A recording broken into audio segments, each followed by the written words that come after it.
Good morning, good afternoon, or good evening, depending on your time zone. Continuing coverage of the 2023 Triton Super High Roller Series getting underway. Ali Nejad alongside Henry Kilbane.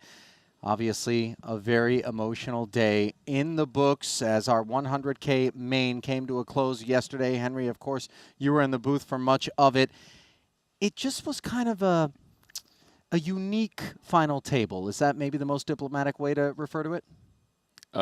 Diplomatic, yes, definitely unique in terms of just the amount of crushers and the caliber of player that we had in the lineup. And yeah, it made out to be for a very exciting and obviously, with that star-studded lineup, it was just, phenomenal. Yeah, I called it an emotional day. It indeed was, and we'll soon see exactly why. But also, the emotions ran high at that FT. Yeah, I mean, the emotions ran high. You're playing for, 2.6 million is a lot of pressure. Some of these guys have gone the entire series, with minimal cashes. So it was really like a make or break series for a lot of these players. And you can understand, when there's that much pressure, 12 days in, you've been grinding your heart out, you've been playing the best of your, to the best of your capabilities. And when you haven't necessarily run deep and then you're at a final table with that kind of money up top, it's, only human, I think, for emotions to kind of run high there. There were certainly whispers in the room about it being perhaps, even with regard to the opinions of the players that were at it, one of the most difficult final tables ever assembled. So without further ado, let us flash back to the way it all shook out in our 275 100K main. Vyacheslav Buldigin would jam an ace-9, would end up against both Jason Kuhn and Dan Smith, who were involved on a side pot. Jason having flop top pair. Not bad. Left Buldigin in need of a 4 or an ace. Unfortunately for the Russian, it was not meant to be as he took it in stride, finishing 9th for $263,000. And then Stevie Chidwick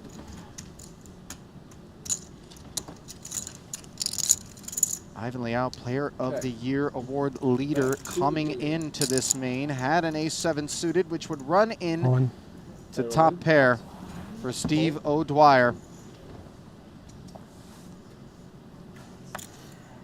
Chidwick's all in on the flop left him in need of a 7 or an ace on the turn, or the river, unable to convert. The path was then cleared for gap closure in terms of that Player of the Year award. But with 7 remaining, Mike Watson with 2 7s would get his chips in against Henrik Been a Hecklin. lot of talk of 7s from Heavens, but Ace-Jack suited. Jack of spades. And the Jeffrey that had been requested by the Dane Always a 7. made a cameo on the turn in a 3.3 million chip pot that would go Henrik's way and render Watson out in 7th with 469,000. All in. Jason Kuhn would Call. then jam into the blinds. Sean Winter, who was left with just vapors at this point, decided F it I'm happy with the 6. 8-4 offsuit. Nice playing with you. Did his best to sweat in a 6-outer. But as he said, I'm happy with 6 and almost 600,000, 595 exactly for that finish.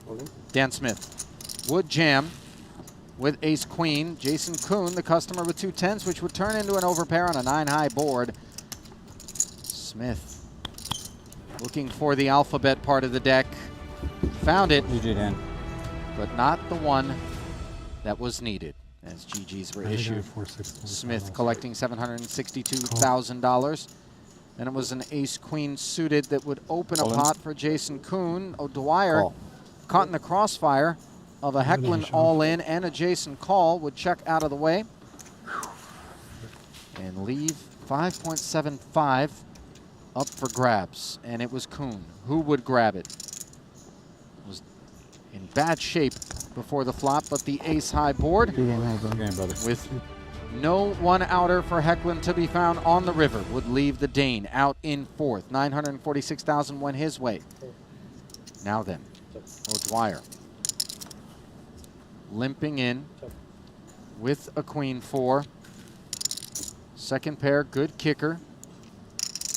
Faced a 375K bet from Jason, who had a gut shot and backdoor hearts, and binked the 5 of clubs on the turn, making it look easy. Jason would then bet again.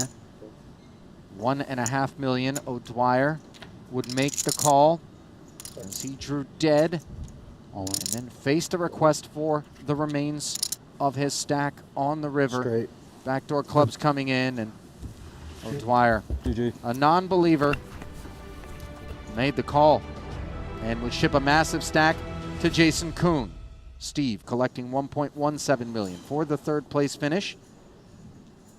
Kuhn and Greenwood would make a heads-up deal On. in the very Might be first one pot hand, of the buddy. match. Exact count, I didn't look, so how much is it, Sam? I had 5,175, but then I ante 250. I can't remember. I'm ahead. Oh, live.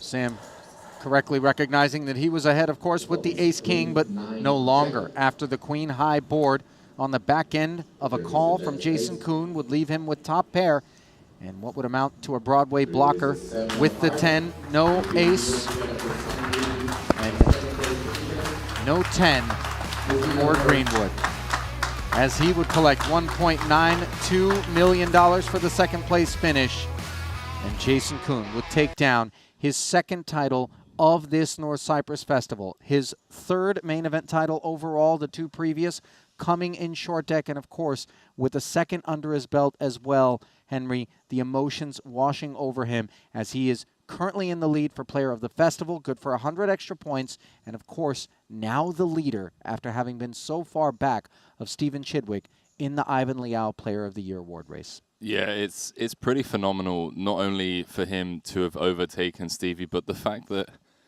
he called his shot at the start of the series, didn't he? He kind of came in, I believe he was 4th behind Greenwood, Davies, and obviously Chidwick, and said, look, I know what I've got to do. I need 2 titles and a deep run. Came second in the PLO, shipped the 20K, now shipped the main where, you know, you could argue the most points are up for grabs in terms of the multiplier and the bonus points and whatnot. And yeah, now finds himself ahead, 3,476 points ahead of Stevie's 3,444. And you can understand the emotions, man. I mean, you grind so hard year round, and Jason just loves the Triton family. You know, he doesn't travel that much for poker. In fact, I don't think he travels at all for poker apart from Tritons. This means a lot to him. The team and the staff and everyone mean a lot to him. So it's kind of like his family and his home away from home. And I know that, yeah, his family were back home watching, and he's got the second on the way, so understandable that he was emotional. Yeah, I mean, obviously you and I both know Jason fairly well, not just by virtue of the commentary and being here on the Triton Stops, but beyond these borders as well, and it was a remarkable sight to see because he's such a kind of a, composed guy, big presence, and then just the softness that came with that, the tears of joy, basically, after he won that title. Left me a little bit flustered myself when I was having to interview him. It was something to be around. Also something, of course, Sean Winter. Jason, in fact, was the man, I believe, on stream who pointed out, who went, I don't know how you do it, man, but you got 2 blinds for about 9 levels, and somehow you end up not only at the FT, but also working his way into a 6th place finish. Nobody does it better. Nobody does it better. And the fact that, again, this is one of the things that was spoken about on stream by both Jason and Sean, I want to say 4, 5, 6 events ago at the start of the series, where Jason just pointed out, man, you're always down to 2, 3, 4 bigs, and then you somehow make the final table, you work your way through the bubble, and you're in contention for taking down titles. And yeah, I don't know. It's been a talking point for a lot of players as well about some of the folds that Sean makes, but he just manages to ladder in so many spots, and he said he was happy with 6th, and understandably so. Perhaps a little bit of that Helmuthian live read deviation stuff that we all want to look at and go, this is empirically incorrect, this doesn't add up, it isn't what the solver says. But I'll tell you what, winter magic, perhaps, is what we can refer to it moving forward. If there's an apocalypse, 3 things are going to survive. This was Henrik Hecklin. Cockroaches, Twinkies, and Sean Winter. All right? I love it. That's so it. great. Henrik, of course, former main event winner, not his day. Stephen Chidwick as well, unfortunately for them. Were 3 clear of Makita? Three clear of Makita. Yeah, Henrik, I was speaking to him last night, just saying, pretty much every all-in, the queens at the end against ace queen as well, just didn't go his way. The ace 10 against Jason Koon's ace 7 very early on when there was still 9 players left. And you think of, run good and variance in tournaments, he wins that pot, all of a sudden he's like an overwhelming chip leader with 8 left, and more often than not, he gets top 3, and a decent amount of time he goes on to win it. So, yeah, I mean, just wasn't in the cards for Hecklin or Stevie. Yeah, of course it was for Jason, who now, with his 7 titles, is 3 ahead of Mikita Batsiakuski. Okay, we talked about the Player of the Year points already. Let's turn our attention to the fact that Sun has set upon the long deck portion of the program. Short deck going to be getting underway here today. We will bring you coverage of that 25K, but of course, the first matter at hand is going to be the PLO. Yeah, PLO with some fantastic players still left in. 4 players left. Andriy Lubovetsky leading the field. You look at his Hendon mob, a lot of his online results and live results come from PLO events. Same as Gergo Nagy as well. Not to mention, Sir Watson, obviously Laszlo Bojtas, Omaha Farol's one of probably, the most famous PLO players in the world. So, yeah, we're in for a massive treat when it comes to PLO experts in this one. 6 players were paid. Daniel Perkashich was 6th. He was also 3rd, I believe, in the 25K PLO, behind, of course, Chris Brewer and Jason Koon, respectively. Eddie Tran, first Triton Festival, popping in there, 92,000 for 5th. He impressed, I think, on his run into the money. 4 to start the day, as we talked about. What more? ICM, obviously, a consideration. I touched on the theme of PLO Cash being so different. Really, that's where the reputation was garnered by the game, as being splashy and action. But once it converts, in particular, into short-handed at the final table of a tourney, it's a different animal. Yeah, there was also there was a bit of a... We got down to the money very quickly, and because that happened, and because obviously the average stack was incredibly deep, it just didn't really allow for much action, because even, over pairs we flop top 2, there's a lot of pot control, there's a lot of ICM to take into consideration. So yeah, I mean, we even ended up playing, 4 more levels last night because of how quickly we got into the money. So similar situation here, 34 big blind average. Bojtas and Watson kind of have to play pretty tight, given that Nagy's on 15, and obviously Andriy, the overwhelming chip leader, with almost half the chips in play. Were you surprised at all by that decision, by the way? Obviously, as we have alluded to on multiple occasions, staff always looking to cater to the players and what they deem fit. Original plan was for us to get down to that FT, as we did in short order, perhaps a little bit more expeditiously than we had anticipated, and the players just said, you know what? Let's keep it moving. Yeah, even when we wrapped up last night with 4 left, I think Gergo was like, I would happily just play down to a winner. But it was, 2 a.m. local time. The plan was always to make this a 2-day event. And yeah, just sometimes, the cards do collide and we get down to 5-4 players in quick fashion. I believe Mike Watson, of the remaining 4, would be the only man that we would anticipate is going to be regging the short deck, Henry? Yeah, it's interesting. Looking at the players, I haven't really bumped into too many people still here that are going to be playing the short deck. So potentially some small fields in the short deck events. I spoke to Danny Tang, as I just mentioned, off air, fresh off his 2nd title. It's like, Henry, maybe 15, 16 players in the 50K short deck. So when it comes to that Player of the Year, Stevie, even with 3 events, has got a decent chance here. Yeah, of course, Jason and Stevie failing to cash in this one, so no shakeups in terms of points standings, as we're just about a few seconds away, I want to say, from sending it back down into the arena to get things back underway. Blinds 25 and 50,000 in our 30K PLO, with, of course, the Ukrainian Lubovetsky up at the top with over 3 million in chips. Current payout is going to be $117,000. So let's send it that way. Once we're done with that PLO final table, we, of course, will pick up with coverage of day 1 of our first short deck event. So Gergo Nagy, 15 bigs, 740,000, rests at the bottom of that 4-pack. The pay jump from 117 up to 153 for 3rd. Then a much more significant jump to 239.5 for 2nd, and 300 And 47,000 will go to our eventual champion. So blinds 25,000, 50,000. Average stack of 34 bigs. Only Lubovetsky has more than average.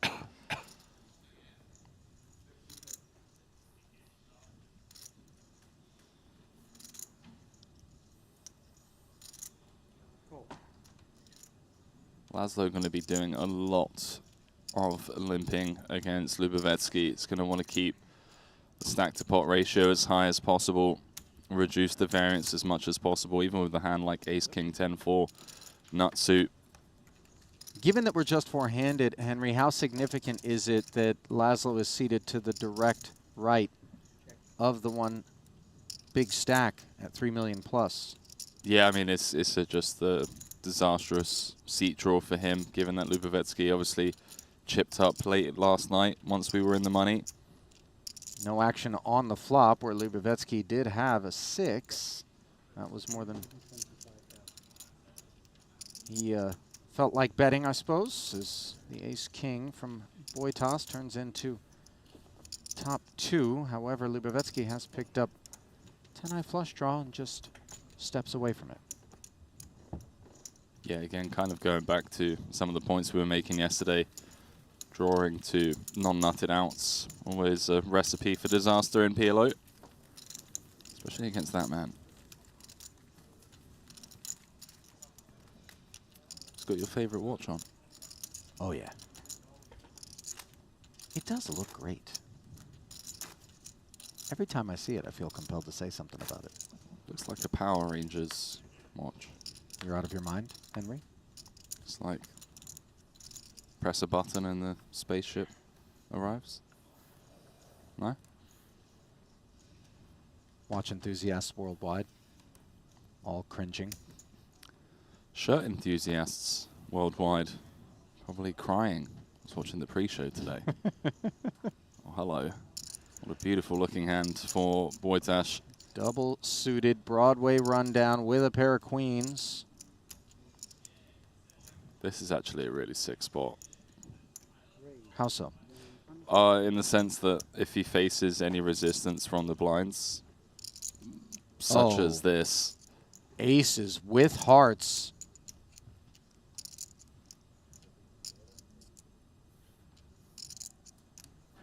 And if he faces this resistance, as you anticipate he will, what are the implications? 400. Gergo Nagy being the shorter stack? Yes, so what's going to make it 400k as he still has fold equity. It is so what's ever 3-bet folding.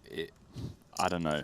We don't have an ace blocker in hand, but we definitely have a hand that is still happy to see a flop, but it's very grim given that he's kind of tied with Watson.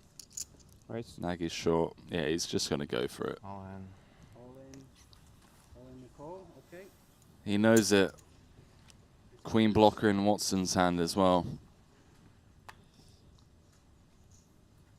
As pretty as Laszlo's hand is up against Watson's, it is in very bad shape. 65-35. Two live flush draws.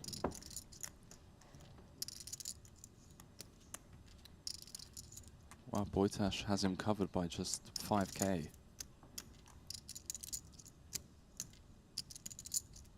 Deuce 3-3 with a couple of clubs. Laszlo picking up a flush draw. Watson's aces vulnerable. Turn is clean.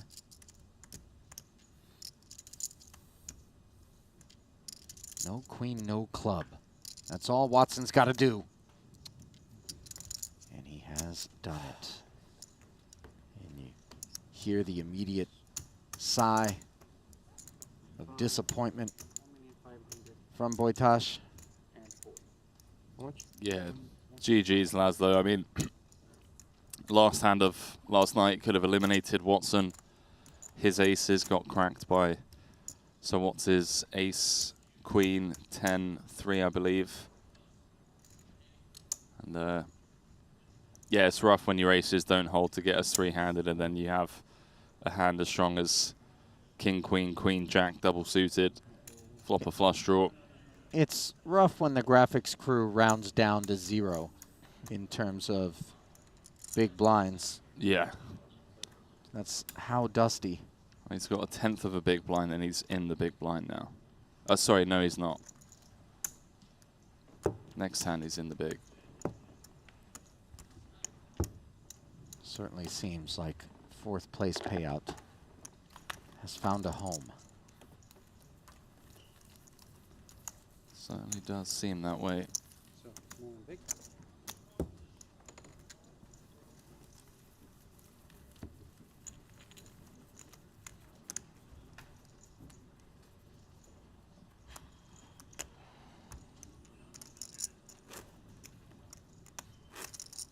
Just ran into it. Nothing differently would be done by anybody.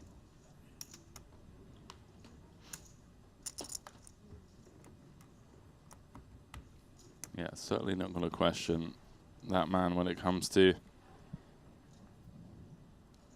the quality of hand that he wants to get in there. Queens again for the rub down.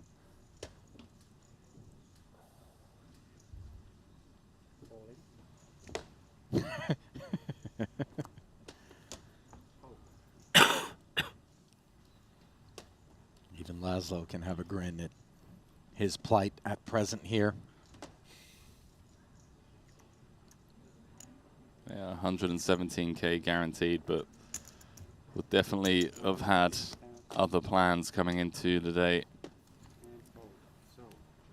Watson does raise it up with the ace-jack 10-4. Dead money. Just a quick question with regards to his desire to do that.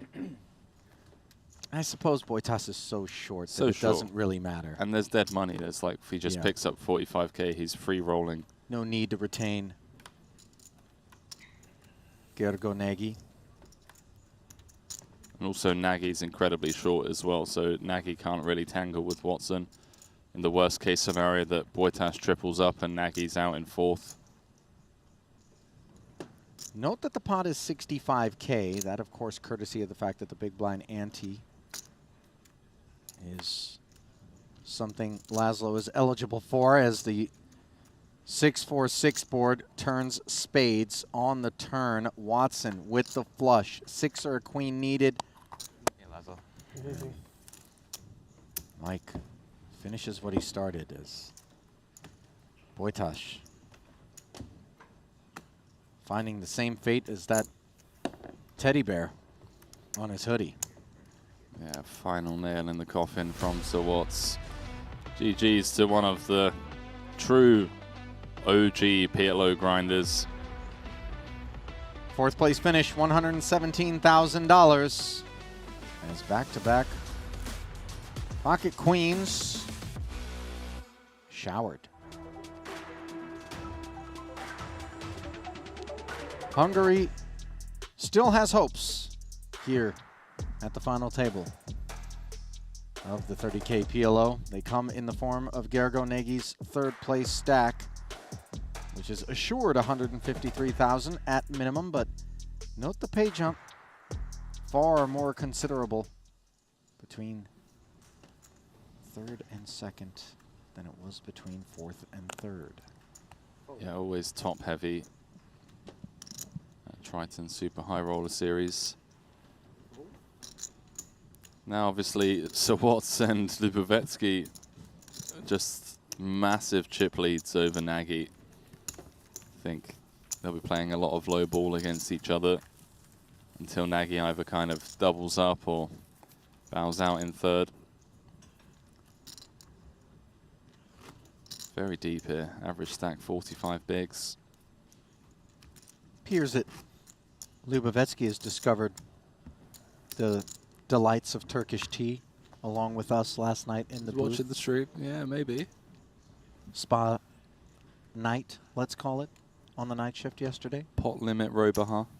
Thought that was Fantastic. incredibly witty by producer James, of course. One of his rare moments. Lara Nisi declining to utilize it as a headline. Does Does that surprise you? Poor choices from Laura. No.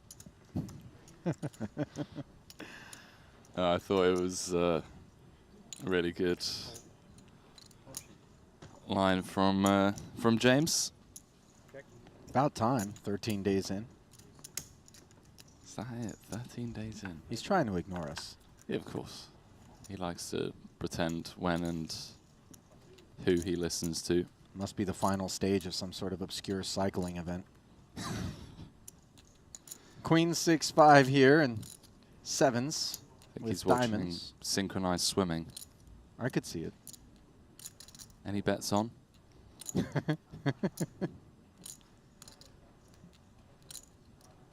So what's with a very key club in hand? Queen of clubs, has backdoor spades, also has a pair as well. Nice little pick up there from Sir Watts.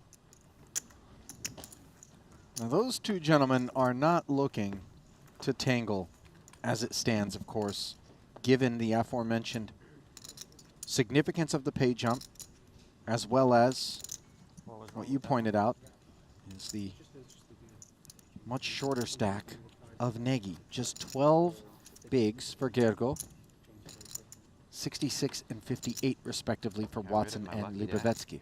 Unbelievable.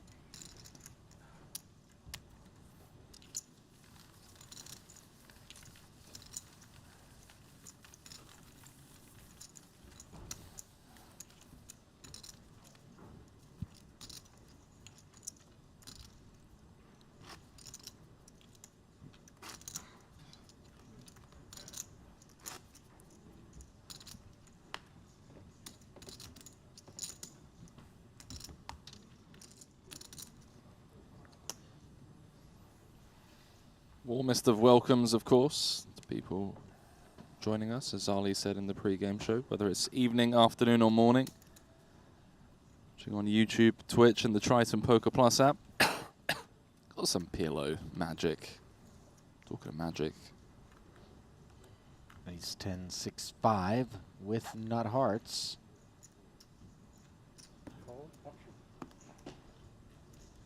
Watson limps it.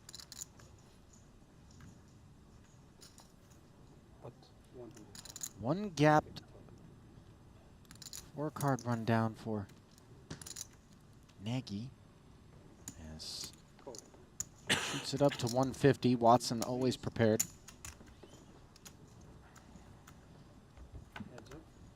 Pot grows to 350,000. And the 3-6-7 board does deliver the good version of an open-ender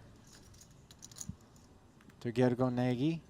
Pair of sixes and a gutter to Watson. Yeah, note the equities. Nagy's still leading, even though he's got just queen high as things stand.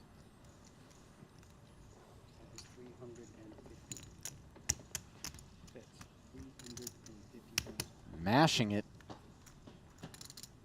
is Watson, putting max pressure on Nagy, as Mike clearly assumes that Gergo's pre-flop pot off of that stack size in position is associated with kit not in this area code. Yeah, Watson with 2 blockers to Nagy straight outs. Nagy could, of course, be cooked. You know, no backdoor flush draw. He's thinking about it here. You know, if he's up against the made hand, if he's up against a hand like 9-8-7 with clubs, he's just drawing very thin. But ultimately, this SPR. Digging in. Yeah. Is the Hungarian for his last 415,000, as we'll play an almost 1.2 million chip pot. On his feet is Libovetsky looking on. He's working out the equities on the side.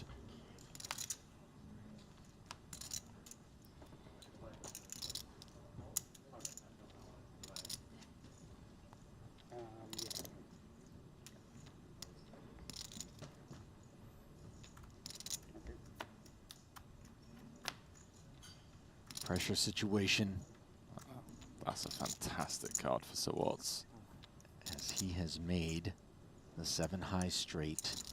None of the pair outs good any longer. A 10 or a 5, the only escape for Gergo. And with 2 of them blocked in Watson's hand, they fail to appear. Well, if you thought the play down to the money bubble was brisk, how about the pace at which we find ourselves heads up upon the departure of Gergo Nagy as the Hungarians showered back-to-back. Nagy will collect 153,000 and leave the Canadian and the Ukrainian to do their business as the 30K PLO heads up is set. We will step aside in just moments to get that heads up battle underway, but as we do, I would imagine you're a little bit surprised to see us be here this quickly. Not really. I mean, the hand plays itself in Boitash's shoes, 30 big blinds effective. But coming in, looking at the chip counts. Sure, yeah. I mean, looking at the chip counts, it was kind of rooting for like a Boitash Watson or a Boitash Lubovetsky heads up, just because, you know, he's a bit of a legend when it comes to PLO fans around the world. But yeah, ultimately the Hungarians bowing out early, and now we have a very deep stack heads up match, and it wouldn't surprise me if it's a long one. All right, we will step aside rather quickly, and as we do, we'll send you to a GTO Wizard quiz back with Heads Up in a moment. Following quiz is brought to you by GTO Wizard. You're halfway through an MTT. The chip leader opens on the button and it folds to you in the big blind holding 6-5 offsuit. What's your play? Fold, call, or shove? Do you know the right answer? Take your chance to win a 1-month premium GTO Wizard subscription. Scan the QR code or go to gtowizard.com/Triton. We give away 5 subscriptions every day. Master poker and learn how to crush the competition with GTO Wizard, the #1 app for poker players.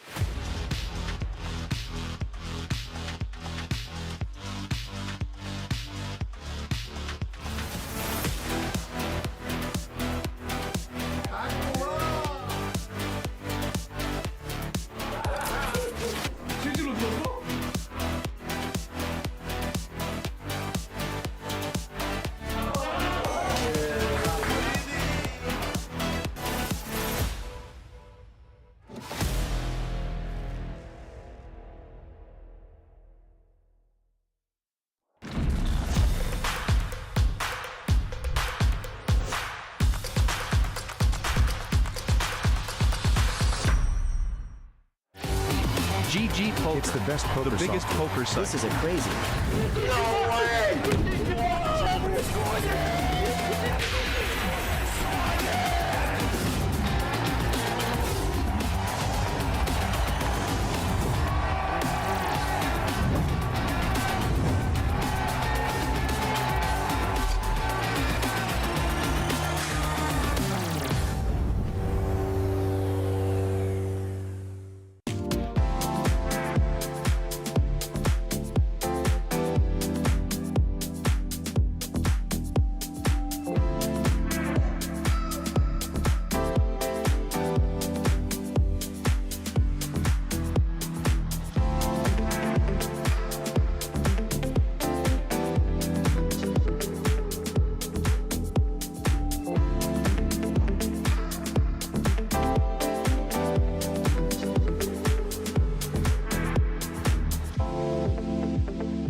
Yeah, he had ducks. To play on a 18 pond. holes with Sean Winter. Wait, wasn't that table? God damn. Oh, it was a hand after Being you. stitches. Oh yeah, you're right. It would have been pretty hard for you to guess Jack 876 if you hadn't seen it. No, I saw it. He strikes me as the kind of guy I mean, if you that is a favorite somehow to knew, I would have believed you. inadvertently pipe up during your backswing. Yeah, I could see it. Fun one for Ike.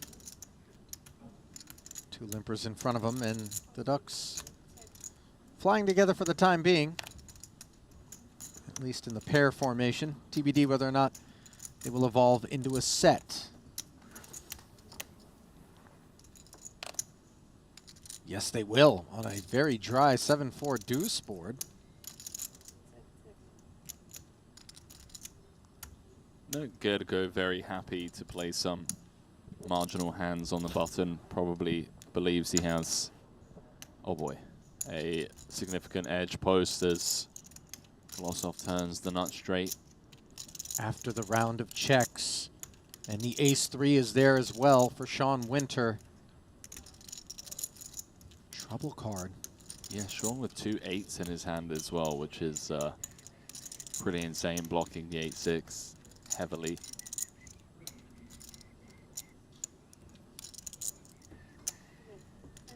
See 2 straights higher than his. Snap call from Sean. Back to Ike, bottom set. In the bin, discipline fold. Bet and the call of 25K in front of him. And he would have filled up on this river. We'll see whether or not 8-6 experiences any discomfort. Non-nutted.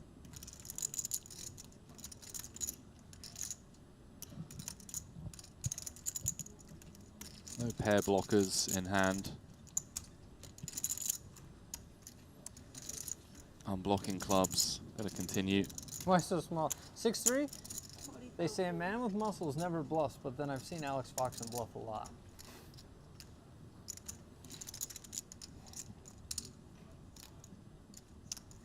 That's what they say. A man with muscles never bluffs. But it doesn't. 6'3" of spades.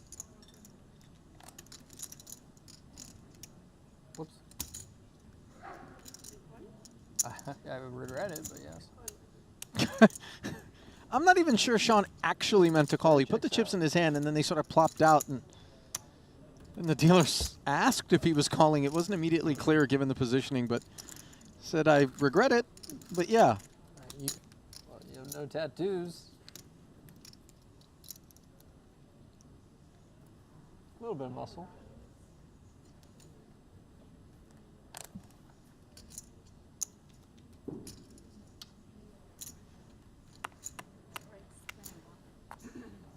How do you know I don't have any tattoos?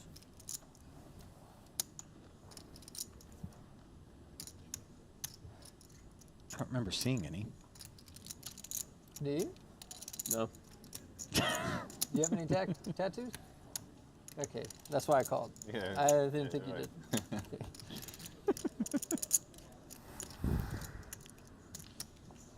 21,000 to go, says Winter under the gun as he continues to hold court here at this PLO featured table. Got a butterfly, if I'm not mistaken, Ali. I know you're not talking to me. What, I did just say your name. You are mistaken then. No ink. Zip. Oh, sorry, you have tattoos. Well, you don't play poker.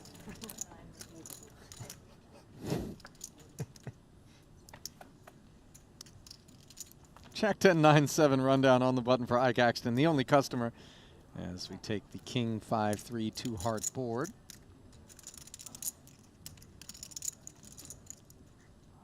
No notable interaction for either of these holdings. The quick check from Winter. We'll see what Ike thinks of it.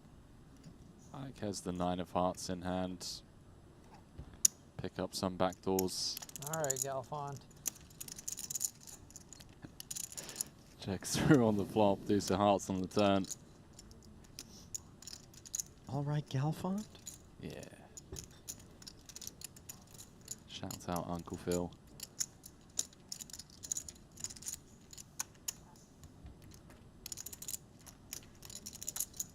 Still no betting, and the 9 on the end hits Haxton. For the pair. Full shutdown from Winner. Yeah, no heart, no pair blocker, no straight blocker.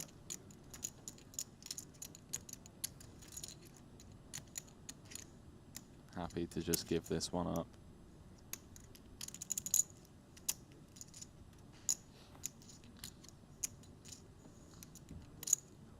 Check. Chop.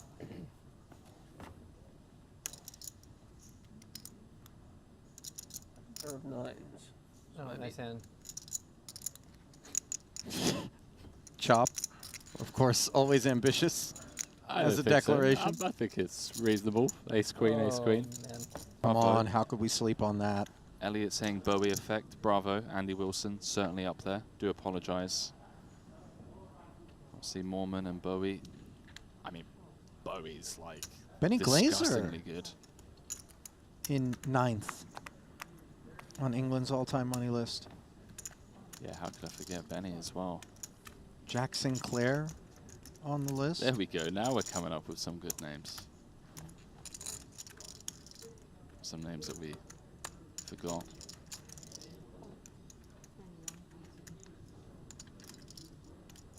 Matt Ashton is on that list. Granted 34th, but one that is familiar to me. Pat's 41st. Yeah, doesn't play much live, but has held #1 online several times throughout the years, especially in recent years. Producer James Dempsey, 55th all-time on the England money list, 2.1 million and change. Very little of that still in his account. All came from one tournament, of course. Meanwhile, 2 bets have become 3 here as Nagy's open.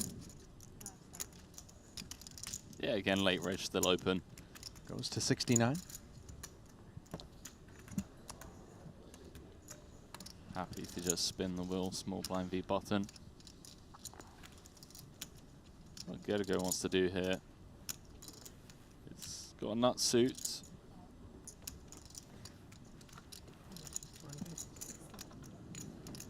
The fact that producer James Dempsey knows that I'm 3,323rd. It's his problem, not mine. Well, far from a problem is this Ace-Queen-8 board for Nagy, who took the heat, comes up with top 2 pair. Haxton, Broadway Gutty, backdoor hearts, 8 dangler. All in. And he is going to jam his remaining 126K. Nagy, of course, will make the call, and Haxton is going to require...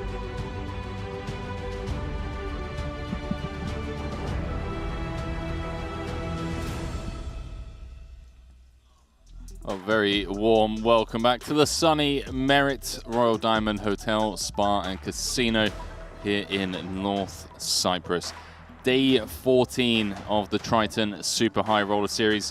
We find ourselves heads up in the 30K PLO. It is Michael Watson squaring off against Andriy Lubovetsky.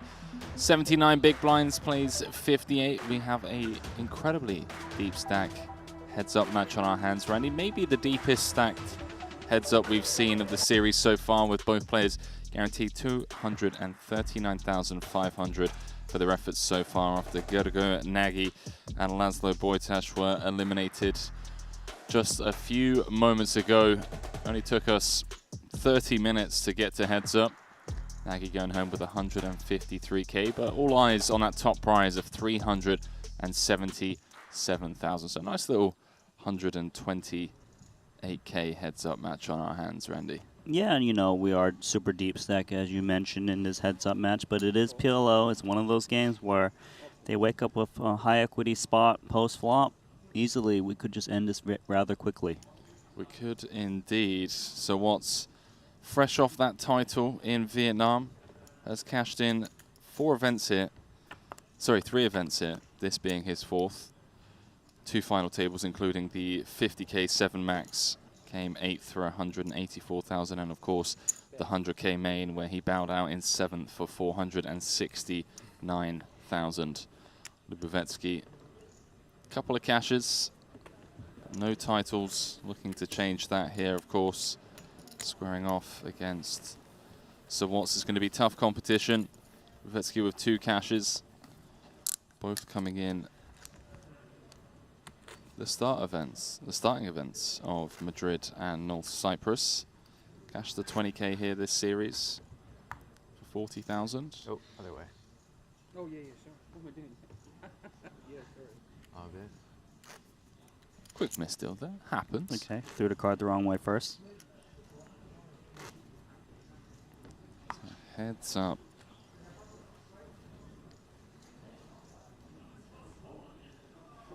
So Watts has certainly been one of the talking points coming into this series in terms of his consistency. 18 cashes, over 5 million in Triton earnings.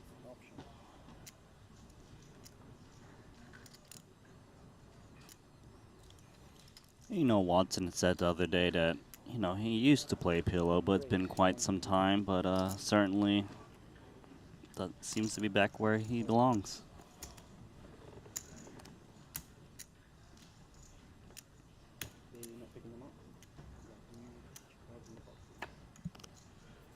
It looked like Lubovetsky opted to limp button, so Watts made it 150k. And Lubovetsky made the call. 6-5-4, 2 hearts. Swing and a miss for both players. A tough one here for Watson, right? Just 6-5-4. When you raise pre-flop, perceived to have those bigger holdings, so him checking is rather weak. Perhaps his opponent does pounce on it. Indeed, he does. Has to. 8 of hearts in hand, deuce of clubs in hand. Has equity to the 9 high straight, backdoor diamonds. Nice little pick up there for Lubovetsky. So 3 days of short deck coming up. Kicking things off today with the 25k short deck, then tomorrow the 50k short deck main, followed by the finale of this North Cyprus series, the 20k short deck ante only on May 25th. But now, of course, our attention on this heads-up match. I see a lot of this, even this deep. These marginal holdings, King 10, 4 deuce, King high club draw. It makes a lot of sense too, especially in Paul and Omaha, because the person in the big blind can only pot it pre-flop, so they can't really go too reckless on you, given that you can never really get shut out pre-flop. You've got position. Yeah, 100%, man. It's going to be a treat to watch this. Double gut shot for Watson. Backdoor clubs. Bet 75,000. Does come with half pot. Lubovetsky with top pair, backdoor hearts. Does make the call. 300k in the middle. As the 9 of hearts does present that backdoor flush draw for the Ukrainian. Watson with no pair blocker. Double gutter. Yeah, feels like one that maybe you want to check back. Once Lubovetsky, you're kind of blocking some of the hands that check call flop and then fold turn. See what Sir Watts comes with. Does just have king high. Not flush. Good old-fashioned backdoor Bangkok.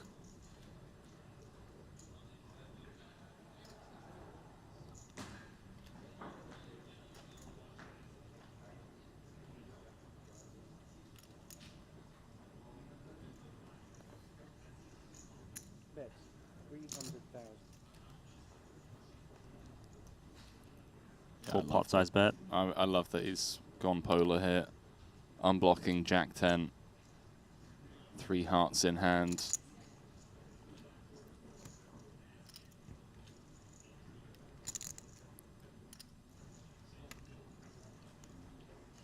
So what's thinking this one through? Second pair, 10 of hearts. 5. Does eventually let it go. So first sizable blow going Lubovetsky's way, narrowing the gap. It's almost even now. Yeah, it seems right now they're, as they feel each other out, they're pretty content with kind of playing this small ball pre-flop game.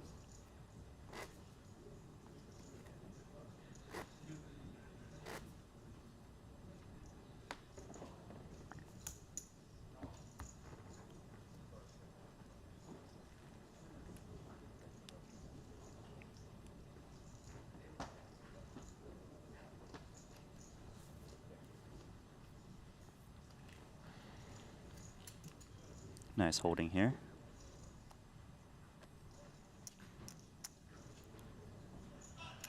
Let's see if he starts coming with a raise here on the dealer button. He does. Naturally, he wants to get in more chips with this type of holding pre-flop. Oh yeah. Top of range, especially heads up. Has so what's his hearts covered.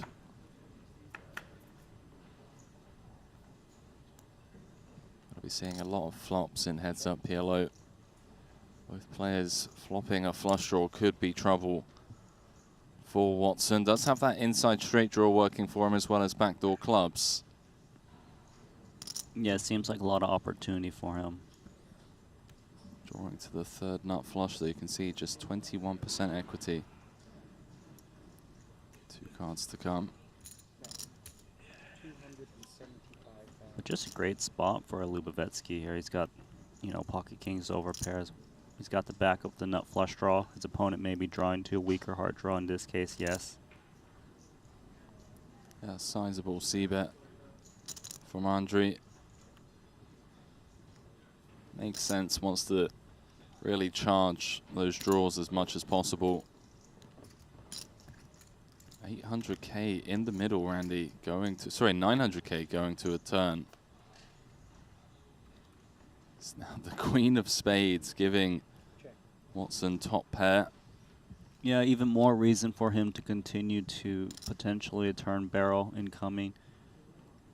Ace King does pick up that Broadway draw in the form of a jack. See what Lubovetsky decides to do here. SPR 3. Could play for it all. By the river, should he come with a pot size bet. He's going to check behind, some pot control. And what do you know, Randy? That allows Sir Watts to get there on the river in the form of runner-runner 2 pair. Yeah, so unlikely. He was a 4-to-1 dog on the flop. Here with 2 pair, it's looking pretty good on his board texture, given it's raised as well. So I believe he would fear the deuce 4 to 4-7 straight a bit less. 5. A check through on the turn, you expect like top 2 to bet. Bet Yeah, very 100,000. comfortable value bet here with Queen 5.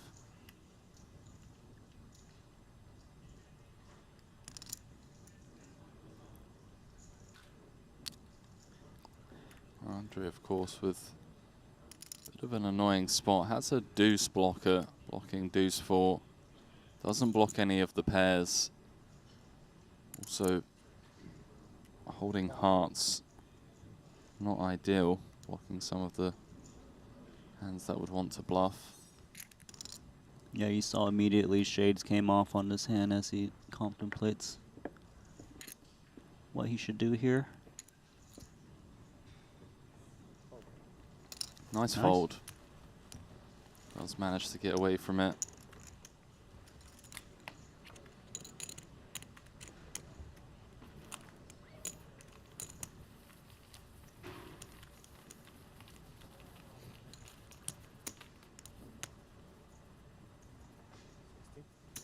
Yeah, blinds are now 30, 60, 60 now. There you go, blinds going up, 30,000, 60,000 with a 60,000 big blind ante. So what's extending his lead after coming in, heads up with the chip lead after taking down that 900k pot.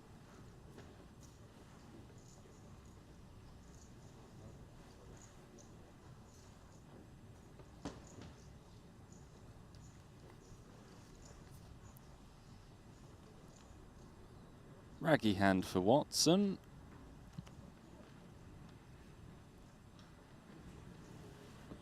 I believe you can take still a lot of flops just in having position. There's the big blind ante, even with these raggedy hands. Oh, 100%. I mean, in heads-up PLO, equities run so close. Any suited hand, or most suited hands, even if it's just one suit, like this.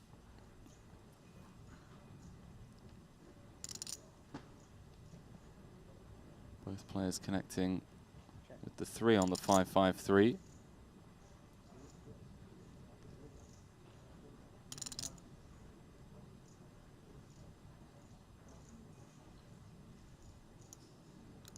Looking to pick one up. Bet. Pretty dry texture. 60,000. Gets the better hand to fold. Nicely done. 4.1 million now for Michael Watson, looking for his second Triton title. One of the Triton OGs. First joined us way back in Macau, 2017. Cashed his very first event, the 6 max, came second, 550,000. Followed that with a cash in the main event, 290k.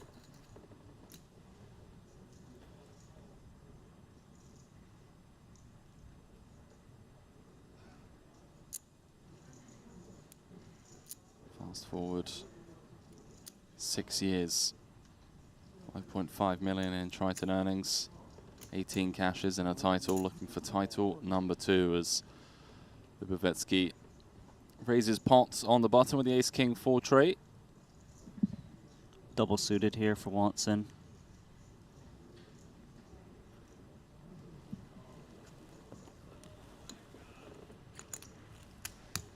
Fold. Of course, in heads up, the nuttiness of your draws is not as important, right? Just given the wider ranges, does flop an 8 high flush. Well, you know what I mean, king high flush. 8 3 of hearts. See what Lubovetsky comes with. Top pair, gut shot. His monotone boards when you do continue, typically for a small sizing heads up.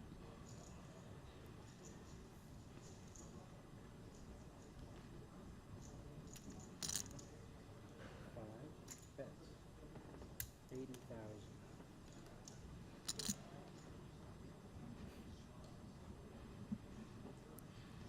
20% pot. Drawing incredibly thin. Looking for running boat outs.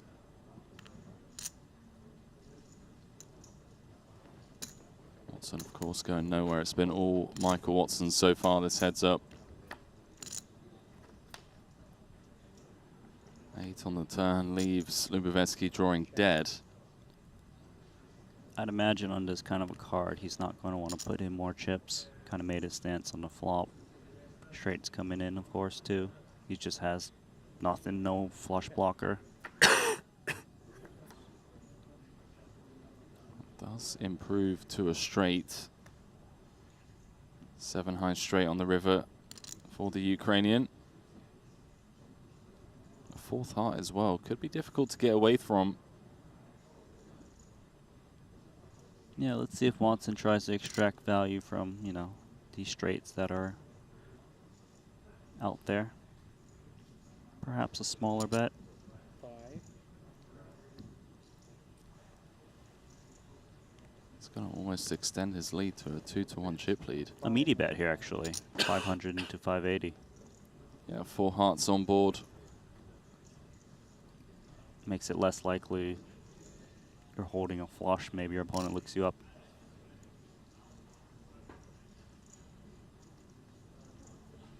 Once turn goes check, check. So what's going polar as Lubovetsky throws out a time extension. Rough start to this heads-up match, of course. Maybe some frustration, but does get away from it.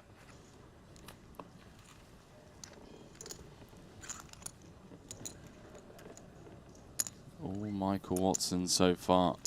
The blind's going up to 30,000, 60,000. Now has Lubovetsky down to just 42 bigs. I've always been so impressed with Mike Watson, just in general. You know, he's just stood the test of time, been playing for so long. Plays all the different formats, of course, and, you know, heads up for a title in a PLO event. One that has perceived like players who just experts in this field, right? Yeah, I mean, of course, there's a ton of variance in PLO. Saw that at this final table. Raise 180,000. So what's now opting to play raises on the button, especially with these double-suited hands. Rare fold from the big, but King 7 deuce deuce triple certainly qualifies.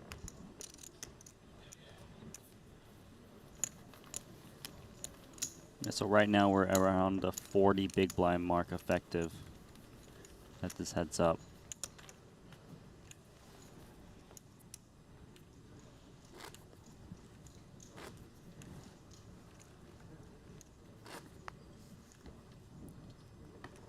I was thinking that maybe if they battled it out for a few levels and were even, potentially be talks of a deal, but as things stand, I think we're just going to play a $107,500 heads-up match. Yeah, I don't really expect a deal to be made.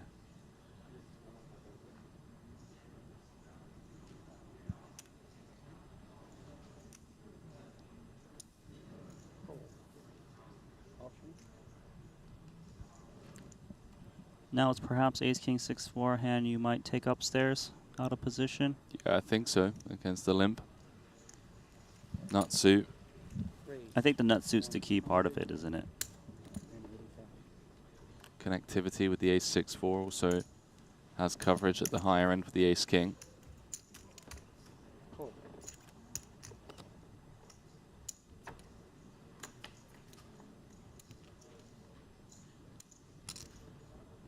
this time it's... It seems like he Lubovetsky whiffed that both folds sides best. of it, huh?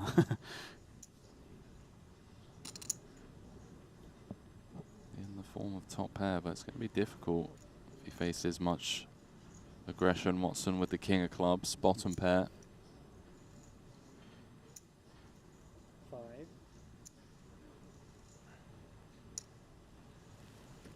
Bets.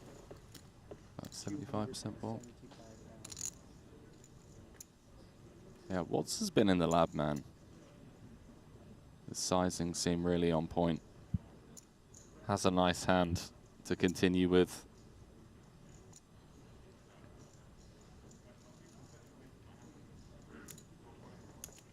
Looks like the top pair going nowhere.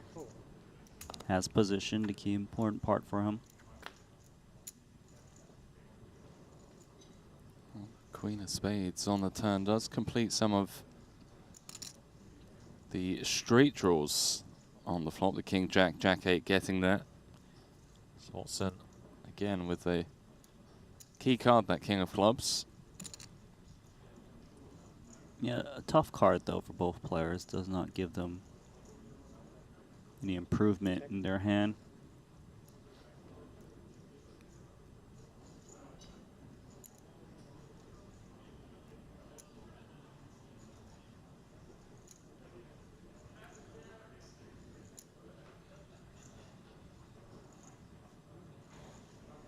Yeah, Lubovetsky going to turn his hand into a bluff. Little does he know, Bluffing with the best hand.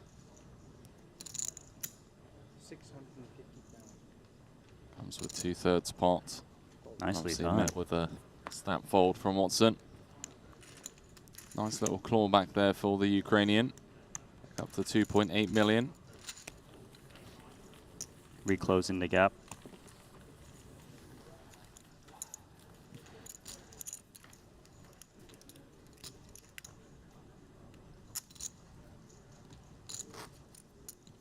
Could be a lengthy heads-up match. Incredibly deep, 57 big blind average.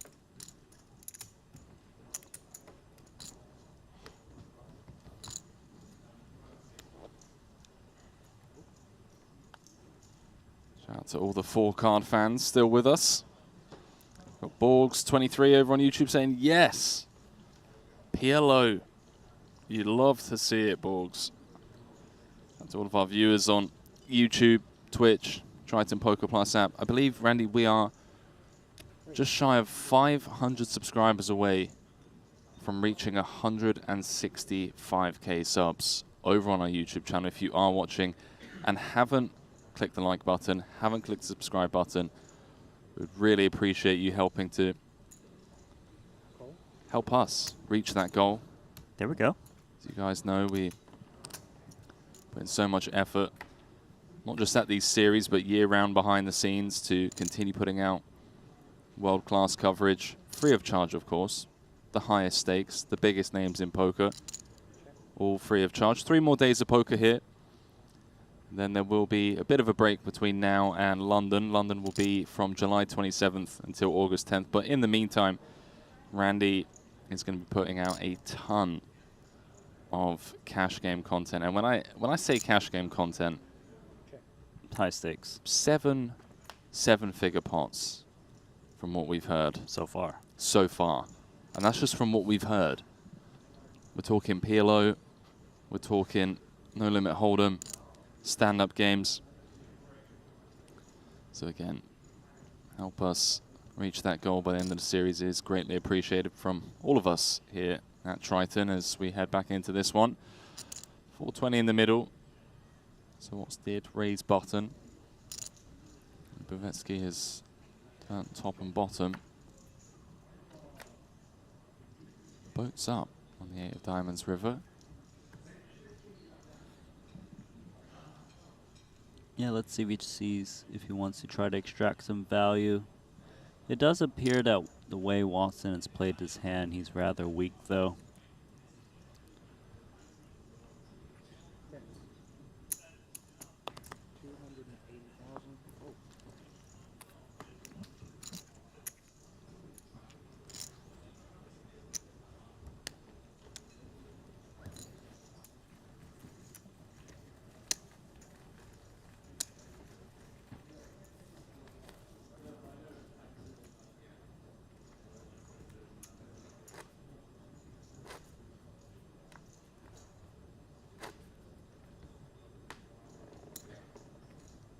Got Gilbert saying Andre keeps hitting the flop.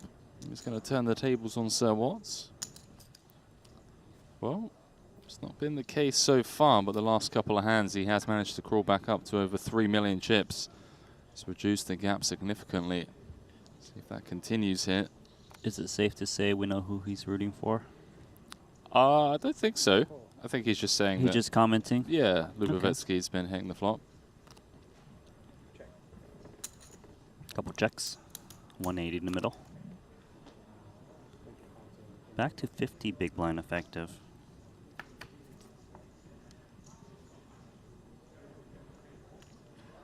It's Lubovetsky connecting best again. Bottom 2. No backdoors though in terms of flushes. This might be one that he wants to check behind, some pot control. Unblocking all of the straight draws and made straights. A new bottom 2 pair here for Watson.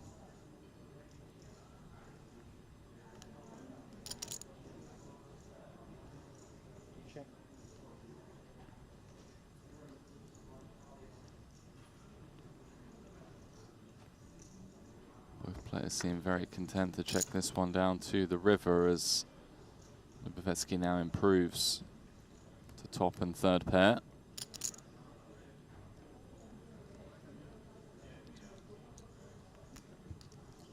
The Queen 8 might feel compelled to potentially find a value with a stronger 2-pair now. Yeah, flop check, turn check, river check. Definitely going to go value hunting in the form of 2/3. Watson is going to snap call here. Nicely done, Queen 8.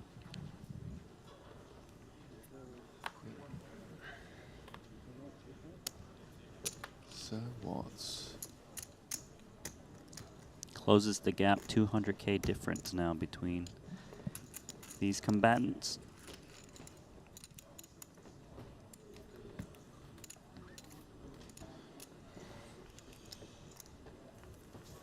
a 35-minute clock in the 25K short deck, up to 14 entries in that one so far. We'll be picking up coverage, of course. Only 2 bullets in that one, Randy. Yeah, it's I was kind of tinkering with the different structures out there. So you came up with this structure?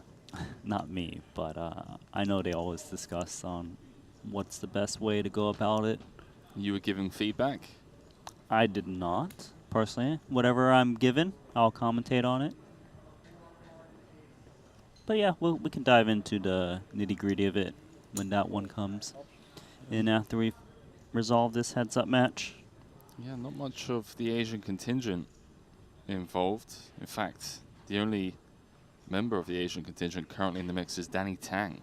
Yeah, but it's one of those games where you can just come in like pretty late. You'll see a flurry of entries as more time goes on. You know, some of these guys have been just up all night playing cash games, so Yeah, like they're not really looking to play level 1 and 2 of the tournament. Watson's got a little piece here, doesn't he? Oh, he's got, I thought there was 2 spades on flop, but his backdoor potential.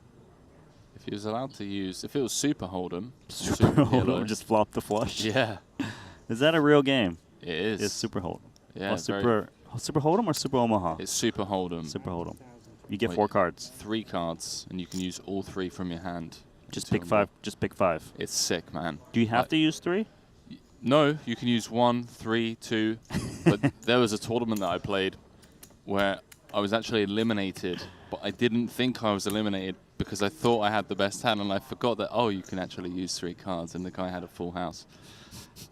Sounds like a silly game. It's good fun, man. A lot of action. As both players unimproved going to the turn.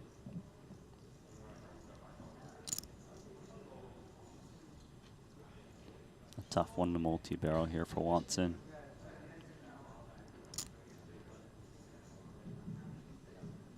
Believe it or not, a pair of 5s is good right now. Still the case on this 8 of spades. You don't expect it to be in this game. 3 overs, straight's got there. Form of 10 jack. A check. This would be a nice pickup if it checks through a pair of 5s. Watson needs to make a bet to take this one down. 360 in the middle. Yeah, it's an annoying one having like the deuce and the 7 blocking some of the draws you'd want Lubovetsky to fold. Like 7, 6, ace deuce, deuce 5. Yeah, gonna check it back. With that, it's about as tight as it can get, Randy. 3.4 million apiece. Yeah, just lost a pair of 5s. Watson mucks the hand.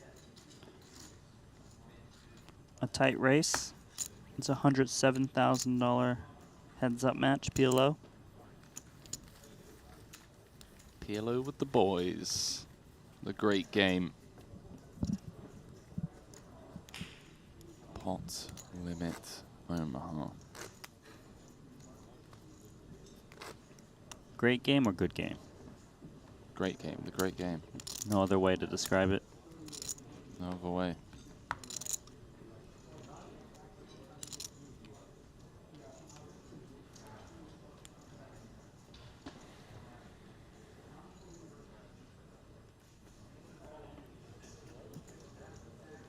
Lubavetsky double suited on the button.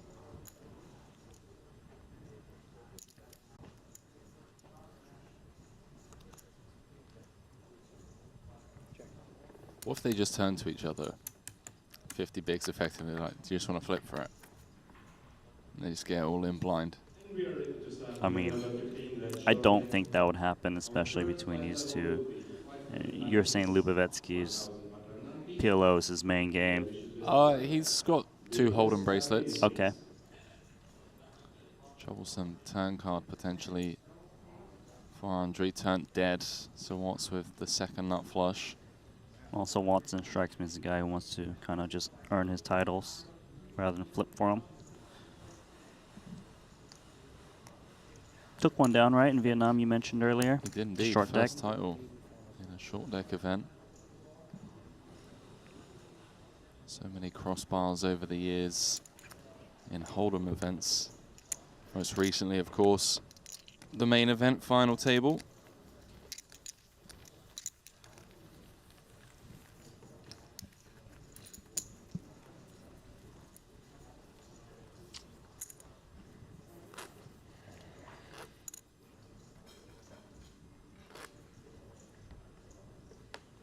Seems unsure about something. You know, just trying to think of the adjustments to make in this heads-up match.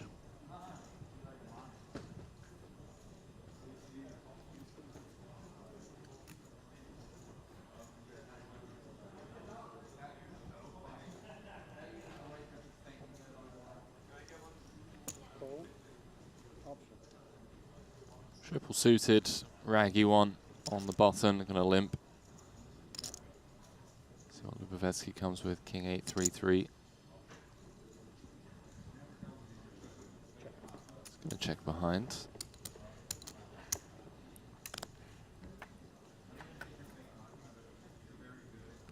Feels like it's gonna take a bit of a cooler for this one to end anytime soon.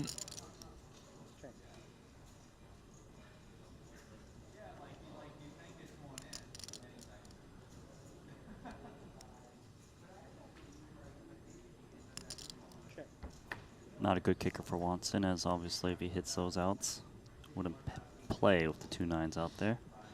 Check we go.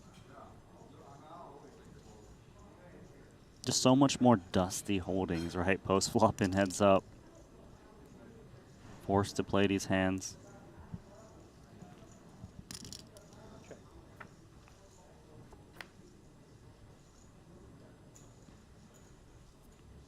It's going to check all the way down to the river, and on the river, Lubavetsky pairs with the King of Hearts. King. I believe he's going to take the chip lead now. I mean, it's still practically tied. 3.4, 3.4. Less than a big blind difference between the two. Yeah, it must be crossing Watson's mind, though, that he's kind of allowed his opponent to get back to even. Was leaning on him pretty early in his heads-up match. Had a sizable lead.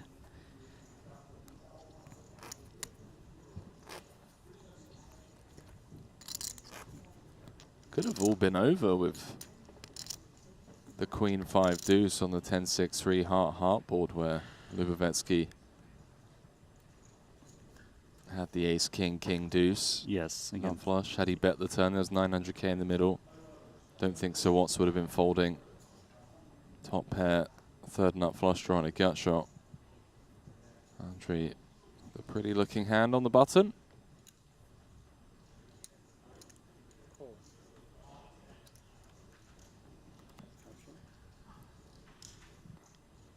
Not the best hand here for Watson, but he gets a free one.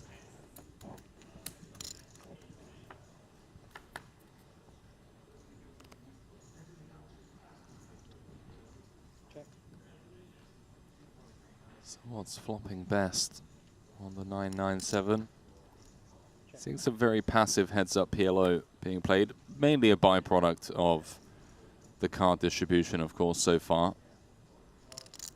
A lot of limping, a lot of checking post-flop, just given how deep it is.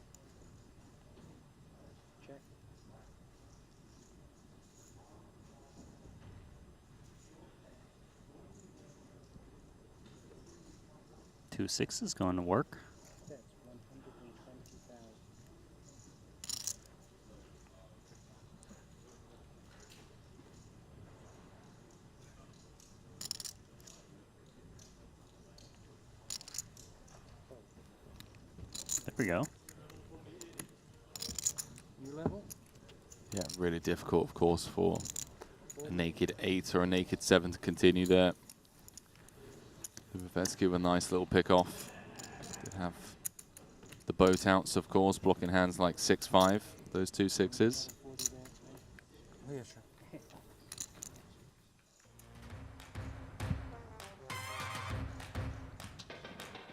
You know what that music means. Triton play. There we go. A new world of poker is coming, and your chance to get involved in on the action is now. Triton Play is a social poker game that's looking to revolutionize the way the world plays poker, and they're open for pre-registrations now. You see that QR code pop up.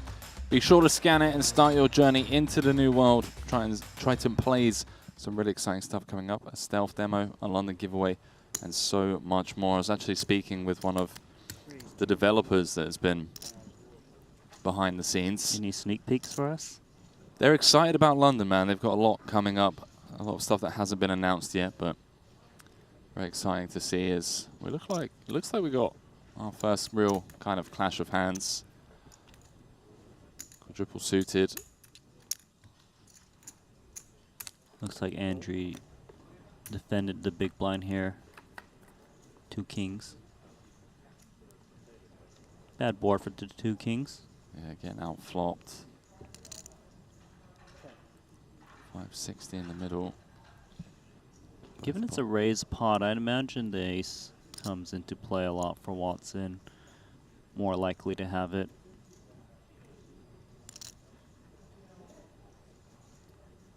Super Hold'em this be a flush, I guess. Bets 280,000.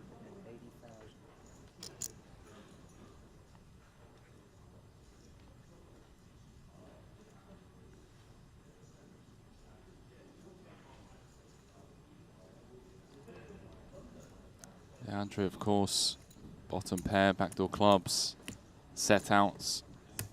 Won't be going anywhere just yet. Sizable pot brewing, one of the biggest ones of this heads-up match so far. It's the 8 of hearts now gives. So what's straight flush draw? Yeah, one of the better cards, of course, for Watson. Lots of added equity. I mean, he's a 95% favorite to win this one going into a river card.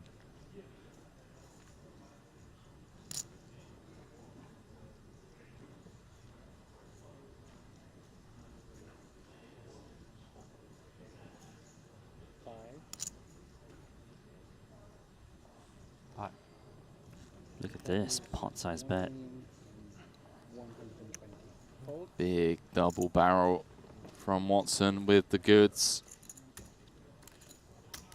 So all it's going to take, Randy, a couple of those raised pre's going your way, especially with the blind level increase.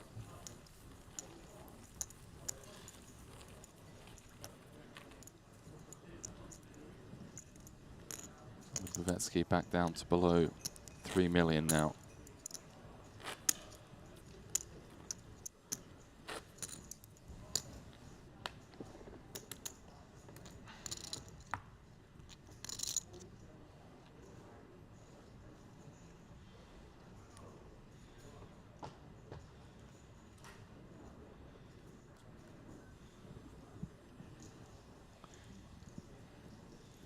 King, King, Queen 10, no flush draws.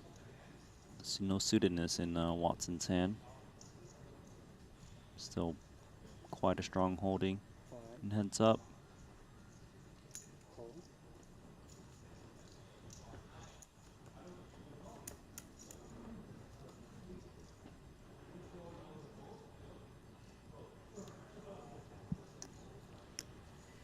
Gonna put in chips in there while he has the equity advantage against his opponent. Raise 230,000. Fold. Yeah, rare limp fold from Lubavetsky.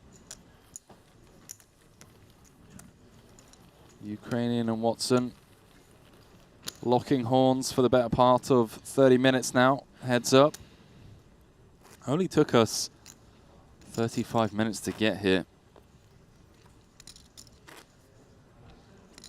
The early departure of the two Hungarian PLO superstars, Gergo Nagy in third and Laszlo Bojtás out on just the second hand of the day. King, Queen, Queen, Jack double suited. Running into Zawatz's Ace, Ace, Queen, Deuce triple suited.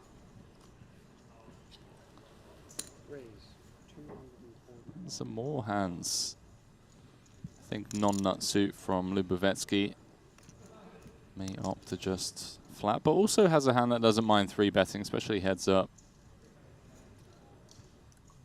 I think without the non-nut suit, it's going to come with call. These two could collide, Randy, on certain board textures, sharing some of the same cards. Yeah, especially spades.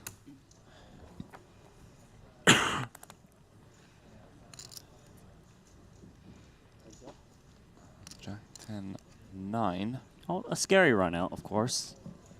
With the king queen being present, no player with it. Yeah, I'd be very surprised if Watson finds a way to win this one. Has been checked over to him. Lubovetsky with the ace of diamonds in hand. Open-ender.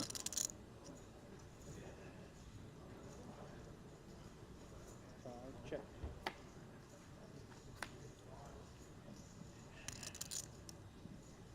Tens and 6.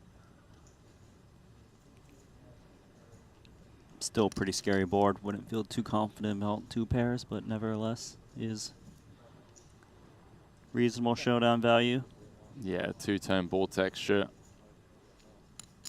You do not want to be building the pot with a very weak 2-pair. Watson really just doesn't have anything. Check it is.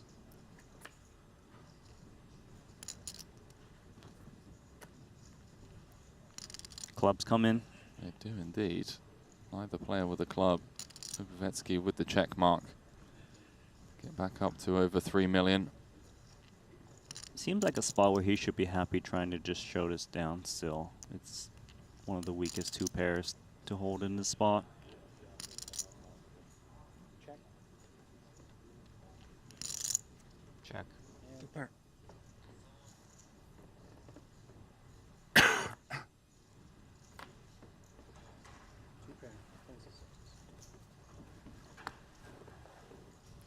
So what's just seeing how crushed he was pre.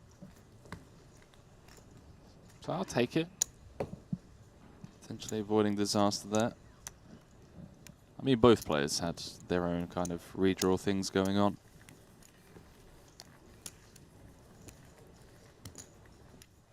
Let us know, see the viewers at home, who you are rooting for. Canadian OG Michael Watson or two-time Ukrainian bracelet winner Andrei Lubovetsky.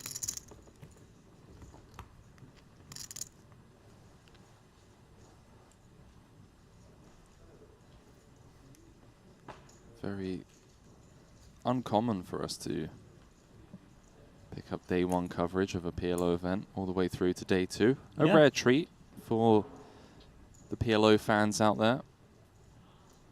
Are you going to be playing Heads Up PLO now? It's not the first thing on my mind, I'll say. I'd rather play some short deck, I think. We got three of those titles coming up soon, too. World of Warcraft? World of Warcraft, that's not my game of choice. StarCraft? I've played it. Getting better, though. You play some games? Just PLO? Yeah, kind of just PLO. A lot of Counter-Strike back in the day. Sure. Yeah, try and refrain from gaming too much nowadays. Think about this. Every minute you spend gaming could be spent towards poker. There's that, but the way that I look at it is every minute that I spend towards gaming could be spent playing sports or in the gym. Pretty much anything else. Yeah. So as soon as this arm is fixed, So what's going to defend here? Middle pair, backdoor diamonds, as well as the wheel draw. Still no massive collision as Watson binks it on the turn. 100% lock on the hand. That deuce of hearts, giving him the 5 high straight.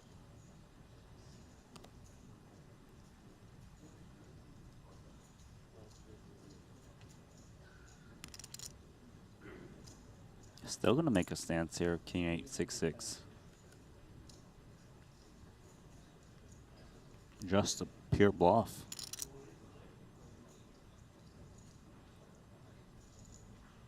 Somewhat surprised at this double barrel, Randy. I would think so. Just really lean into those one pairs. Andre, of course, can have more aces up. More strong ace-X. Yeah, just kind of using like the range advantage, I suppose. 1.1. Raise to 1,100,000. Call. Upstairs, Watson goes. Now up to 4.2 million after a slight misstep from Lubovetsky.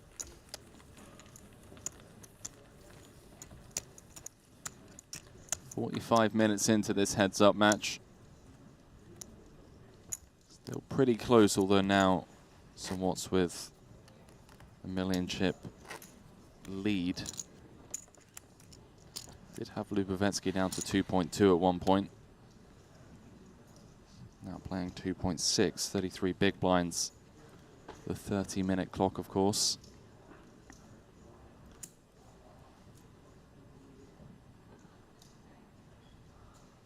Rainbow King 764. Raise 240,000.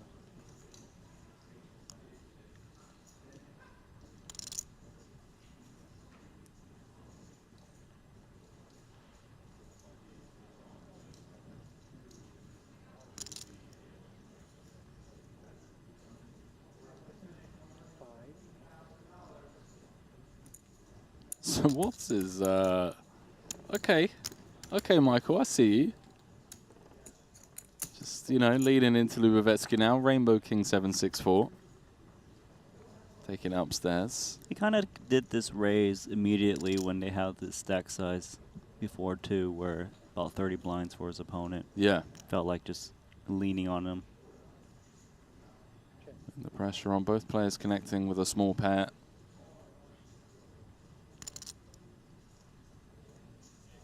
So what's with middle pair and a gut shot? King of Hearts in hand as well. A fun future blocker.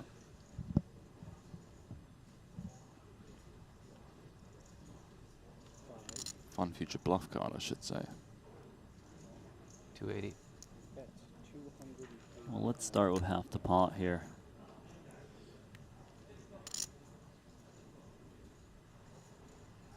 Really not much for Lubovetsky. Just pair threes. No hearts in hand. No backdoor clubs. No gutties.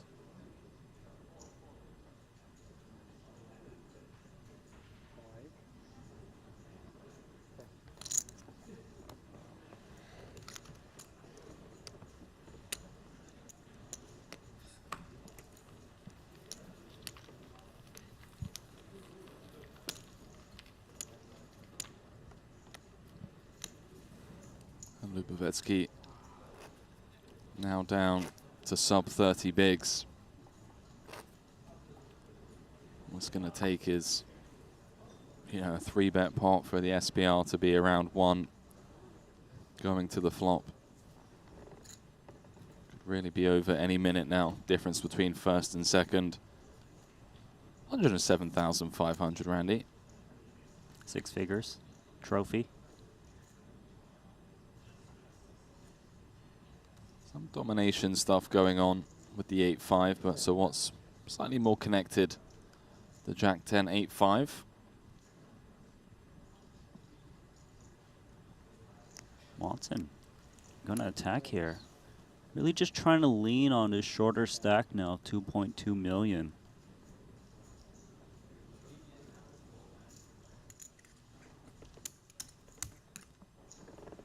And just like this, as we're alluding to, decent amount of money in the middle, 560 with 2.1 behind.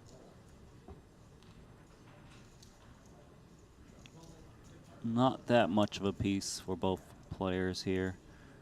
Yeah, very weak top pair from Lubovetsky. I think Sir Watts just finds a way to win this here. Double gut shot, bottom pair, 8 of spades in hand.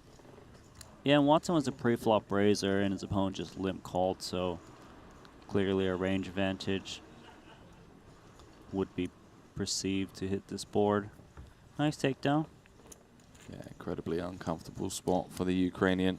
It's obviously very easy when we're at home and we can see it has top pair, but no redraw whatsoever. Right, it's just one of those spots where you just have to lay down to like any turn barrel. Yeah, like say you... Even if you make 2 pair, right? Exactly. There's so many better 2 pairs or straights and sets, of course. Yeah, you turn top and bottom, and now what? Yeah, you just hope it checks through, which doesn't happen.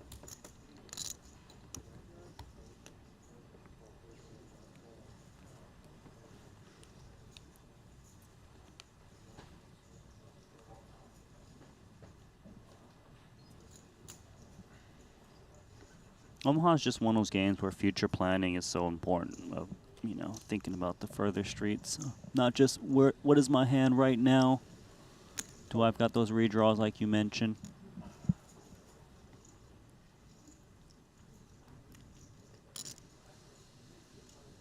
Both players with trashy triple suited hands here. Although Sir Watts is connected all the way through. Deuce through jack.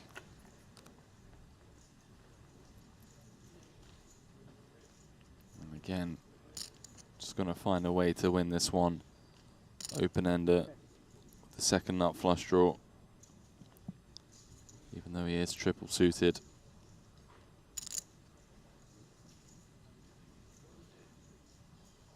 Lubovetsky down to below 2 million now. Yeah, really just been bleeding in this heads-up match. Yeah, really through no fault of his own. Just heads-up PLO variants, no connection whatsoever for the Ukrainian. He's got 24 big blinds now to start things off.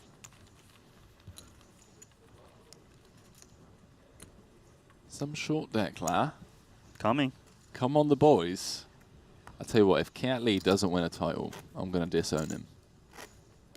How many crossbars? He's so consistent in running deep in everything he plays. I want that man to win a title. Kiatli specifically. Kiatli specifically. In fact, let's wager a bet. What's the bet you want? I want to bet that Kiatli wins one of the 3 short deck titles. Okay. Sure. What price are you going to give I don't me? know. What is the fair price? You tell me. I mean, you tell me. I really don't know. You're the calculus. And boss. You've seen my calculations. Hold on, what's happening here real quick? I see ace, king, jack, 4.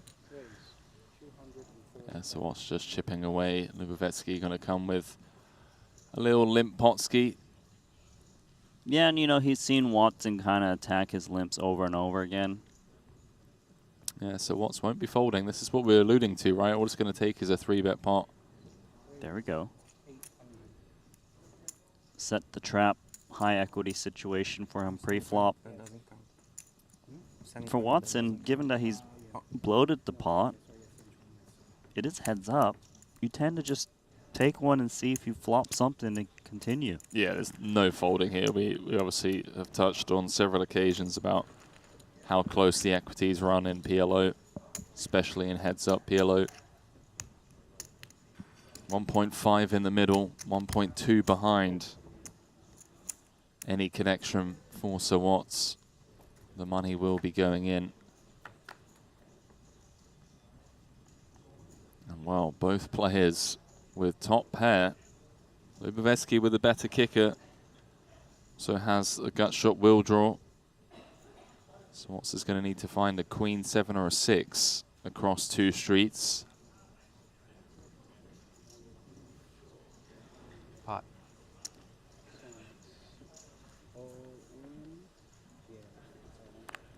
In it goes, Randy.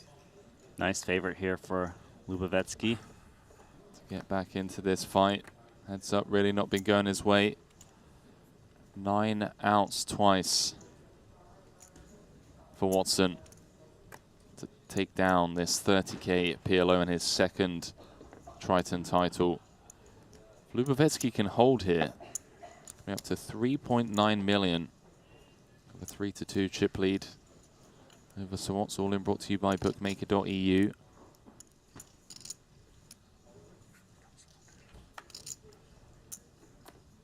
And there's the queen. One of those 9 outs, but note the redraw possibilities for Lubavetsky. An ace-king, 10 or a 3 needed, still has 35% equity with 1 card to come.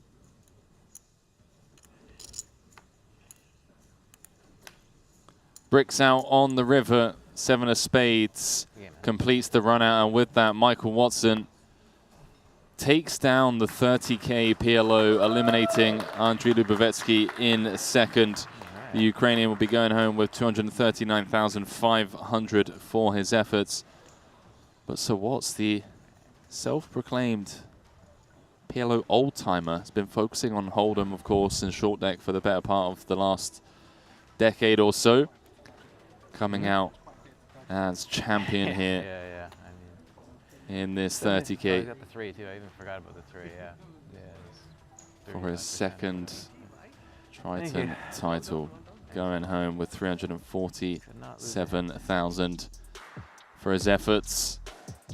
Payouts brought to you by PokerStake. The early eliminations of both Hungarians coming into today as we came back with 4 players. Laszlo Bojtas practically doubling Michael Watson up. Second hand of the day, followed by Gergo Nagy bowing out in third. Then a lengthy heads-up match, Randy, but most of the pots going Watson's way, including, of course, that final hand there, 3-bet pot. Both connecting with top pair. Watson with the 9 outs twice, connecting on the turn, and then still managing to hold on the river for his second title. As expected, Randy, very kind of low ball strategy, given how deep they were implemented from both. And then it wasn't really until Watson had really separated himself and had Lubavetsky down to kind of sub 30 that we saw him then kind of switching gears and playing a little bit more aggressively. Yeah, you saw how Watson took the flow play with that kind of small ball strategy. When he had that chip advantage, started to press on, put in some pre-flop raises, and then it came down to that 3-bet pot to end things. But it's cool to see Watson, one of our no limit hold'em grinders tournament, taking this one down against really just a lot of crushers who play PLO exclusively. So well done to Watson. Yeah, well done to Watson, of course. GG's to our runner-up, Andriy Lubavetsky, someone that I hope we'll be seeing more of at future Triton stops. Now, Randy, obviously, we finished with the long deck. We finished with the PLO. It's time for some short deck. We're going to be picking up coverage of the 25K ante-only short deck event. One of 3 here in North Cyprus. But for now, we're going to throw it down to our MC, Ali Najad, who's going to have a quick word with our PLO champion, Michael Watson. Fresh off of a 7th place performance in the 100K main, Mike Watson popped into this 30K PLO, and promptly here on the second day of play, you have won it. $347,000, Mike, going to your already illustrious total, which crossed the $5 million mark here in the Triton Super High Roller Series. Whether it's 2-card, whether it's 4-card, whether it's short deck, you seem to play it all. Is it more difficult to not specialize in one particular discipline? Does it cause you to maybe have to split your time in terms of study and prep? Yeah, for sure. I think my main focus the last few years has been Hold'em and short deck. Those have been the 2 games, and even splitting those 2 is a lot. Haven't had as much time to really work on PLO. Still a game that I've played a lot in the past and have experience with. But coming in and playing a tournament against a lot of great players is definitely was a challenge. But things just really went my way. It certainly seemed that they did. Obviously, Laszlo Bojtas coming in, one of the most feared PLO players around. I know you get into the online streets from time to time and have a little bit of experience against these types, but when you're sitting here live with 4 left, did you feel like the stage was set? Did you see yourself taking it down? Do you have that power of manifestation, visualization stuff working? Not really, no. You know, I obviously doubling up the last hand of last night, definitely was feeling a little bit more confident coming into today, and then obviously just like set up Laszlo on basically the first hand of the day today. It kind of seemed like, okay, maybe things really are gonna go my way, and they just did. I mean, I just didn't really lose any meaningful pots in the whole final section here at all. A lot of times Hold'em players will get a bit addicted to PLO, given it's got just a little bit more opportunities to just get your chips into the middle, not necessarily in the tournament format quite as much. Do you find yourself feeling the lure of that tractor beam? Oh yeah, absolutely. I think, you know, playing the big pots, trying to flop big equity is very appealing, and you know, I try to keep it under control, especially at a final table situation. You know, you still do have to play the ICM game a little bit, so try to understand the situation and not gamble too much when it's not appropriate. But you know, for sure, I mean, that's part of the game. More big pots, same with short deck, more action definitely makes it more fun. You know, I'm a fan of gambling. I feel like it's always appropriate. Now, you talked about the word appealing. You mentioned it. It's been something appealing here at this particular stop.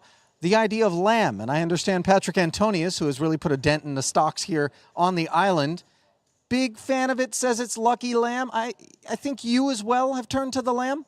Oh, I love the lamb. Great, you know, great meat. Always been a fan, and I didn't know it was lucky, but it seems like we might be onto something. We very much might be. Let's bring out Luca Vivaldi, as he is going to reward you with your second Triton title here, and of course the Shambhala Jewels bracelet will be coming your way as well. Ladies and gentlemen, Mike Watson, your 30K Pot Limit Omaha champion.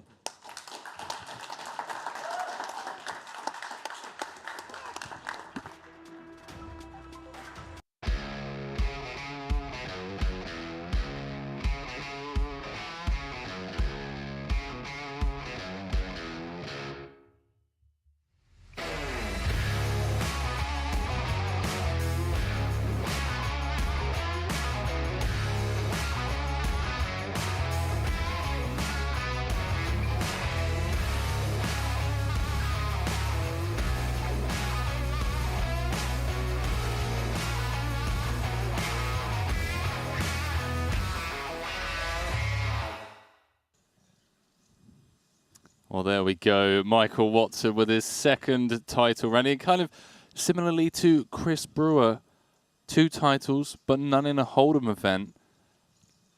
They you in know, the wrong like, game. That's these what I'm guys, thinking. they're really good at Hold'em, but yeah, Are they? Watson. Are they? I mean, yeah. Look, no titles in Hold'em events, but second title for Sir Watson after taking down the 30K PLO. Obviously, massive congratulations to him. Again, another Triton OG. But that is it, Randy, with long deck. We're taking the deuces, 3s, the 4s, and the 5s out of the deck because we now have 3 short deck events to wrap up the series. We're going to be jumping into event number 15, the 25K short deck, currently with 13 runners, and obviously some of our favorite players as well that just, you know, they love gambling up a little bit. If you like to gamble, short deck's your game. You know, you tend to get a lot of big cards and some different nuances, of course. You know, the flushes beating the full houses, and you know we got that wheelie straight 6, 7, 8, 9 ace. That you know, it's some differences. We'll be able to touch up on it as we dive into this 25K. We're going to be playing incredibly deep stacked as we throw it down to the main stage. 13 players ponying up the 25K entry in this one. Obviously, some Ivan Liao Player of the Year leaderboard implications still coming into these final 3 events as Chidwick and Kuhn look to add additional points. But for now, 25K, and look at that. So what's straight in? Cap. He checked back. Ace, king, king with the nut flush draw. I had a hand that was in very bad shape against that hand that would have had to call a bet. But then I rivered him, so I guess he saved money. Yeah, so what's straight away talking about that hand we were alluding to, where he could have potentially ended it 45 minutes earlier, Randy. Had Lubavetsky bet. There we go. Some short deck. Is this a Hold'em tournament? Because it's Watson, Danny Tang, Haxton, and Greenwood. I mean, certainly looks that way. Not many of the Asian contingent. In fact, none other than Danny Tang and Kiat Lee in the mix. And you were saying earlier on off air that that's just because of the way short deck is played. You can kind of jump in with the anti-structure. Yeah. You know, just rather come in fresh later. Yeah. Look at this. I see a Richard Young coming in. There we go. Like he had a lot of food with them. Yeah. Late breakfast. That's from his wedding. Yes. Yeah, he is coming in with that fresh stack. Poker Steak, Randy, we've mentioned it so many times throughout the series, and the reason I love pushing Poker Steak is because obviously we've had several deep runs from Triton players who have sold action on Poker Steak, and today's event is brought to you, the official staking partner of Triton. It's the ultimate platform for staking, and professional poker players around the globe put their tournament buy-ins up with no fees on any purchases. PokerStake is the go-to platform for anyone looking to support their favorite player's journey and celebrate the rewards of big victories. Check out pokerstake.com now and stake your champion. Shout out again to Michael Soiser. Took down the 75k, had a decent amount of action available from PokerStake as Richard Young does come in for his first bullet. So remember, we're playing short deck now. We're using an anti-structure. The button will act last pre-flop. They put in double ante. Everyone put in a single ante. So a lot of chips in there already. And if you want to continue, at least put in double antes. Oh. He does it to bases a lot. I think it's supposed to be really infrequent for. You don't have, or you do okay against aces, though. Sometimes he has ace-king suited.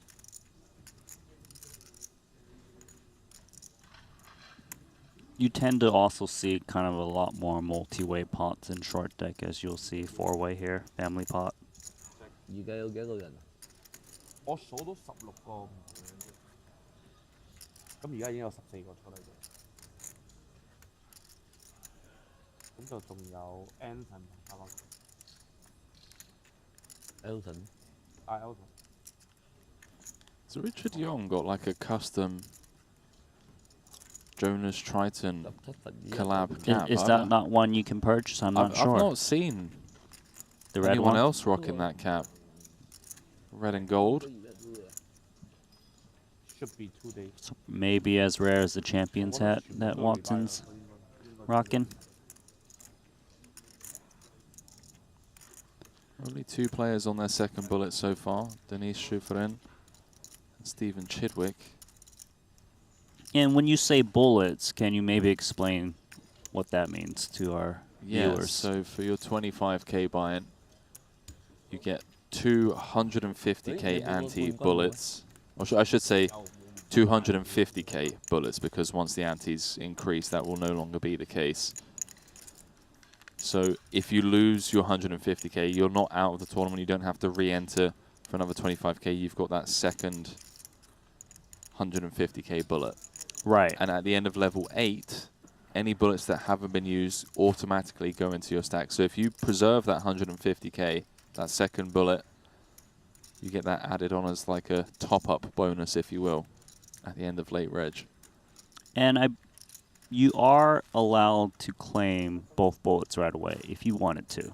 It's not a strategy you see too often. I believe usually it's just Elton that happens to exhibit that, where he wants to play deeper stack. In general, though, you will see players just taking one bullet at a time. Greenwood actually multi-barreling this one off. Danny just got king, queen high and hasn't relinquished yet. There we go. Nicely done, Sam Greenwood. And Greenwood's got a ton of experience in short deck. I decided I can't float. Been playing our short deck events for quite some time. Flop is 10-9-6 rainbow with my backdoor. Do I get lead steal? And if so, do I get lead all in, or do I get small side lead? Small size lead. There's like 3x spot to play. 3x spot to play. 3x spot to play. I would 2.8. probably get like not as many leads as you would in other spots like here. Like Yeah. Your range is not like completely smashing this board the way your Limpal range does or anything. Call. You might still get leads, but I think this one probably is not really the one you want to lead with that much. Anyway, I lead and letting got jammed on and fucking throwing them dead. Love it. You had all in or small? Small. I figured with the back door I couldn't go all in. My hands too good. Truly one of the biggest privileges of calling the action at Triton Super High Roller Series is just our, I don't know what to call it, luck when it comes to players. Just, you know, their willingness to discuss strategy. Some of the best players in the world openly talking about some incredibly nuanced spots. We get to just listen in like a fly in the wall.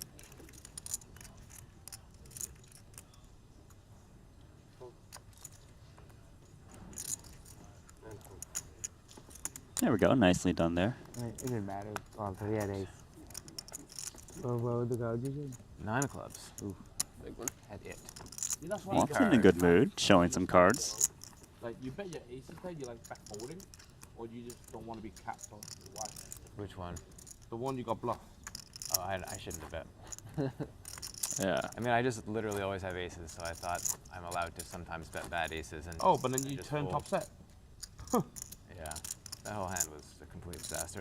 Thanks for bringing it up again. I was trying to forget about it. Oh, it's just I'm trying to learn more about. Oh, I just get, PLO. I make a outrageous fold, and I have no idea. I don't wouldn't think it's go that to my outrageous. play in that hand as a good guide for learning about PLO. That's for sure. But you're the champion. That's true. Says it on the hat. Yeah, so what you really should be doing is learning from Chris Brew's play, and then you can learn from Mike's play. No, I mean, yeah, at the final table, betting that flop is against that guy was a complete disaster. I just can't expect him to ever make a tight fold there. And we're like the 2 cheap loaders, and he opened under the gun, and I had double suited aces next, and I was like, I guess we'll just fucking gamble for all the chips here. And then queen 10-8 rainbow. He checks, and we have like What double seated aces 2x pot to play. Ace 10-4 double. And your backdoors or no? I have 1 backdoor. I just kind of decided like I block some stuff. Like I only have 1 backdoor. Like I can Two-X maybe pot like play. a reasonable one to like bet fold or something. So like I half pot it and he calls. And you turn the ace? I turn an ace. And then I check back, which is probably just a disaster. But Oh, I saw this hand. This was a weird one. Seems like once you get to the turn with top set, you I mean, probably just close your eyes and stick it in, even if your hand is like... yeah, probably. Board rainbow. No, there's a flush draw on the turn. Flush draw on the flop. Turn. Turn. Flop rainbow, turn flush draw. I mean, in retrospect, I think now that I have no backup, I definitely just need to kamikaze it in. But, Yeah. if I have He's pretty backup, likely to have put king jack plus anything in on the flop, and now just like jack 10 is an open ender. Yes, you just need to. Jack 10 still does a gut shot. Oh no, Jack 10 is an open ender, sorry. Yeah. That does. Triton confidently tell I category PLO board. He's an expert. Double gut shot. He's been doing it for Randy, I'm going to step in. Okay, you tell Ike how it is. I mean, it's the second time we've had a discussion post-mortem about that aces fold, you know? Different cast of characters, but cool to see the discussion. Watson admitting that, you know, it was a hand he probably approached it incorrectly. But it's nice to see, you know, them discuss what the proper strategy was there. Greenwood turning top and bottom on the monotone board texture. Yeah, so back to 2 card and half the deck. Let's go. Tang with middle pair and a gut shot, as well as that jack of spades. Yeah, Jack of Spades, obviously the key card. Very powerful.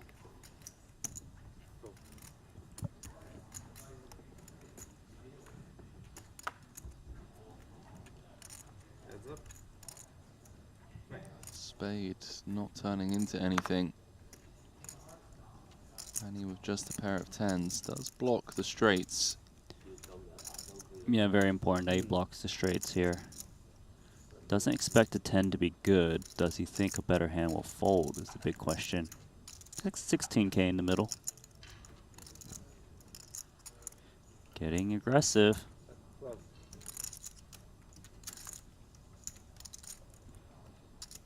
And for Greenwood, Greenwood actually doesn't expect a worse value hand to be betting this way. Like say like 10-8. These hands probably just check down with the queen dropping off. Can't waste your time bank on this. I've already wasted too many today. Might be one of those side calls. All right, I believe you. Oh, big laydown, king 7. Should have used some time banks. That's what I think. What's a big laydown? Danny Tan getting one through. So then you check back to corner or whatever. He's still very early days here. That KO'd or that match queen? 9-7 got there. Then he checks and you check. No, he bet 5 into 1.2 and I folded. You folded? Yeah. And were you right? No. 即叫做咩咧？就係佢會覺得好奇怪，咁唔通飛得好大都 Ivy， 之後 Socia 大 Fucking hard to have a bluff there. Kind of. I mean, it depends how willing he is to put you on exactly aces and turn pretty good hands into bluffs. I mean, 但如果佢哋 I 咁 had- I literally 你 have 話股份，佢哋會覺得自己 100% of the time, no matter what I do at any point in the hand. I guess I might have ace, king, king, something double suited, but like, where the two chip leaders, like, early position, just in Seems the like money, like, you could have I king. just don't 3-bet like anything there. I needed double suited aces to 3-bet him in my head. Or like something really good. Well, no double suited aces available in this one, but how about ace king of spades, Frank It Caxton? seems like kings is a common. But even then, a bunch of the kings combos have a jack in them. Yeah. He's in the cutoff too, which And then if he is has like pretty late position. Watson's laying down ace jack, ace queen. Too strong of a hand to lay down right now. Yeah. Or what he can't. I don't think he bluffs king ace. Yeah. I think the fact that he didn't shove the flop is probably. I mean, it kind of eliminates some bluff possibilities too, though. It's very strange. Nice one for Haxton. Yeah, potential trouble for Young, nut middle pair. 36K in the middle, see if he wants to get sticky here. Wouldn't fault him, of course. Calling one street, depending on size.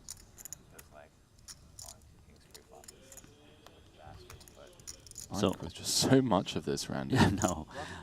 And clearly he would like to let his opponent kind of catch up, so he may come in smaller. 22? Oh, big bet actually, 2/3 pot. We are playing pretty deep, so it's understandable more than 100 antes in. Young looks like he's out. Good stuff. Discipline laydown. That is a discipline laydown. It's just like a kind of a trouble hand, though. Let's just say you turn an ace. Maybe your opponent has Right. top 2 now, or they have jack 10 and now, you know. B25, B30 left. It's on a the river, game where and it's another mid low card. pairs and bottom pairs tend to go into the muck a lot more. I've spoken. Back King Jack 8-7 with a flush draw, which I don't wanna like speak over whatever. Watson. It's probably I'm probably like just waiting for him there a lot of the time, but like he literally gets there with the king high, and he might be able to get me to fold ace high or something and just check back. So I kind of just thought like he wasn't gonna bluff me on the river, but that was an incorrect inference, as it turns out. Eddie did.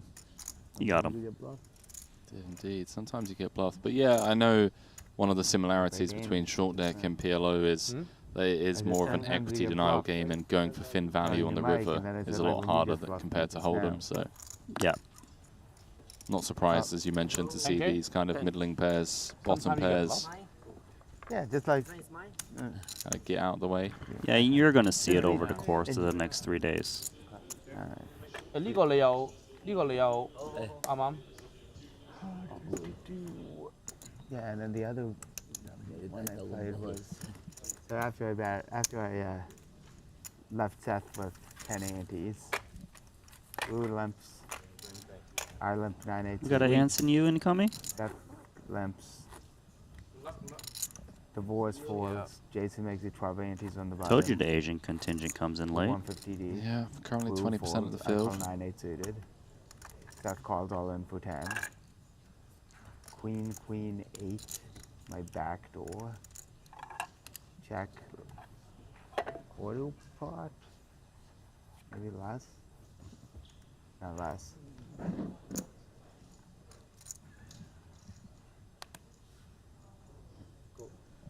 You can check out that hand history 15%. Greenwood's trying to share over on the Triton Poker Plus app. True. He did get bluffed And by Jason Kuhn. I think I would have folded pre too. Playing the dry side pot with 9-8 is pretty horrible. Yeah. Yeah, that's. I wasn't sure about that, but I'm like, hey, I'm closing the action. I'm 150 deep, so like.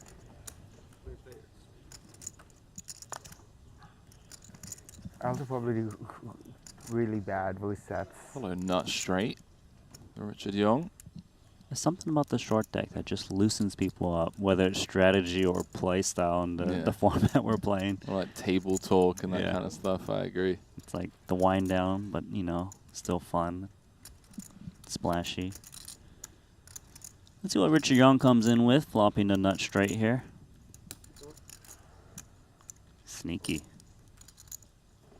Love to see it.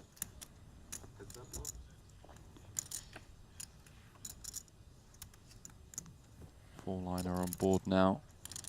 Yeah, so just need a 9 to make a straight, as that ace acts as a wheelie card. 5. Yeah, Young may be a bit upset at that turn card, thinking that if Watson had a set or 2-pair, that he's going to just fold now, but he was stabbing with just Jack I High. also was thinking that I might do poorly with, like, I probably shield cards a lot with that too. Like, would use a hand that's good enough to limp, but not good enough to stick in the final 10 antes himself.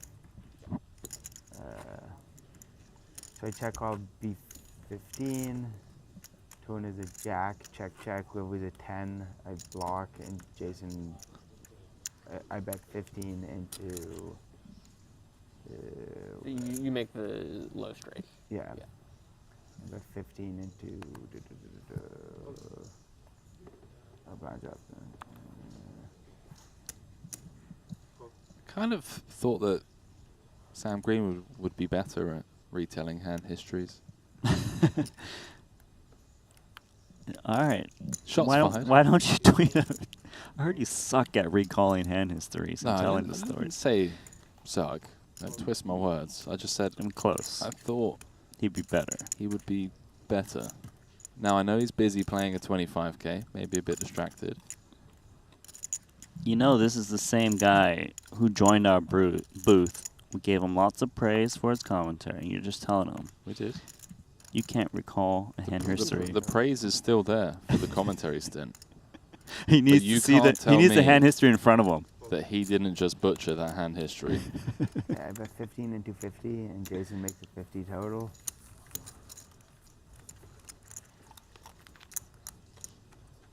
Better? Yeah. A fucking weird spot. Yeah.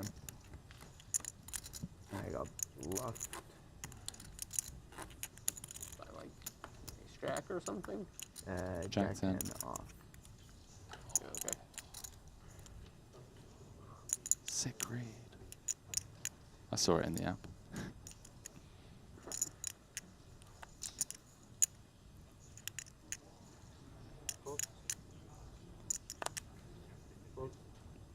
A couple of short deck newcomers in the mix. Got Alex Mazhenkov, first ever Triton event. Currently second in chips. Okay. We've got Dennis Schoferin. I feel like I've seen Dennis before. He was with us in Vietnam. Only played the short deck. Short deck specialist. There we go.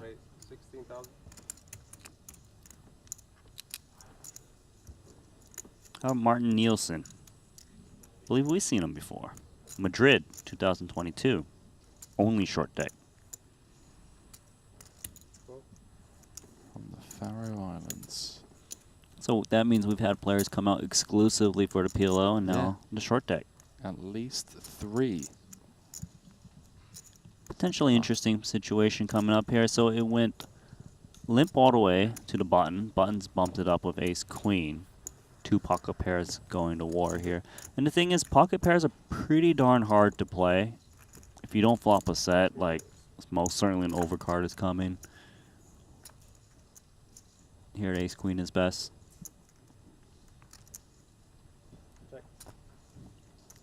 50-5 in the middle.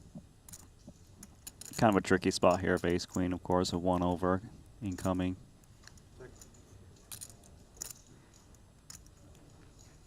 Still going to make a stance and going to get it done. Picked up quite a bit of antes in this pot, 16,000 a man. Nice little pickup there for Anson, just jumping in, late reg. It's Daniel Dvoris leading the field currently.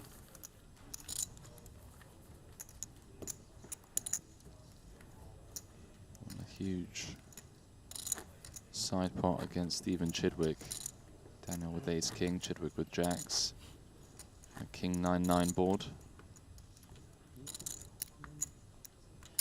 And won another nice one with aces against against Davies pocket 10s. So only 3 players on their second bullet. Chidwick, Seth Davies, and Dennis Schuferen.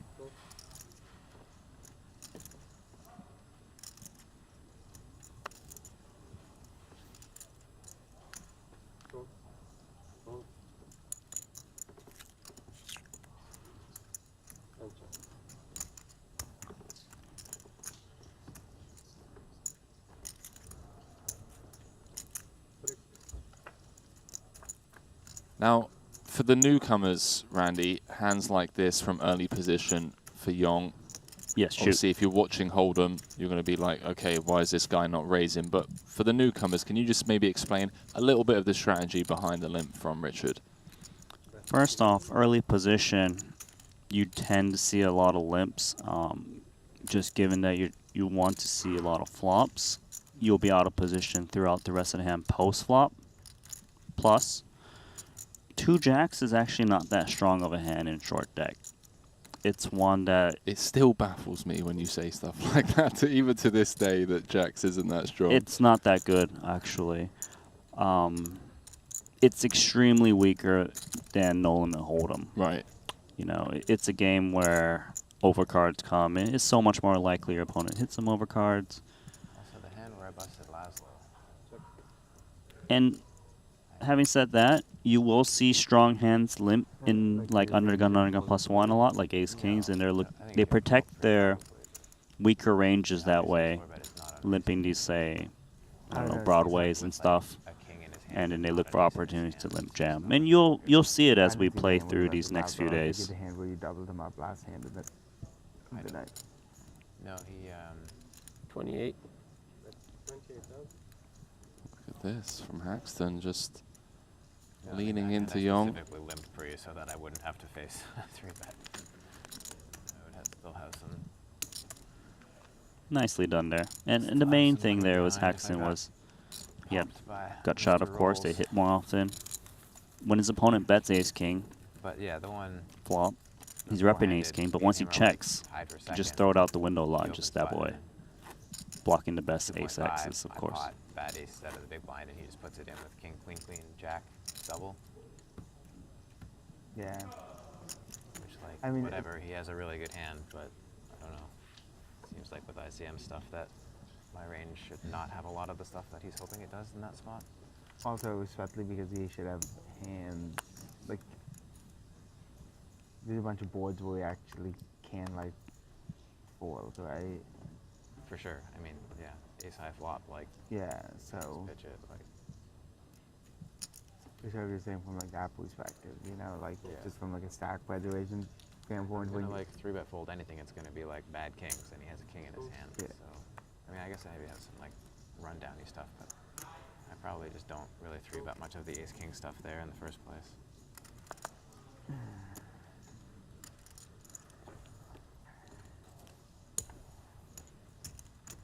But I'm not the PLO guy, so. No Limit Pros discussing PLO. I like it. Maybe that's why they're so open about it. No, there's some improvements they can make to their game. Regardless, here we go. Ace, Queen, 10. Rainbow.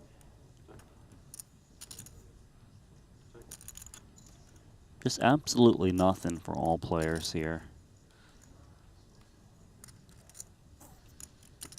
I see 2 backdoor straight flush draws, and you're telling me there's absolutely nothing. Look. Yes, one of the backdoor flush draws come in, but Straight flush draws. the chances of making a flush is so hard in short deck that we had to adjust the rankings such that a flush beats a full house. All right, how much do you want to bet that Greenwood makes a straight flush on the river? Whatever you want, sir. Go ahead. Just give me the money now. So a straight flush in this instance is the 6 of hearts. A wraparound 9-7, 9-8-7, 6 ace. Yeah. In case that might be confusing our viewers in the chat. I actually can't remember if the 6 of hearts was folded, so I kind of don't want to bet. Because I could be drawing dead. I want to be at least drawing live. Dealer. Rabbit hunt that river. I Elton played sang. the worst possible defense yesterday and lost after getting 5 questions right. In the My mix opponent got is 2 Elton. 3? You got 5 versus 3 and lost. I didn't even think to know that was possible. There was a tome for it, which is it's called getting bucknode. You know. There was. Oh. Because you got Your legs. I see. well, I think it's just very bad defense. You know. Right. Yeah. Got it. 3 whites? Oh, 4 whites. Thank you.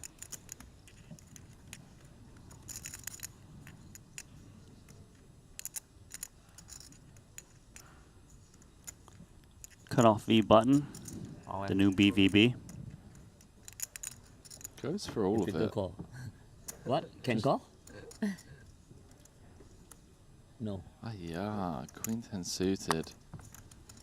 Has to hit the mark. Maybe you're bigger than me. Maybe chop. So brutal, man. Yeah, and the way I found out I lost too was Greg was just like, I woke up to a message in the Lonely group chat, and Greg was just like, holy shit, Sam lost. And I was like, no, that can't be right. They got the maximum. They got 7 points, and I played defense as poorly as possible. Although, one of my defensive decisions I regret, but the rest I think were fine, like population-wise. What game is this? Do you know? League of Legends? Not exactly sure. You weren't paying attention, is what you were about to say. I zoned out one day. It wasn't about Hold'em or short deck. Or Magic the Gathering.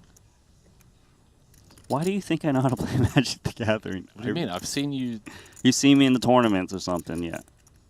No, I've seen you talk about it on your stream back in the day. In fact, I'm fairly sure...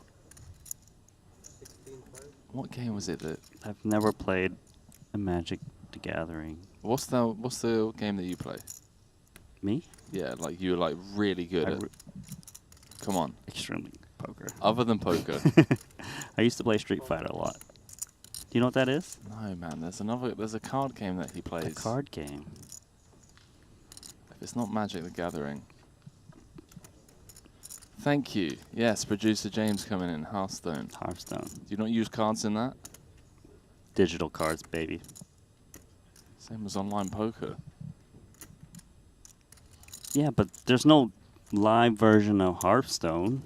Like, just lightning just comes down from the sky while you're playing. Oh. Yep. On a rampage. But you were really good at Hearthstone. Was not really good at it. I just played it.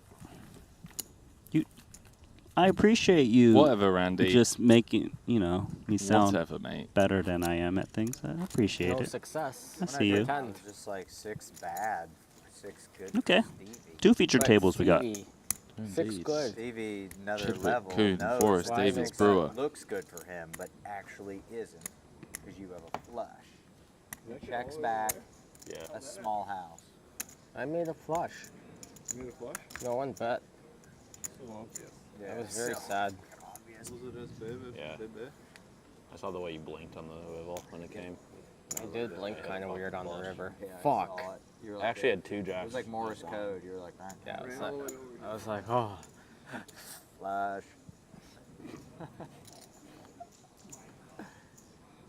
This is a very no limit hold'em type table, isn't it? Size. Yeah. The Western Series. My PP hit the underside of the table. It was like a whole thing. It was quite loud. Really gave it away.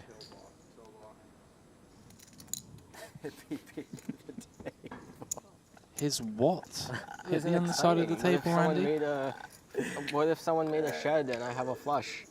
at the table is so fucking funny, dude. Oh, I feel. I feel.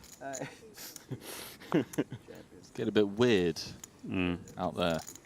It's a comfy. It's a comfy times. That sounds like As something no Ali limits over. Najad would say in the booth.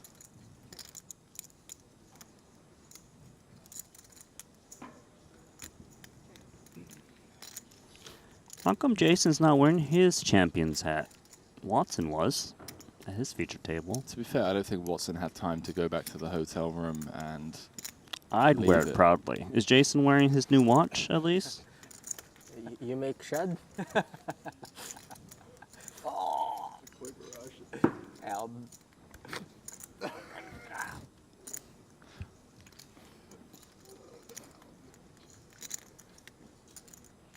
What is going on? What are these noises that are coming out of his mouth? These guys, it's the end of the series. They're all letting a bit loose. Well, 3 pairs no good as Daniel makes kings and 10s ace kicker. Maybe he finds a way to extract value here. No bets on flop and turn. Thinking that King X would take a stance at some point.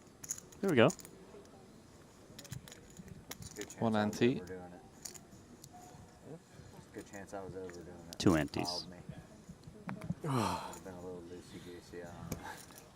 Looks like it's a call. I had a gutter. And a king of clubs. Gunner was not last. Ace 6 of 8. That feels like. Oh, Brewer looking him up. That's how things stand. Chip counts brought to you by GG Poker. Is Forrest way out in front of this feature table. Chip leader of the overall tournament as well. Him, Kuhn and Brewer with a bullet to be claimed. Seth Davies and Chidwick, if they lose their chips, will be hitting the re-entry button in order to buy back in. They're on their second 150k chip bullet. Jason Kuhn chilling on 144k. Yeah, but that one bullet is worth representation of 150,000 chips. So Yeah. technically, he has a 300k stack. Yeah. So while he's 4th right now, he's got more chips than the 2nd and 3rd place holder. I make much house. I make many house. You got the Nest cam or? You guys not make many house. Vivint. What'd you say? I was hoping for that. Yeah. Top ace. I think no. We got them for security and for solar. I would like house. I think I had a couple. Maybe at least. Oh yeah, I had one house today. You had one shed? I did, yeah. Took her down too. I made a shed with the ace 10. You made some quads. That was cool. You made 4s? No, he made some quads. Which I said was cool. With the Gretzkys. Oh, you did? Seth did. Oh, King that's King 9-9. right. I forgot what they were. Yeah, I made 4-9 so far. 4-9.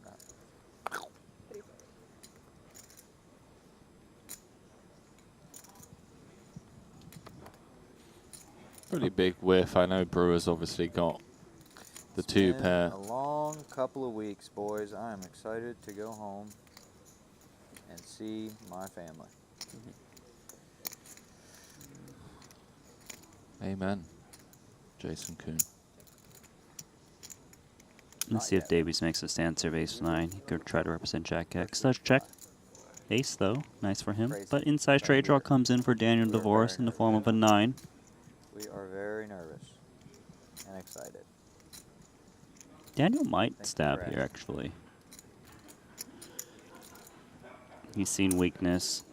He's in an early position, so he's got all the ace-kings and ace-queens that would limp under the gun. Expects the 7x to lay down, as you just saw.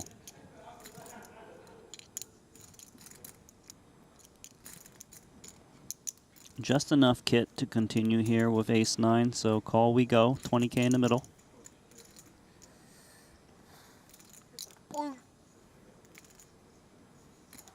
Seven would have been good. What are all these noises going on at Just the like, table? you know, it's like they got these buttons, kid toys or something. There's so much going on right now.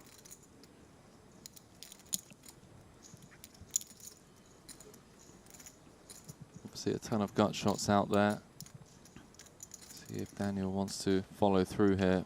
So Daniel's not actually worried about the 7x that much because 7x is perceived to just fold the turn.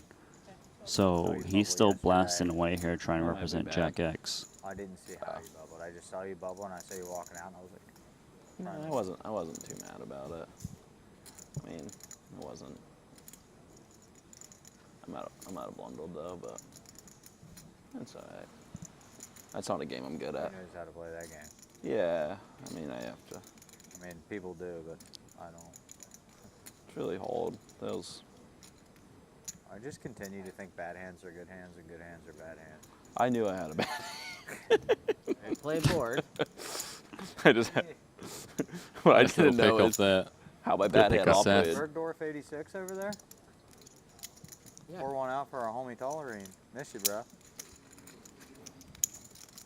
What I didn't know was how my bad hand went for 12 big blinds, blind was blind. It was pretty bad. Do you ever bluff ace-9? 10, 10, 7 deuce. Blind v Oh. blind. The brewer hand on Yeah. the bubble. The one he pot- called out of position, The BVP. pot call, yeah. If no money go in, probably not. If little money goes in, maybe. Little money went in. Got me off a house. What's your favorite short deck hand? Yeah. Aces. What suit? Name it. What's the suit? Well, that spades $2,000 bucks. I got Jack 10 of spades right here. We're sweating together. Sorry, it's 2 7s. Sorry. Not happening. Still alive. But there's that glimmer of hope as he does. This is exactly V-pip how I this play one. Jack 10 of spades so far. Ace queen here for Brewer.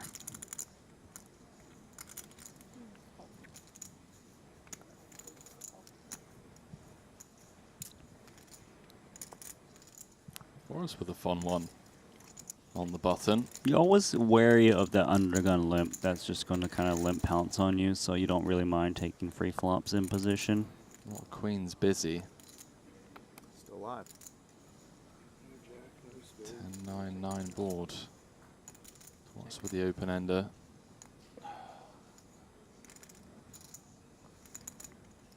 Yeah, let's see if DeVoris takes a stance here when it gets folded to him. He technically is most likely to be holding 9x, given he's got, you know, 95% whatever, some odd range on the button. Bet we go.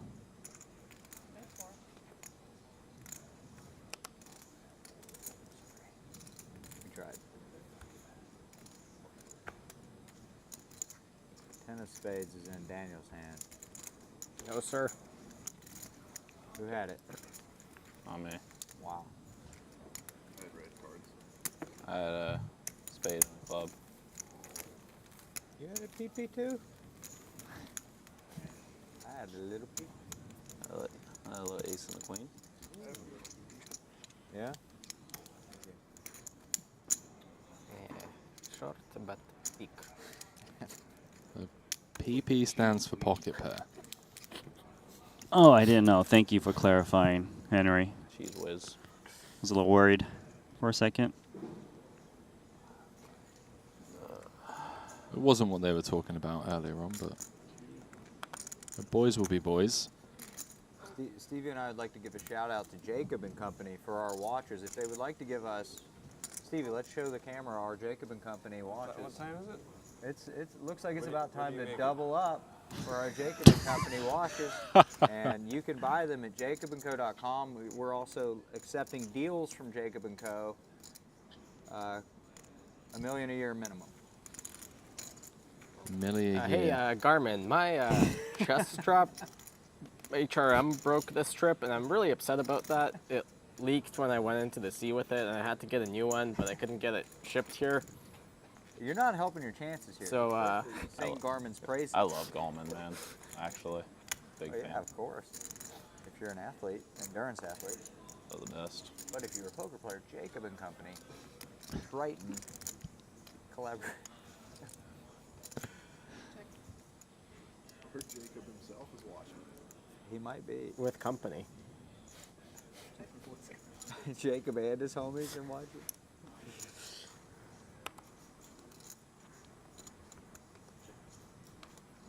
Gonna check through on the King Queen 9. Love to see the light. I like the double up time. What time is it? Time to double up. What's Garmin? I've never heard of it. Is it a watch, is it? Yeah, they used to make GPSs before, you know, when the physical item. Right. And of course, with the iPhones and the apps, had to kind of change up their strategy. The one thing I know in life. That is oddly specific that you know that, Randy. Did you read an article or something? No, I used to own one, that's why. The GPS, that is. He's again going to be good at Showdown.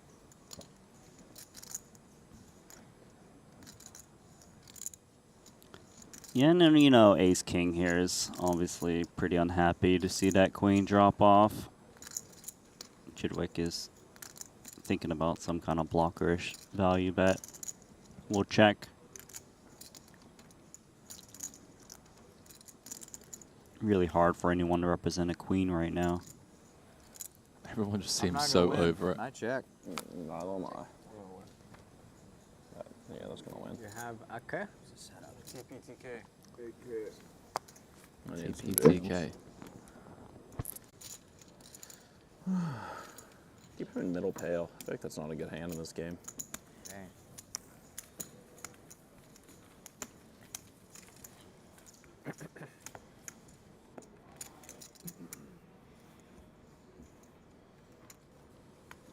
TPTK, we're learning all of the little abbreviations today. The PP, The last one, TPTK. No, but you know, if it's a small enough field, we could probably tell everybody, hey, let's make one pot limit pre-flop. Yeah. Is there's two more, right? The main, and then there's Main like a and then turbo one or something? 20K turbo. Dang, that's it. That's it, huh? 2 more days. And then just normals, the 3-bullet 100, right? Yeah, this is the only one that's not This is the classic.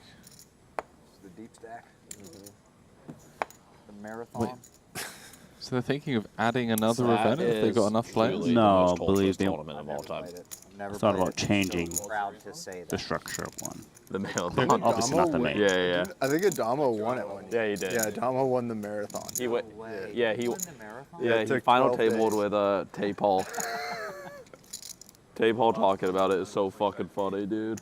Imagine how many big blinds Adamo had in the marathon that he won. Yeah. He probably just had like 800. Oh my. BB for 100. Quads. I don't know, man. I have 1,000 big V-boat. blinds. The whole Figured wire out. to wire, 1,000 BB. Ouch. The disguised one, too. Fucking getting all in every other hand. Dude, it's like an 8-8 tournament. Yeah, it's like the main event. Longer than the main. It's crazy. How do you play quads, Randy? It's tricky because You know, 6x isn't really going to continue against a bet. There are those gut shots. He's just going to throw a little bit out there, just hoping someone peels, say, like a 10-9. It really was. A7, Stretch trying to Mike hit won something. everything. He really must have won like 5,000 big blinds between like 12 tournaments. Oh, yeah. Jason, he might think he's up against 8x. Dealer button most likely to hold 8x. Trying to extract value now. They did just flash the watches and say it's double up time. As played, Chidwick is thinking, well, since I'm holding all of the 8s out there, you must have a bluff. Although he does have a full house. Some open-ender, maybe like an ace-7, ace-9. So he doesn't want to blow those hands out, I believe, with the re-raise on this spot. Trying to look weak. Like, you're repping the 8. I'm gonna have a backhand ready for Give you the rope. next time, next stop. I wonder if we'll be able to play in London.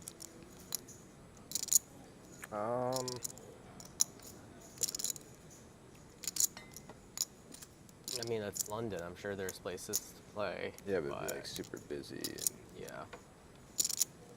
And yeah. I guess I'm like thinking I've run through Jason. Hyde Park a bunch, and I don't remember seeing a single outdoor tennis court, which is kind of weird because you'd think that they'd just be everywhere. Yeah. I do an Hopefully we investigation, can I just check the find. satellites. Hopefully we can just find like one that's like a quick tube ride that would be like in the suburbs or something and not be busy or something. Because I imagine anything close is just going to be like impossible to get on. Actually, yeah, I forgot. Tricky. The last stop there was a Stars one, but we can just definitely ask the Triton people. Yeah, they can just handle it for us. And they'll just find something. Yeah, that's a good point. Yeah, I'll train in the summer. Yeah, I need to get that backhand now. Jason with the check raise, check turn, check river. He's thinking, well, if Chidwick had an 8, definitely not going to check back the river. Vegas is already. So I'll get value from the 8 no matter what, but I can also extract value from missed straight draws. The best of both worlds. Doesn't really get any cold. See what Chidwick Maybe wants to early in do. the morning. Early in the morning, yeah. He's holding 2-8, so like, what value can his opponent have Even besides some fucking random 6 check a.m. raise that hits a king or It's jack? not that bad. It's like 85 out. 80. Hot size bet on the river. Never be too careful. There we go. Saved himself. No double up, but does manage to save himself some chips. Even saying you can never be too careful. All right. Nice. We are going to be switching up the table when we return from break. CV8888 guy. Fuck it. I'm just going to go for it. So I made it 8. Oh, I don't want to lose those guys.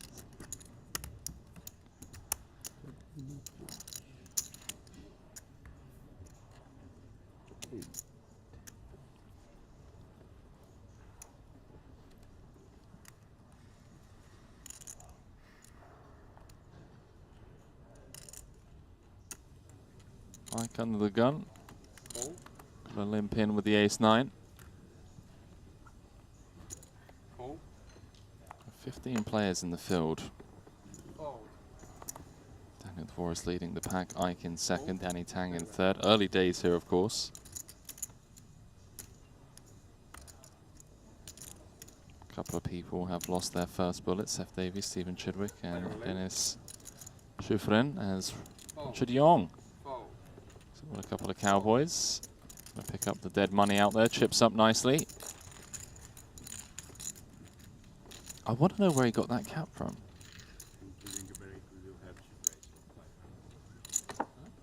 That feels like a custom piece, right? Jonas Wood, Triton collab. Table swaps and we Feels stay? that way, given that Okay. only one of the Thank you. co-founders has We'll got it. No, we stay. We're here. Huh? Still here? Still here. So we will be getting Danny Tang's table. Oh yeah, this is the last end. Table I 2. know this. Catley over there as well with a couple of the There's only like Short two deck modes, specialists. And it's like you're either getting like aces every other hand, or you're getting like jack six off every other hand. I mean, that kind of checks out because neither one can last very long. You blind out really fast when it's the second one. I just feel like it's either every time I look down at a hand, it's like, wow, another sweet hand, or I'm just like, man, I haven't played a hand in like, I haven't played a hand in 3 hours.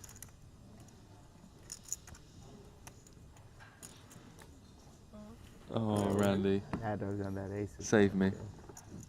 Watson gonna get aggressive here, ace-8 suited. Act like on a medium hand this time, but. Nice I got a pickup. medium hand too. Jack 10 suited. Dog. Better. Better than Jack 10 suited. PLO champ. So Watt's just jamming with the suited ace-X. Thank you. So with that, heading into our first break of the day in the short deck stage of the series, Randy. 3 short deck events. Going to be covering this one all the way down to a champion tomorrow. Daniel Forrest leading the field overall. Ike Haxton second in chips. Chip leader at this table as we welcome you back to the break desk. Randy, obviously incredibly deep. 2 bullets in this one. So we're going to be seeing quite a lot of limping at this stage of the tournament, right? Yeah, you know, you've seen it, but just in general, the way short deck gets played is you kind of want to see a lot of flops given what everyone's putting in a single ante. So you'll see the limping, of course, with some traps as well to protect that balance range. And yeah, it's a fun game. You're going to see as it develops over time, as we progress through the tournament, how people adjust their ranges. Then we get into the prize pool, and then things tighten up a bit. And, you know, it's definitely some differences in No Limit Hold'em and PLO. Of course, I mean, long ways to go before late reg even finishes. But for now, 100 antes average, so expecting to hopefully just see some collisions on the flip side of the break where, you know, these limped pots, a lot of people do get involved. We're heading to a scheduled 15-minute break. When we return, we'll be resuming coverage of event number 15, the 25K short deck ante only. See you guys very shortly.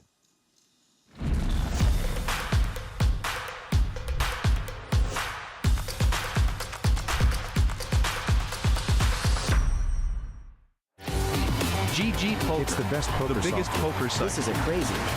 No way!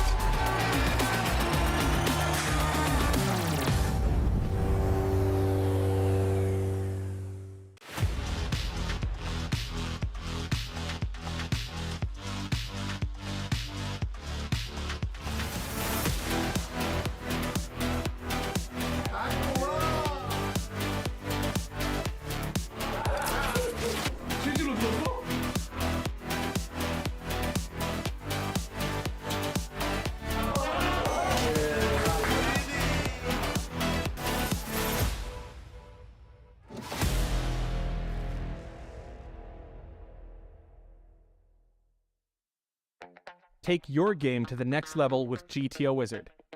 Practice against GTO on all your devices. Study any situation from pre-flop to river, we've got it all. Upload your hand histories to uncover your biggest leaks.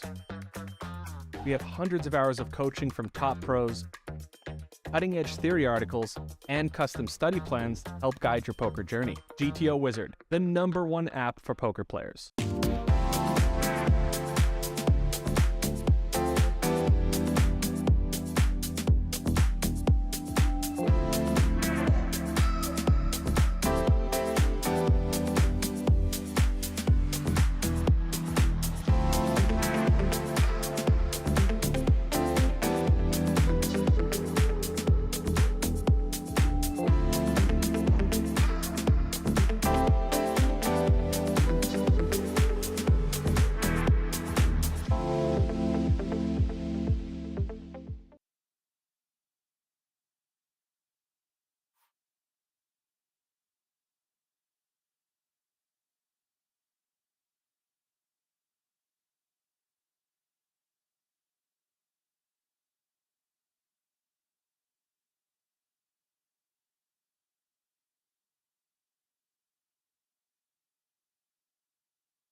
For his last 415,000, as we'll play an almost 1.2 million chip pot. On his feet is Lubovetsky looking on. He's working out the equities on the side.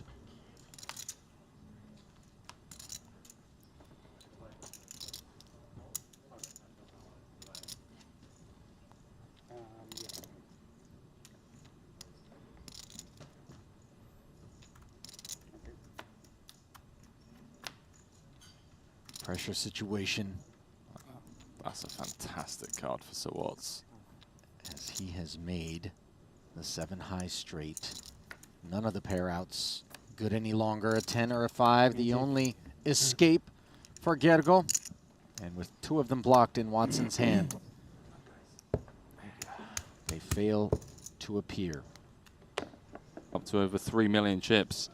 It's reduced the gap significantly. See if that continues here. Is it safe to say we know who he's rooting for? I don't think so. I think he's just saying He's that. just commenting? Yeah, Lubovetsky's been hitting the flop. Couple checks. 180 in the middle. Back to 50 big blind effective.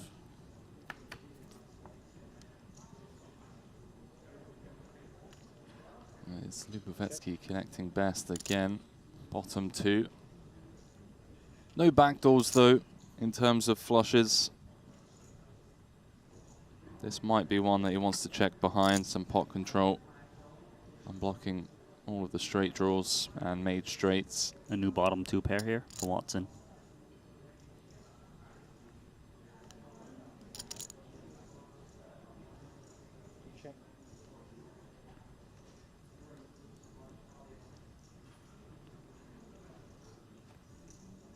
Both players seem very content to check this one down to the river as Lubovetsky now improves to top and third pair.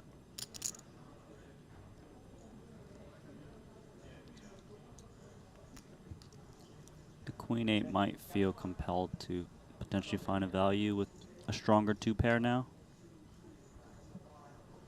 Yeah, flop check, turn check, river check. Definitely going to go value hunting in the form of 2/3. Watson is going to snap call here. Nicely done, Queen 8.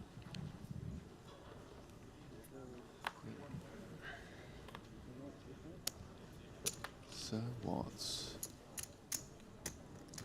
Closes the gap, 200K difference now between these combatants.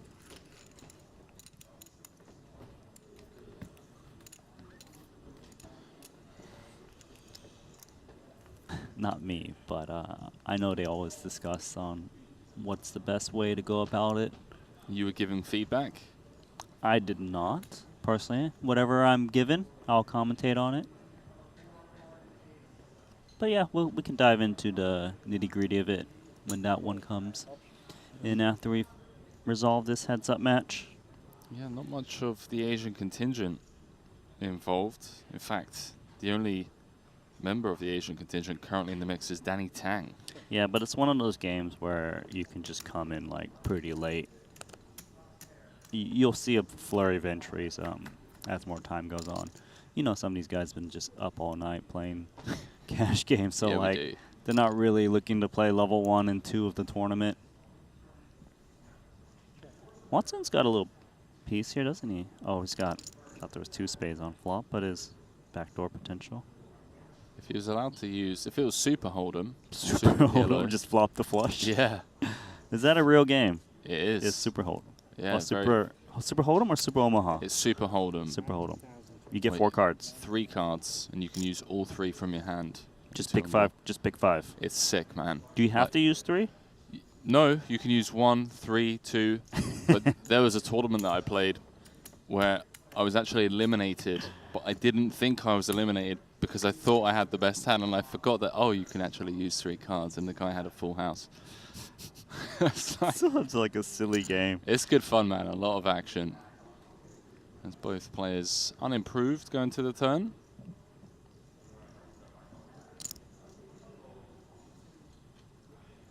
A tough one to multi-barrel here for Watson.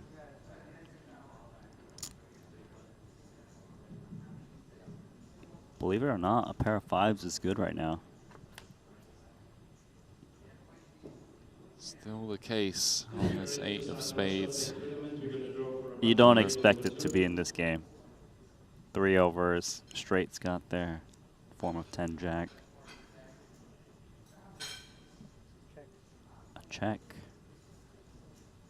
This would be a nice pickup if it checks through a pair of 5s. Watson needs to make a bet to take this one down. 360 in the middle. Yeah, it's an annoying one having like the deuce and the 7 blocking some of the draws you'd want Lubovetsky to fold.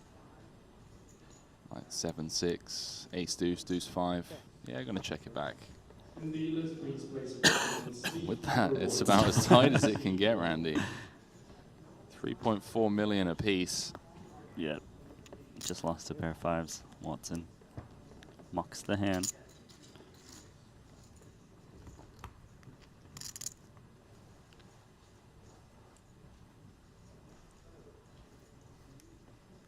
Very uncommon for us to pick up day 1 coverage of a PLO event all the way through to day 2. A Yeah. rare treat for the PLO fans out there.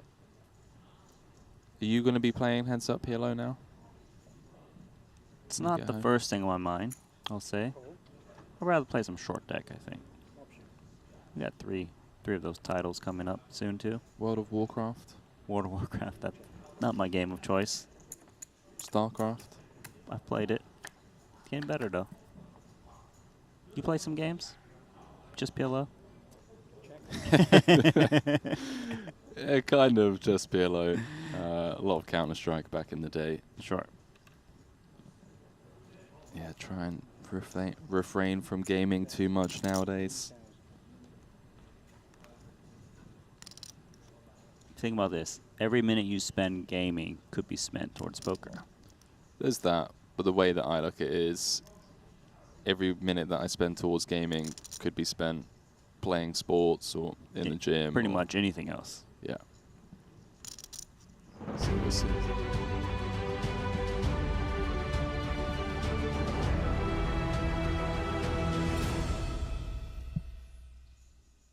And welcome back to the Marriott Royal Diamond Hotel. Ali Nejad alongside Henry Kilbane, drawing the curtain slowly but surely on this 2023 Triton Super High Roller Series. Of course, we did witness the rapid end of that 30K PLO event, which was won by Mike Watson earlier today.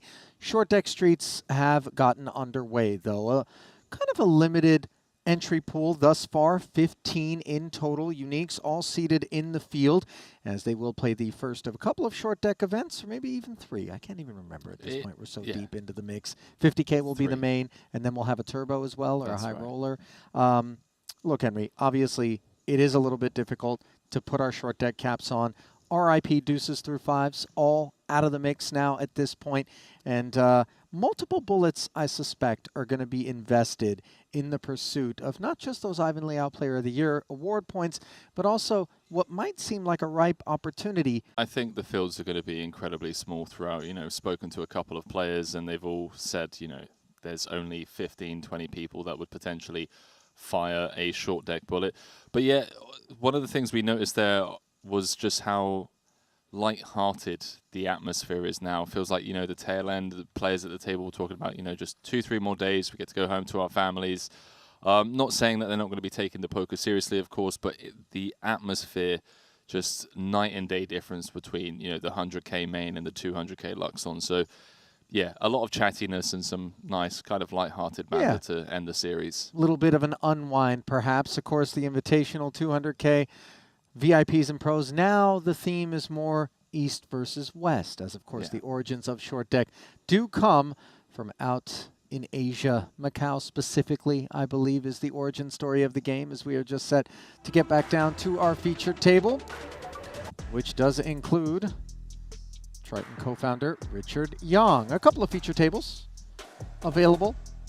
Take your pick, as we will be bouncing back and forth with the 2K ante, button double ante.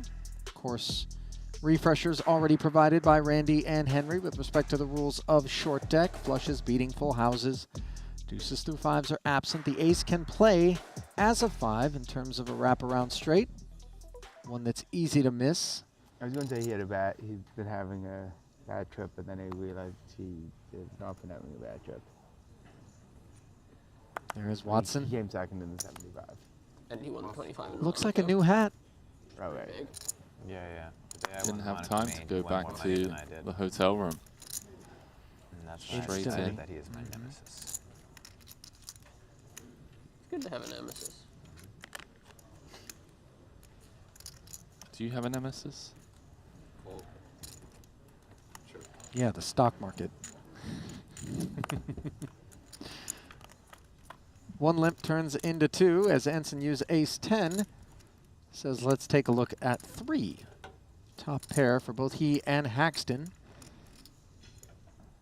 Yeah, maybe trouble for Haxton here, given that he completed from the cutoff and Anson opted to check on the button. It's actually Sir Watts coming firing with an overbet on the ace-king 9. 18 into 16, running into 2 top pairs.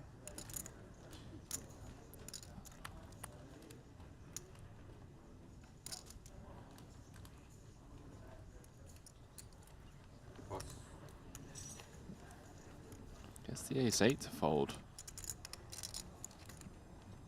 It's a hand that kind of lacks future Where's, on a board like this and isn't going to want to face multiple barrels, obviously, with other players involved. Also becomes an issue. He was like only here for a couple of days, I don't know. Turn card pairs Watson's jack as Anson I saw him at the party the night before the 200K. picks up a gutter. And then I think somebody said he had left town the next day. I mean, maybe he thought he was going to get in and then didn't. I believe they're talking about Tom Dwan. Seems likely. What? Seems likely. So what's not slowing down? No, another 80% big barrel. of the turn. 40 into 52. Max pressure being applied here.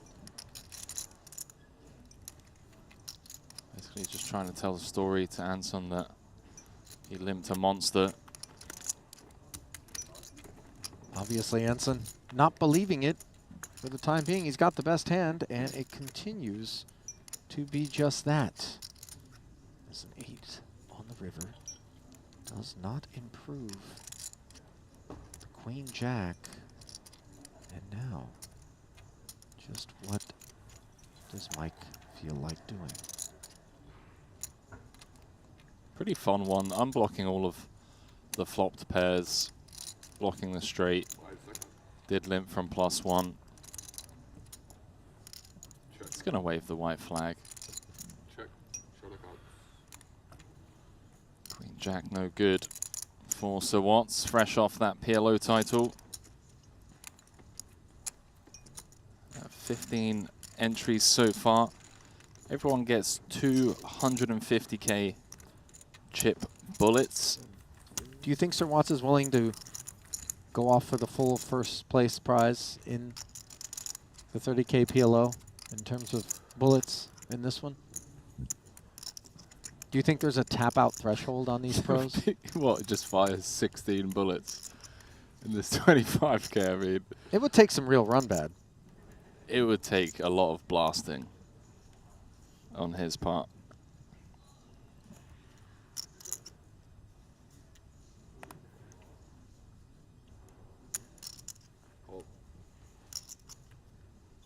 Looks like on the other table, Kiatley is going to have to fire his second 150k bullet. Top 2 against flopped quads for Alex Mazhenkov. A couple of players in the field that flew out specifically for the short deck. Alex Mazhenkov from Ukraine, as is Denis Shufrin. If you look through their Triton track records, they exclusively play short deck. Martin Nilsson as well. Short deck player, came out in Madrid. 3 offsuit ace X's, which convert into middle pair and bottom pair for Greenwood and Hexton respectively. Got shot straight draw for Watson as the ace serves as a 5.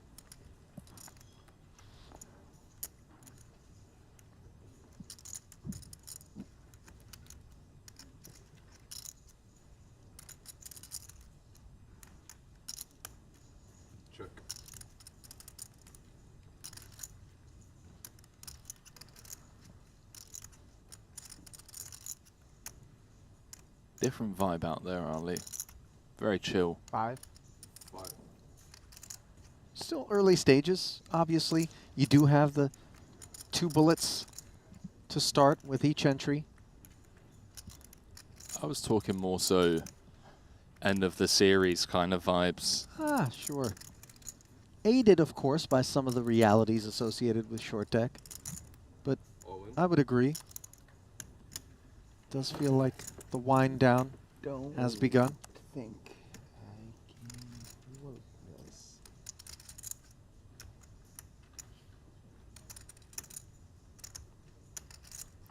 What did Greenwood just say? Believes he can't fold this?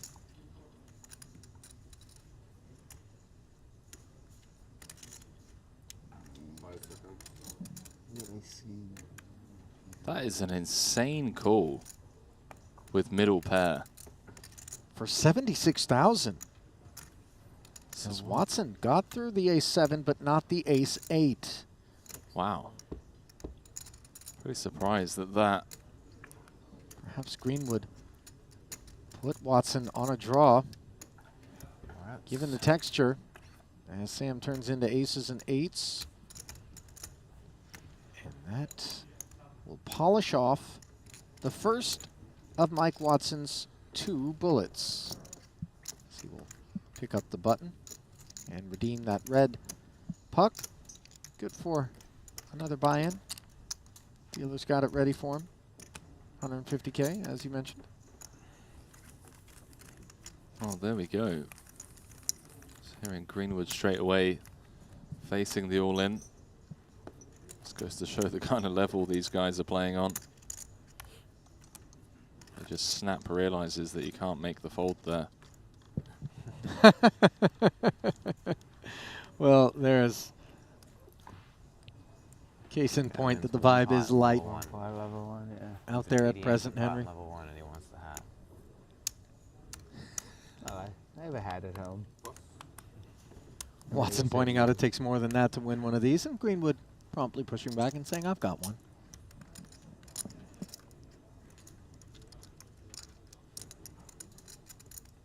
Yeah, Greenwood winning his first title back in Vietnam Final event of the series, the 20k short deck. He came second in the 100k main for 1.9 million. Second to Jason Kuhn. You know what the one takeaway I have from half watching like a couple of things at the game set? Jay's game yesterday. Jay's vaunted outfield defense is as good as promised. It does seem very good. And everything Paxton else. tried to slide in here with a couple of sixes. Prompt wag of the finger from Anson's ace-king. Like, what the hell happened?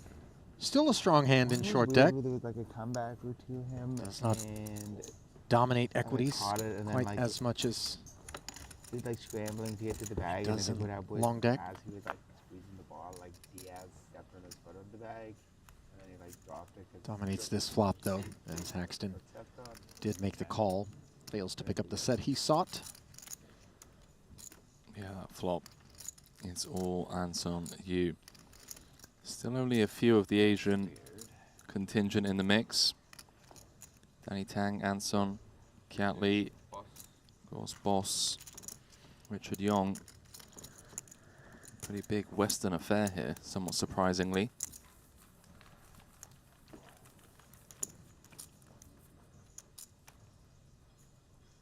I mean, obviously a little bit more enthusiasm for the game generally coming from the eastern side of the player pool, as we mentioned, given its origins. But with that said, I think a lot of study and a lot of effort has been put in by the western part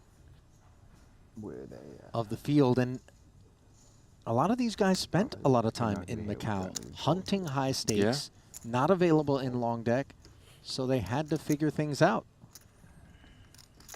And as we've seen, based on the number of titles won by Western players, they have certainly adapted. I'll tell you who I'd love to see win a title. That man right there? Richard Yong for sure. He's had a couple of deep runs, crossbars. But Kiat Lee, man, it's been so consistent over the last couple of series. So many crossbars. I'd love to see him close it out. Richard Yong looking to close it out from the button with the ace-7 suited here, as limps tend to attract other limps. All in. All in. And on this occasion, the under the gun limp for Haxton deemed strong enough to jam. As Yong has run into 10s. Ace-7. Still note the equities, 40% for Yong.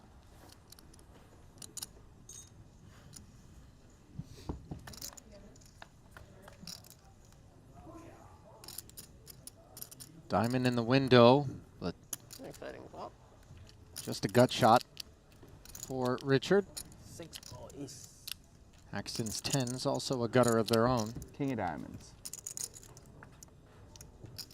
No. 7s for Richard. The 6 no longer serving his purposes now, as that would give Haxton the 10 high straight, and on the river the king will polish off Richard Yong's bullet.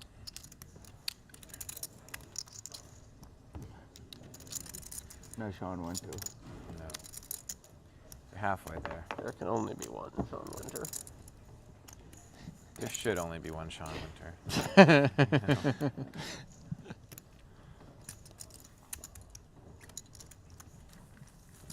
Yeah, this Sean's first ever Triton Super High Roller Series. Looking back to the hands of that final table, and like every time he made like some stupid tight fold, it just ended up directly screwing me over. Super High Roller tournaments in general, but I was very really much a impressed stranger by to the short Queen deck 10 is my suited guess. fold when he had you with Queen Jack and O'Dwyer with 10s behind. Yeah. And then I get to raise fold. Yeah. Instead of him busting. Well. I mean, I guess he would have He busted. was drawing dead. If he didn't move Already a in, he queen. would have definitely busted, right? Like, he wouldn't have folded if he was going to win. Call. Call. Cool.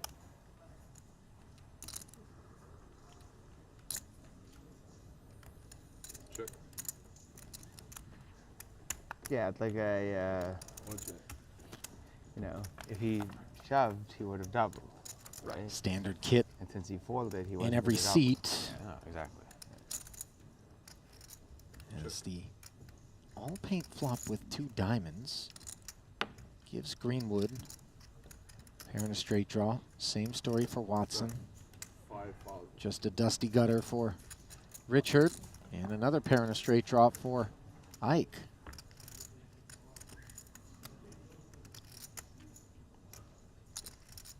See how Ike wants to approach this one. Top pair, open-ender.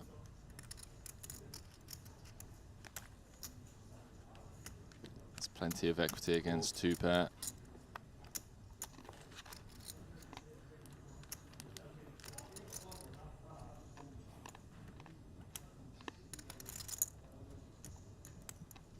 Greenwood surely realizing that his 2 pair outs are cooked and that his opponents can certainly have a 10, blocking some of his outs. Certainly turns this one into a bluff. There we go, upstairs to 19. Certainly prefer that over check calling.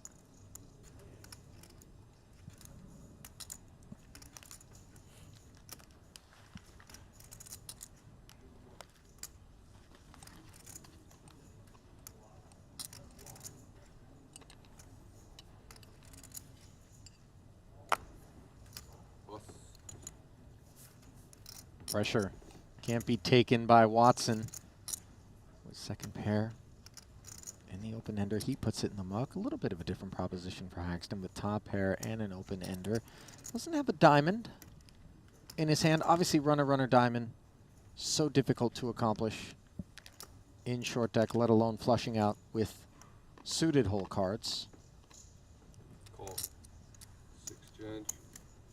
But 6 change. might there be some sense that from time to time Greenwood has just the flush draw? We've got our answer. Certainly have some ace-X of diamonds under the gun. Haxton a 4-1 favorite. Should this go to a river? Definitely other ways Greenwood could win this pot.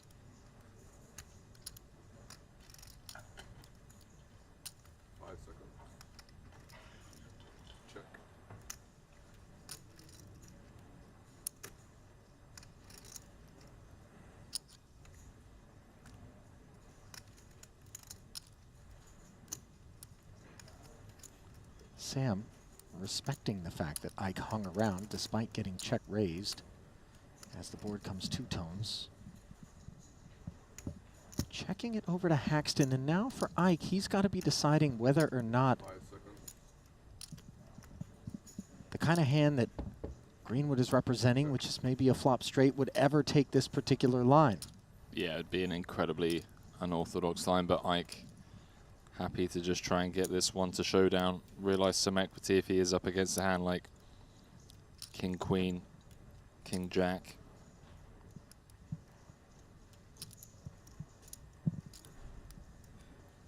Maybe a set. Go ahead. I was going to say maybe a set. We had like Queens or Jacks. 5 seconds.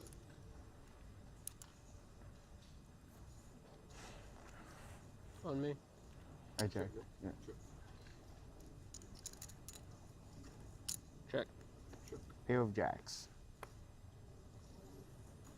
So Sam took one swing at it, and Ike's stickiness left him a bit bashful from that point forward. Yeah, on the 7 of spades turn, no diamond rolling off. Got a little hard to tell the story. Yeah, you can see he's pretty unsure about it.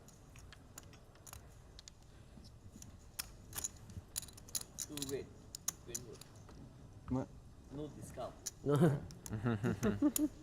Keep an eye on him. Boss getting a kick out of it. He just raised Jack, pair of jacks. He might be VIP. Call. Call. Watson campaigning for Greenwood to be a VIP moving forward, given that line. I think we have inadequate data. I foiled them and just. We'll take a few more of those lines. Back, you know.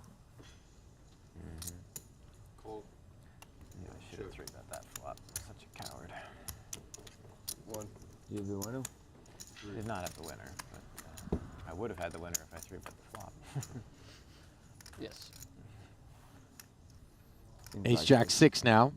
There's 4 players taking this one. Check. Greenwood the gutter, second pair for Watson, checked over to him. Axton has at least a 6, and Anson Yu with top pair. Yeah, a little something for everyone. It's one of the things that I love about short deck is, feels like with all the limping, that collisions are to be expected. Bet 8,000.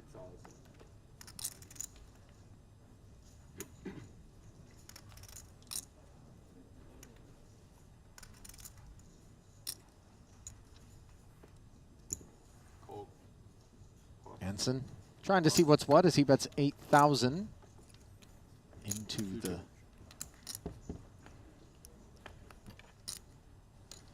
$18K, was it? Check. Yep.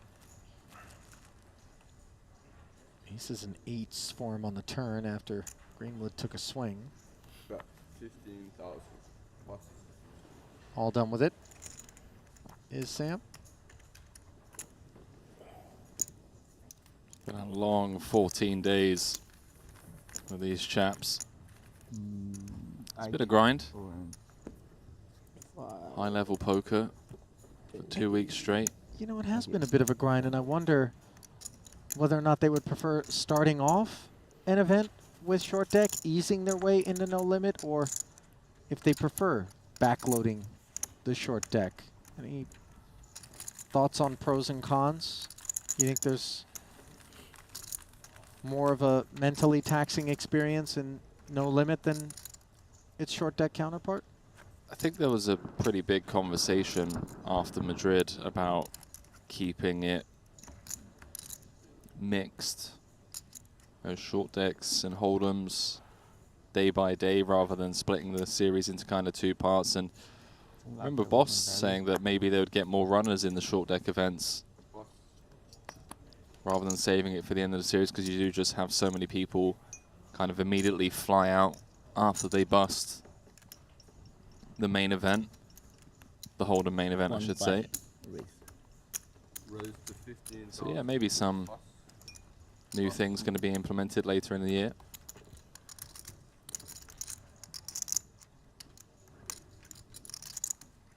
$15K being implemented by Richard Young. I don't think I can call him boss. Boss is Paul Pua. But co-boss seems unfair. I think we're good. I'll let you figure that one out.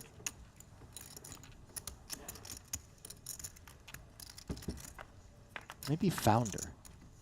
Founder's a pretty good nickname. 10 Jack King Rainbow as Greenwood picks up the 2-way straight draw. Richard with bottom 2, and worthy of note, Henry, the Jack 10 suited is really a powerhouse of a hand in short deck in terms of the equity it has even against a hand like pocket aces. Just so much reach, so much potential. And it was always in better shape than 8-9 as it remains. 20K follow through, and Sam's all done.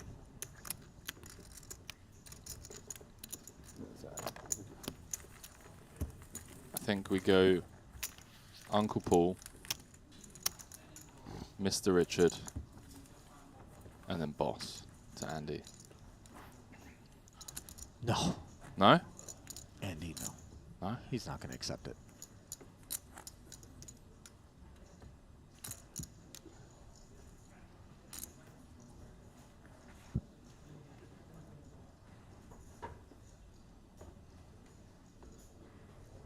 Too humble.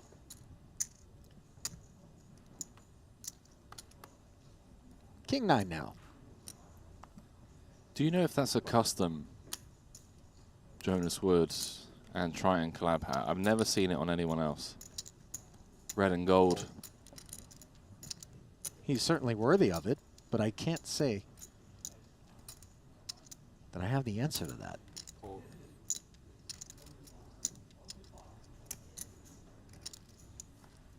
Paxton limps the Jack Check. 10 off. In comes Anson and Sam Greenwood as Watson with the 8-6 suited.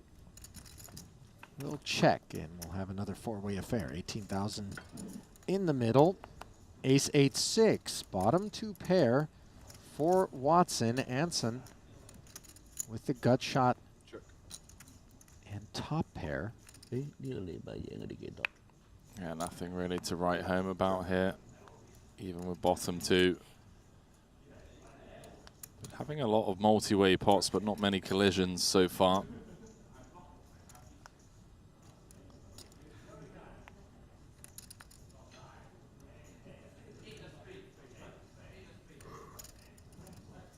Three checks in front of Watson. 6,000.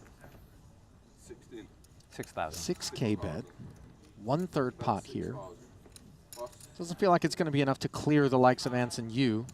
No, definitely not, but just trying to thin out the field. Sure. Makes it a lot easier to play across turns and rivers. Asking the riffraff to step aside. The riffraff? You know, people that don't have anything. Yeah. Fantastic word. I haven't had that in a long time. Well, you want to talk about fantastic. How's the 8 of hearts on this turn as Watson fills up? Check.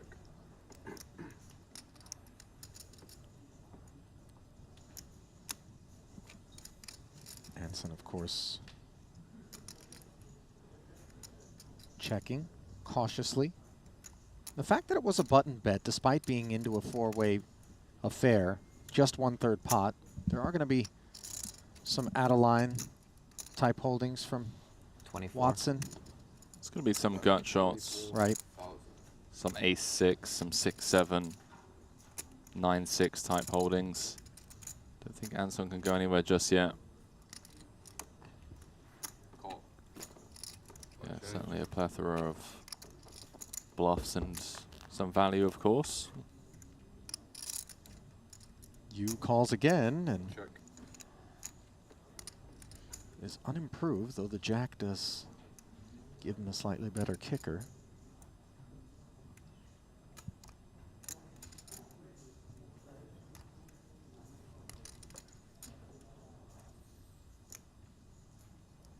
So what's on his second bullet? Greenwood on his first Coke. Perhaps second. First I've seen. 5 seconds. All in. All in.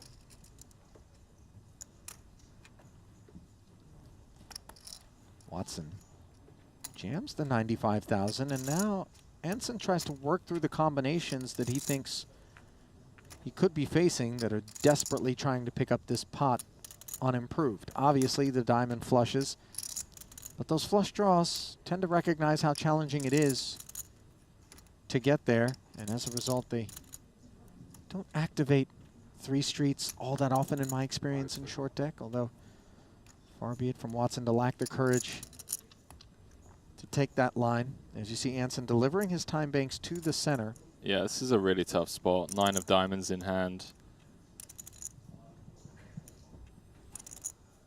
Strikey was a poor card to hold, given that it would be a part of some of those out-of-line gut shots. The 9-10 It is definitely, yeah, blocking some of the value. 5 seconds. I think a 7's more relevant, though. But yeah, definitely blocking hands like 9-7, 10-9. Does pass up on it. Discipline fold. Blocking the diamond draw and obviously not expecting 3 streets out of it. Remember that the button is already in. Already 8 and So- jack. You heard Anson say 8 Probably jack. one of those. Kind of kit that wouldn't have wanted to raise pre, but No flash. smashed that turn. No flash. Little peek there at the chip counts. Ike Haxton resting atop with 332,000 at the 2K ante level. Brought to you by bookmaker.eu.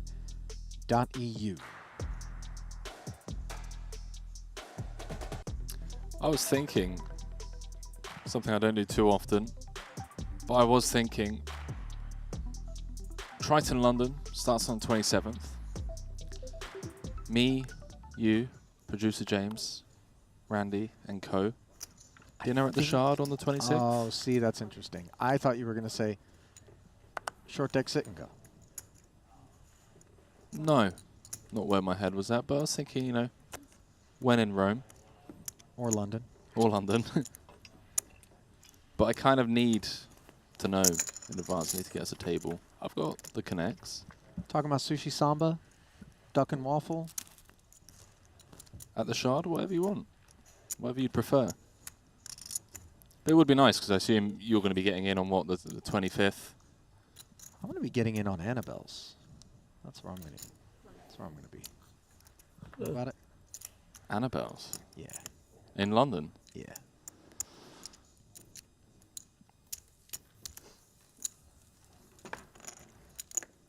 Hansen taking one as Henry feverishly trying to determine how it is that I know about something in London that he doesn't, because he thinks his accent alone makes him a Yelp super user. I haven't seen him. I mean, good luck getting in. I mean, Yeah, you think? I'll send you a pic from inside. I tell you what, we You could got put- action. Yeah? Go ahead, Henry. Name the number you'd like to light on fire. One of the most elegant clubs in the world, Annabelle's has a global reputation founded on superb service, first-class cuisine, and unparalleled entertainment. You think that alone precludes me? That you should actually figure that that is You like. would stick out like a sore thumb in Mayfair. You're crazy. Yes? Maybe in today's ensemble, but 18? You think Pocket rocking up in queens. some Montclair is going to get you through the door? Come on, dude. $10. Behave. bet the don't. As well, in online. Okay, bet. Okay. Name your number. Remember, we're on stream. It's not going to be one of these, oh, but I just did it for entertainment. Ignite the money. Access to Annabelle's is strictly membership only, Mhm. and typically there is a waiting list of people waiting to get membership approval. No, I So played- before I place this bet, $10. do you have an Sure, Annabelle's with guys. membership? Do not. Or sometime. $10, then Yeah, you maybe. pay Okay, bet. $1,000. Maybe sometime when you guys jump in 50. 500? What $50 I'll play. Make it sometime worth too. my time. No, come on, don't even try and get me like that. I'll have 500 of you. That's a friendly bet. A monkey between two friends. Sogo. We're Well, talking stream, I tried. I should actually the sell Queen, action to this bet Lady on Gaga, Poker Stake. Ray Charles, Ella Fitzgerald, among many others of the private members club over the years. Uh-huh. Okay, 500 then, big man. No. Big men bet more than 500. Henry. I'm not getting you out of the hole. The You're thing is, traded. if you bet me enough, I'll just use it to grease the doormat. Exactly. Like, Ace Queen 7 here as Danny Tank's pocket queens ended things pre-flop last time around. Here he has considerably less kit pre-flop with a couple of 9s, which failed to improve on the Ace Queen 7 board. Can't say the same for Kiat's Queen 9, which was the best hand until, of course, action was checked around and the king rolled off for Martin Nielsen.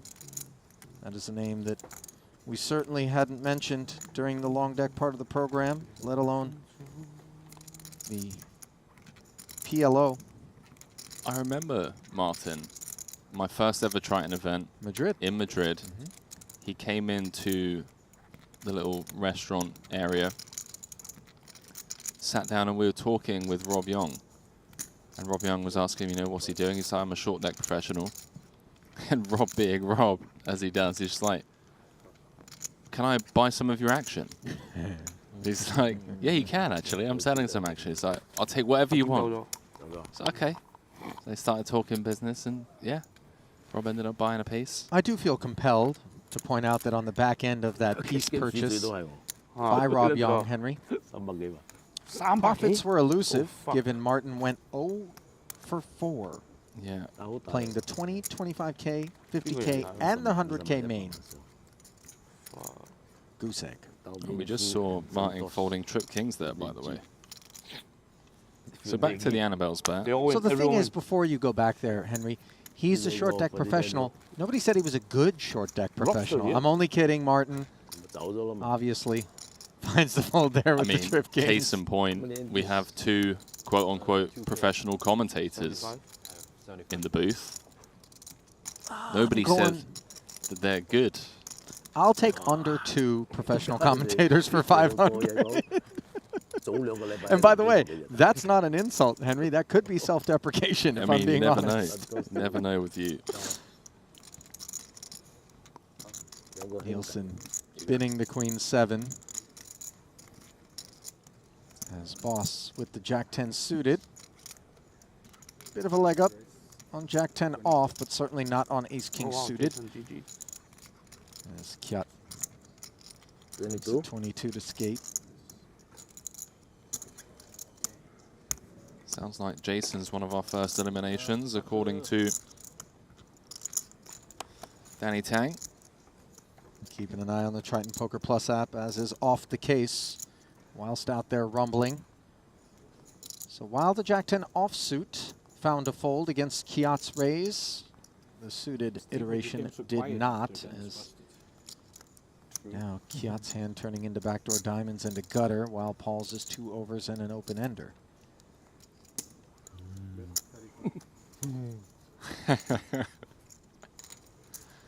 And you see Boss just kind of recognizing that that flop texture is one that favors his range a bit more than Kiat's. Comes out swinging. Lee chuckle a fold. And a pot over to Boss. I wonder what producer James thinks about this bet.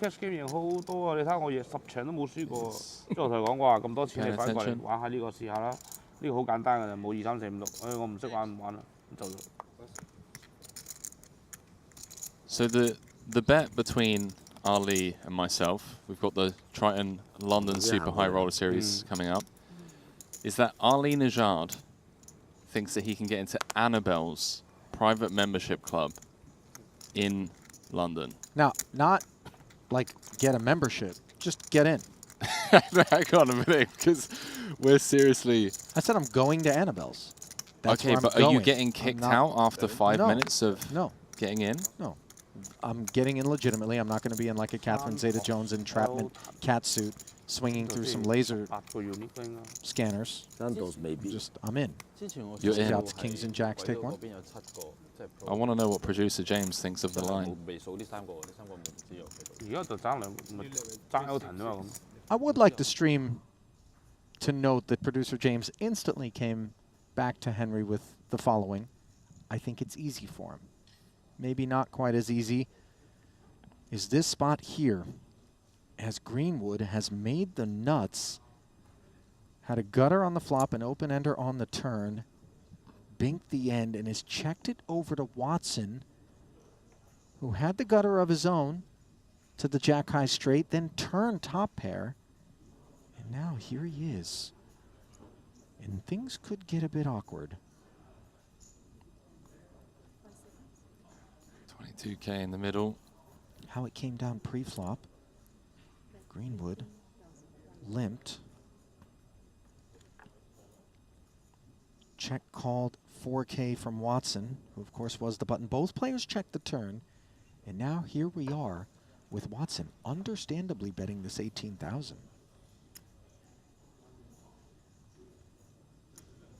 See how Greenwood proceeds. They just want to go for all of it here. Putting so much to the test for his second bullet.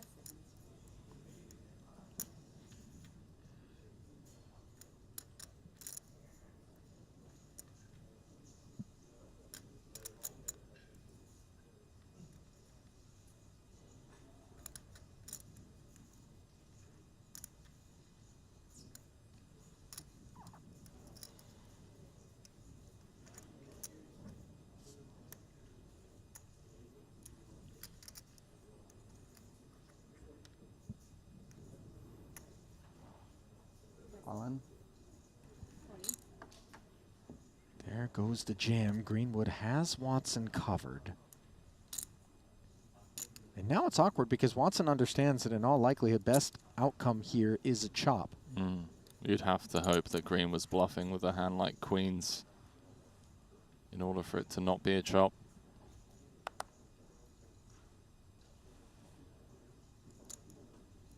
would be heading to the re-entry cage if he calls here. He's already used up his first 150k bullet.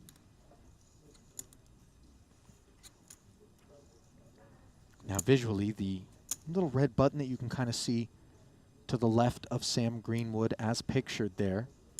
That's how you know that one of the 2 bullets that you're given, the first of which is obviously your starting stack, is still available to the players. Also on the Triton Poker Plus app, there is a graphic there. When you look at the leaderboard, it indicates what bullet the players are on.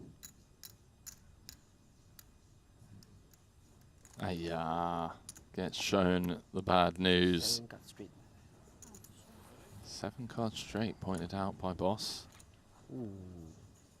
Well, this is a markedly different experience at the exact same table for Mike Watson, who earlier today earned himself a second title. It's in the exact Perhaps same in that seat. exact same seat, yeah. Now, showers.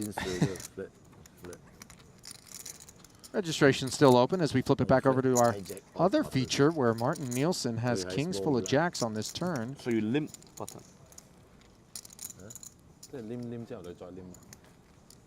Action is a limp from Nielsen and Boss. 3-way flop. Nielsen would fire. 12K. Mezhenkov, pictured there, peeled. Now facing 25 is all done with it. KB313 over on YouTube saying Arlene Akatsu. Now that's an image. And then MCS, I think, has you sussed out, saying he will apply for a waiter's job at Annabelle's. That's how you're going to get in.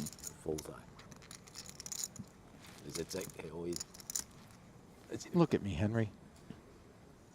What about me says to you, apply for a waiter's job, especially with $500 in upside? Pretty much everything. Just because. What I'm looking at right now. Of course. With that shirt, screams, I need 500. It's a shacket. King high flush. Or a jerk. It looks like a garbage bag that you put some buttons on. Jack 9. I'm sure in 3 or 4 seasons it'll trickle its way down to Top Shop. I thought Jack is paid the bottom. A7 suited as the stylish Martin Nielsen looks to pick off 12K in limps, jamming from the button with the A7 suited. Earns it. King 9 to call. Half pot bet. Less than half. Less than half, whatever, you know. 冇啊，1/3啫，好似 5K min 剩翻16萬。 And I promise not to bribe the doorman. Not that it's doable at Annabelle's, by the way. Yeah, we definitely need some. King 9嘅冇call。 You can come up with the fine print, Henry. Yeah. Okay. 5K min bet. Right. And I'll take up to 50, and I promise not to bribe the doorman or break in, and I will not be forcibly removed from the property. So you're just going to go in, you're going to order food, drinks, whatever. Yeah. You're going to be Hobnob. accepted. Mm-hmm. 好撚大箱喎，60幾萬跌落負300萬。24. Thing is, I know you're too smart and too sharp, so I'm like, there's something that I'm missing here. Whether it be a contact in London, you've been around for a while. Maybe I've been to Animals. You never know. You're not a member. Not a member. Starting 嗰陣時 Jack 10 offsuit, not a member either. Can you get me in? Mezhenkov's aces, be serious. Things turning strange. Do you run the island? Cyprus? The UK? Yeah.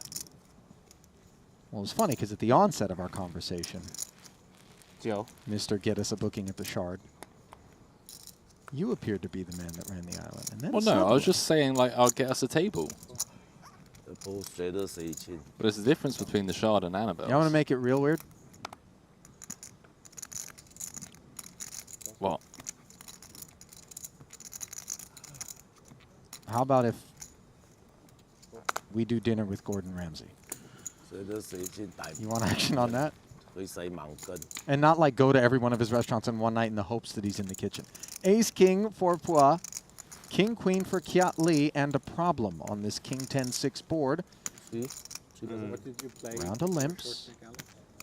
22K pot. I used to play tournaments, but 23K pot. So I started in 2014. Note that Paul chose to limp tournaments, from up front with this played Ace a bit. King, a hand that likes to trap. Yeah, and played some cash, but Yeah, under the gun, going for a limp jam.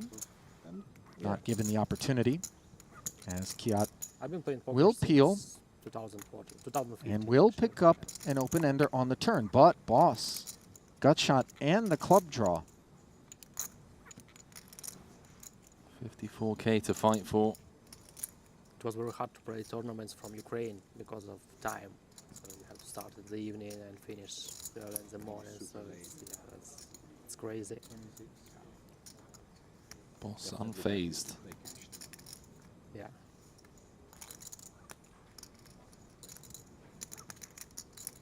Here in Canada, time zone is much better. Yeah. For tournaments.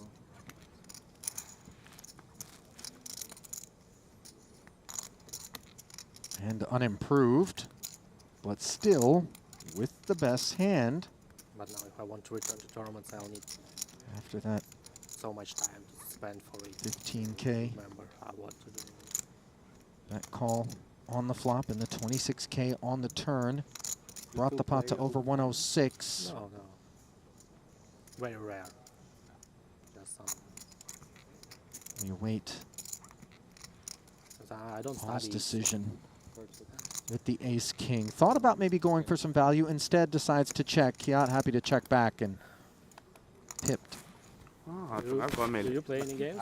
Any other games? Play Hold'em tournament sometimes when I travel. Played some public. 個會唔會 In life. 12,000去4萬，跟我打5萬。 I went to Calgary Good. the all in season, WSOP circuit. Okay. It was more for fun. 哦，佢3-3。 We heard. 咁啊輸100萬啦。 And 聽到啊？ we啲 so 啲 L 唔知邊個同我 bad 哋講 organized. 食飯嗰陣時聽到呢首歌。 Didn't know actually how to deal cards, what the rules. Yeah. It was the worst tournament series I ever saw.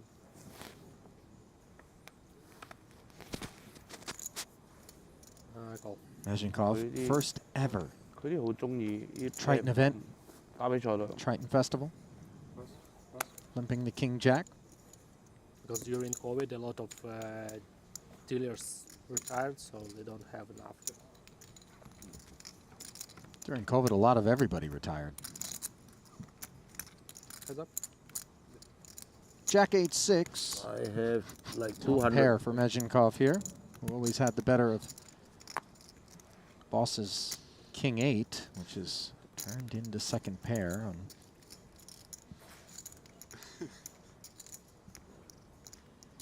21K pot. Oh, I'm sorry, Ali. You just it's been a long couple of weeks, and sometimes your one-liners are your best work.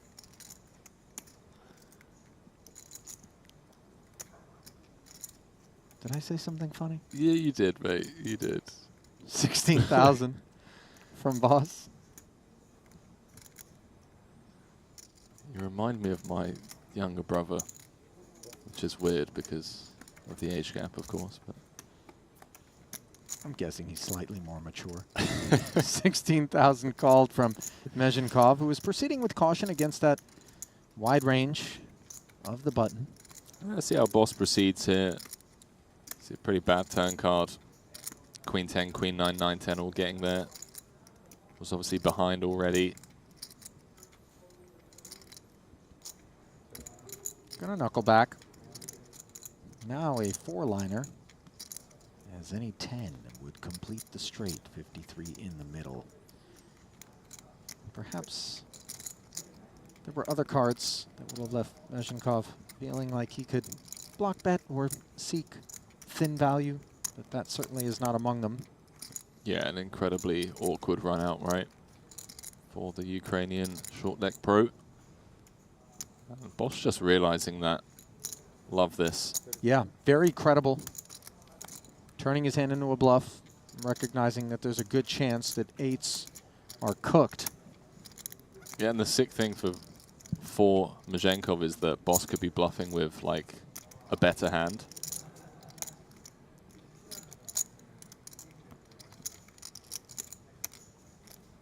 See if he can sniff this one out. There just aren't many one-pair holdings apart from like precisely hands like this, like 6-7, 8-7, 9-7. But remember, Mazhenkov is also trying to ask himself which hands contain a 10 that Paul would have been willing to bet the Jack 8-6 flop with. Yet, on the turn, all of a sudden, did Decide not to check, yeah. feel like firing. 9-10 is removed. How about this tank from Alex, by the way? Really thinking this one through. The line just doesn't make sense to him, as you were correctly pointing out. Oh boy. He's counted out the calling chips. If he clicks call here and gets to showdown, eyebrows will be raised, as a stranger to the Triton Festival will very much no longer be that. Oh, wow. Take a bow, sir. Take a bow. What a fantastic call. Not lost on Paul, by the way. Kind of called it. Really emblematic of a man that understands this game with some real depth. Taking his time to think that one through. Ultimately making the correct call. I know my hand's hitting the muck. Short deck, normal short deck, then 1 round short deck PLO. Cool. We step away from that courage. And a squid game. I'm kind of Very fun. Yeah. Very fun. I'm kind of a short deck PLO specialist. I played 30 hands and won 200K. Wow. I just lost it all back playing normal short decks. Sick. You ever played into short deck PLO? Silly. Very silly. Seems very silly. Extremely silly. You just get it in with the nuts on the flops and have like 20%. Yeah, that is a real scenario. All I know is I was playing short deck PLO and I kept like, every time I looked at my cards, somehow they got better. Sounds like an addictive enterprise there. Speaking of looking at your cards and them getting better. Oh no, they got worse. I was talking about short deck I got one PLO. for you, buddy. Jason Kuhn trying to sell the idea that this jam Don't you say it. was associated okay, with clubs. I'm gonna make a flush. With diamond, something a bit stronger than ace-6 suited, but he runs into Richard Young's Might ace-queen. just make quad sixes here, right? Not if you had the same As hand well as as you. Greenwood's I jacks. think I had 10-6. Oh my god. I think you're in a lot of trouble.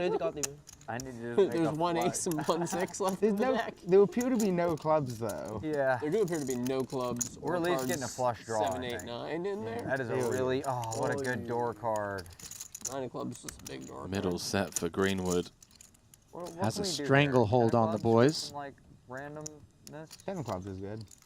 Running cards needed. That gives Richard. 10 chop. Can I win with a 7? Jason. All of a Wait, sudden, 7? I can win with a 7 too, right? Am I crazy? Yeah. Jason's got 5, 6, a 7. Would give him the gut shot. him Instead, up. it's a 10, and it's going to be a three-way That was chop. the only way that hand was ever going to end, wasn't it? I haven't Yeah, played for short deck sure. in so long that when that flop came out, I was like, hey, I'm feeling pretty good about this. Yeah, right. Like, I was feeling pretty good about it. yeah, I was like, what could happen here? Let's go backdoor flush. We're just playing high stakes baccarat against each other for a living. Well, Slimy getting unfortunate with that run out. Could have scored a double KO and could have become the tournament chip leader. Jason being a little bit cheeky, not giving short deck. It's Yeah, I felt bad. fair due there. Yeah, Obviously you know, knows it, Chris. calling it high-stakes Alco's baccarat. friend.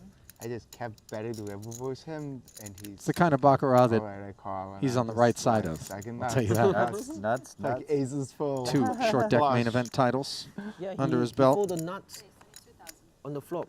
Always full. Oh yeah. What's the plan, It's not Batman? that crazy, short deck. We're not going to the No, shard a lot now. of spots are just You're hitting up No, we Ramsey. can do that. We can Well, I might hit up Ramsey. Henry. Am I not invited? Depends. Do we have 5K on the Annabelle's bet? Then you can pick up the tab. Jason just flatting, by the way. With the aces. Knows that this SPR is going to be able to stack off a lot of board textures. This one, not one of them. But Anson with the power jam. Anson snap knows that when the money sails in that quickly, this ace jack likes future. Going for the prepay. Oh, don't you dare ask me how much. 7? 72. Always a sweat. Absolutely. In short deck. But Jason earned himself that double there, courtesy of his pre-flop navigations as a flat caller of the Anson U Open with the aces. With 150K started, we'll play a little. Occasional sneakiness in the short deck streets there. Some induction. Nothing sneaky about it. We are very transparent about just how lucky we are to be parking our bones in the goods that come out of the secret lab. Their Titan Evo 2023 kit is the newest on offer and is the official preferred chair choice for many leading brands around the world, including the Triton Super High Roller Series. Go all in on comfort with Secret Lab.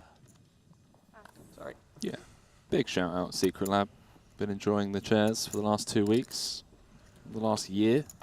I like the dealer chairs.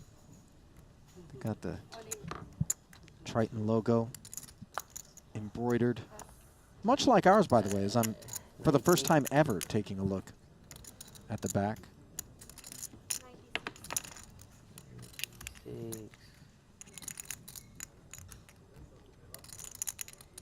Now, King Jack suited for Richard. Deems it enough. I deserve this. I deserved it. I was greedy. Tried to get away with one? I was playing a little bit loosey there.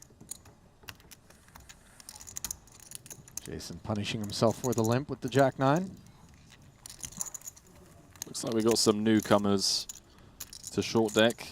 Those of you that have joined us for event number 15. Deuces through fives removed, Ali. Flushes beat full houses. Yeah, and Not bad terrible. beats I mean, galore. Aren't that bad certainly in, down. in terms of they're just Since commonplace I began deploying him. in short deck. Not the maximum amount. Equities run incredibly close. In fact, there are certain spots where, for example, a set on a Jack 9-8 board is actually a favorite against a hand like Queen 10 and Mage straight. Scary to think about, as it really requires Also, some I've forgotten adjustments him on some days, and I've lost on all of those. from long deck brain. Whereas I've won on some of the days I haven't. This time Jason's limp off of a considerably better holding with King Queen off. Richard not wanting to jam or do anything frisky with his jacks. And as we've touched on, players are additionally incentivized to limp along. And that would explain the 9-6 suited and Jack 7 off of Haxton and Yu. Greenwood on the button. Content to set mine, but instead he's going to get himself a gut shot straight flush draw with an underpair to the Jack, which of course is a card that gives Richard top set. 2 pair for Anson Yu. He's drawing next to dead. Texture pretty scary in a 5-way affair. But with the 10 blockers, what's on Greenwood's mind? Greenwood going to try and thin out the field a little bit.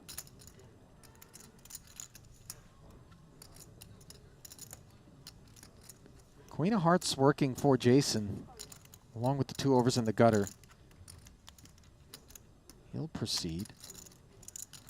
And now it's kind of one of those spots that we just touched on where the set might be a favorite against the flop straight, but of course full houses don't beat flushes, and the monotone nature of the board is an issue.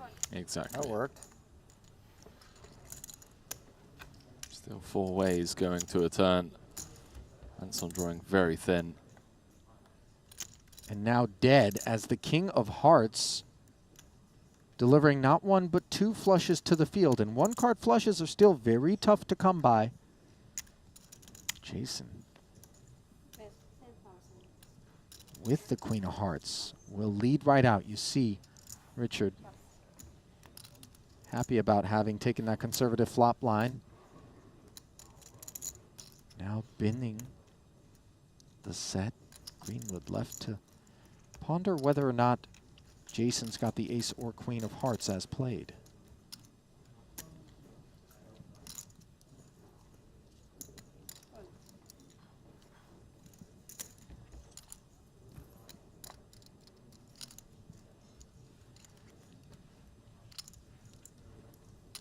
Second nuts v third nuts. As Ali alluded to, flushes in short deck. Incredibly uncommon.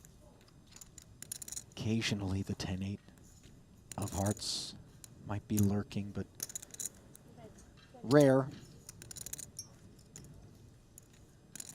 Jason now coming with 20 into 78.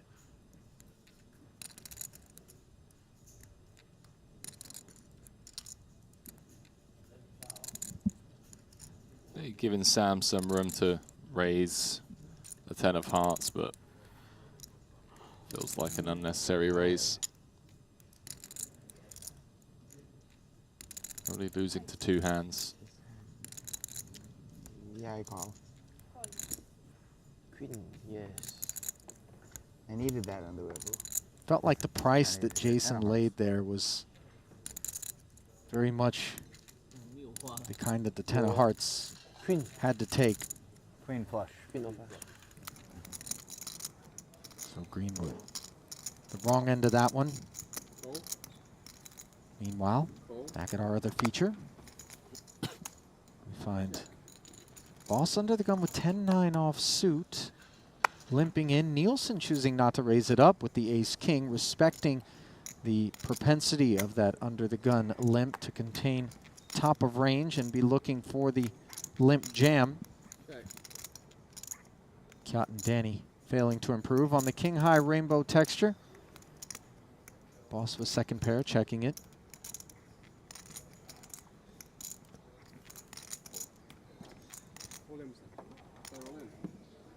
Just mashing. See, short deck, a game of equity denial. Happy to just pick up the money in the middle with top, something you see quite a lot from the pros.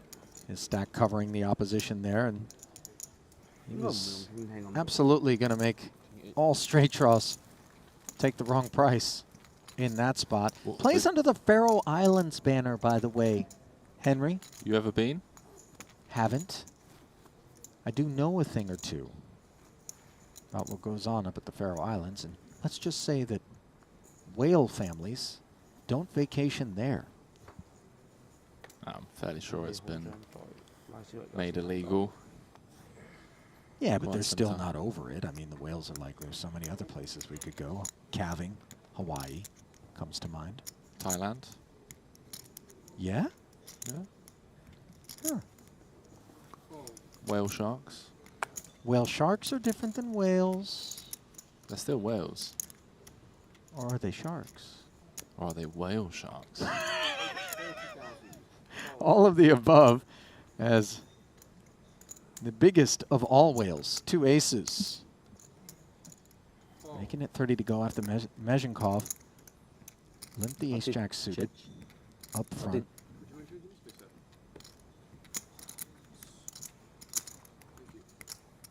You won. Oh my. Mezhenkov's just come over the top.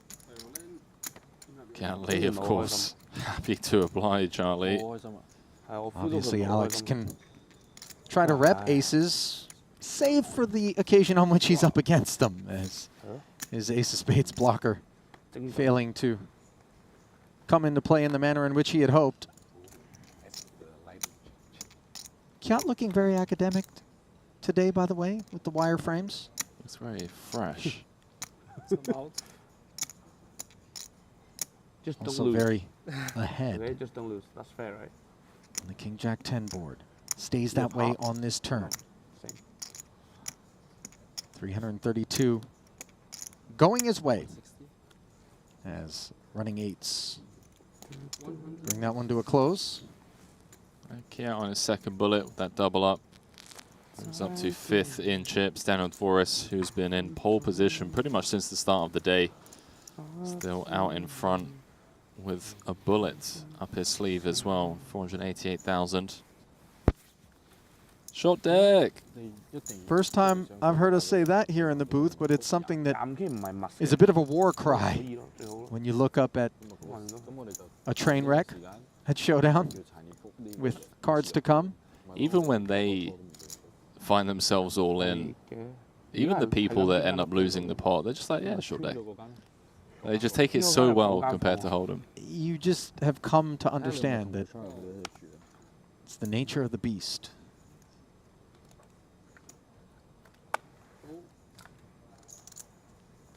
Not quite the beast that he had a hand to go. Kjot Lee with King 10. Will limp. 19 entries so far on this one, 3 re-entries. Still a few more levels left of late reg. Long old ways to go. Three-way affair as Mezhenkov closed the action with a button check back. Ace, Queen, Jack. Kjot flops the nuts. Might Danny Tang be a customer with the two-way straight draw? Potentially, but could be dead. Drawing to a chop. Just bins it.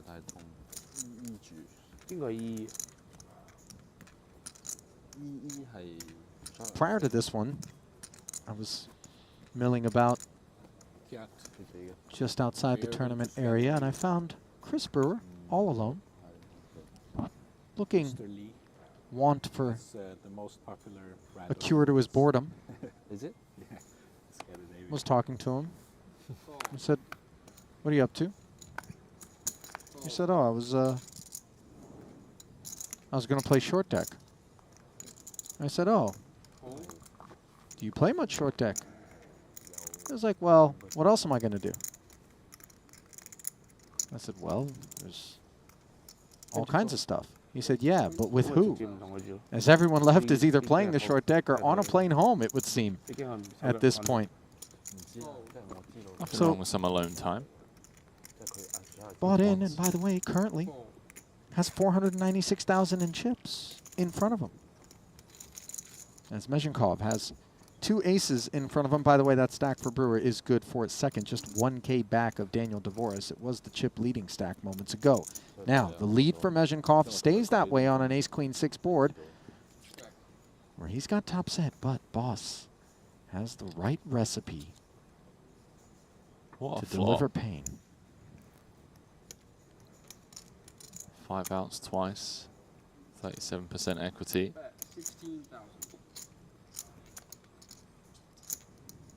Is on his first bullet.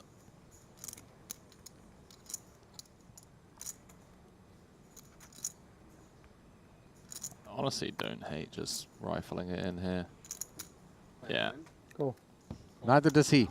As the check raise, of course, gets snap called by Mezhenkov, and Paul. Gonna take those 5 outs twice that you mentioned. 10 for 264. 10. As a diamond or a 10 now. Short deck. Would do the trick. And instead, it's an 8, as Boss will be left redeeming his second bullet. Those flushes are a lot tougher to make than that exchange between Kuhn and Greenwood earlier on in our broadcast would have indicated. They both had the one card straight. One card flush, rather. Amachenkov with a big hold there. Also on his first bullet. Up to 401k. Malaysia normally? Yeah, most of the time, if I have nothing to do, I just fly with Malaysia. Kuala Lumpur? Yep. Have you been there before? No, I want to go, but I've never been. Only country I've been to in Asia is Korea so far. Korea? Yeah. Jeju? You sure whaling's been outlawed in the Faroe Islands? Oh, went there for travel? Google is our friend. Quick peek.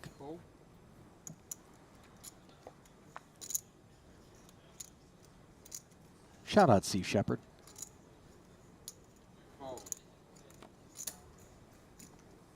Boss. Pocket nines. Oh, wow. That's what I thought. Kiat checking back from the button. He's got the nines in a bad way, but is staring up at two overcards, much like Boss is here on his second of two bullets.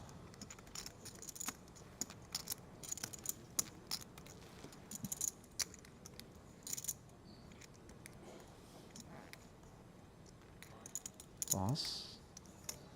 Gonna turn him into a bluff, it looks like here. 40,000.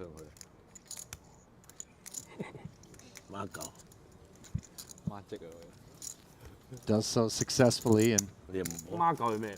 I think he might have let the cat out of the bag when he chuckled. He doesn't mind. 我點知你有俾啊？ I got my 1 through 9s down in Cantonese, just courtesy of the Mahjong days. Next one? Gao. Okay. Believe means 9. Where is 哎呀，呢個 trick 好挑啊，大佬。 Good hand.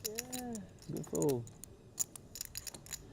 Very lucky those cards did not come in the other order. I make a straight on the end. 9 first would be very bad for me. You make a straight? Straight, yeah.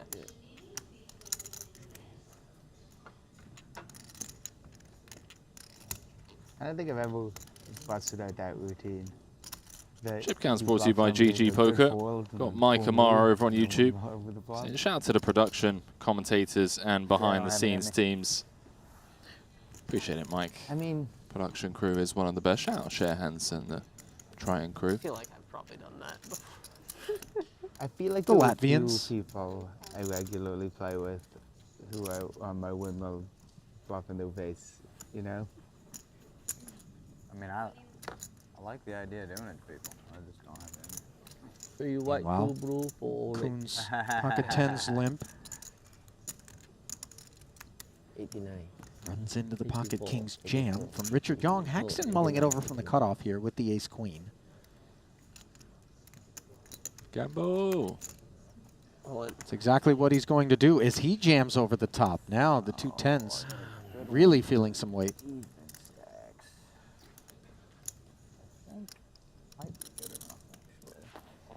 Jason said it might be Very good enough. roosty, very roosty.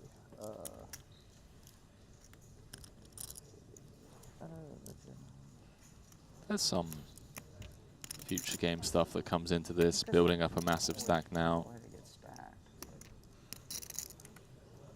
So rusty. Okay, Now, I that's do 89, believe yeah?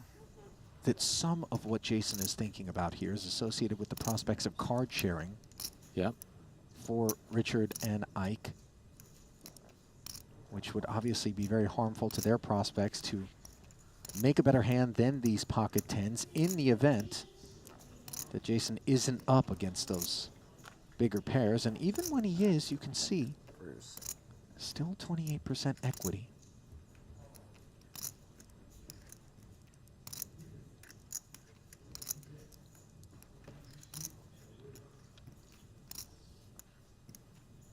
Yeah, I think I have to gamble with this. I'm not exactly sure. There we go. Gamble indeed. King. Now, the good news for Jason, of course, is that everyone have a chance. Just the 89,000. Everybody's got a chance. Yeah, good chance. Short deck. For Richard is A whole lot of low cards left in that deck, that's for sure. Pretty good price for each. what his pocket tens will play for against kings. But they'll play for 308, even more than the main, against ace queen. And now that gives everyone a little something. Oh, that gives the it gives me a it's turned into an open-ender. A jack-high board. Yeah, mainly that is adjacent sort of board. I mean, I get punished for the wheeljack. Six is clean for the purposes of the side. Ike looking for an ace or a 10. And instead, the board so pairs. So, hold for the Jason scoops the side. Richard scoops the main. Jason actually making profit in that one. Ike down to 27K. 3 white, 2 blue, 4 red. Yeah.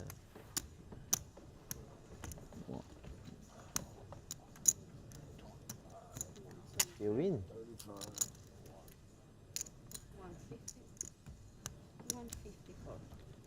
154? Hold up. 125, 140, yeah, okay. 154. Second winner. Yeah, Oh, I covered by more than that.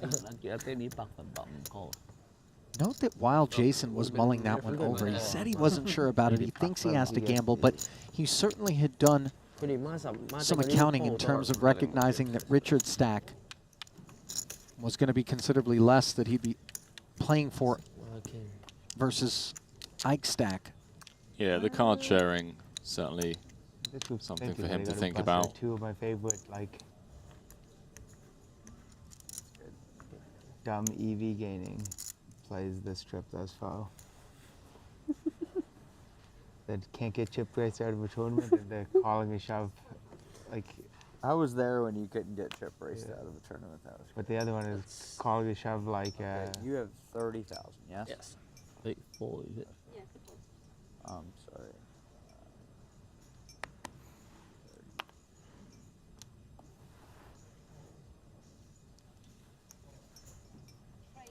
The other one is snapping a break-even shove if you know you're going to be left with like one big blind afterwards, and then get that added EV. Kuhn on the back end of a win and a loss in that last pot. Inherits the kings. Goes to work up front. Balanced, of course. There'll be some limping. Generally, the aces prefer to limp. The ace-kings, as far as traps are concerned, the kings a little bit more vulnerable.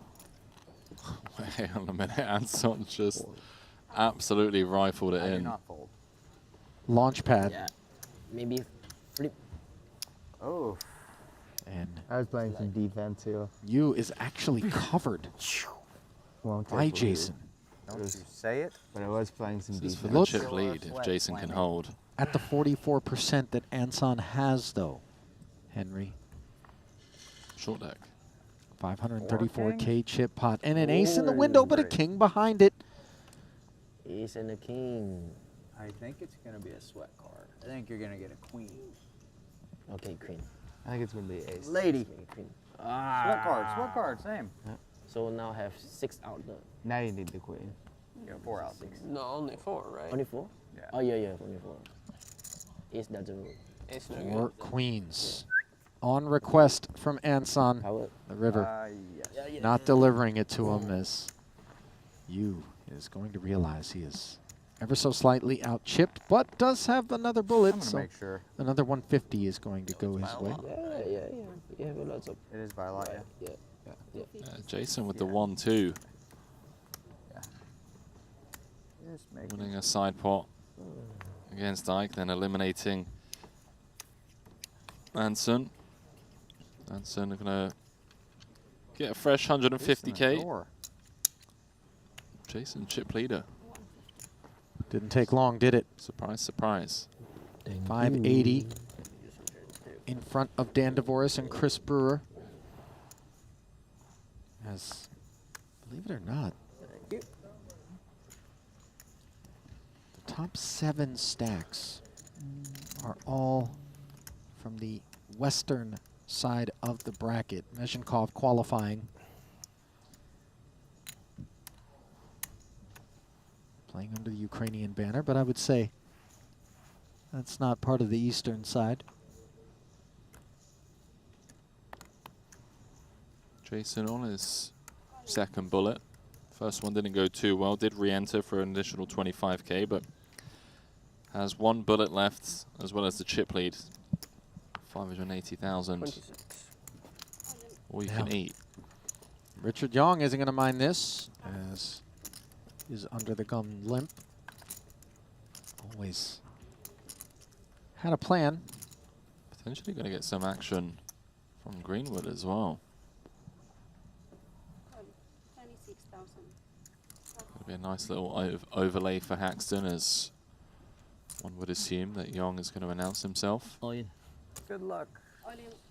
No. There it is. Good. Greenwood Good result. caught in the crossfire. Very good. Can't hang in there, and one of the aces that Classic race with a Richard massive needs. overlay. Get rich doing that. Got burned. Plan. Also, Ready again, to get rich. I was playing defense for somebody. Greenwood saying I was playing defense and doing so successfully, as the 10 high board does not improve Richard. Pretty damn good. That's pretty damn good too. Nor does the turn. 6, of course, would be a chop. Jack would be no good.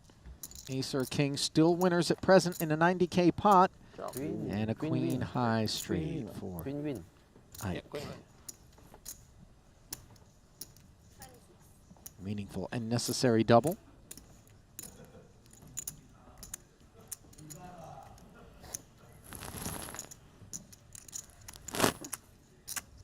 Nice little overlay there for Ike. This one cut off fold. Get you all the chips. Had the 7-6 off. That's a rough Real one. bad. That's a hard one to win.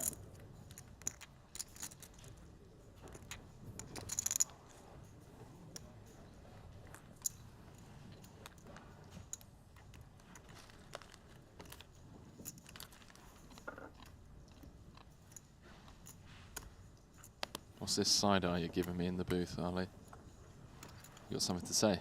No, I thought you had something on your mind, actually. I did. I was trying to figure out the break, because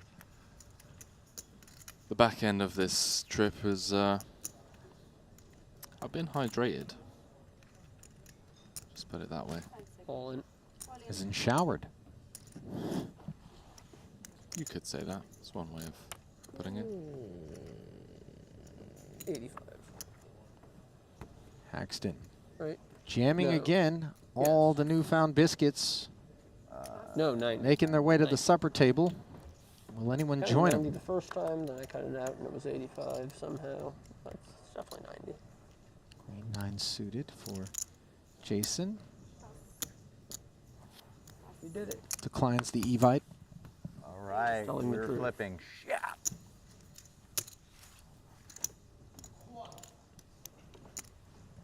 No takers.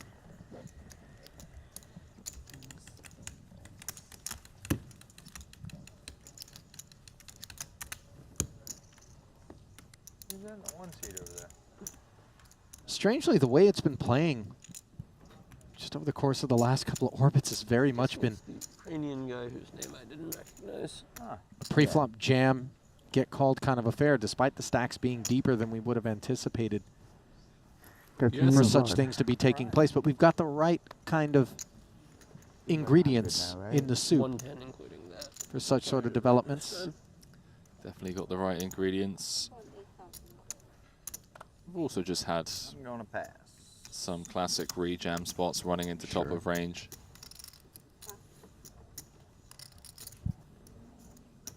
Just me and Slimy.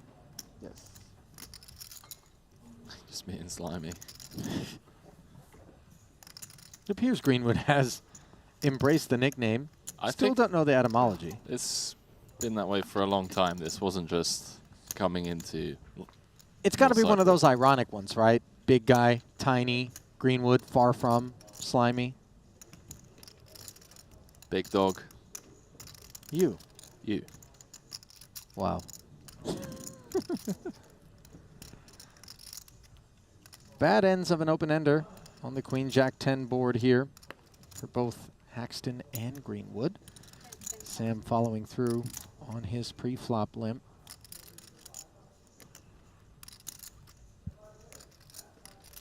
Mike with the open-ender.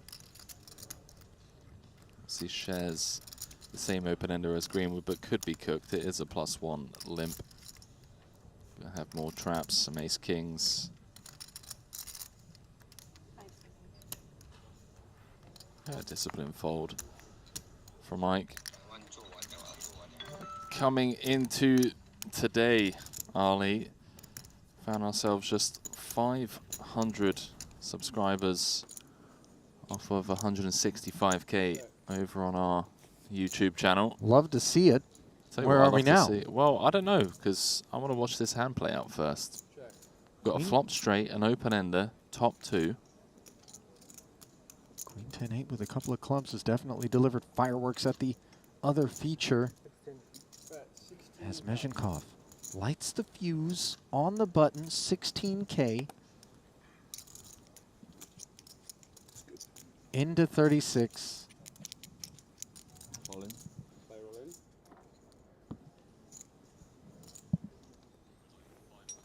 Kiat jams. Equity denial playing out. As Danny Tang's King Jack would have certainly enjoyed taking a turn for the 16,000, but now forced to fold. Well, he does make the call. Mezhenkov in rough shape. It's about as bad as you can get.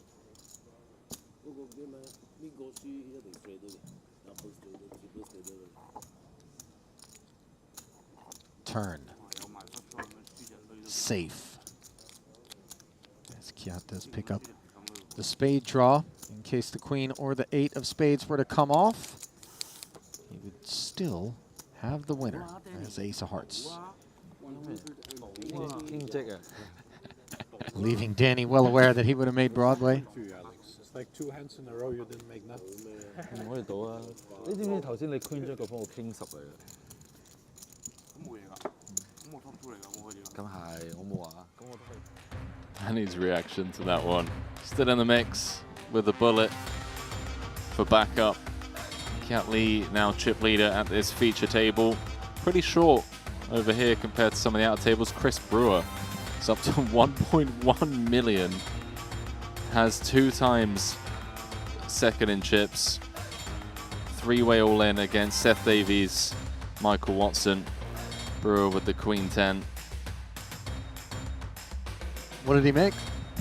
It came King, Jack 7, 2 hearts. Watson bet 25K. Brewer called. Seth Davies jammed for 346. Mike Watson then called. And Brewer was like, you know what, boys? Let's spin the wheel. Davies with King, Queen. Michael Watson with top 2. And Brewer with the open-ender. 7 on the turn. 9 on the river. Giving Brewer the nut straight.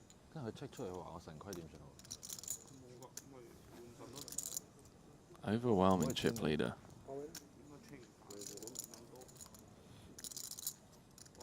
Let's see how Brewer handles that massive chip lead. As for the time being, it is Mezhenkov who's putting a handle on his stack from the cutoff. Jack 10 offsuit. Ready to dance. Yeah, before that action flop, saying how at the start of the day we're just 500 away from 165K subscribers. So if you haven't already, click that subscribe button. We still have 3 more days of this Triton Super High Roller Series here in North Cyprus. And obviously a bit of a gap between here and London, but between the 2 festivals, Randy is going to be incredibly busy putting out some nosebleed cash game highlights that have been held here. Rumours of several 7-figure pots in both the Hold'em and PLO games. Do you suspect that the fact that those games have been going into the wee hours of the morning and been played at such massive stakes might have a bit of an impact on some sleep schedules and people maybe regging this one to start? Yeah, I mean, the cash games have been the talk of the town, you know, behind closed doors, what's been going on. Santosh, Boss, Phil Nagy, Tony G, Tom Dwan, Nacho. There's some big characters that are willing to gamble. So yeah, really looking forward to seeing what comes out between here and London. Might not even have time, but click the subscribe button so you get notified as and when those cash game episodes get released. Correct. You been playing any more cash? You out the hole? Last night, dropped off a little $500 package. It's kind of a prepay, using the 500 that you're going to lose to me for the Annabelle's bet, which of course is min 5K, so we'll figure out when you're ready to step up. Place the wager. Losing. Long day ahead of us, Henry. Go ahead, think about it. Get with your legal team, draw up the fine print. I just know you have the contacts. There's clearly something that I don't know if you want it to be 5K min. The fact that you're saying dinner with Ramsey. You think that's a tell? Kind of. Danny not looking to do dinner with anybody. Take it right here and now with 24,000. Plus some Annie money. Dangling out there. Paul on a second bullet.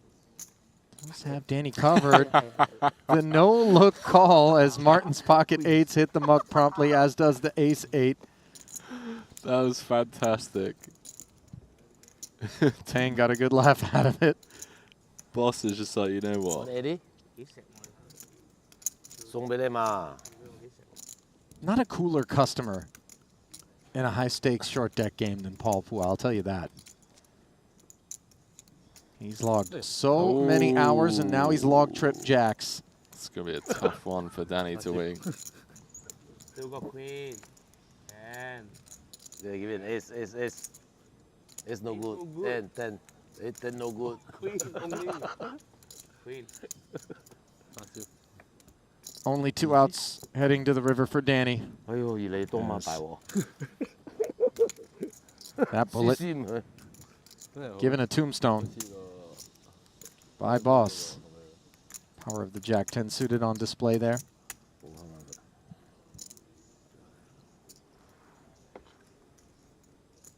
That's fantastic. The no-look call was spicy. That was strong. A couple of players are going to need to click the re-enter button. Seth Davies, Michael Watson, Dennis Schufferin. 19 runners so far. 16 uniques.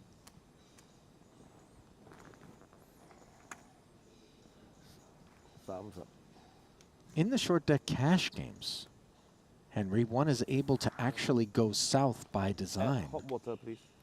when they reach a certain threshold. Thank you. In terms of the size of their stack. Oh, really? I didn't know Yeah. that. Is it a certain amount of antes, or? I would imagine it is, but I also don't know that it's a static number of antes. It would depend on just how deep stacked the lineup is willing and or able to play. We see a three-way affair here. Queen Jack 7. Gutter for Nielsen. Yeah, a little tickle into the field.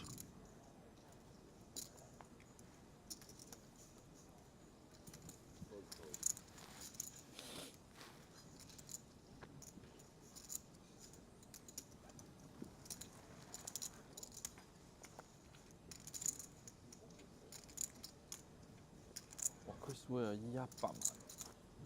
No callers. Chris Brewer. Sounds like the boys are just catching up with the app. Seeing Chris Brewer with 285 antes. 1.1 million chips. Just for reference, Jason Koon's second in chips with 550,000.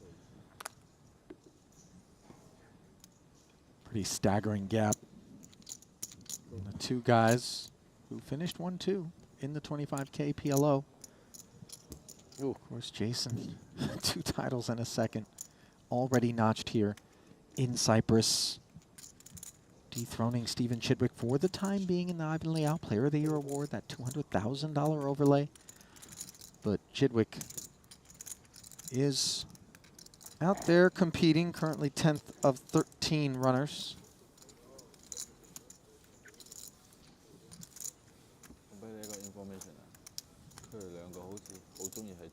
The bigger issue for Chidwick than current points are the 100 points for Player of the Series that Jason is going to be awarded as it stands. But I do hear whispers that Santosh Suvarna would have been able to dethrone him. The issue being, we don't see Suvarna here in the short deck streets. No, no, not at all. And I think looking at the Player of the Series, you have to go all the way down to Greenwood, who's currently 5th. And finds himself 600 points plus behind Jason to dethrone him, which, with 3 events, impossible. Needs to win all 3, kind of thing. So, those additional 100 points looking very likely to be locked up. As Haxton locks up an ace-jack for 86,000. Richard, queen-jack offsuit, has enough, but is dominated, as the two will share a jack. Richard, Ike's customer for the time being, but might this turn into a stick-up? Ike on the spin. Jack in the window, 10 and a 6 behind it. 29% for the queen jack. Now the open ender. Haxton. Body language suggests he knows the risks. But queens and jacks is not one of the paths to a loss for Haxton, as he improves to the nuts on the end.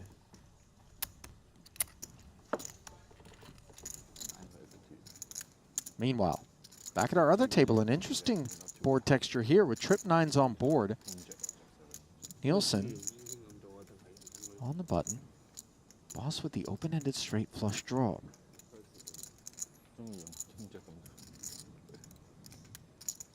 84,000 as we await Boss's orders. This one was a limp from Boss. Nielsen's button made it 36,000 to go. Paul called, and it actually went check, check on the flop. Nielsen with the ISO bottom of range. High card, low card.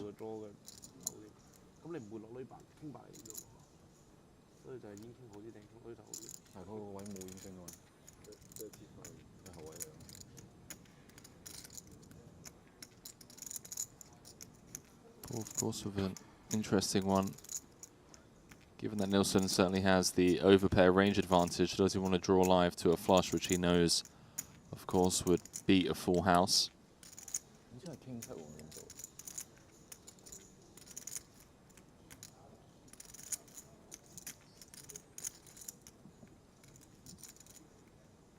$35K. And look at the way Paul's approaching this spot, Henry, knowing that even if he is up against some boats, and he's going to have equity with that flush draw. Not to mention the 2 overs, just in case it was 10x somehow for Nielsen that decided to raise it up pre. Yeah, nice pickup there. Boss on the climb, up to second in chips. Mike Caxton was down to 27K. Has managed to spin it back up to 176, but cut off the button. Could be back down to 26K again. 40.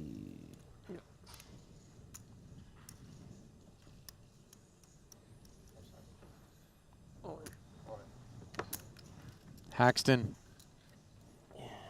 jamming, trying to pick up used double ante along with those that had already been orphaned by the field, and instead he picks up a dominating ace-queen. For a ride to 320,000 town.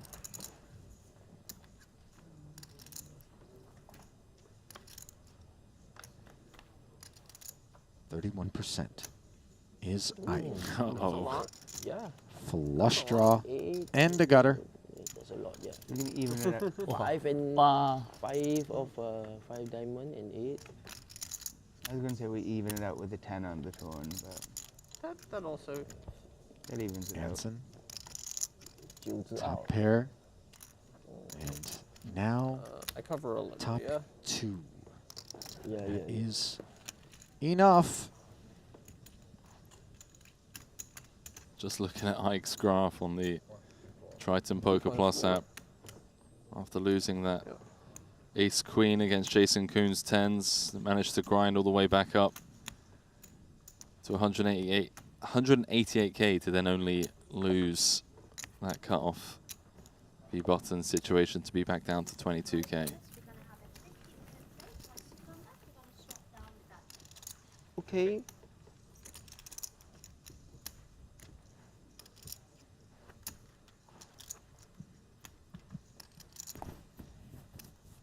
Staff advising that in 5 minutes, the players will be going to a 15-minute break. Anson, ready for it? I will be going for some food. Well, Richard Young getting fed. 2 kings.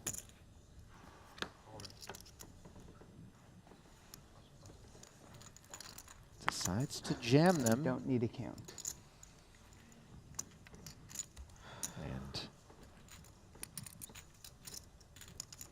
he will earn some antes. That is, as it is not just short deck, but also short-handed here at our You give me like feature. like Limited entries in the event thus far, but as we've touched on, registration still open. Maybe some people got their alarm clock set to come on down and give it a spin before Reg closes. The likes of Tom Dwan may be coming to mind if he's still in town. Did he already take off?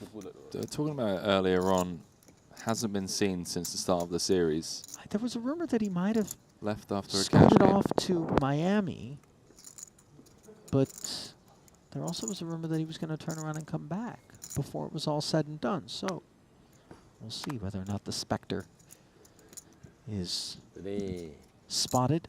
Yeah, he was at the Luxon Invitational party.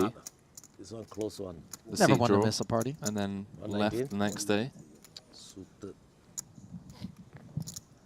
AFAIK. Oh no. this. What? Not internet chat room acronyms in the booth, Henry. I think it's a 4, but I feel like we've crossed over. Paul saying he thinks it's a fold, but he calls. He's actually going to be in front for the time being, but take a look at the percentages. The Queen Jack suited performing better when we see 5 with 248,000 in the middle. Danny Tang given the spin, but not given any improvement on a 10-7-6 board where Paul's got the gutty. 8 on the turn. Paul making a straight. The queens and jacks no longer options as Danny needed the busy 9s. Wow. Instead, Boss Paul going bang bang. That is also showers. not how it went last It's time. Danny. It's not too late. Looks like Ike Haxton's 2 queens went bang bang, and Anson Yu appears to be the man holding the gun with the ace-king, which hangs on and will shower Haxton, though he appears firmly seated, so it's going to be a redemption for his second bullet kind of situation.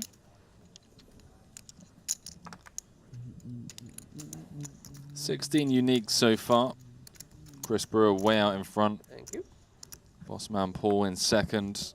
A couple of people deciding whether or not to re-enter. Danny Tang, Seth Davies, Mike Watson, and Denise Schuferin. A few people on their second bullet as well. Gat Lee, Stephen Chidwick, Ike Haxton, Richard Young, Anson Yu, and Paul and Chris at the top. As you mentioned, it could get up to a decent amount of entries in this one, given that the antes will obviously be increasing when we return from break. We'll have, what, 3 more levels? On the day? To late reg, yeah. I've stopped keeping track, Henry. Yeah? It's all one big long tournament now.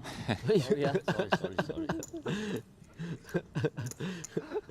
Almost. Greenwood wanted to slide in. Richard Young wagging his finger as didn't take long for the arrival of Elton Sang to deliver some laughter. Delay 1 second, you save 4,000.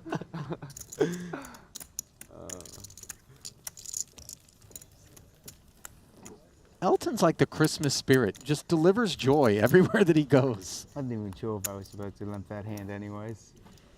Also delivers action. If that's on your Christmas list, then Elton's your Santa. That is for sure. Would have definitely folded 1 pip boost and definitely called 1 pip Thaddeus. Boy, I can just imagine the staggering sums that made their way into some of the pots from back in the day. I mean, people literally went there, grinded for 2.5, 3 years, and then retired. Just never heard from again. Greenwood doesn't hear from anyone, as his Jack 10 suited. Sought company. Didn't get any. Names that come to mind? Retired, never to be heard from Don't again? need to be mentioned. They're enjoying retirement. You're going to be enjoying a visit from me. So is Gordon Ramsay. Greenwood up at the top. I might have been bluffing about that. You never know, Henry. 87 bigs. Far from the top of the leaderboard, though, as alluded to by Mr. Kilbane. Chris Brewer resting atop that leaderboard. As we bring it back to the desk here, a light-hearted day of action on the back end of the PLO, already concluding. Mike Watson winning that one, already having a bullet showered. Back in the mix, though, is Watson, or no? Still waiting? Not yet. No. Putting TBD. that PLO money. He comes back. Have you got a Harley parked out front? You going for a little bike ride afterwards? My Harley is out back. Everyone says this looks like a waste bin. Like, what's wrong with it? What? You know what, chat? I want to hear. Is there something wrong with this jacket, the shacket, the jert, if you will? Producer James Henry giving me a hard time. Deep into the closet this far into an event, Henry, as some of us wear something different every day. Touche. All right, listen, why don't we take a break? It's scheduled. Players will be back in about 10 minutes' time, I think. I would imagine we will as well. We'll leave you with a GTO Wizard quiz and then be back with more of our very first short deck event here at the 2023 Triton Super High Roller Series. Stay close. Following quiz is brought to you by GTO Wizard. You're halfway through an MTT. The chip leader opens on the button and it folds to you in the big blind holding 6-5 offsuit. What's your play? Fold, call, or shove? Do you know the right answer? Take your chance to win a 1-month premium GTO Wizard subscription. Scan the QR code or go to gtowizard.com/Triton. We give away 5 subscriptions every day. Master poker and learn how to crush the competition with GTO Wizard, the #1 app for poker players.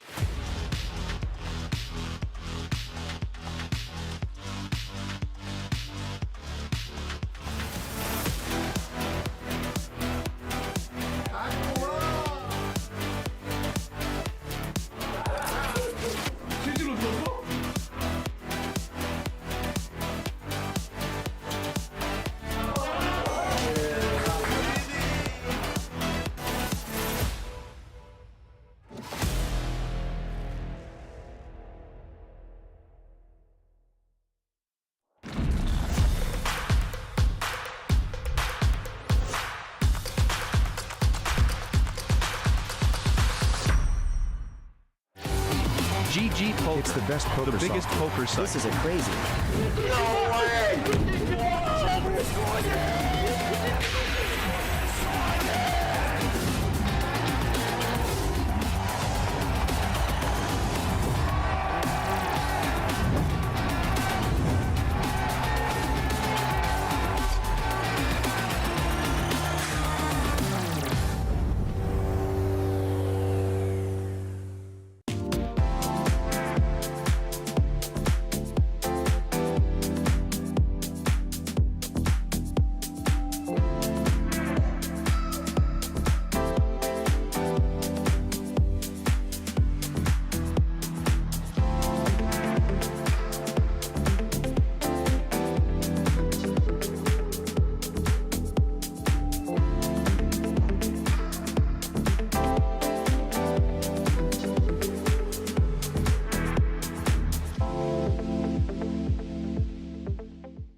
Runs, crossbars.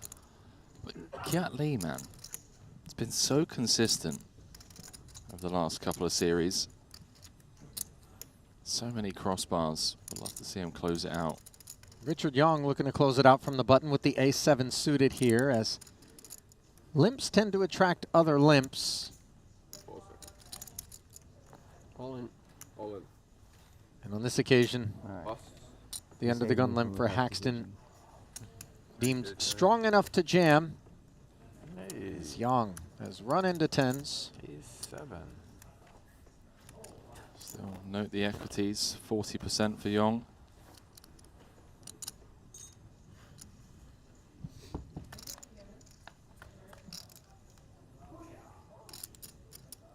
Diamond in the window, but An exciting flop. just a gut shot for Richard. 6 boys. Haxton's tens, also a gutter of their own. King of diamonds. No. Sevens for Richard. The 6 no longer serving his purposes now, as that would give Haxton the 10 high straight, and on the river the king will polish off Richard Young's bullet.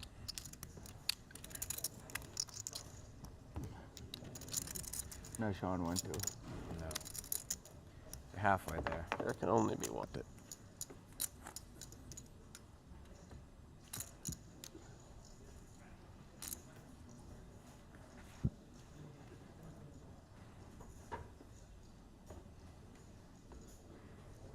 Too humble.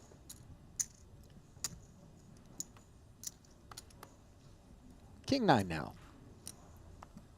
Do you know if that's a custom Jonas Woods and Triton collab hat? I've never seen it on anyone else.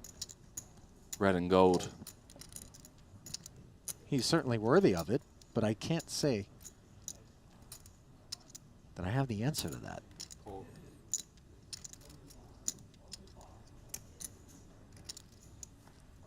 Haxton limps the Jack 10 off. In comes Anson and Sam Greenwood, as Watson with the 8-6 suited. We'll check, and we'll have another four-way affair. 18,000 in the middle. Ace 8-6, bottom two pair for Watson. Anson with the gut shot and top pair.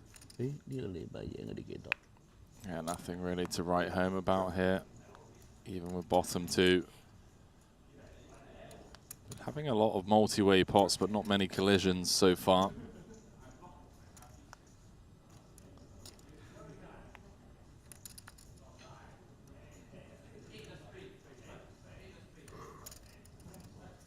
3 checks in front of Watson. 6,000.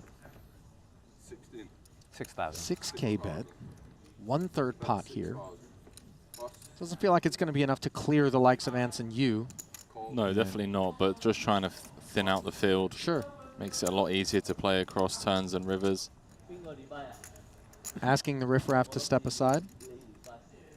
The riffraff? You know, people that don't have anything. Yeah.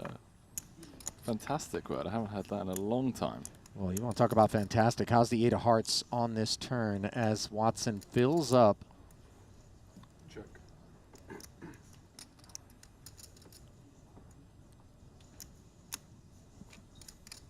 Anson, of course,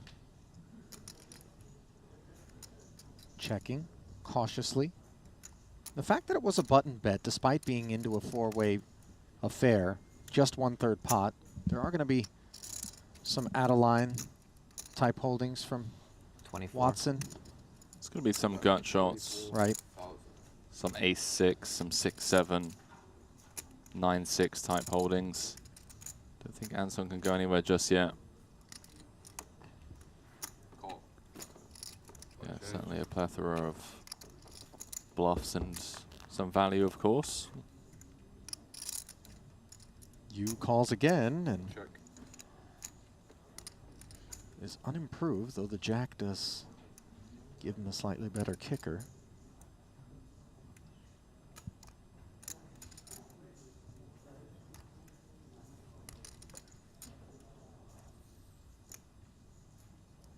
So what's on his second bullet? Greenwood on his first cope. Perhaps second. First I've seen. 5 seconds. All in. All in.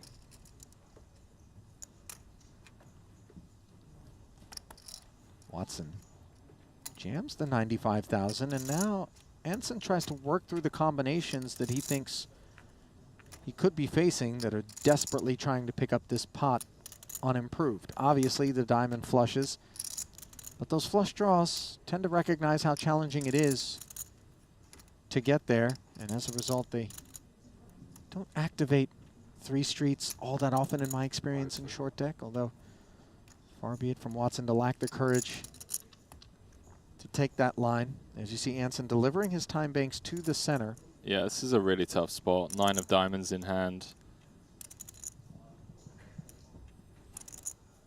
Strikey was a poor card to hold, given that it would be a part of some of those out-of-line gut shots. The 9-10 It in is particular. definitely, yeah, blocking some of the value. 5 seconds. I think a 7's more relevant, though.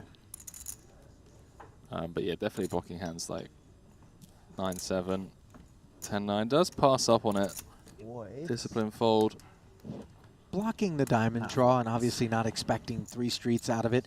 Remember that the button is already in. Already 8 and jack. You heard as boss with the jack 10 suited. Bit of a leg up on jack 10 off, but certainly not on ace king suited. As Kyat 22 to skate. Sounds like Jason's one of our first eliminations, according to Danny Tang. Keeping an eye on the Triton Poker Plus app, as is off the case, whilst out there rumbling. So while the jack 10 offsuit found a fold against Kyat's raise, the suited iteration did not, as now Kyat's hand turning into backdoor diamonds and a gutter, while Paul's is 2 overs and an open-ender.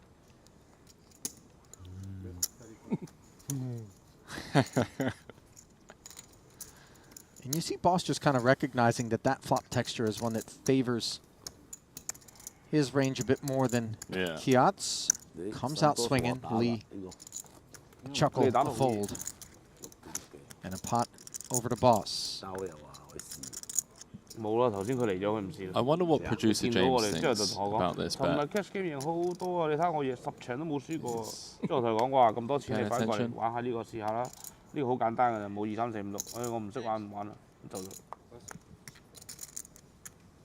So the bet between Ali and myself, we've got the Triton London Super High Roller Series coming up, is that Ali Najad thinks that he can get into Annabelle's private membership club in London. Now, not like get a membership, just get in. Hang on a minute, because we're seriously... I said I'm going to Annabelle's. That's okay, but are you getting kicked out after 5 minutes of getting in? No. I'm getting in legitimately. I'm not going to be in like a Catherine Zeta-Jones entrapment cat suit, swinging through some laser scanners. Just, I'm in. You're in. Out to Kings and Jacks, take one. I want to know what producer James thinks of the line.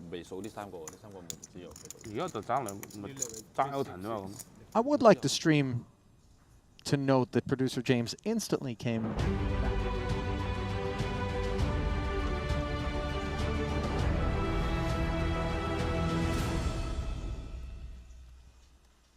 And welcome back to continuing coverage of our very first short deck event here at the 2023 Triton Super High Roller Series. Ali Najad, joined now by Randy Lou. Randy, I just realized something. I still got a piece of gum in. It's not a good idea. Why don't you take it out? Well, we're already on camera. I can hear you chewing. I know. I'm still chewing. I should have probably tried to hide it, Under but I table. haven't done that yet. What do I do? Can we take a shot of Randy briefly? There it is. Okay, we're back. Okay, cool. We're good. That was fun.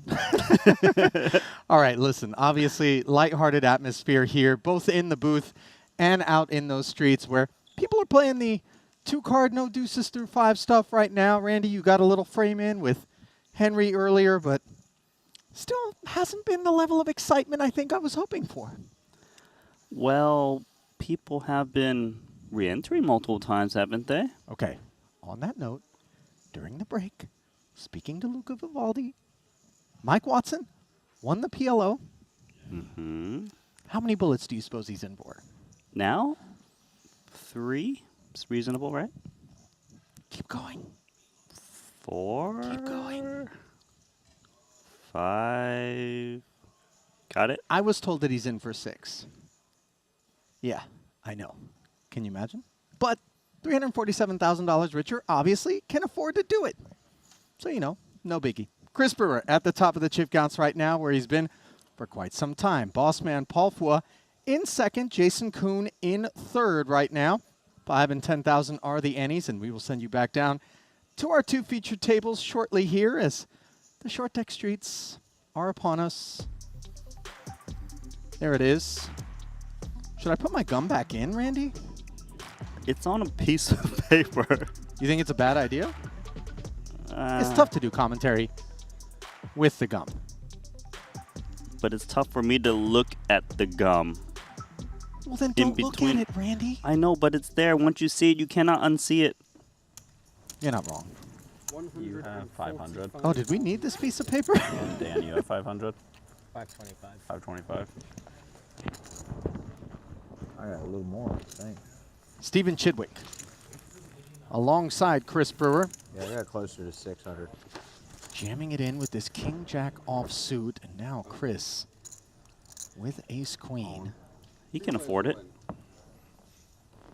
Not only can he afford it, he's going to create himself a little bit of protection, as well as insulation for the King-Jack of Chidwick. They big, don't they?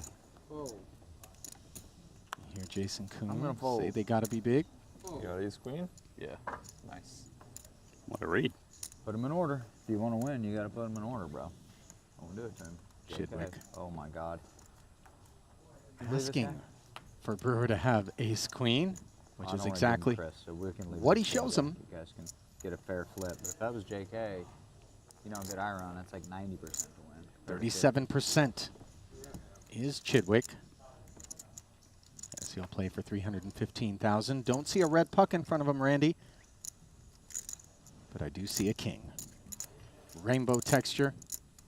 Chidwick leaps in front. Always a chance. See?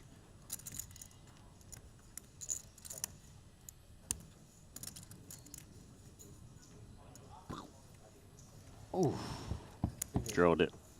Turn was clean. The ace presented a gutter after the 6 rolled off, and then the river.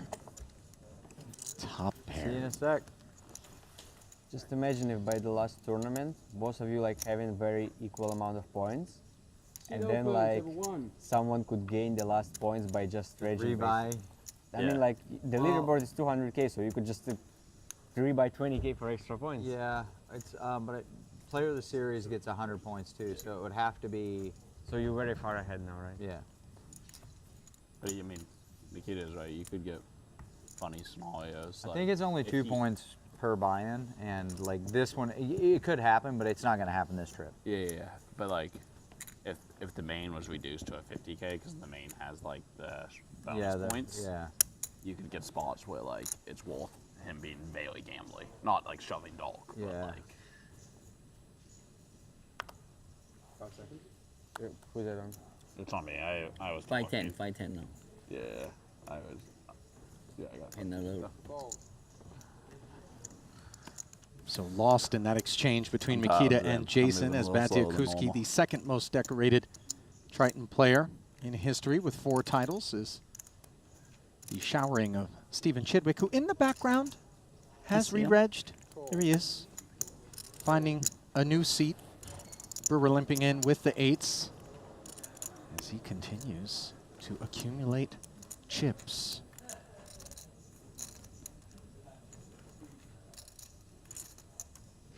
It's just one of those games where you're expected to have multiple re-entries into the event, so don't feel too bad for Stevie. Here we go. I was so fast. I was already. No, it's okay. Took me The like longest I've seen Richard Young take on any given street, because he didn't know it was his turn. Yeah, not a slow player. Ace Jack 7 here. Move the chip. This is a check. Move the chip. I think you want to. I was like, Richard's usually pretty fast. DeVoris, one of the big stacks in the room, just behind Jason Kuhn and Paul Fuel, respectively, all of whom are trailing Chris Brewer by a wide margin.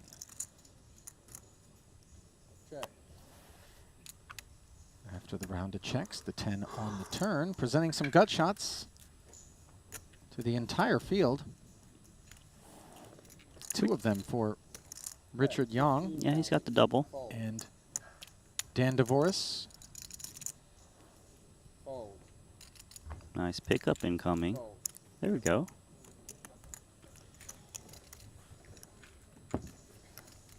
Dan will haul that one in. Do we know how many more levels they got of registration, Ollie, before disaster? Not disaster, but you know.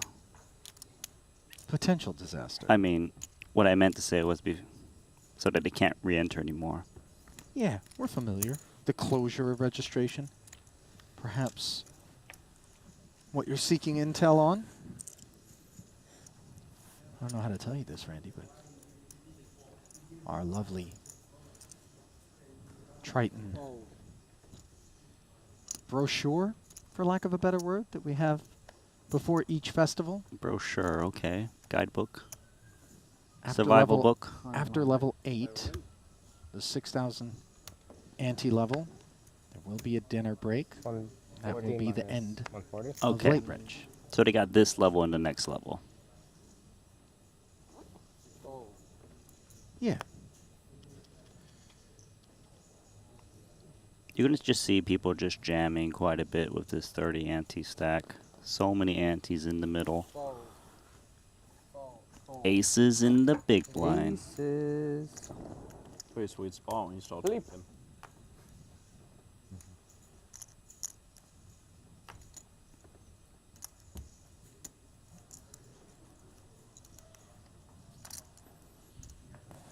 Batiakuski running into Brewer, as so many have, with Queen Jack here.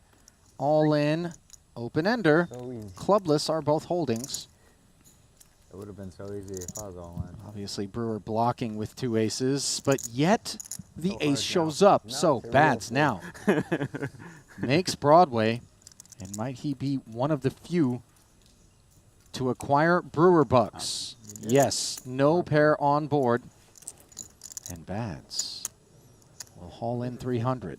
That, my friend, was hard to win. He had 15% equity pre-flop.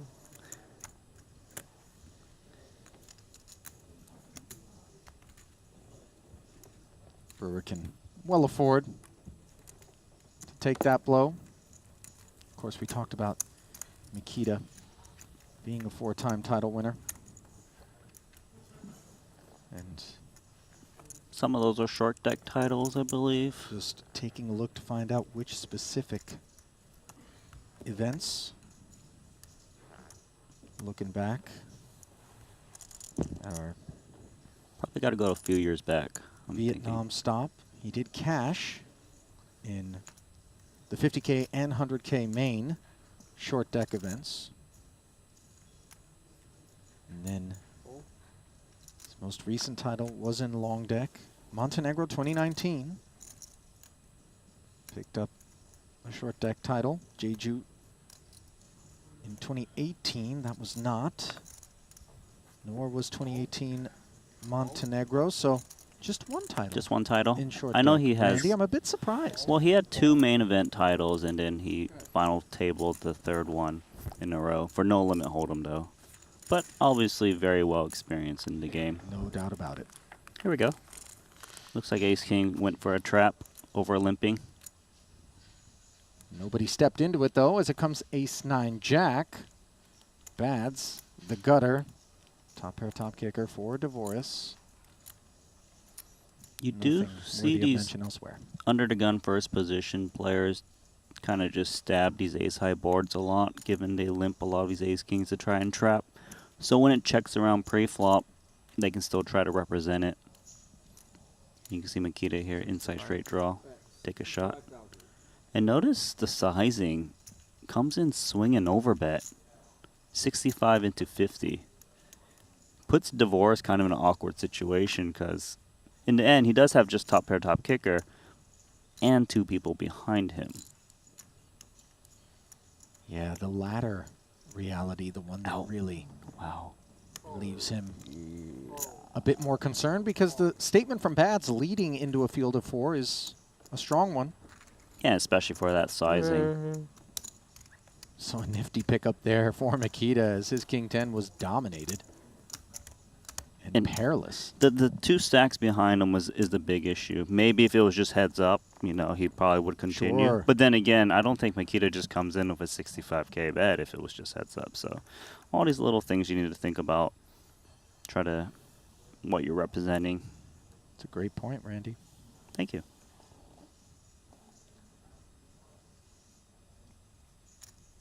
And there's a great player in Dan Devoris. As I peek down at his resume, Randy. Yet to win a title. He has like multiple second places, I feel. One of them in the Madrid 1 bullet 150K euro buy-in. That was a short deck event.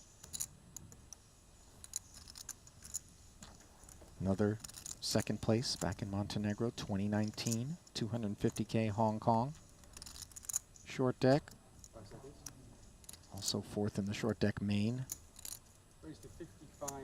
That same festival as the small pocket pairs trying to slide in there. Queens say it's going to cost more to do so. 2 9s really don't play that well in this spot. Brewer's still going to try to flop a set.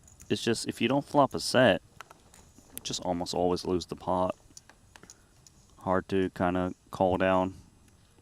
We'll see. Oh, you flop a set is easy now. 10-9-7 rainbow as Brewer. Middle set and a texture that doesn't rate to actually have interacted all that well with Bads' range. Right. That's a good point, because Makita, when he raises, generally is, you know, big broadways or big pocket pairs, and Brewer's thinking, well, broadways aren't going to really bet this board, so maybe I just lead out myself in case my opponent has an overpair, and just rips it in. Now remember, Bads has also got to stop to ask himself, what would limp and then call my raise and then have interacted with this board Call all we that go. well. He decides it's maybe some one-pair gut shot or open-ender type stuff, suited connector maybe. What? From time to time, but nothing that has the queens beaten, of course. Once he calls off, he realizes the straights are dire, just 12%. Now all of a sudden, upon the arrival of the 6, an 8 would give him a chop. Queen, still a clean out. Instead, it's the jack. So it didn't take long for Brewer to claw his chips back out of that spot. Good 7. With interest. The good ROI. Very much so.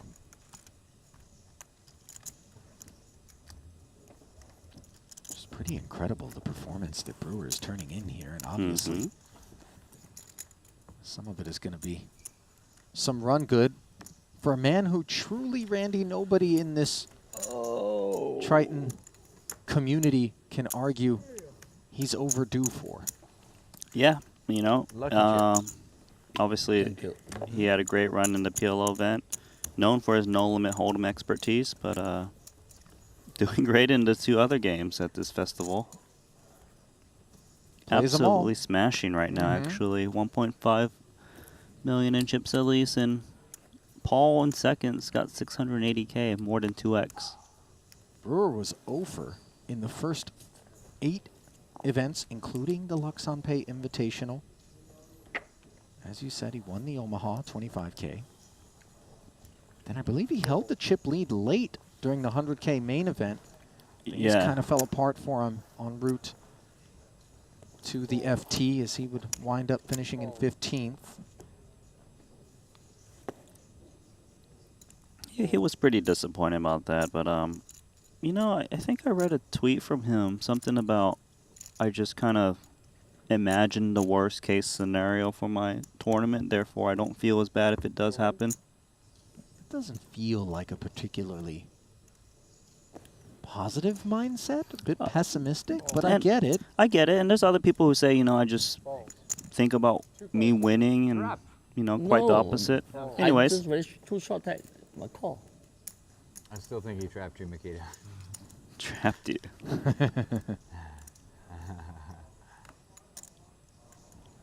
Well, Richard finding a path to get it in with King 10 suited. As he was the customer for Bads' Ace 10 on a 10 high board.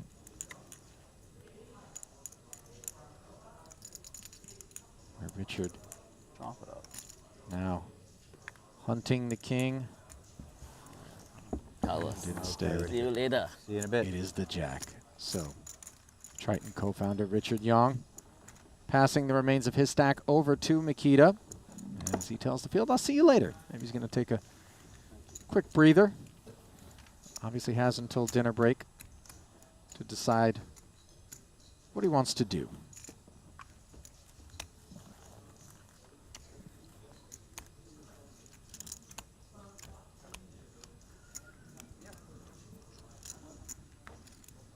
Five left at that feature, and it's an all-Western affair. They have Randy, come Euros to and a Americans? liking to this game, short Yeah, deck, yeah. you know? Like, in the beginning, it was very much an Asian contingent, right? Like, they dominated the short deck streets, and, you know, it was just a handful of Westerners willing to kind of play with them, like Makita Badziakuski, Jason Kuhn, but especially those two. But now it's kind of flip-flopped a bit, you know? These Westerners have applied a lot of their tournament techniques to kind of cruise through the final table properly. Bads gonna jam. There we go. Putting the new stack to work instantly as the limped King Queen suited and pocket jacks express curiosity. 272. Potentially defendable kit. Yeah, it's pretty tempting here if King Queen suited. 272. All right, 272. No, 190. 175, 250, 260, 272. Okay.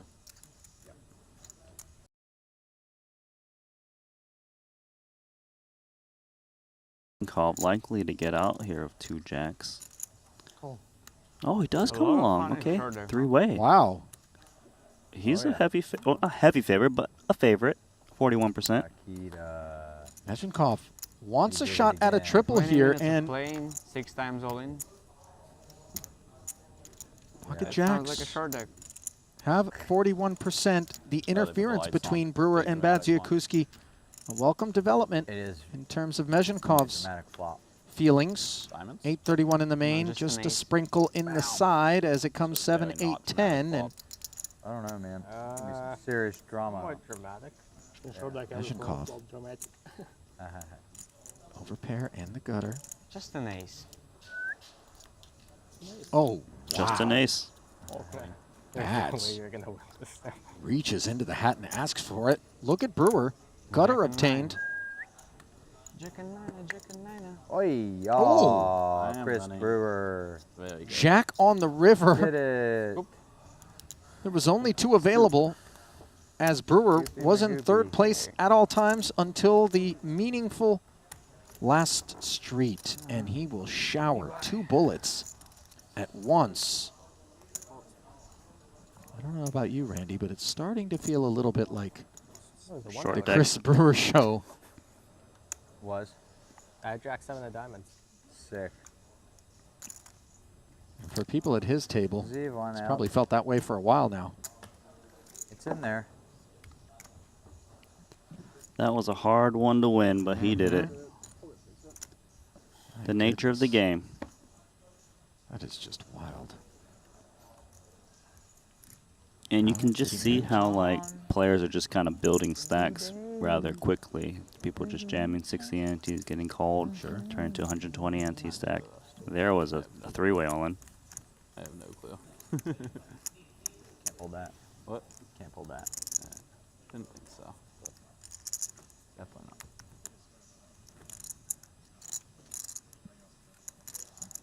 Look at that, 2.1 million and change in front of Chris Brewer.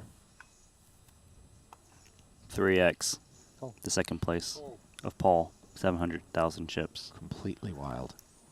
Very quickly.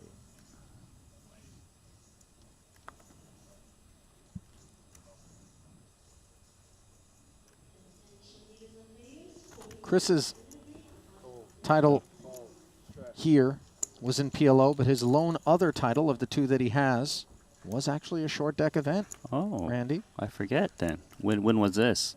All the way back in Madrid. Meanwhile, He's got 3 the players chops. taking the Ace-King-10 board. Meschenkov, top pair and the best of it. Gutter and bottom pair for Dvoris and Brewer, respectively. Looks like Daniel's thinking about taking a shot here of inside straight draw. Queen blocker, obviously helpful.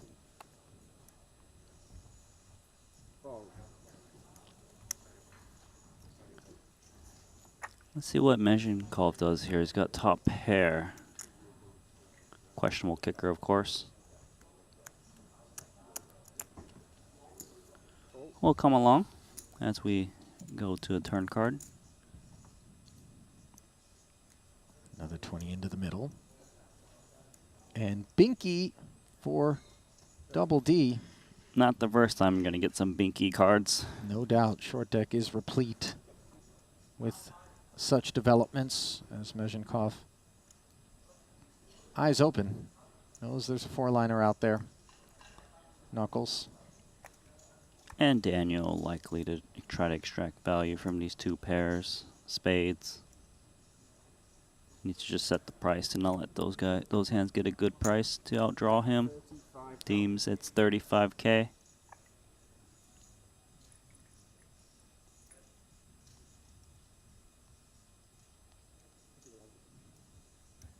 Meschenkov drawing stone dead.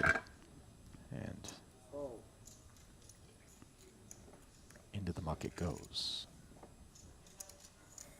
EK. It is remarkably impressive, by the way, Randy, as you alluded to, just how talented the non-Eastern, let's call it, American and European side of the player pool have become at short deck, considering that it isn't a game that you're going to find in any casino in the United States, any card room, to my knowledge. Certainly not at the sort of stakes that would be of interest to these players. Don't know of any short deck tournaments that are being run live.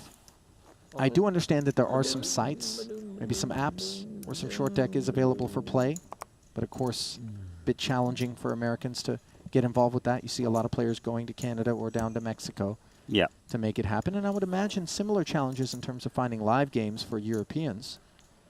Whoa! Yes. PLO and No Limit tend to reign supreme. Touch up on that in a second. Yeah. But Ace, Jack, and Queens incoming. By the way, Richard just headed over that registration desk, puts his bullet to work with the 2 queens right away. We got a gamble. Shows him the ace-jack as Mezhenkov. 8-9 suited here, Randy. We're gambling. And we're gambling intelligently, though, because, again, interference, card removal, he's looking out there and he's saying, even if these guys are paired, whatever's happening, they're not down in my zip code with this 8-9 suited, which performs well. Look at the equity. If he becomes a favorite when the other two are sharing the cards, like no overpair to your 8-9 suited. Maybe I'll try and hit an ace. Make a wheel. There you go. Yeah, 2 pair might just do it. Unfortunate that the 8-9 suited is up against the 2 queens. That's the hand that has over half the equity. Tiny side pot here, and top 2 for Ike Haxton. Top pizzle. Who's playing that side against Richard. Just stop it here. It's enough. Don't forget about the 7. 8-9 is a gutter, and What I meant. Ike asked to stop it here, and he's managed to do that. Aces full of jacks will scoop 168. Mezhenkov. Gets showered. Same thing, isn't it? That'd actually be kind of funny. Yeah, the best hand in short deck just doesn't hold that often in this game. They're just equities so close, as you have seen. Yeah, and when it doesn't, though, people don't really make a big deal out of it, as they completely understand it is the nature of the beast. Dennis Shufarin, 59,000, just 12 annies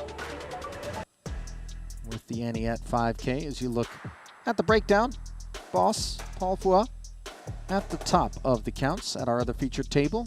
Those counts brought to you by Poker Steak.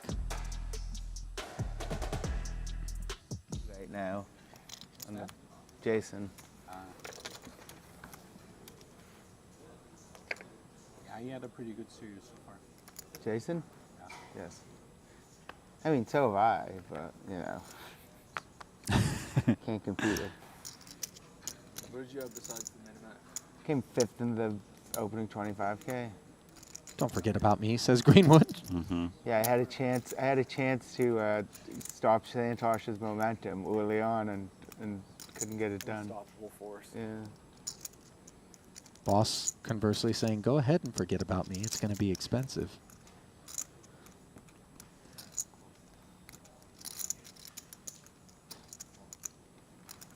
Ace-7 suited. We've seen this hand activate. Yeah, it's one of the type of hands where people make a stance here of Ace-7 suited. I'm getting these vibes. He wants to slide them in. Ali. Ace-7 is in. You know, it felt a lot like in a setup such as this one with a limper and 2 more behind him that Martin would be seeking to make this move. And it's a hand that kind of has similar vibes to that Ace-5 suited in long deck. It really does. Randy. It's kind of like I've got the blockers to the hands that can continue. You know, of course, wheelie stuff. I think we got the double red lights on right now. Boss, however. That's the short deck tournament, double red lights. Look at the equities. Like, that's the thing. In this game, you're not even that far behind when you get an Ace-7 suit against 2 kings. 43%. Here we go. That 43 slips to 28, despite Nielsen improving to a pair of 7s in this 675K pot, where his bullet is at risk. Now, on the turn, another heart. Take heart aces and 7s off the board. Yes. Martin. Oh, sorry. Didn't see your bullet. Losing a bullet. Premature GG's issued. Yeah, the other weird sweat you have is specific. I think Jason now has enough chips. I don't know. Like you have specific field size sweats too, right? I mean, like it doesn't matter. Multipliers with field sizes, yeah, but I'm not sweating it. No, I'm just saying I don't know what. Yeah.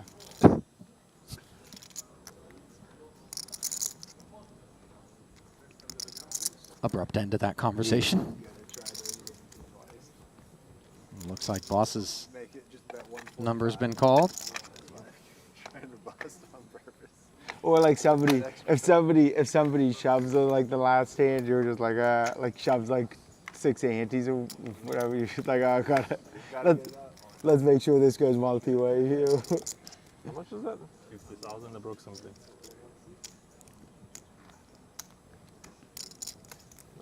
This is the exact spot.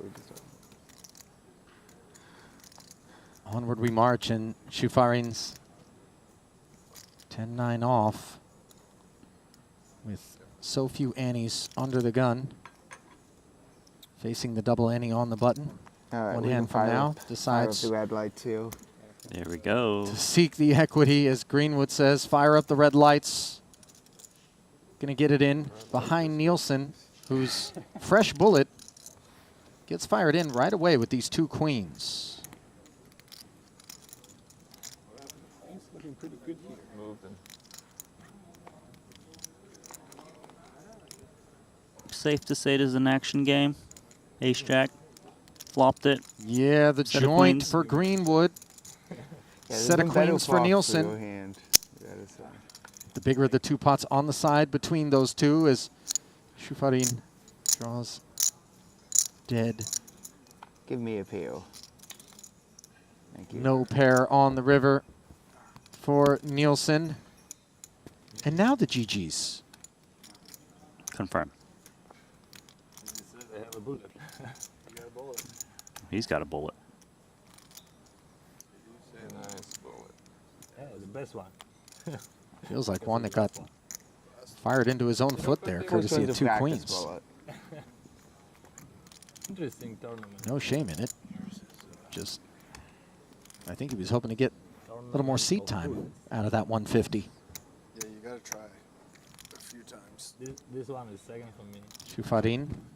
World Series does the same thing or no? I don't remember. Is it just normal with World Series? Or are there bullets as well? Another 150K coming his way.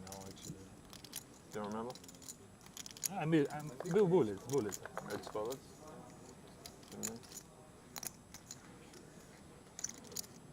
Yeah, bullets for sure.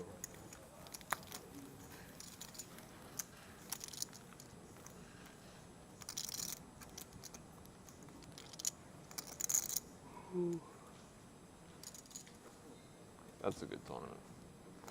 World Series 10K shot deck. That's I'm tempted to go there and I'm always more tempted to go there to play that than play the main event. I think they're close together. Yeah. I just don't.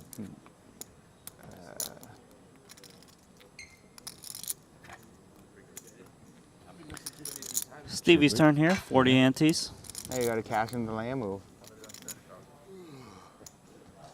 Ace Queen. How much are you playing, Stevie? No, we're coming off in 3 minutes. Sorry, did you say? 130,000. Oh, 130. Sorry, I thought you said 30. I got 75 behind. Okay. Greenwood thinking about making a stance here in the cutoff. He knows that Chidwick is gonna just splash some hands in that even ace-10 dominates, so he is dominating this spot. 34% equity for Greenwood. Some ties.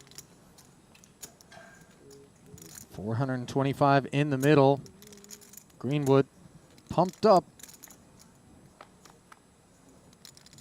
How good is the run good for Greenwood? TBD on the Jack 9-7 as he's got himself the gut shot, backdoor spades. Ace Queen in the lead for now. Some chops available.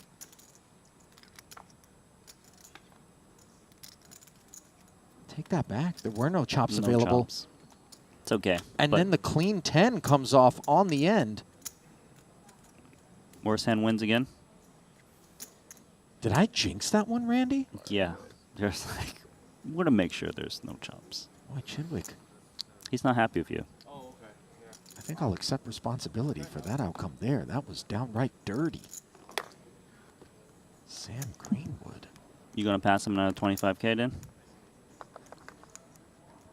No? No, Randy, but, you know, I didn't say financial responsibility, just more of a spiritual accountability. Okay. Slightly superstitious in the booth from time to time. Spooky things tend to happen, as they did there. Don't want to make too much of a meal of it. This one goes in, right? Chidwick, a fresh 150. But your chance, Danny. That was nasty. Yep, you're right. Sounds like a Danny Tang. Hello. Really nasty. Fast and Furious. Oh, fast and furious we go. Ace Jack, slam in. Starting stack.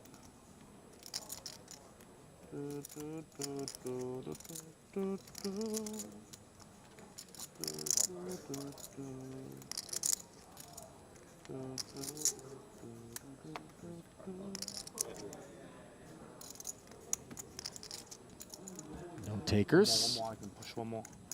Come on.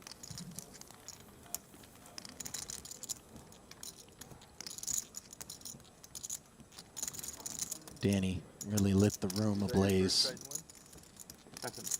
earlier in this festival when he won the 50K Turbo event for $545,000, his second Triton title, 16 cashes, 6.2 million rather in career earnings.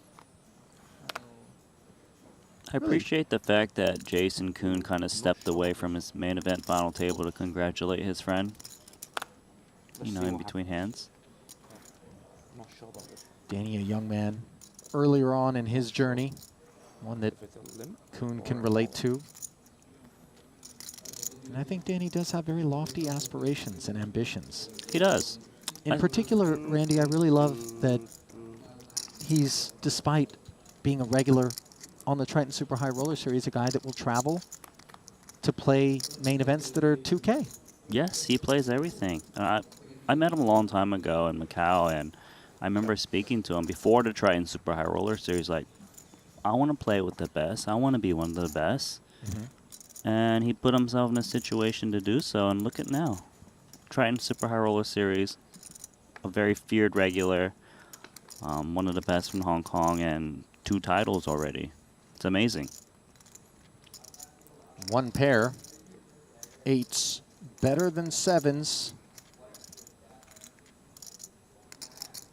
Flush draw to go with it. Now Davies has picked up the gut shot. Yeah, he's thinking about making a stance here. Another check in front of him. Perhaps he can represent some ace rags, you know, like ace 7, ace 8. Those are the type of hands that check back the dealer button. Taking a stab here. Good news for Danny Tang, he's picked up the flush draw with his pair of 8s.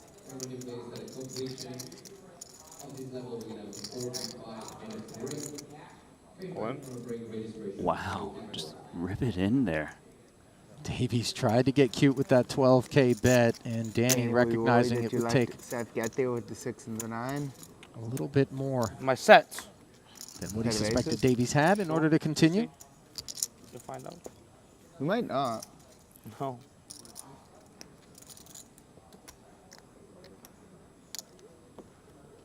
Sometimes they want to show other, you know. You will see. Yeah, sometimes you might not, because I think they focus on that one more in general. Sure. Let's hope it gets us 40. Maybe they just focus on the table going on. There is the 6K ante level upon us. Levels go up every 35 minutes. That brought to you by Jacob & Co., the official timekeeper here at the Triton Super High Roller Series. How many antes do I have now? I had 30 before, so now 60, right? Well, and the pot. So yeah. Well, except the price of poker has gone up. Check in the app. I have Okay, 60 antes. we got a new blind level.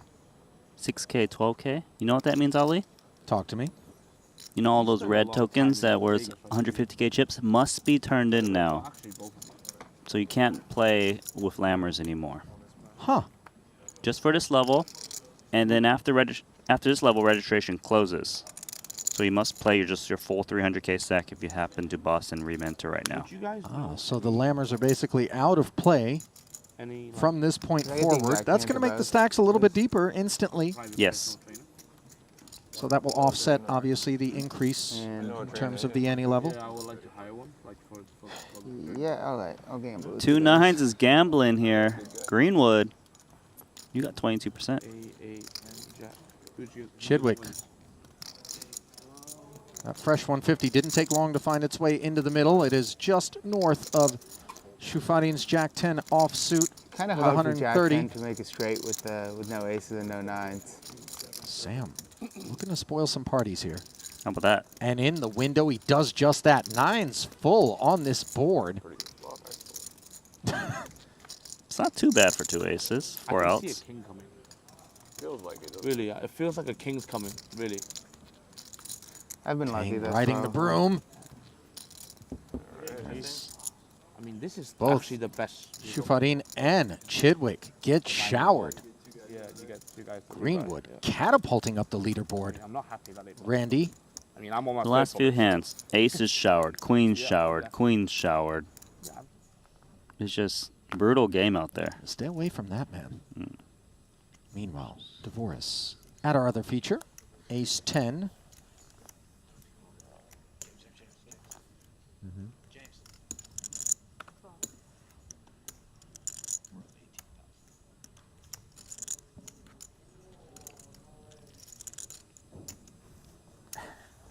Somebody's saying no way at short deck. Playing the wrong game, buddy. There's always a way. Oh, I said 66. Yeah. I thought Chris Brewer, 9-8 offsuit. Activating naughty. from the button. That's naughty. Very naughty. But when you're the big stack, you get to do big stack things, Randy. Dvoris is out. Nicely done, Chris. Making Opposition sense. Can't take the heat there. Obviously, there are some traps from time to time, but Brewer knows that 8-9 isn't going to be interfering with that sort of kit. I made True. straight with diamond. You had Jack 8 with 8 of diamonds?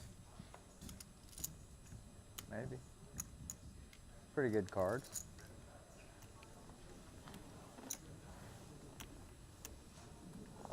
I had Johnny 9. Oh wow, I was drawing thin, huh?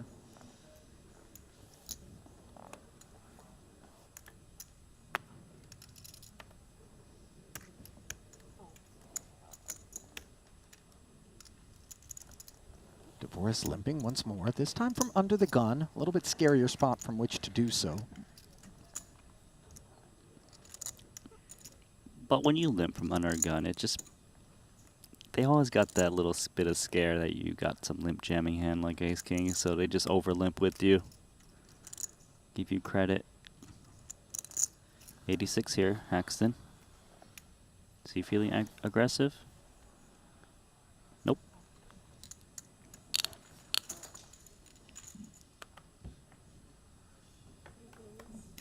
I think, even though it's annoying, I think that we should do... King 10-9, three-way affair. Top pair for Dvoris. The best of what's around is a couple of gut shots. Lurk. I think it's better. Like, you can have the high stakes ones at the end, I think, because the newcomers wouldn't play that anyways. but like specifically the 25K short deck or maybe a 20K short deck should be like the third or fourth tournament. Yeah. And then that low limit they can have a rest for a day, right? Exactly. After playing for a few days. Yeah, so they could rest for the main event or the 75K or whatever the day after. And then like people that are just here will say, whatever, I'll try it. But then if you don't get them close together, you might lose some. Yeah, here's what it is. Well, you could Any do of the stat was You know, crazy. people that max losing won't come for the this amount of one, tournaments in a row will you come go for the without later cashing. one. Yeah. And on DG, Yeah, you're right. 16. It's the most tournaments he's ever gone without cashing. Oh wait, no, but that includes that's actually like that's actually like 50 entries or something. Bye. Yeah, because it's counting as betting and re-entry. taking Yeah. that one. So that seems fine. Maybe not that surprising. Yeah. May your cards be live and your pots be live. Like what then? Oh, you mean like if you're like if you're playing World Series? No, I can order it out to my house. Yeah. Yeah. I mean, there's like a bunch of different meal services if you want to like I get like ready-made meals that I take with me or whatever. Hi. But you can also just Uber Eats like from really good restaurants. Sounds like somebody's talking Las Vegas. The city of lost wages.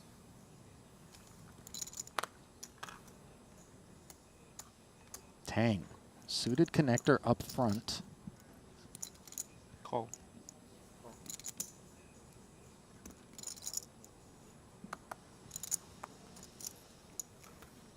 Gonna limp it.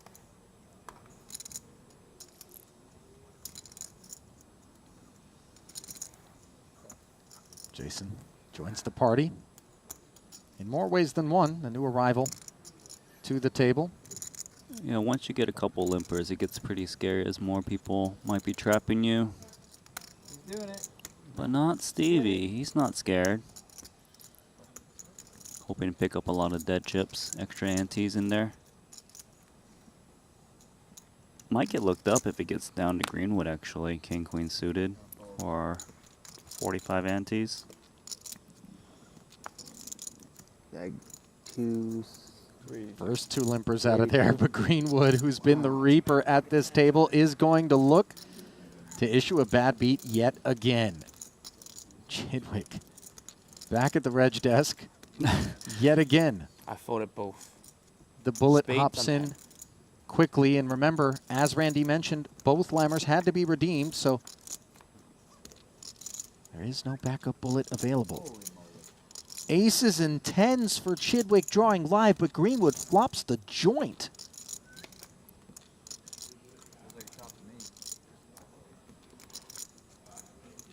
Needs an ace or a 10, and instead is given an 8, so that was a short-lived one as well. No, he's going quickly. Yeah, that's a beaten path there between the feature table and the reg desk for couple of beers, Stephen Chidwick, Randy. Stevie might catch up just by buying in. Crazy. Okay, Danny. Needle. It's just Three they give a lot Orleans. of points for buying in. Oh yeah, they do. He cracked his aces, cracked his ace queen off. Although to be fair, he was losing with aces if I didn't come along, you know. Yeah, he had no hope there. He had no hope there. Is his hand 100% shove? His hand.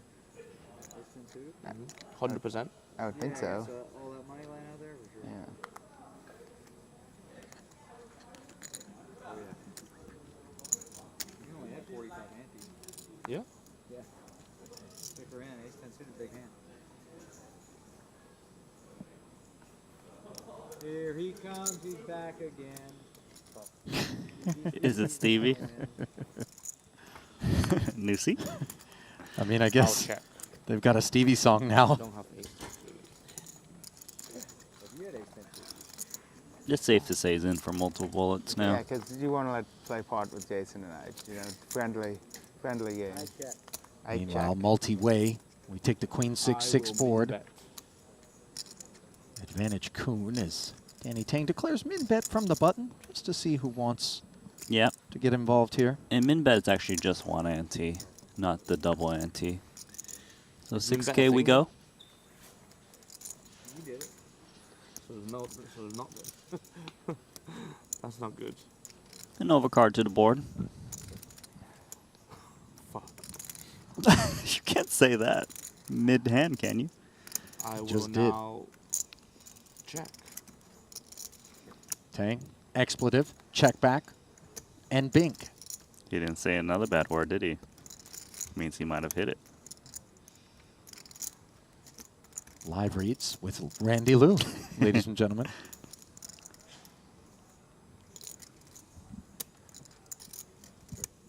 Jason felt like he thought about it for a second.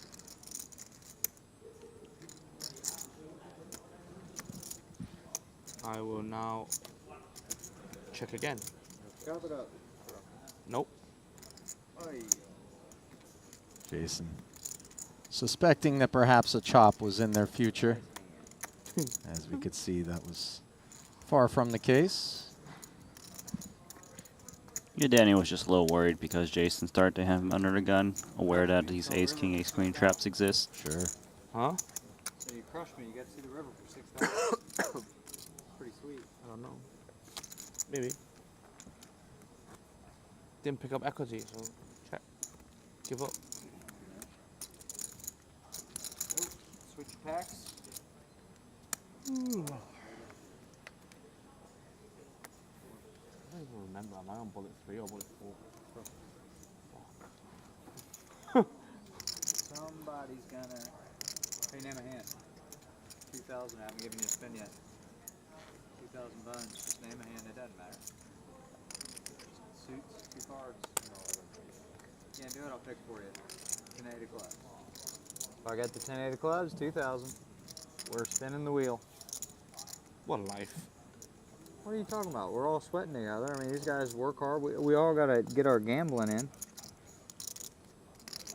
You may recall that Jason ended up giving a $25,000 free roll to the dealers out in Vietnam. It was really large. I can't remember. I think it was 25. One of them actually correctly nailed No, if he has 10-8 of clubs his in 2 exact hole cards, which on this occasion are Queen 9 offsuit.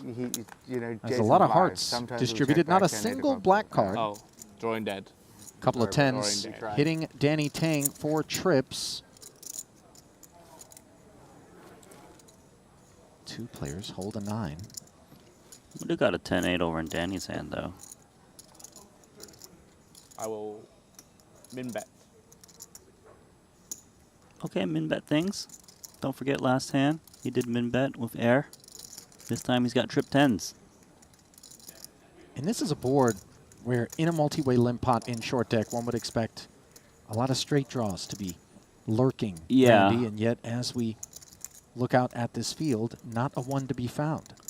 Yeah, I completely agree with that. You know, the queen jacks, king queens. So many different hands. But given that this is a game of equity denial, is the min bet a little bit too cutesy into the 54 where all the gutters, all the... It is pretty cutesy. It does clear out the absolutely dead hands, as you saw, ace-6. Interesting concept. Not a common bet we see. Now Danny picks up an open-ender to go with trips, but given he got called in 2 different spots, he decides to check. And might this activate Jason Kuhn? It might, but the problem is up against 2 opponents, so... And his hand is not too bad. Well, it's pretty good now, but in big trouble. Yeah, the case 9 delivered to this river as both Chidwick and Kuhn have the underboat to Tang's 10s full. Very hard for Chidwick to extract value from a worse hand right now. If he's firing, it's more a bit of a blocker. Set the price yourself. If you get raised, you know you're beat. Looks like he is going to come in with a very blocker bet. 18K into 72.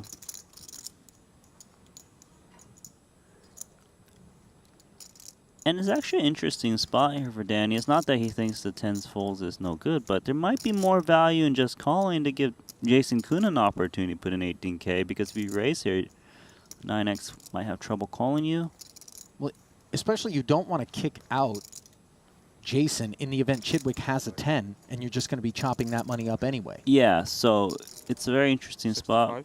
It's still going to raise, but definitely is worth consideration of maybe trying to get Kuhn in there. And note, Jason did not hesitate to muck his hand, 25K. giving one of the two holdings credit Pawning some watches. Oh yeah, real for fast. containing a 10.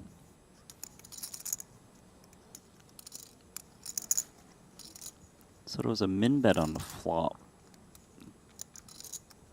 Chidwick's trying to deduce what that meant. Why didn't a 10x bet the turn?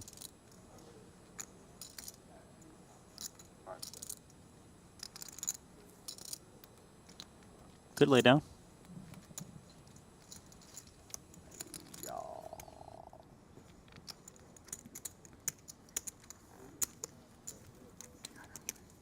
So Danny unable to milk any more value out of that 10's full there. As we take a second to remind you that Jacob & Co. is the official timekeeper of the Triton Super High Roller Series, and their craftsmen, truly artists. As you see, just some of the fine kit that they construct, including on the right of your screen there just moments ago, that working W16 engine from a Bugatti in their commemorative Bugatti piece, of course responsible for our Triton Main Event Champion collaborative pieces, as well as that lovely Astronomia Casino with the working roulette wheel in it that I thought Kanapong Tanaratakul had purchased and worn out in Vietnam, was it? That he was rocking He was rocking in Vietnam for sure. Or was it the last North Cyprus event Maybe where he bought both. Yeah. I feel like he wore it in Vietnam as well. I don't remember if it was Cyprus, but there's no cooler way to settle the dinner bill. Yes. Than Kanapong's roulette wheel. We're doing watch. odds, evens, blacks, red. Do you want to pick a number? You know, maybe we multiply the bill. Exactly.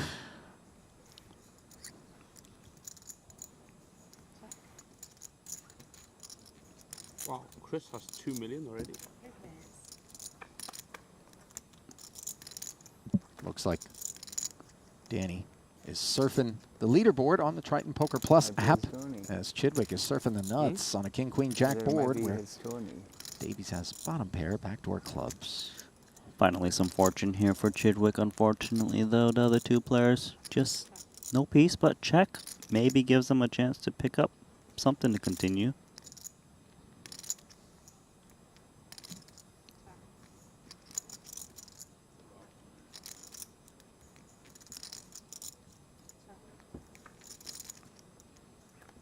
Knuckled all the way around. Chidwick absolutely hoping somebody's got a 10 nestled into their holding.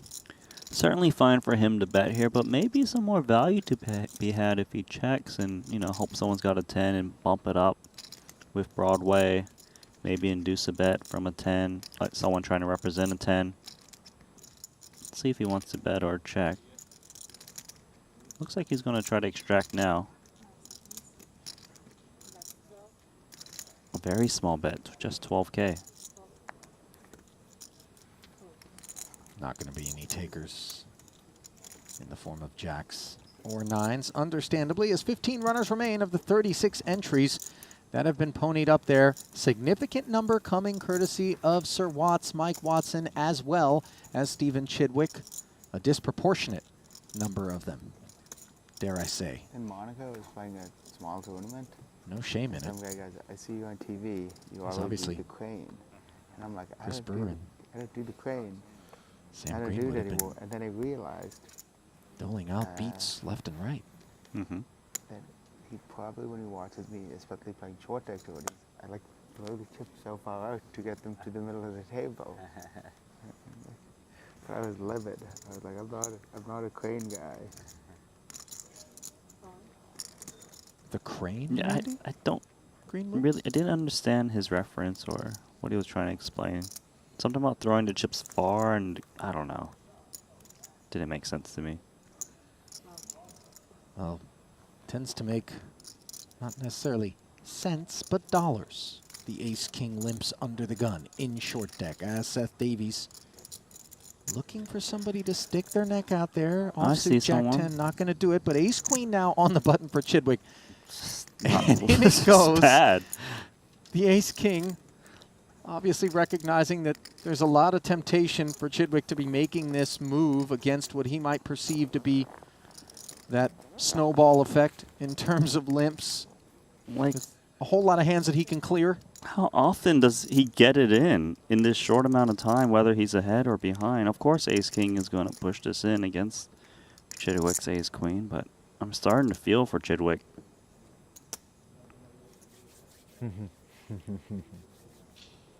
The degree. Degree all-in moment. All-in moment. How much is that? Exactly. Now Davies is over the top. Randy. It's a big gamble there. Too much. I agree. I kind of have a crackable hand too. Too expensive. Too much. I do it. So the two Jack-10s end up in a muck as Chidwick sees he's up against the ace-king, yet has 29% equity. I better. Shoot it. Hey, Jack-10. Shoot it. All right. Shoot it. Playing a little defense here. Why can't you have a little bit left? Yeah. Flop we go, and it comes queen 9-6. It would have been a couple of open enders. Oh my god. Top pair for Chidwick turns into trips, and the ace-king. Come on. Dead. You see Danny very irritated that he wasn't invited to hang around. Be a degenerate, Danny. Be a degenerate. He's pained by it, but you know, Davies is the one that received the damage. Make that call. No, he couldn't. Jam from the under the gun. I mean, look, if you're the final person, sure, but the problem was it was a bit too much chips to risk in that one, as I think Davies had 420 or so. Nice spot for Chidwick, finally getting one done.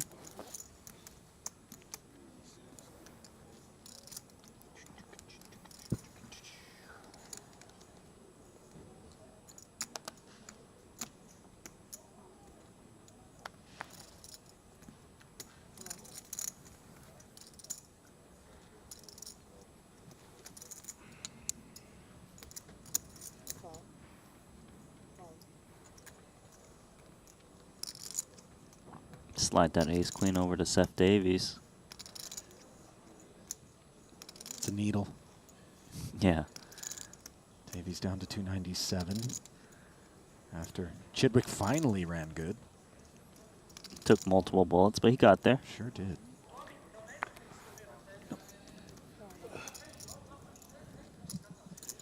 Not qualified. No takers. Think it's time. Time for unclear.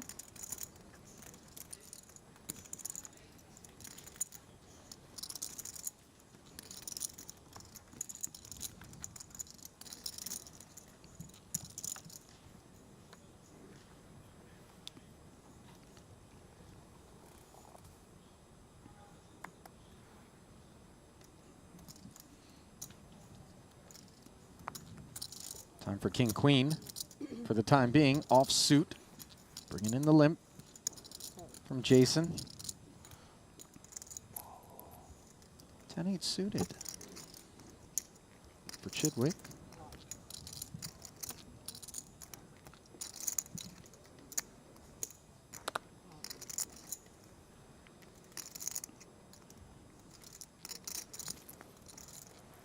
Taking a look at the stacks around, some deep ones. Danny on 65 antes. And we rolled a dice.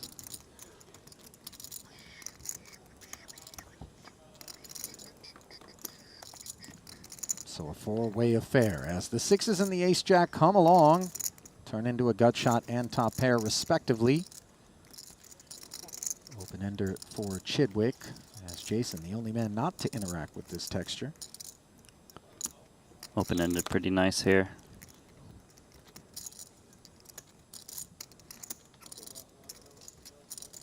Always got to be wary of the undergun player who's involved on these ace-high boards. Let's see if Danny wants to take a stance or maybe check through.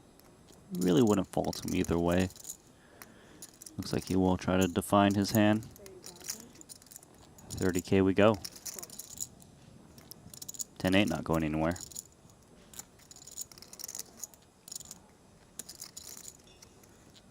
Obviously, a couple of the sixes that Chidwick hunts are locked up in Davies' hand.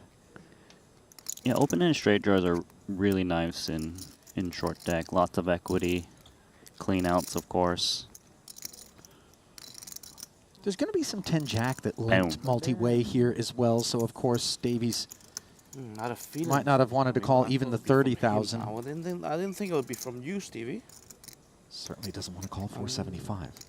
That's the nice thing about these open-ended straight draws. You have 40% equity, and you know you jammed. He's like, obviously think I'm going to be stabbing a lot.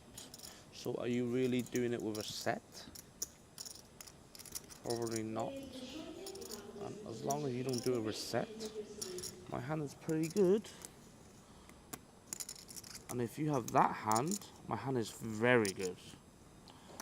So I'm feeling like I might not want to fold for you here. I mean, even if you have those hands, I improve on some turns. But having that card is not good. Kind of, not good. But I don't think I want to fold. As long as you're not doing it with a set.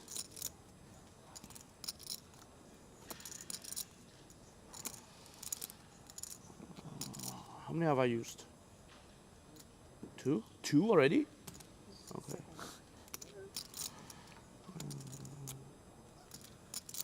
Against that hand, which is very likely, I think, sometimes, I do pretty well. Okay, let's go. wow, nice call, Danny Tang. That's the hand he was looking for. Takes the heat as Chidwick has him covered, and he will be very relieved to realize he's got the best of it. But as we've touched on so many times, just a 3-2 favorite with Not a 2 to six, come. Okay, just not a 6. Anything but a 6. 2 sixes are in the mug, so it's actually a 4-outer, and Danny manifesting a disgusting turn, but at least it is a diamond as he draws to the flush. There we go. 5 outs. Come on home. First Runner, flush runner, I've seen. flush. Ouch. When you thought Stevie was going to run up a stack. Yeah, just when he seemed to have turned things around. May want to get that rebuy ticket ready at the reg desk. He gets up there. Here you go, sir. There's no quit. They're like, oh, we already had this printed. We're watching the stream. Boy, I mean, it is the nature of short deck, but this is a disproportionate amount of brutality being incurred by Chidwick here, Randy. Yeah, that one was really dirty, especially with 2 sixes out. You know, we rarely see the flush getting there. Damn. All right. Wild. Apple, apple, coming to me. Apple, apple, me and Slimmy. Gonna get all in. He's gonna have ace 9 of spades.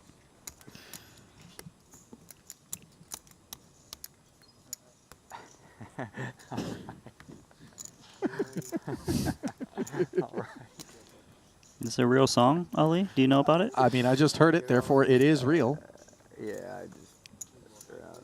Yeah, it's a lot more like. Well, it's most likely I get all in against Stevie right now. Okay. That one's gonna happen a bunch. Glad it didn't happen. Already told you guys I got aces.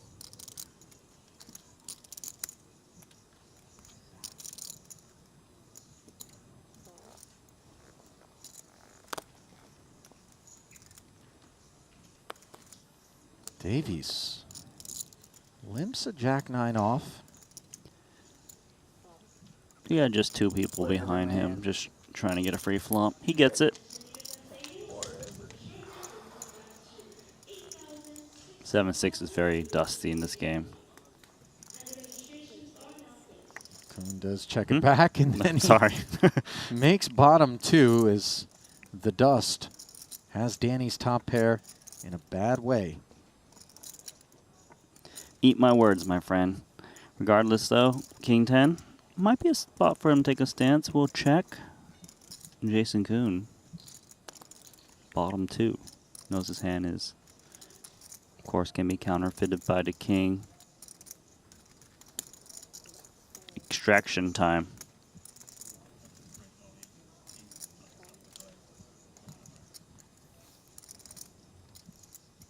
$28,000 as Tang did not bet it.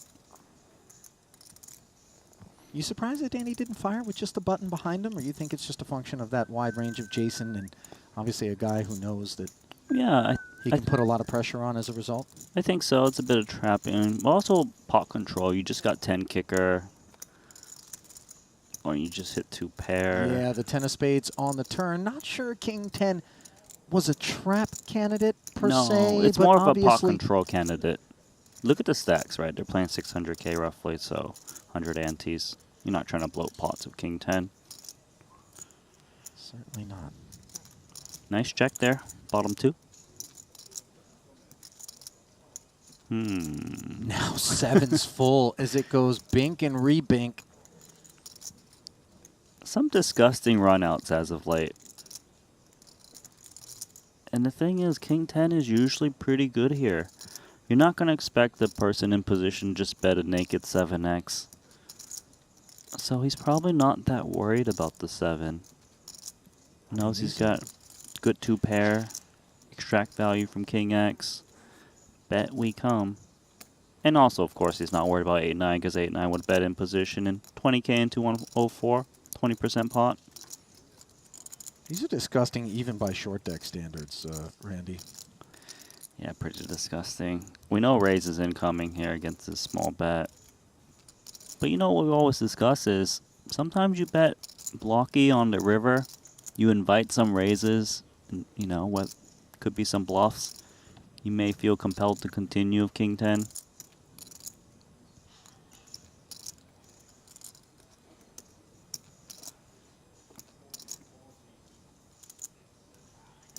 Jason mulling it over after this 20%-ish bet from Danny. As you mentioned, Randy, it's a little bit blocky and maybe a little bit cocky as well after Jason makes it 230,000.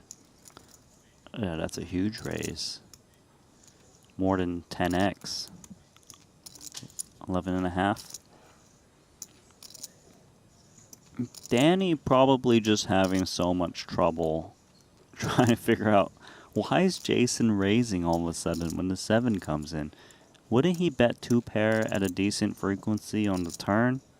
You know, given it's getting pretty scary. 8-9 and it would seem impossible they'd want to keep betting in position. And how many 7x combos would Jason be wanting to bet from the button on the flop after 2 checks in front of him? So also part of the calculus. A big part too also is 7x probably doesn't even raise to 230x too, because they have to fear the 8-9 at some frequency in the cutoff limping, check calling. It makes sense. So to me, it does kind of seem like a boat or nothing situation rather than just pure 7x. So it needs to be a boat that check back 2 pairs on the turn.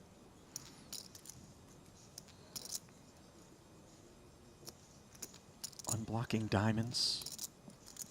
Maybe some ambitious busted flush kit. Trying to activate, presuming that Danny doesn't have a lot of 7x of his own. You're right. Falling behind Seth. Yeah, Danny really shouldn't have 7x in his range besides like A7 suited. The other ones are just too weak of a holding to throw one more ante in pre-flop. One more?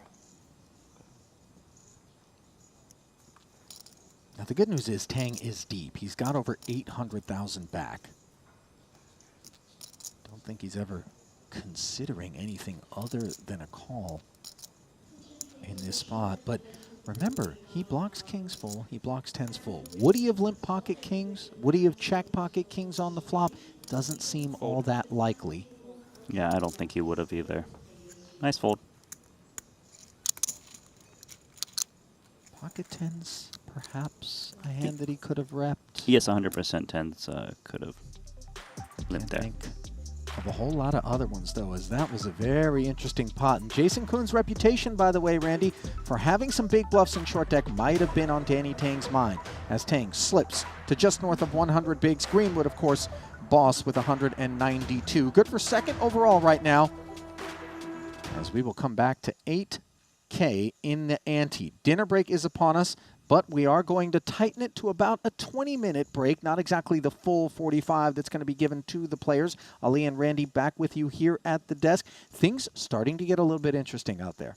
It's heating up for sure, right? Like, we've got these nasty runouts. Turn. Oh, you got turn. Nope, I got a river on you. You know, the worst hand has been getting in, but we know equities are close. It's been a lot of fun watching these guys just get it in there. Mainly Stephen Chidwick getting attacked by Greenwood over and over again. All right, overall chip leader at present, Chris Brewer. He's been at the top of that board for quite some time, almost 2.2 million in front of him. As mentioned, Greenwood second in chips overall. Those are the only two guys that have more than the average stack. Registration now closed. Lammers all redeemed, and so there are no other lives for these cats. All 9 used up, almost 9 used up for some of the people that have been paying frequent visits to the reg desk. Okay, we will cut it loose. Dinner break time, just about 20 minutes. We will be back here at the Marriott Royal Diamond for the continuation of our short deck event. Don't go anywhere.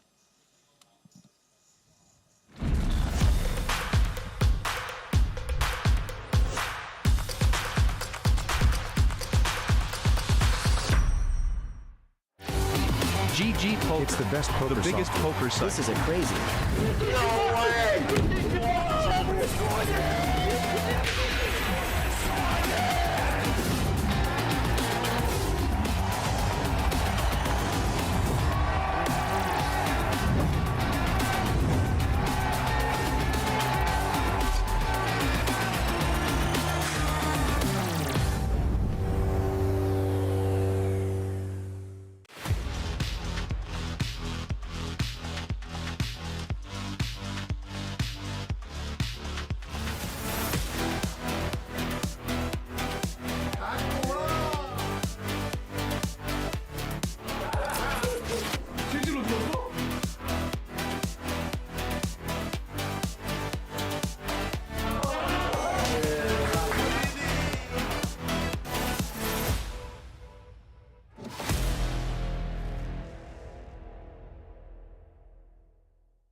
Take your game to the next level with GTO Wizard.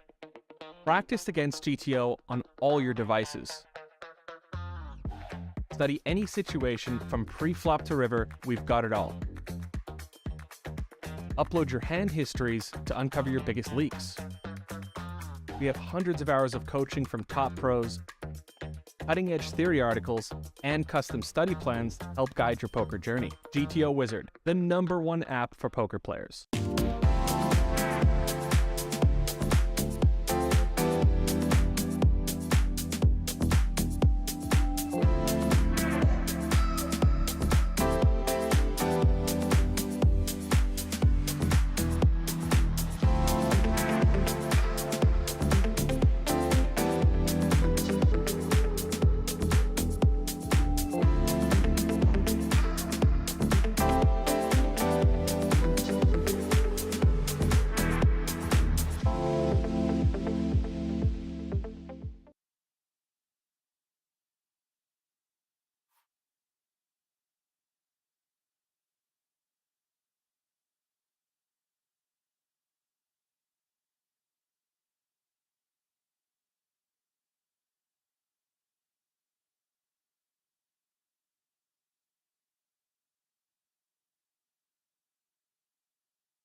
That's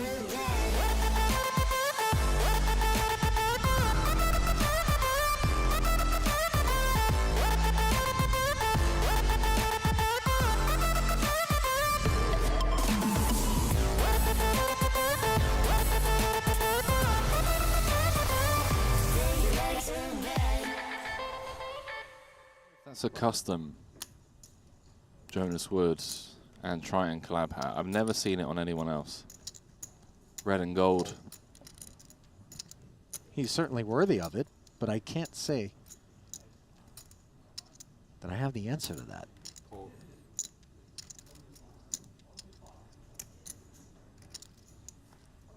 Axton limps the Jack Check. 10 off. In comes Anson and Sam Greenwood as Watson with the 8-6 suited. We'll check and we'll have another four-way affair. 18,000 in the middle. Ace 8-6, bottom two pair for Watson. Anson with the gut shot and top pair. Yeah, nothing really to write home about here, even with bottom two.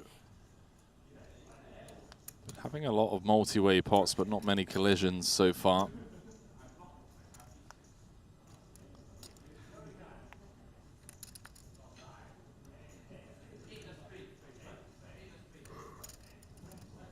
Three checks in front of Watson. 6,000. 6,000. 6K bet. 1/3 pot here. Doesn't feel like it's going to be enough to clear the likes of Anson Yu. No, definitely not, but just trying to thin out the field. Sure. Makes it a lot easier to play across turns and rivers. Asking the riffraff to step aside. The riffraff? You know, people that don't have anything. Yeah. Fantastic word. I haven't had that in a long time. Well, you want to talk about fantastic. How's the 8 of hearts on this turn as Watson fills up? Check.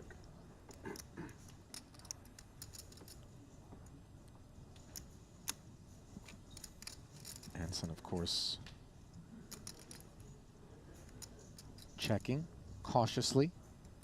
The fact that it was a button bet, despite being into a four-way affair, just 1/3 pot, there are going to be some out-of-line type holdings from 24. Watson. It's going to be some gut shots. Right. Some ace-6, some 6-7, 9-6 type holdings. Don't think Anson can go anywhere just yet. Yeah, certainly a plethora of bluffs and some value, of course. Yu calls again and is unimproved, though the jack does give him a slightly better kicker.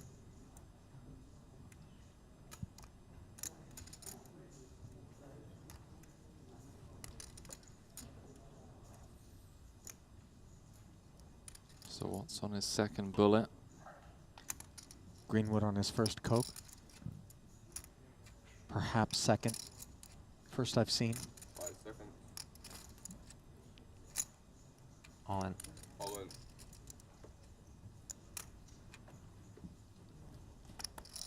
Watson jams the 95,000, and now Anson tries to work through the combinations that he thinks he could be facing that are desperately trying to pick up this pot unimproved. Obviously, the diamond flushes, but those flush draws tend to recognize how challenging it is to get there, and as a result, they don't activate 3 streets all that often in my experience in short deck, although far be it from Watson to lack the courage to take that line. As you see Anson delivering his time banks to the center. Yeah, this is a really tough spot. 9 of diamonds in hand. Strikey was a poor card to hold, given that it would be a part of some of those out-of-line gut shots. The 9-10 It is definitely, yeah, blocking some of the value. 5 seconds. I think a 7's more relevant, though. But yeah, definitely blocking hands like 9-7, 10-9. Does pass up on it. Discipline fold. blocking the diamond draw and obviously not expecting 3 streets out of it. Remember that the button is already in. Already 8 and jack. You heard as boss with the Jack 10 suited. Bit of a leg up on Jack 10 off, but certainly not on Ace King suited. As Kyat 22 to skate. Sounds like Jason's one of our first eliminations, according to Danny Tang. Keeping an eye on the Triton Poker Plus app, as is off the case, whilst out there rumbling. So while the Jack 10 offsuit found a fold against Kyat's raise, the suited iteration did not, as now Kyat's hand turning into backdoor diamonds into gutter, while Paul's is 2 overs and an open ender.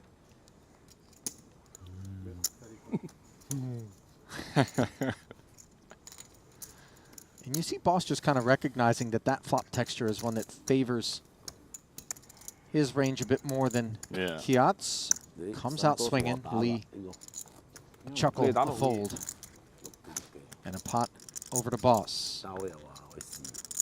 I wonder what producer James thinks about this bet. cash game 贏好多啊！你睇下我10場都冇輸過。之後我同佢講話咁多錢你快過嚟玩下呢個試下啦。呢個好簡單㗎，冇2、3、4、5、6。唉，我唔識玩唔玩啦，咁就。So the bet between Ali and myself, we've got the Triton London Super High Roller Series coming up, is that Ali Najad thinks that he can get into Annabelle's private membership club in London. Now, not like get a membership, just get in. Hang on a minute, because we're seriously... I said I'm going to Annabelle's. That's okay, but are you getting kicked out after 5 minutes of getting in? No.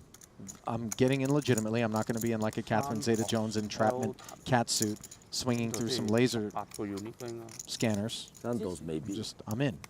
You're in. Out to Kings and Jacks, take one. I want to know what producer James thinks of the line. I would like the stream to note that producer James instantly came back to Henry with the following. I think it's easy for him. Maybe not quite as easy is this spot here, as Greenwood has made the nuts, had a gutter on the flop, an open ender on the turn, binked the end, and has checked it over to Watson, who had the gutter of his own to the jack high straight, then turned top pair, and now here he is. And things could get a bit awkward. 22K in the middle. How it came down pre-flop. Greenwood limped. Check called 4K from Watson, who of course was the button. Both players checked the turn. And now here we are with Watson understandably betting this 18,000.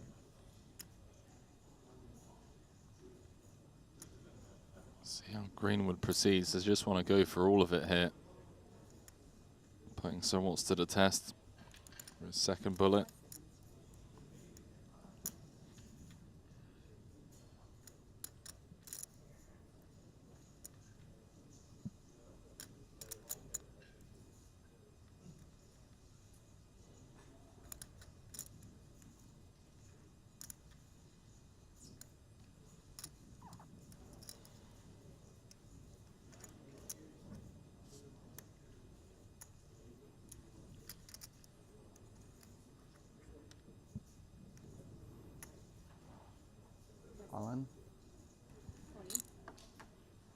There goes the jam. Greenwood has Watson covered. And now it's awkward because Watson understands that in all likelihood, best outcome here is a chop. You'd have to hope that Green was bluffing with a hand like Queens in order for it to not be a chop.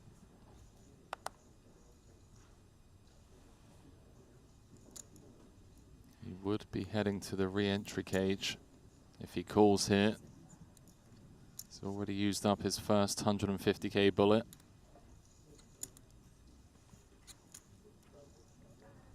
visually, the little red button that you can kind of see to the left of Sam Greenwood as pictured there. That's how you know that one of the 2 bullets that you're given, the first of which is obviously your starting stack, is still available to the players. Also in the Triton Poker Plus app, there is a graphic there. When you look at the leaderboard, it indicates what bullet the players are on.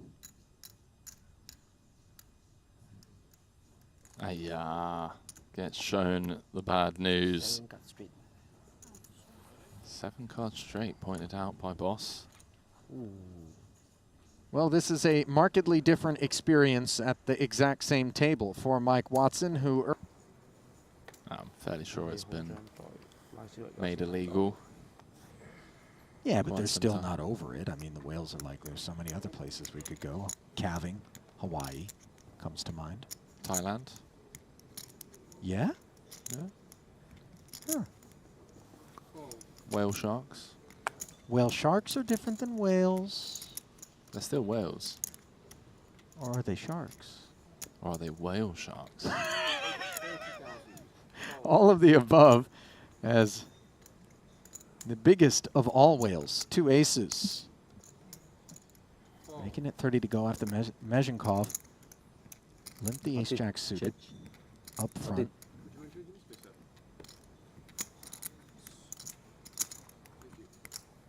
You won. Oh my.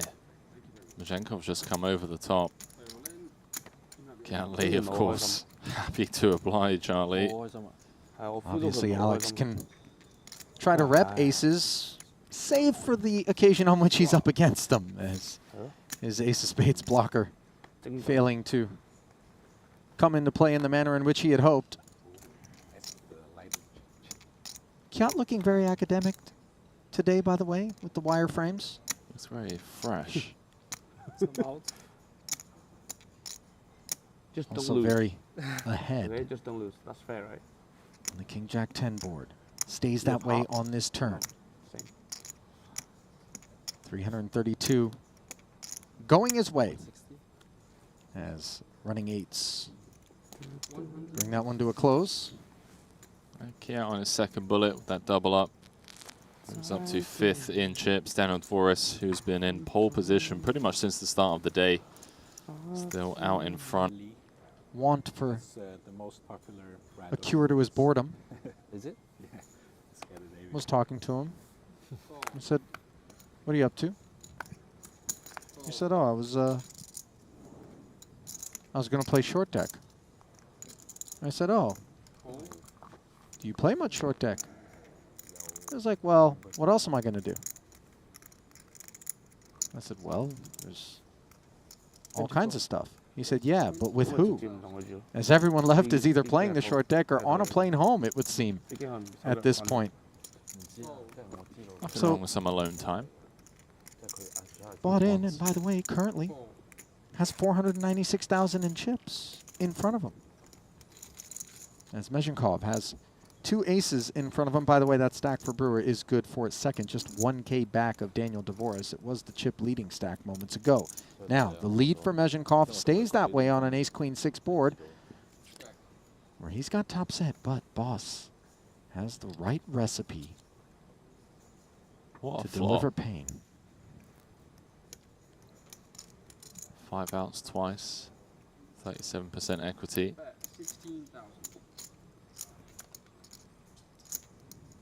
Is on his first bullet.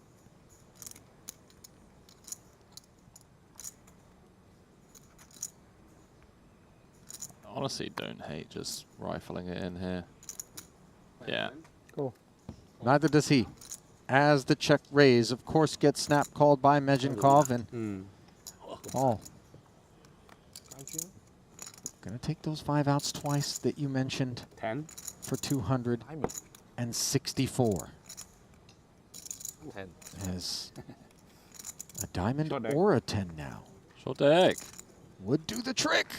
And instead, it's an 8 as Boss will be left redeeming his second bullet. Those flushes are a lot tougher to make than that exchange between limp. Always had a plan. Potentially going to get some action from Greenwood as well. Going to be a nice little overlay for Haxton, as one would assume that Young is going to announce himself. Good luck. No, there it is. Good. Greenwood Good result. caught in the crossfire. Very good. Can't hang in there, and one of the aces that Classic race with a Richard massive needs. overlay.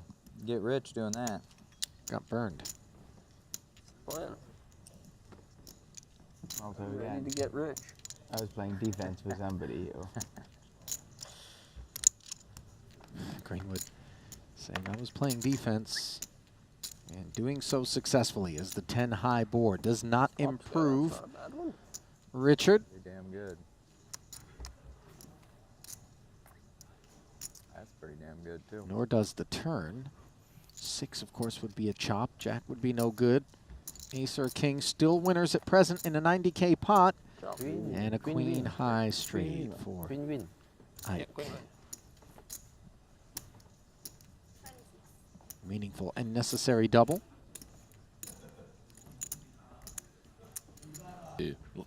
It's got to be one of those ironic ones, right? Big guy, tiny, Greenwood, far from, slimy. Big dog. You. You. Wow. Bad ends of an open-ender on the Queen Jack 10 board here for both Haxton and Greenwood. Sam following through on his pre-flop limp.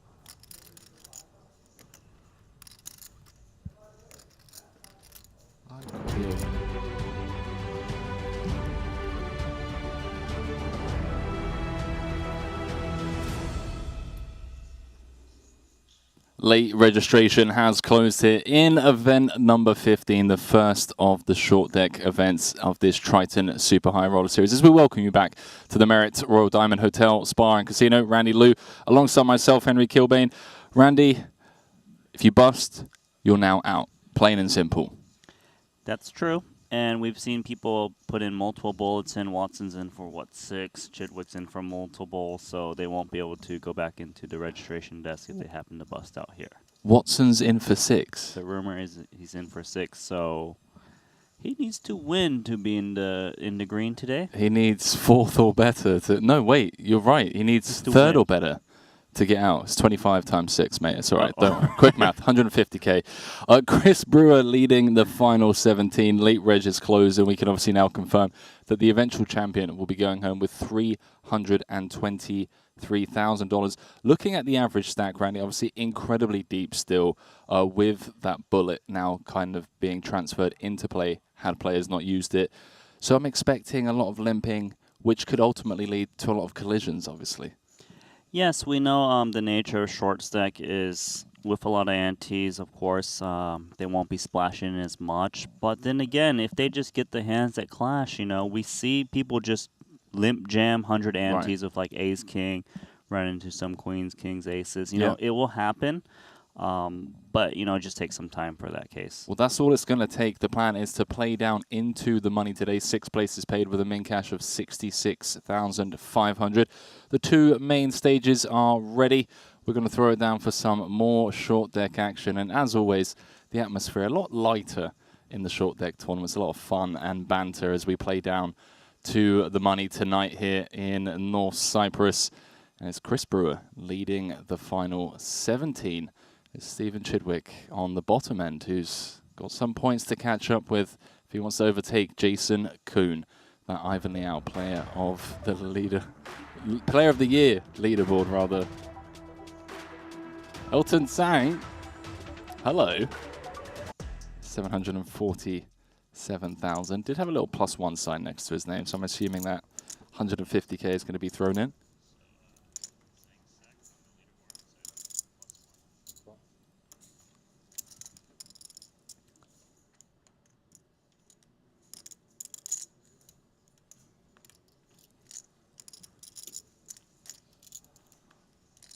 Here we go.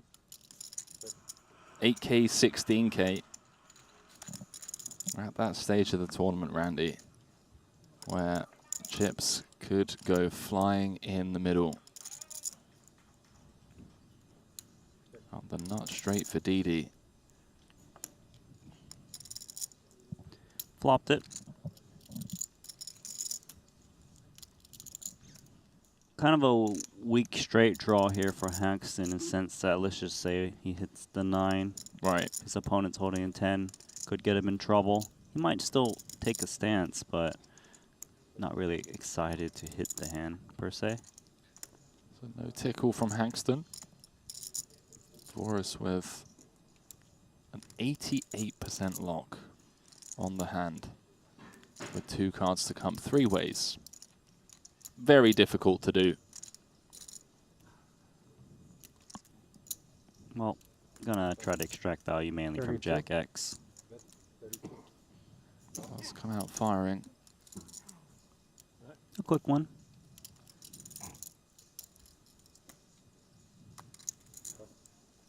There we go. So as things stand, only 2 players with more than average according to the Triton Poker Plus app. Those 2 players are Chris Brewer and Sam Greenwood. Sam obviously taking down his first title in a short deck event back in Vietnam earlier this year. Came second in the main. Chris Brewer took down his second title earlier on this series in the 25k PLO. And then, you know, 3rd, 4th, 5th, part of the Asian contingent, Boss Paul in 3rd, Danny Tang in 4th, looking for his second title of the series. Then Elton Tsang, latecomer, in 5th. And I see Mr. Tom Dwan also in the mix. Nice. He's back. Bottom of the chip counts with Seth Davies. Yeah, I believe Tom's at the bottom because he just bought in like kind of last second, so he's got a full 300k stack. Gives me a, I don't know, an inkling that maybe he was playing cash games last night, Randy. Maybe. Maybe. I mean, if there's ever a high-stakes cash game at these Triton stops, more often than not. What's not surprising to me is that he's back for the short deck, the game he really likes to play. Interesting spot for Dvoris, of course, here, limping the cutoff with the jacks, facing the 5x from Paul. Yeah, it's a sizable raise, 2 jacks. It's the type of hand you try to get a flop with, not necessarily try to get it in pre-flop. A tricky hand to play in this game, and, you know, like, overs come and you're not really sure what to do. Paul connecting with bottom pair.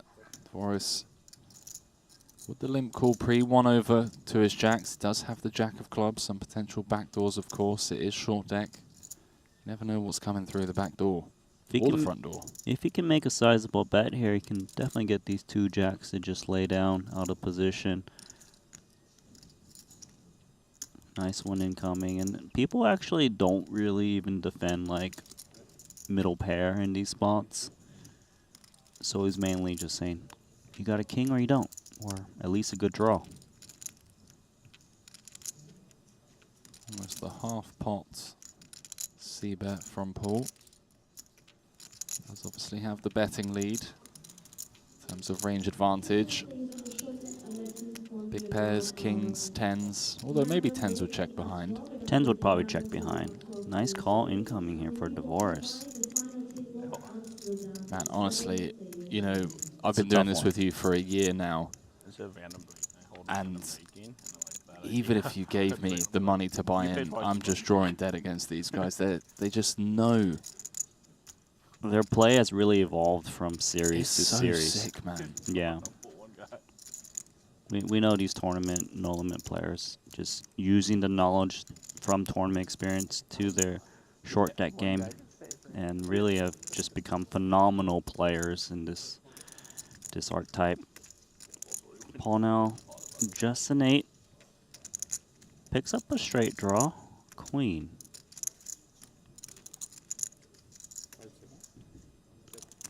Gonna take a free one. Oh, that is the worst card that Paul could possibly hit. Wow. Trip 8s. It's a grim run out.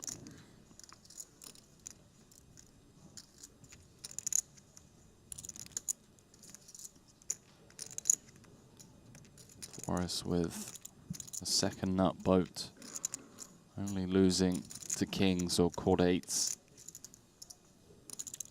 3-7-6 in the middle. Yeah, he's reaching. Oh man, he slid a ton of chips in there. 516,000. Now, when we think about this spot for Paul, are straights betting this size? Hands like Queen 9. Hands like Ace Queen. Ooh, pocket jacks, he said. He said jacks, no.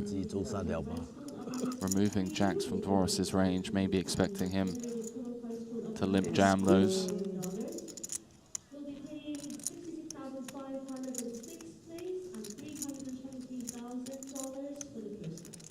Queen 7 9 Ace Queen. Flush draw. Ace 10 Ace 9. Ace Jack. Ace 10, Ace 9. Maybe a hand like Jack 10. Ace Queen. How much is that? 516. Big spot for Paul. Started off the hand third in 516? chips.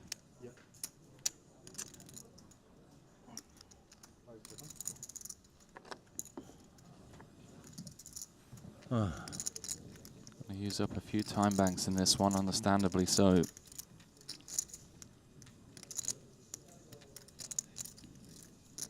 Jack 10.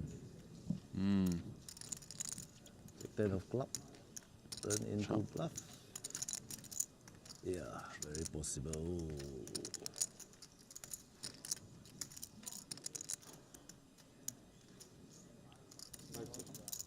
Go.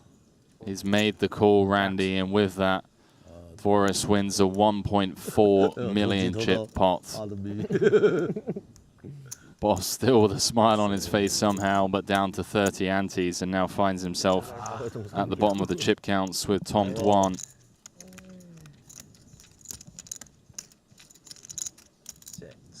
What a disgusting run out. I mean, it's the only card in the deck. The 8 of clubs. No. No, it's the only card, correct, that he loses, like, a lot of chips. Seth Davies has been eliminated. But nicely played for Divorce, actually picking up an overbet on the river there, max value.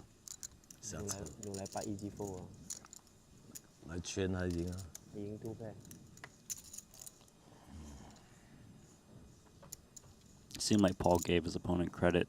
Yeah. Making the bluff with a full house blocker type hand, Jack 10. 10-9, Ace 10, those kind of hands. Danny Tang eliminated Davies on the out table with Ace 10 of diamonds, holding up against Seth Davies, King Queen. Short deck. It can go quick for sure. Like if you look at the bottom stacks, 30 to 40 antes, these hands are just, a lot of times they're just open jamming.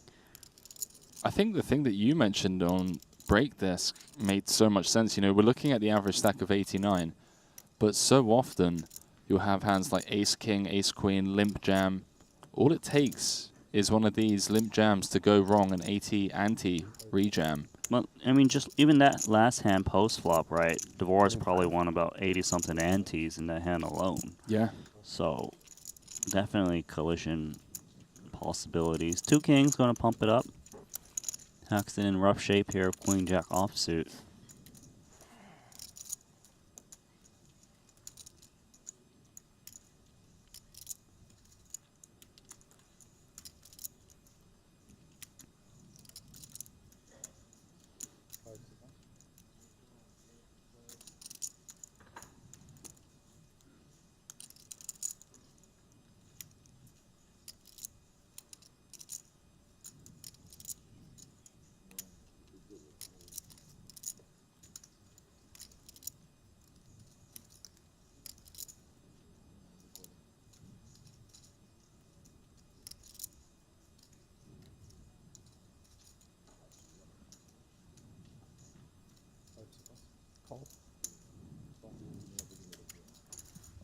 Looks like Haxton was just trying to take the time to try to figure out what kind of hand range he'll be up against in the hijack. Raise to 45k. Does flop a gut shot, but would be big trouble as the king would give his opponent a full house. Yeah, ace 10-10. Both players with a heart in hand. Dvoris with the nut heart. As Randy mentioned, Ike does not want to improve to a Broadway straight.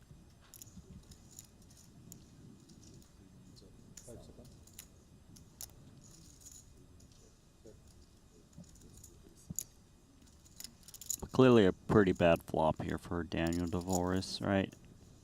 Trip 10's possibility, ace X.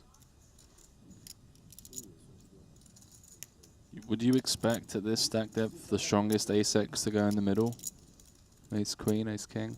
Ace king 100% would be limp jamming from Isaac Haxton's shoes. Ace queen occasionally. Gonna just maintain control of the hand, 25k, and for this price, given that gut shots do get there more often, I can't imagine Haxton folding, especially with a queen of hearts.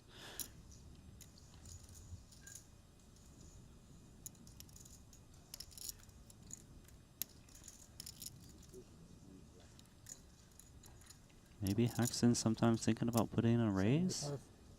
Yeah, raise it is, and he might find a way to win this pot. Haxton knows that he can represent the Jack 10 suited of the sorts that would limp call to 45k pre-flop. Can exert a lot of pressure, even against ace king and ace queen, given how deep they are to start this hand.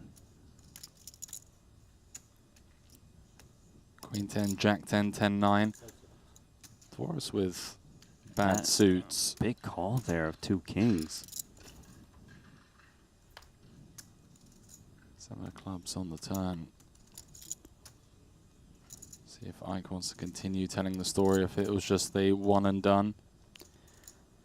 Well, Haxton actually probably doesn't think that Dvoris is holding 10x a lot. 10x doesn't really raise too often pre-flop in this position against a limper, unless it's like ace 10 exactly.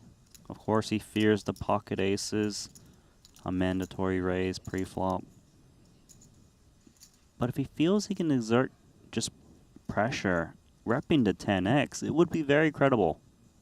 Does check. That's good for Dvoris with two kings.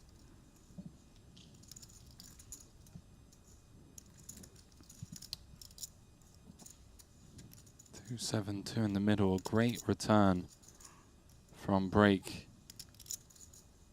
for Daniel. He's going to knuckle it. We're going to see a river. It's come 7-7. So if there was a 10x in Haxton's hand that was concerned about his kicker, now be chopping, of course. So he still has to be somewhat concerned about the aces, although you could argue that Dvoris wouldn't check turn with aces. I mean, maybe he would at some frequency, like he's always stacking a 10, right, and wants Ike to... Haxton's biggest concern here is probably ace-king, just given how the hand is developed. But great spot now for Dvoris. Got the showdown here with two kings. Doesn't really think ace-x would check raise him on the flop, so... that's a good point. Should be pretty happy to take one.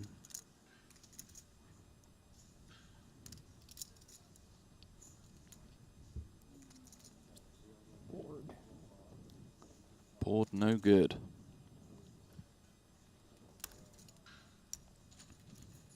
That part, Daniel Dvoris up to second in chips now.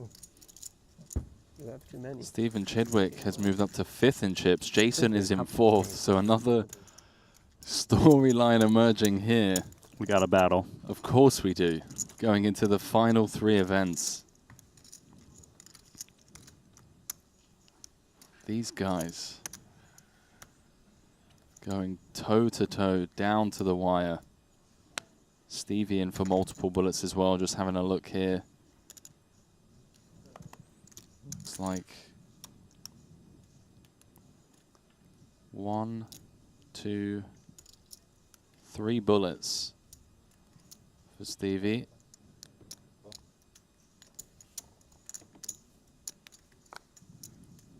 How many bullets is it? Sorry? 3? 3. Randy, I'm just receiving word from our social media team and department.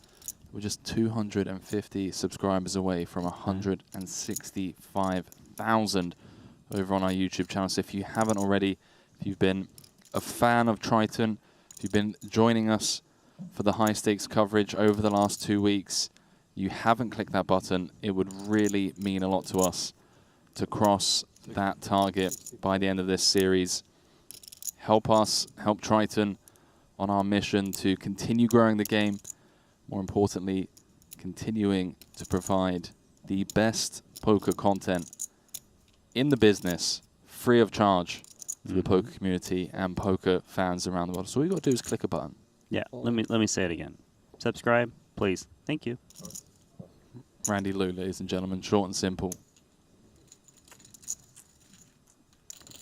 Nice limp jam there. Ace queen suited. Picked up Brewer Bucks. Brewer Bucks. Trying to attack on the button. King 9 offsuit.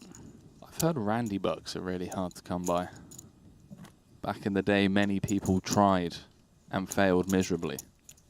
But then there's a select few who got a lot of it. Yeah? Yes, Is there any that come to mind off the top of your head? True Teller. He got a lot of it. Yeah? I think Makita's got a lot of it too. But I got more hours in the booth. That's true. I got that though. That is true. Yeah, they got a lot of it. I know how you feel. I mean, there are definitely a couple of PLO guys. Elis comes to mind. Got your E27. name? Got your number? He's got a few of my bucks. Just every time I would shot take, he's just there. Ready to smack me back down to the mid stakes, low stakes where I belong. It's like, sit down, peasant. Is that Henry online? Right, let me get on. Brewer, chip leader, looking to send Boss Paul to the rail. Oh, okay. See one of Boss's aces busy, but this is short deck. 40%. There we go. Both suits, straights, working for him.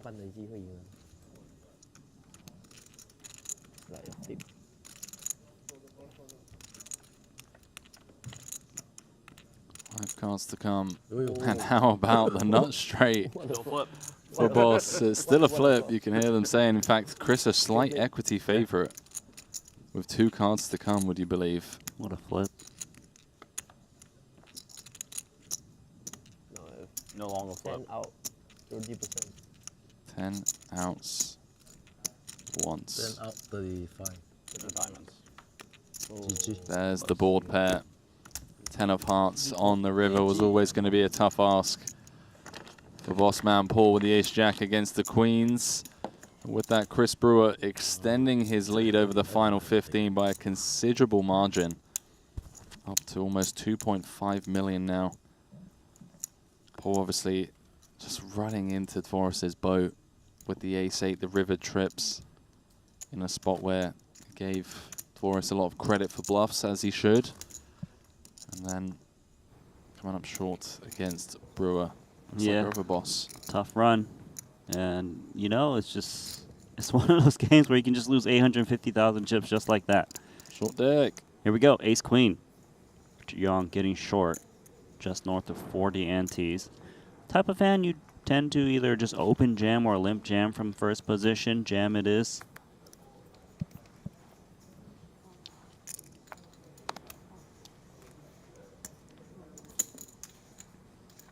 A nice little pickup there for Young.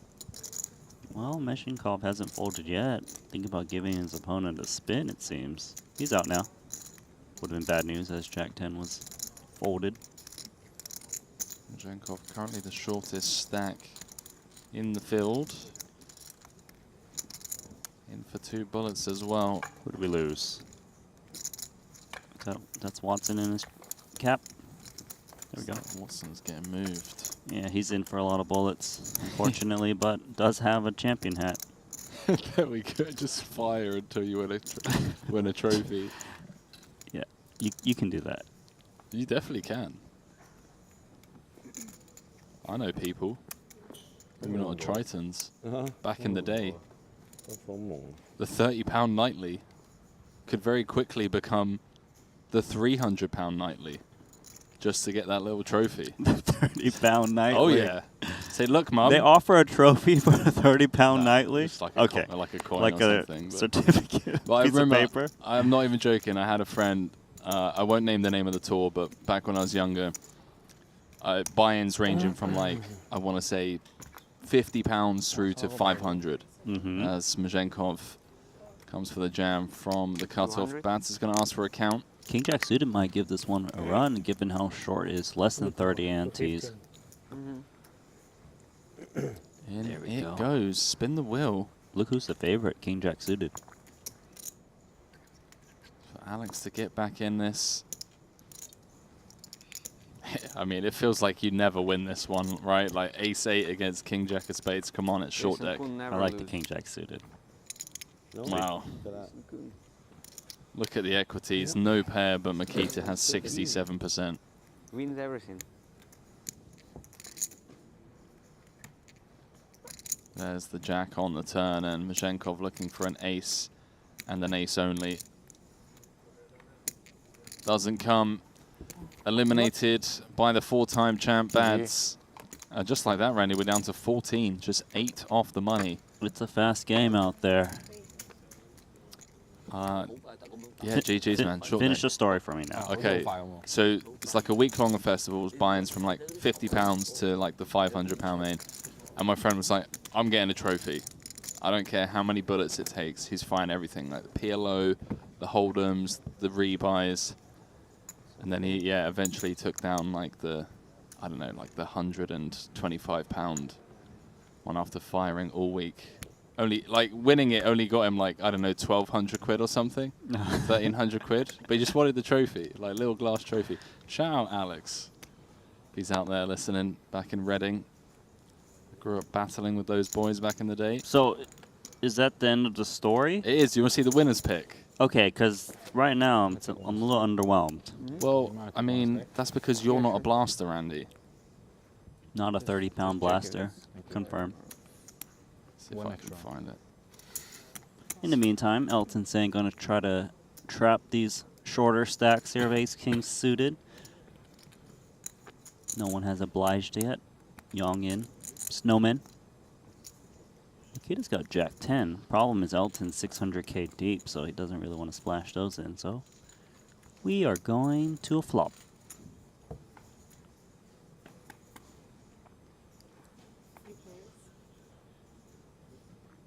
There you go, mate. Alex Booth taken down. Ace, deuce of spades. Yeah, it's too good of a hand for a winner's photo. Too strong. Way too strong. Suited. Here we go. So Elton's flopped. Top pair, top kicker, firing out 40k, sizable bet into 56. Makita now inside straight draw. However, one king is the opponent's hand. No backdoor spades, unfortunately. But you do chase gut shots a bit more in this game, given that they do hit more frequently. And there we go. Bad's gonna chase.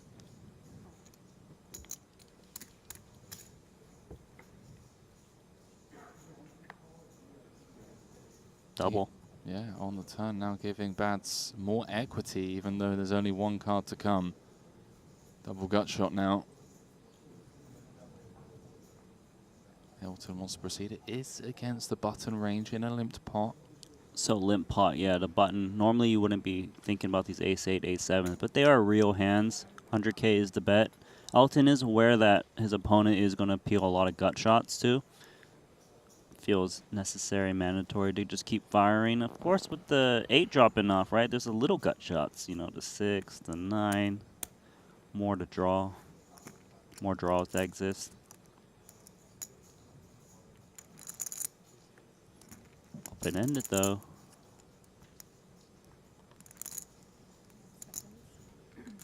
Bads wants to see a river. Elton Sang improving to aces and kings would be an absolute disaster. Fortunately, it's the queen of diamonds. It's actually not that bad of a card. It appears to be bad at first glance, but when you think about it, you beat ace 8 and ace 7 now. which is a decent part of a dealer button range to continue for 2 bets. You don't really expect your opponent to call twice with Queen X, especially if the Queen and Ace of Spades out there. Right. So unless it's like specifically like Queen 7 that flopped 2 pair. Yeah, look at this value bet. Ace King.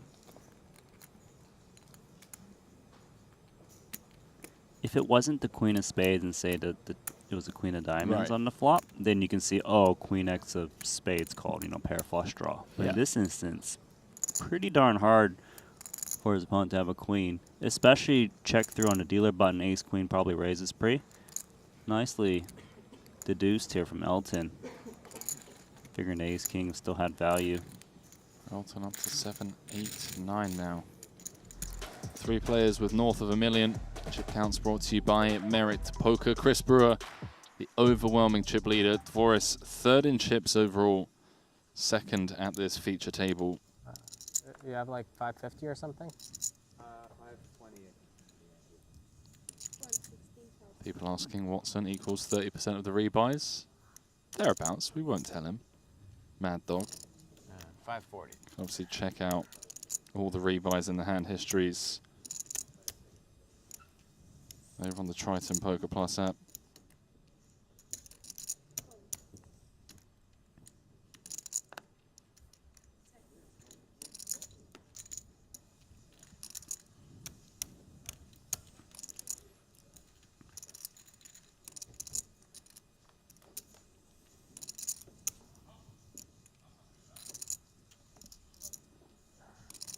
Oh, so what? Mad Dog himself. Trip 9s against Brewer's open-ender. Looks like Brewer's going to stab here. Paired boards. Hard for your opponent to have a piece. Small bet we go, 21K. 1/3 pot.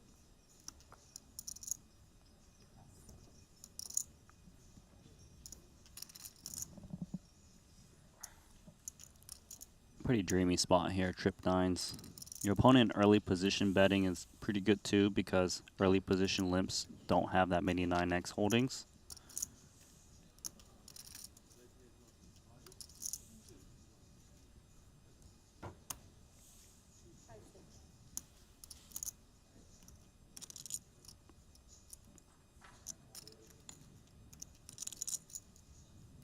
See what Watson comes with here.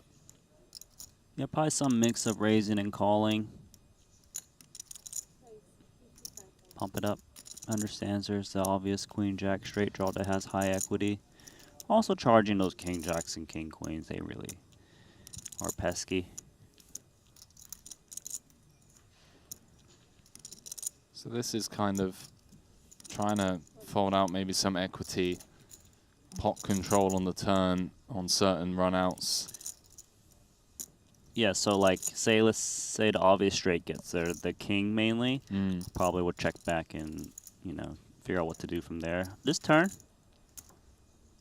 it's not the greatest card for Watson, as there are some hands that players will bet out 10x, given it's a bit vulnerable, paired board. Most likely, you'd want to check a large part of your range here and try to just pick off some missed straight draws like queen jack, king jack, and so on.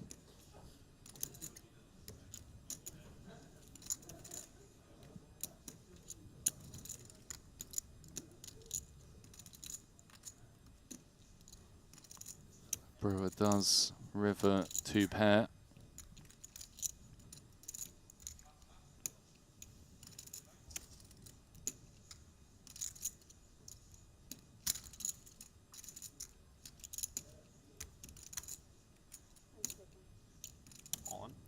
Wow. What a sicko. That is a pretty insane bluff here, queen jack.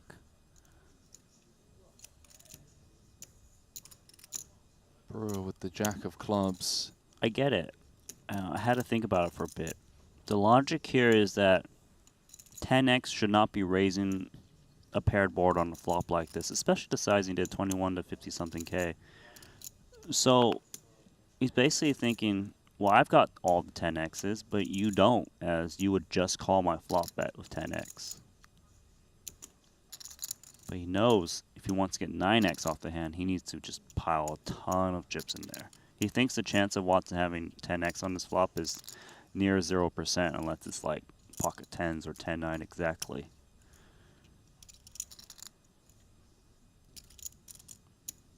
Bro, with the power jam. Chip leader of the tournament.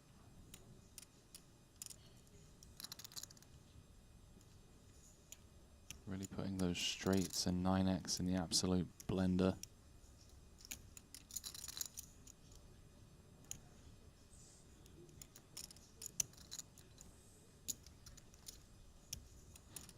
The big question for Watson is here, would you really bet this much if you had 10x? You know I've got 9x a lot of times. Are you really trying to get me to fold it? Or are you trying to extract max value? Lays it down. Chris Brewer. Okay. I think he likes this game. All right, Brewdog. We see you. That was rough. What a jam. The power jam. Well, what do we have here? Stephen Chidwick up to second in chips. Third bullet doing better. Nice. Eliminating Tom Dwan. Winning a massive side pot against Sam Greenwood. What do you know, Randy? It was a limped pot. Jack 10-8 two-tone. Dwan open ripped on the flop. Sam Greenwood called. Stephen Chidwick then jammed over Greenwood's call for 740k. Greenwood made the call. Stephen Chidwick had bottom set. Greenwood had flopped the straight. Tom Dwan had middle pair and an open ender. And the board came 6 on the turn. Bringing a flush draw, by the way. Greenwood with the 9 of hearts. And Jack of spades on the river to pair the board for Chidwick. Damn. Up to 1.8 million now. I told you these pots can get huge. 100%, man. And we're sat here, you know, saying how deep they are, but these limped pots, a board like that where money just goes flying in.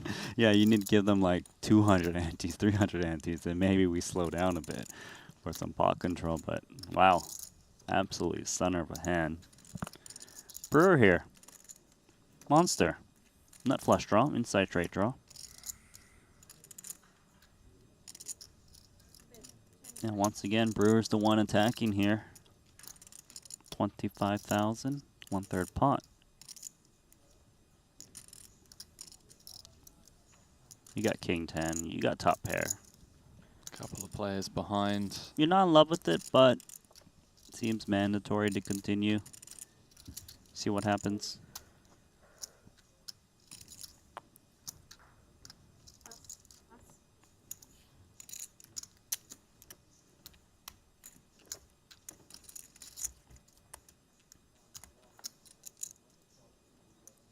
The ace on the turn, giving Brewer the best of it now. Turning top pair to go along with his flopped Broadway gut shot and nut flush draw. Yeah, it's nice that, of course, he's picking up showdown value here in the form of top pair. Does block some of that Jack 10 that he'd worry about. Looks like he's going to try to extract more value, but knows that if his opponent wants to put in chips, he can still comfortably call a raise, given the holding he's got. Yeah, they are very deep in his hand. It's 1.3 million back effective.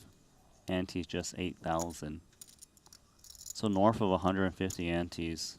Yeah, this is in first play. v third in chips overall in the entire tournament. So having said that, Divorce is unlikely to ever raise a turn without like Jack 10. And Brewer having the Jack block set, so he doesn't really expect to raise the income. Nicely played. So as things stand, Chris Brewer in first, Chidwick in second, Boris in third, Danny Tang crossing the million chip mark up to fourth, Jason Kuhn in fifth, Elton Tang in sixth, and then below average stacks like Haxton in seventh, Nikita Bazikuski in 8th, Catley in 9th, Mike Watson in 10th, Richard Yong in 11th, Anson Yu in 12th, and Sam Greenwood in 13th, with the antes going up. Brought to you by Shambhala Jewels. Sam Greenwood now finds himself at the bottom of the chip counts after flopping the straight against how Tom big was that pot? It was like a 1.8 million chip pot. And the ante was 8,000 at the time, so Yeah, that's like 816, 200 yeah. something antes. Ridiculous. Can't even count. Well, we know that, Randy. You've showed us that on several occasions. I know. It's all right. I've been exposed. Just ask. Just be like, "Hey Siri, can you open the calculator app for me whenever you need some help?" The funny thing, when I was at like World Series and things like poker, I would always, every hand, I would be calculating my number of big blinds in the calculator app. I would never do it by head. Oh no, that's fine. I mean, Okay. come on, you come from an online background. Yeah, I right? know. When the Yeah. big blind's like 10,000, I've got 100,000 chips. I've got to go into the calculator. That's brilliant. Here we go. Haxton inside straight draw. Under the gun. Great spot to represent that ace-X, especially with this kind of equity.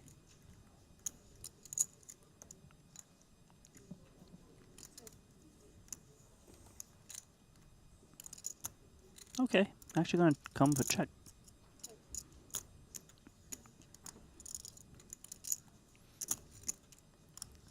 Both players turning second pair.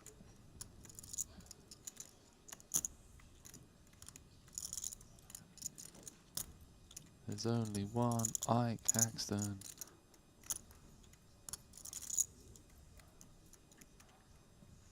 There might be another one. I don't know. Someone check Facebook. Did you ever do that? Did you ever see if there are any other Randy Loos in the world? In the world? Yeah, I've like never on Facebook or anything. I've never tried, Never but I'm tried. pretty sure there is. That's Caxton, though. I don't know about that. It is a pretty unique name. Isaac and Haxton. Yeah. Getting the nod of approval should from we look? Nano. Should we look? Let's have a look. Don't think chat's going to do it for us, so we got to do the homework. Do you think there's another Mike Watson? I think so. I found another Isaac Haxton. Yeah. Okay. It's safe to say there's always a clone out there on the Facebook. Yeah, that. There's another Daniel Divorce. Don't look. Just don't look. Exists. King Jack suited. Here we go. First position limp. Yeah, it looks like a fake account.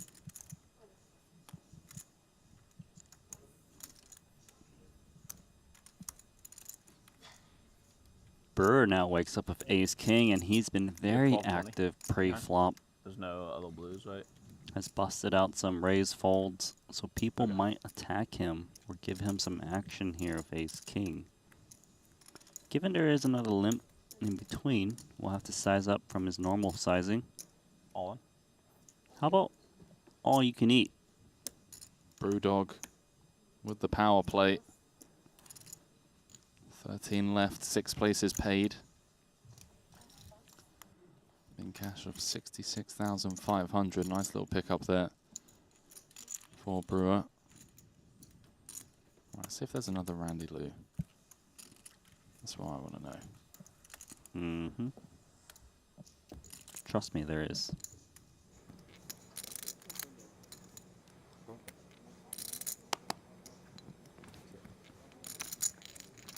Not even friends on Facebook, eh, Randy?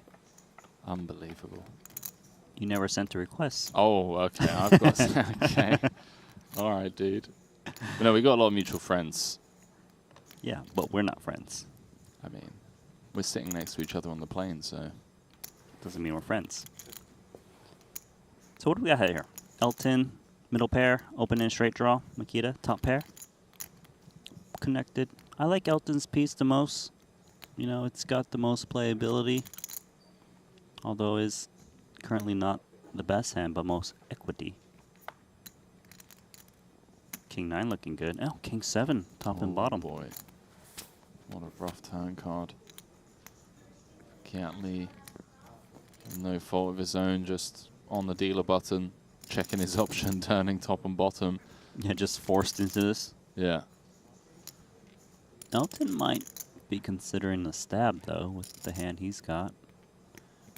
Maybe try to represent some ace, king, king, queen, possibly. Bats with the Oakleys. Strong. Nice eye. Does check.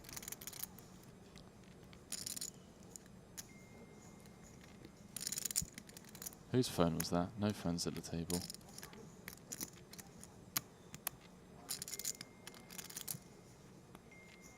You hearing this? Yeah, I'm hearing it. Are you hearing it? I am. It's three chimes in a row. 45.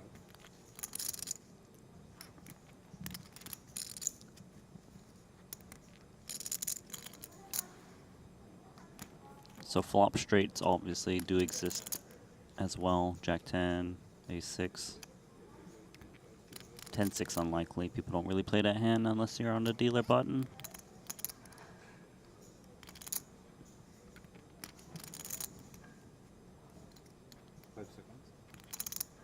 Mm, 40. Kyrenia just trying to charge the draws. I was gonna do that. I wonder what that means.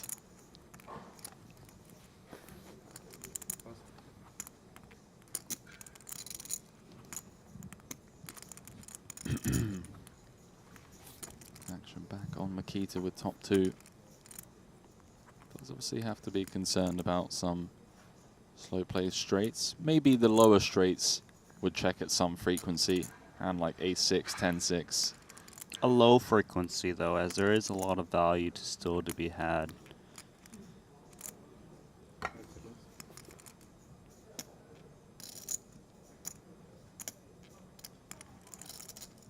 He'd have to give his opponent a lot of credit to check back those straights for him to lay down King 9 right now.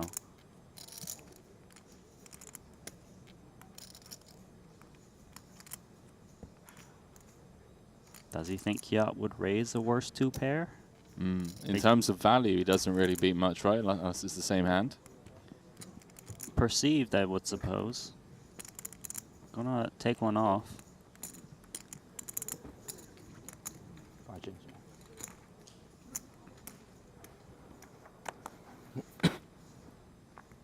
Great stuff for him now.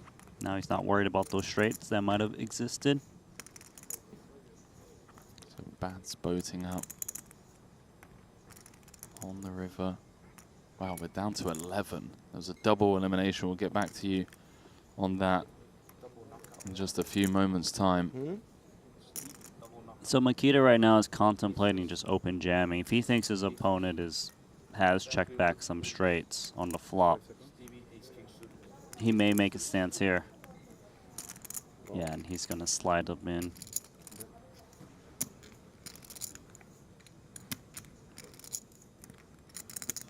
Kyrenia now, he's got the full house blockers, which is of importance if he's trying to catch a bluff here.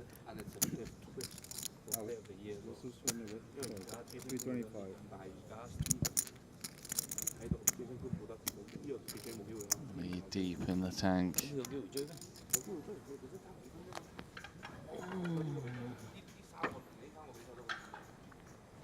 You would think that if Makita had a straight, wouldn't want to just start pushing all the chips all of a sudden when it pairs up. That's what's crossing Kyria's mind. So it would mean a full house, but the thing is I've got all the full house blockers. So now it's a puzzle. Probably one. Also losing to some of the bluffs though, like King 10? 9-8 gets there. I think we're reaching a little bit. 8s and 7s. Yeah, I mean... Like, what do we beat? Like 10-8? Okay. Right. Something I thought he was about to put it in.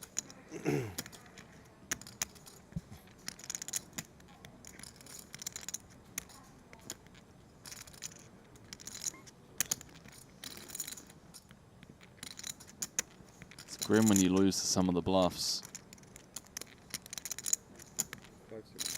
Shouldn't lose to too many bluffs. Oh, Wow, he's made makes the call. Sick. Gets shown the king 9 and bad scoops a million chip pot. Now, Randy, there's a very disgusting hand history. Hit me. Coming from the outer table. Jason Kuhn with the ace of clubs and ace of diamonds. Great Sam hand. Greenwood with a pair of queens. Stephen Chidwick with ace king of spades. Sam Greenwood was the immediate short stack, playing just 174k. There was a massive side pot between Chidwick and Kuhn as they were 900k effective. Came 9-8-7, 2 spades. Queen of diamonds on the turn, giving Greenwood top set for the potential triple up, but the jack of spades on the river, giving Stephen Chidwick the ace high flush, the double elimination, and now the overwhelming chip lead with 11 left, and massive, massive implications in that Ivan Liao Player of the Year leaderboard. Because if he closes this out, he's back at top, right? Most with likely. 2 events left. And Jason unable to collect any points in this event as he has bailed out in 12th. Only the points he collected for the bullets he fired. What's the saying? 3rd time's a charm? You just Is have that one what they line, say? right? Yeah. Chidwick, 3rd time, 3rd bullet. There we go. Chip leader. Might have some trouble here as Haxton's woken up with a pretty one, ace queen suited. All in. Just jamming in all in. 65 antes. 66. 666.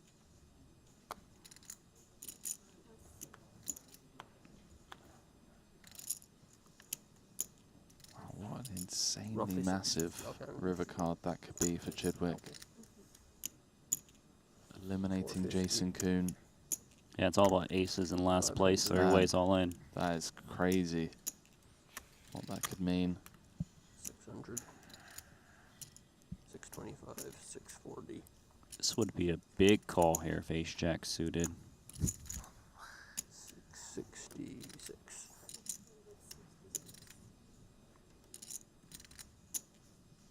66.6 antes. Now, I've got a question, and it may be dumb, but this is why I'm asking you. No, there's no dumb questions in this game. Go for it. So when you look at the button ante, obviously to complete it's 20k, do we look at this as 33 antes or 66 when it comes to the calling off range after you've completed the 20k? Understand. Yeah, so when we speak in antes, we speak in the smallest denomination. Okay. So this would be a 66.6 ante shove. And that's the consideration that Chidwick has to make the calling off range for 66 antes. Correct. Fantastic.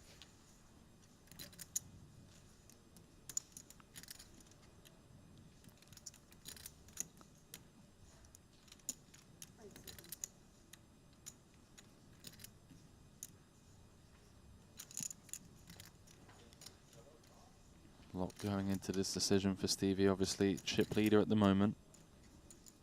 Maintaining that chip lead over the field, closing in on the final table. He knows he's going to be able to leverage that chip lead. Push the middling stacks around. Does he want to take a potential high variance spot? He doesn't. Lets it go.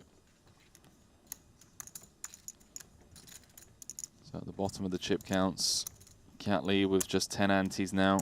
Anson Yu with 27, Richard Yong with 30, and Michael Watson with 40. 6 places paid. Playing down to the money today.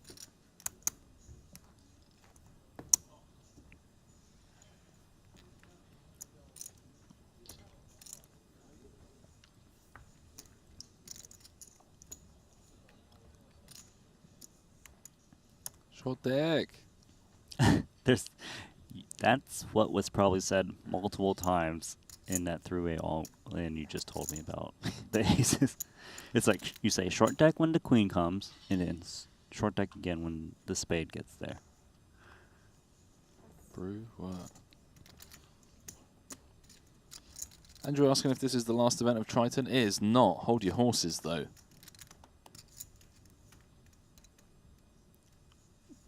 Haxton might just push it in. 2 queens. does come in for call, saves him unless someone else wakes up with a hand behind him. Wow, Haxton. Great timing. Potentially avoiding disaster here.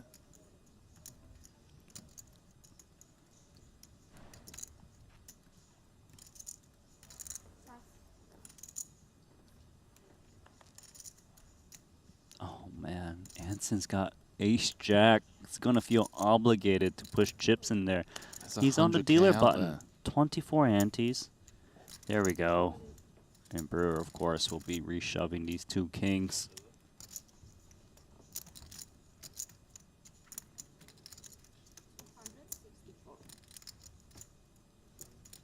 So of course he's 700k effective against Ike. Good news for Anson is no aces have been folded.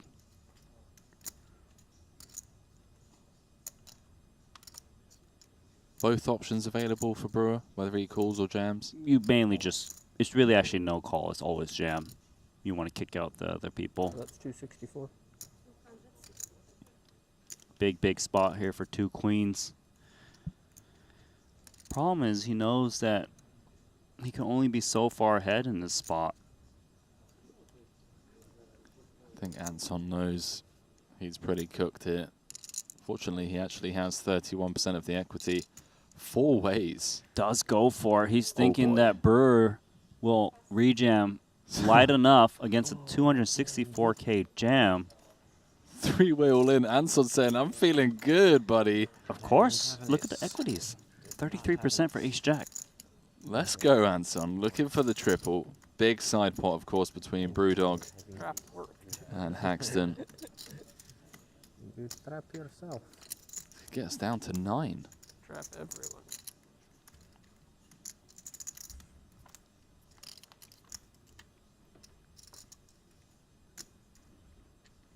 Jack, Not 9, bad. 8. Dangerous flop for Brewer. Very scary. He knows it. Very interesting. A lot of possibilities. 7 is good now. Wow. Anson. This is just like all the day. He needs the board to pair and for it not to be a jack. 7 you win and I win. Why me? 7? It is going to be Ike out in 11th. Anson gets the triple up with the rivered 9 high straight, so he's up to 830. Brewer's going to take it. He would have obviously rathered winning the entire pot, but does win money. You don't even know how to do it. Still a win for 2.9 him, million. Henry. Huh? I mean, he won 200,000 chips. Of course. The worst is he could have lost 700,000. No, I was not suited. Yeah. This game. What do we say? What are the two words? Short deck. 264. There we go. Ike Haxton out in 11th. Different rival then. A 3-way affair. All the money going in. Brewer eliminating Ike. Anson did say when the cards were shown, I'm feeling good about this. Actually, at all. Finds the triple. Almost no difference. Probably. Yeah, of course. 2 chip leaders at this table. Chidwick in second now. Brewer moving up to first. Cool.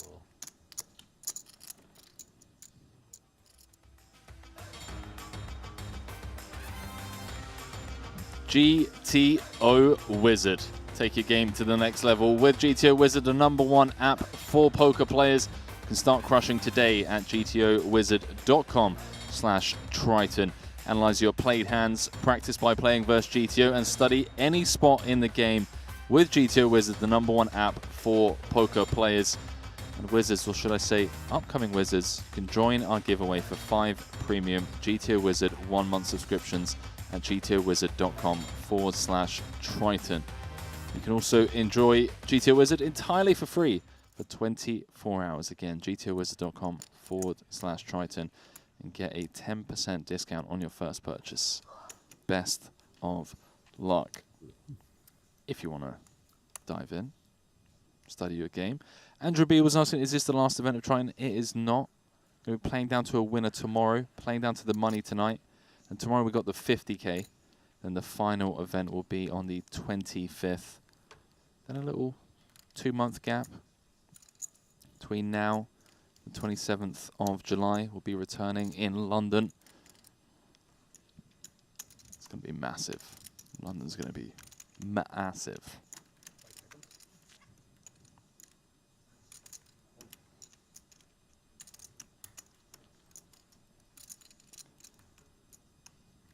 Anson with that huge triple, up to 6th.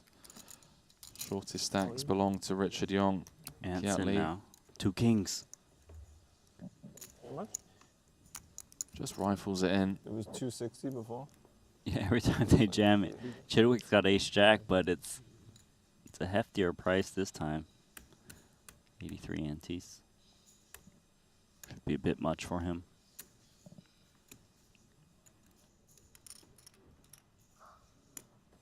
What you were saying, London, gonna be good? I think so. Me too.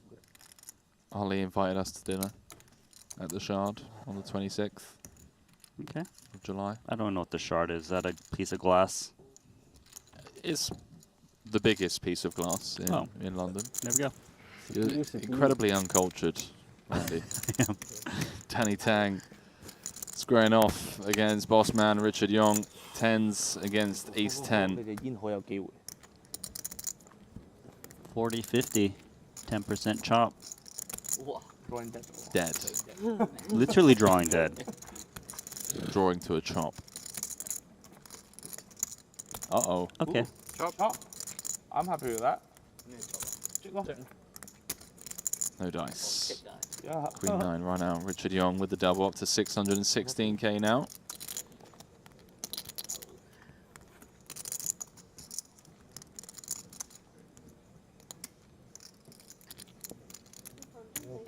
Why he just moves up to 8. Sounds like Elton would have had the best hand. He's that guy. Yeah, I had this. What a one. That's fantastic. 有啦，梗係。我諗咁多做咩啊？佢六就梗係有6粒。好難講喎，可能你捉雞咧。諗你捉雞啊？用咩嚟捉啊？我本來就係想捉雞，點解會俾佢打走咗嘅？最後。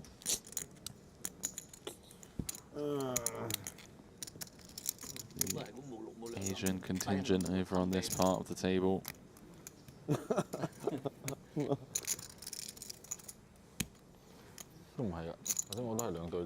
It's evenly split. The West v the East. 10 left. 5-5. Oh, it's on me. Anything.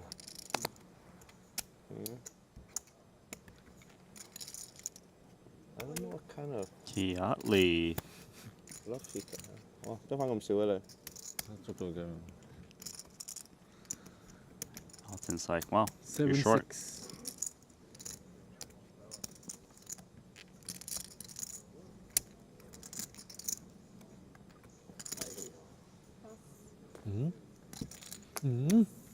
How much is it?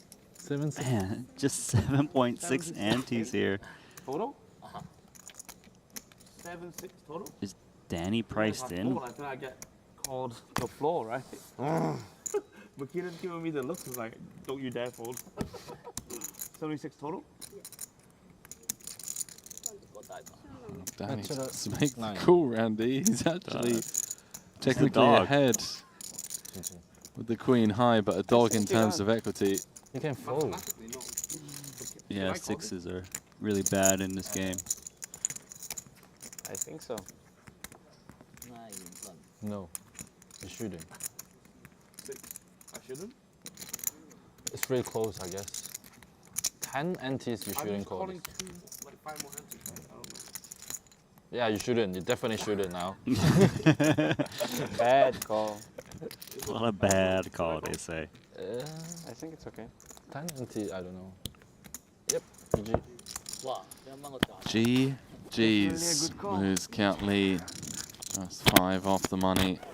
He's giving me the look. It's like, if I don't call, he's calling the floor, you know? I didn't. You did. You're like... You just made it up. In your head, Danny. In your head. I don't So think he was one card away. You're still behind, yeah. You're still Being behind. chip leader of the 200k Luxon Pay Invitational. 7 left. His aces cracked by King Deuce suited. Right, yeah, that was brutal. It's been so consistent, man. Vietnam and here. It's coming up short. We are down to how many runners now? 10. 9. Should have just folded the flop. Fuck. It's fast. It's saying 9. So with the You have a- departure of you have a Ike Haxton. I have a very good 6. But we still play 2 tables with, when there's 9. Short deck, that is the I don't case. think At the 3 off six the really money. matters, right? That's not what I'm representing. I can't really have a 6 there, you know. Shortest stack now belongs to Michael Watson. Yeah, I'm not sure. Because here it's so short, I never have a 6 in the gun. So my hand is either Check. jacks or Bluff. some weird bluff. Yeah.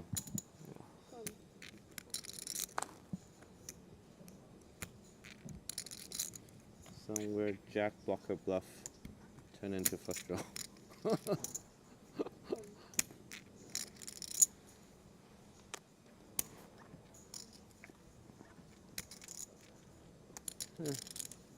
So tournament short stack right now is 40 antes, Mike Watson. Then it goes to 60 antes of Elton Sang.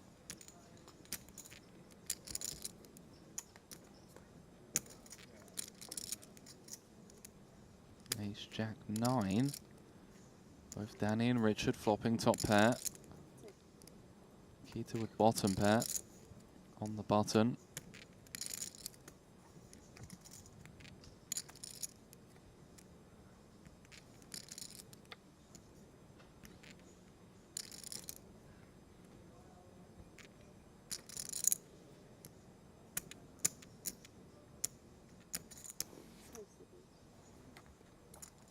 Spancer's going to take a stab here. A big one too, 50 into 70.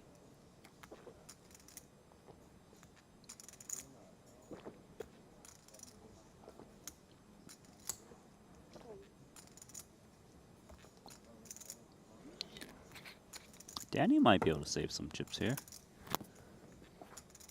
Ace 7.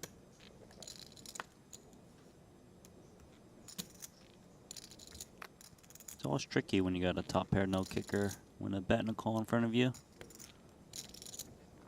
Sometimes you hit 2 pair, they've got 10-8. We'll still take one off. 3 ways.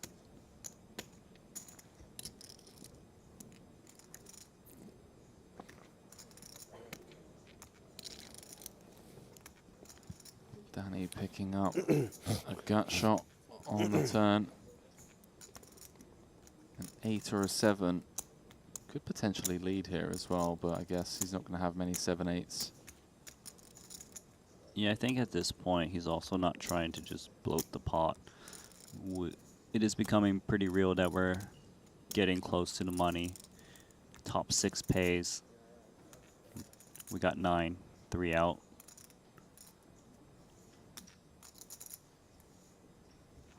Makita took a sizable bet on a flop 2/3 pot. Got called in 2 places. Likely thinks someone's holding some kind of ace X.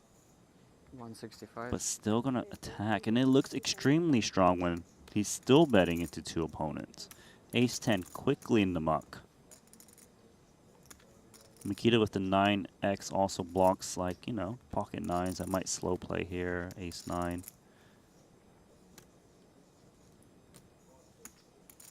Probably expects to hear from Ace Jack earlier. Very crafty line here. But cannot shake Danny Tang. Nice call.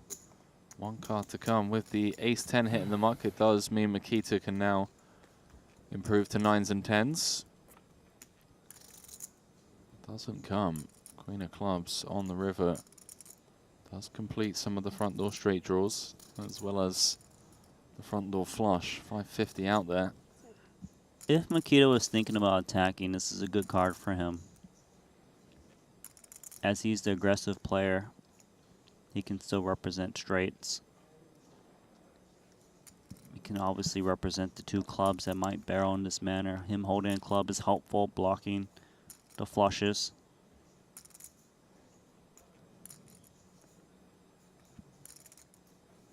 His bad's really going to go for this here. So much out there to fight for. Be an incredibly tough spot for Danny. Really only beating Queen 10, 10-9, King Queen.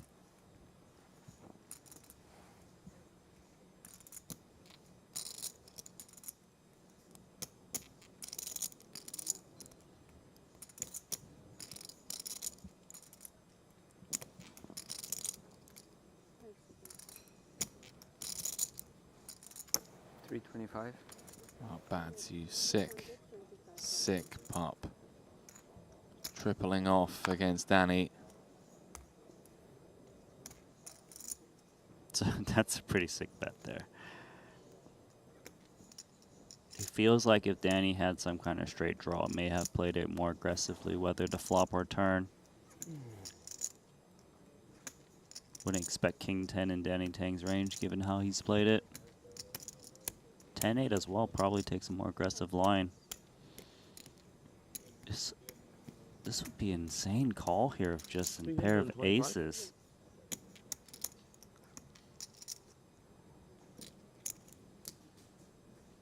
Do I have to remain on my seat? Yes.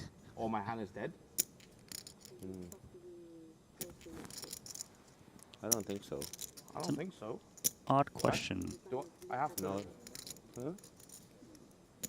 With his time banks in Before play. the hand starts, I think. 佢話佢係咪一定要坐喺張凳度？如果唔係鋪牌就死咗。應該唔係啦，係咪？我頭先都行開咗。行咗好遠啦你。係咯，我行咗咁遠，咁我咪死咗好耐。嚇，應該唔會啩？唔係，以為你行好遠嘛，你仲行去嗰度。咪咯。咁應該呢啲唔會突然間我死咗㗎副牌，行開咗。呢啲 9897. 傾偈就冇嘢嘅。係咯。 6-7, 10-9, Queen 10, Jack 10 for the club. 係嘛？你幫人傾偈咁唔得啊？即係唔可以問功課係嘛？咁你傾偈人唔知你講咩嘛？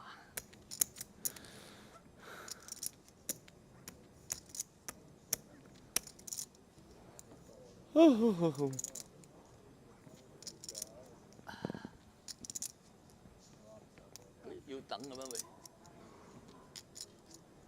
唔係 bubble 啊。 What do you think, Randy? I think that Danny is thinking that if the dealer button had say a strong like two pair like ace 9, jack 9, they wouldn't want to bet on this river card given clubs come in a better two pair, some straights. So he finds it odd that his opponent is still triple barreling right now, representing kind of clubs or nothing. Or a rivered higher straight, right? Yes. Like a 10-8. 10-8 and King 10. Wow, Nice call. What a call, Danny Tang. What a sick call. Whoa. Firstly, the sick bluff from Banziakuski. Better call, Nice though. call, Danny Tang. That is insane. This game has evolved, Henry. Well, well, well. That's got to be one of the calls of the tournament.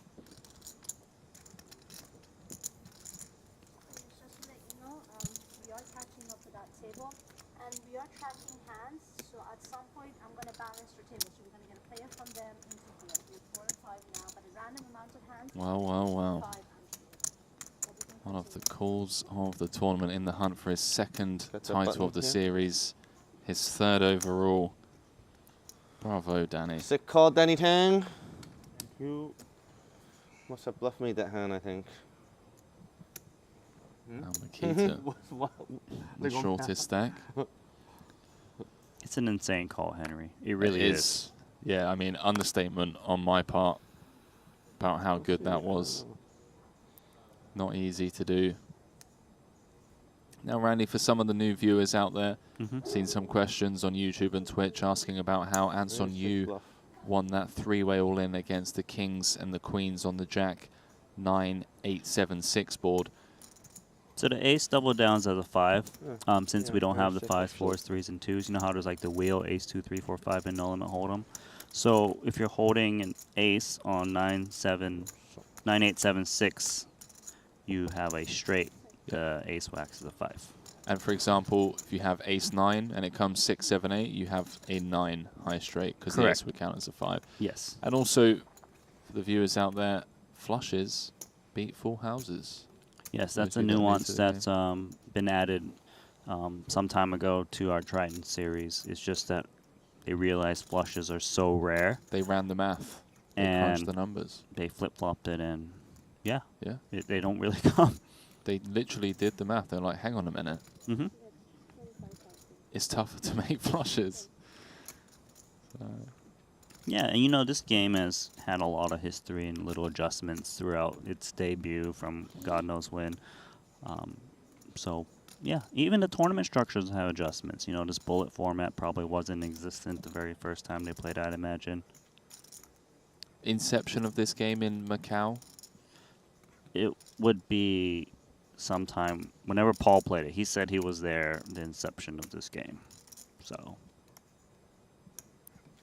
here we go. Have to speak to boss at some point. Back to poker? Yeah, Jack back 10? to poker indeed. Bluffing. Turn his hand into a bluff. Elton wasted no time. He called so fast there. Oh, yeah. Kings and 8s on that board texture is good. This is a bluff catching table. It really is. So as things stand, Chris Brewer is the chip leader. Him and Stevie way out in front, both with more than 260 antes. Then a big drop off to Danny Tang. He's sat on 185, Daniel Torres on 154. Now obviously with that bluff, Nikita Badziakuski, Michael Watson and Richard Young find themselves at the bottom of the counts, all three playing less than 45 antes.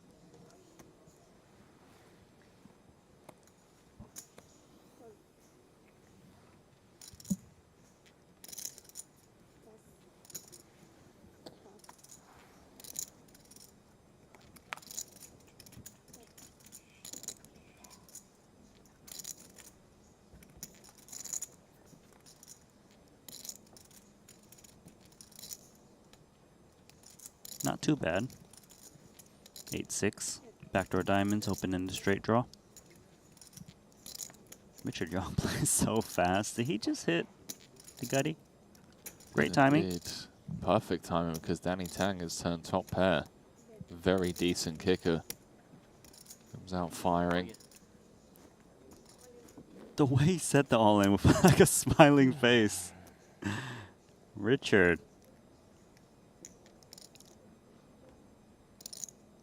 Ace queen in the muck. Nicely done. Try to get some crying calls. From Danny.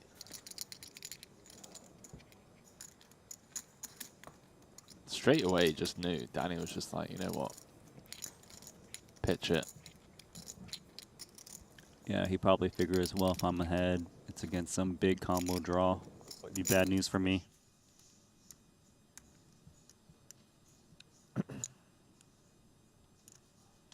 So over to where the big stacks belong. Chidwick, Brewer, Forrest.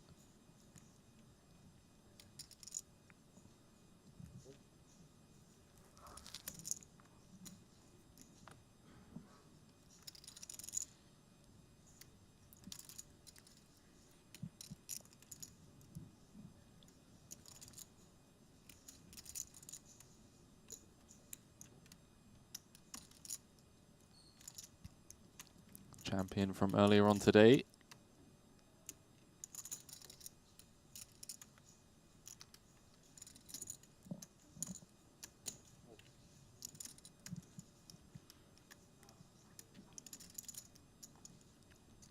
Crossing Brewer's mind to pounce here of ace-6. Gonna check.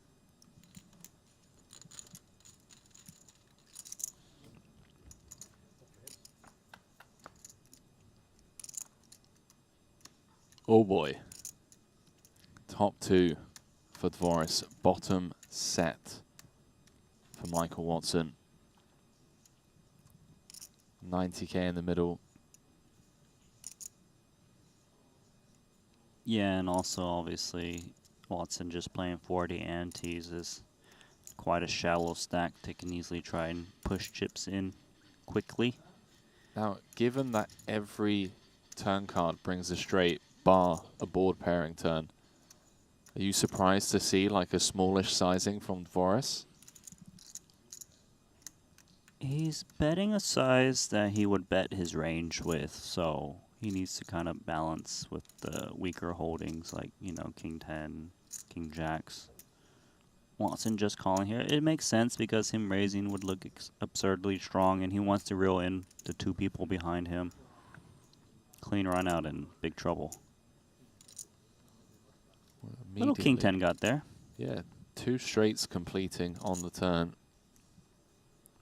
The thing is, though, there's 150 in the middle, and Watson's got 374 back, so I could easily see Daniel Dvoris firing a shell out here, and Watson just thinks, well, there's way too much in there, so I'm just going to push the rest in. Yeah, that makes sense. It's getting incredibly dynamic now. Yeah, and Watson obviously can get value from the Ace Queen, Ace Jacks, and Ace King, Ace 10s. So many types of hands, no need to name them all. 120 is the bet.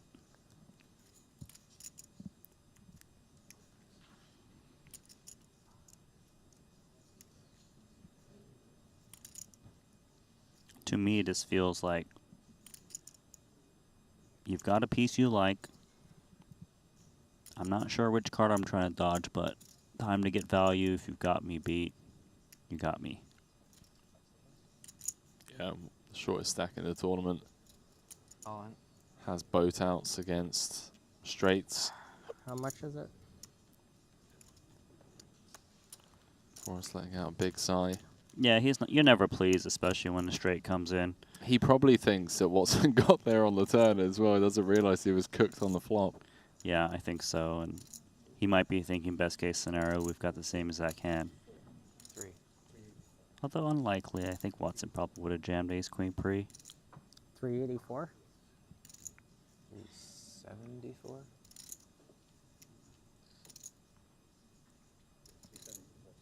374.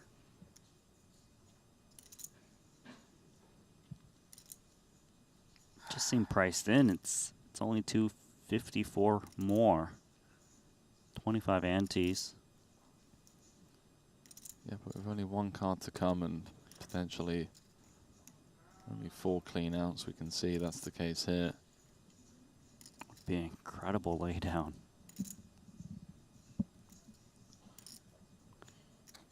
Is there ever a chance it's just Ace Jack? That's the question for Dvoris.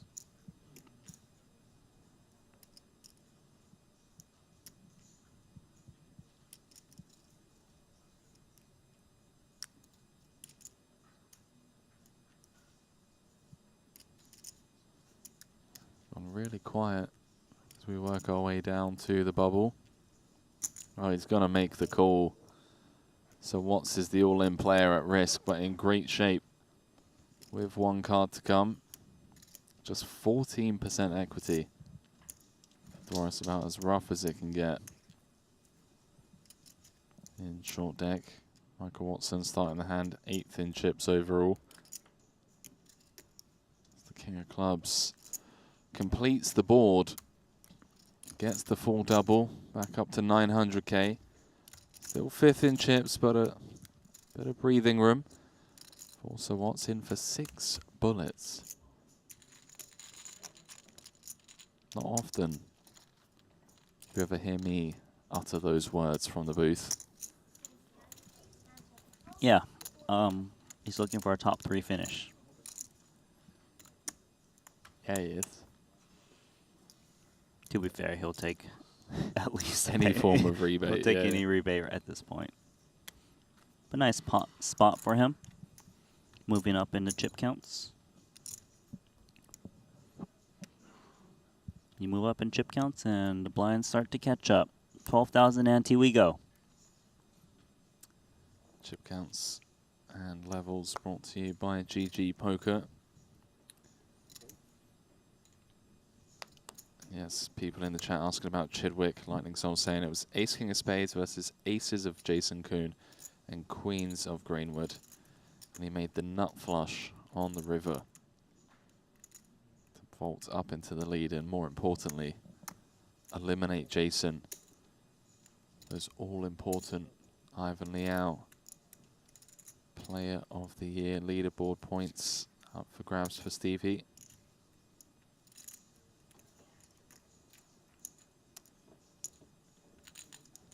I mean, we can try and crunch the numbers, right?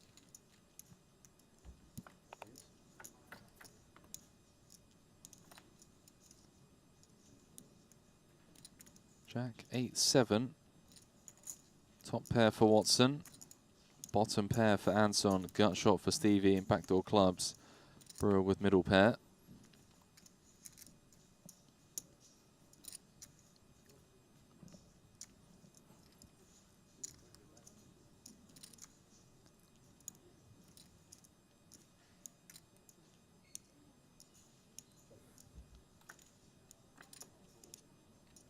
Wow. What a bink. What a ridiculous turn card. Look at the Brewer hand. Unbelievable. Open-ended, straight flush draw. Obviously knows that both ends of the straight would be no good for him, but the diamonds are live.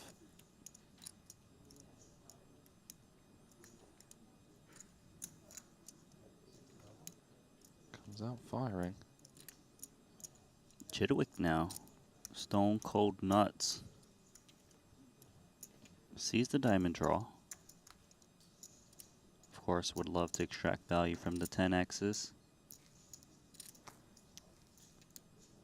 And sees the stacks. Look at 2.6 million chips apiece. More than 200 antes.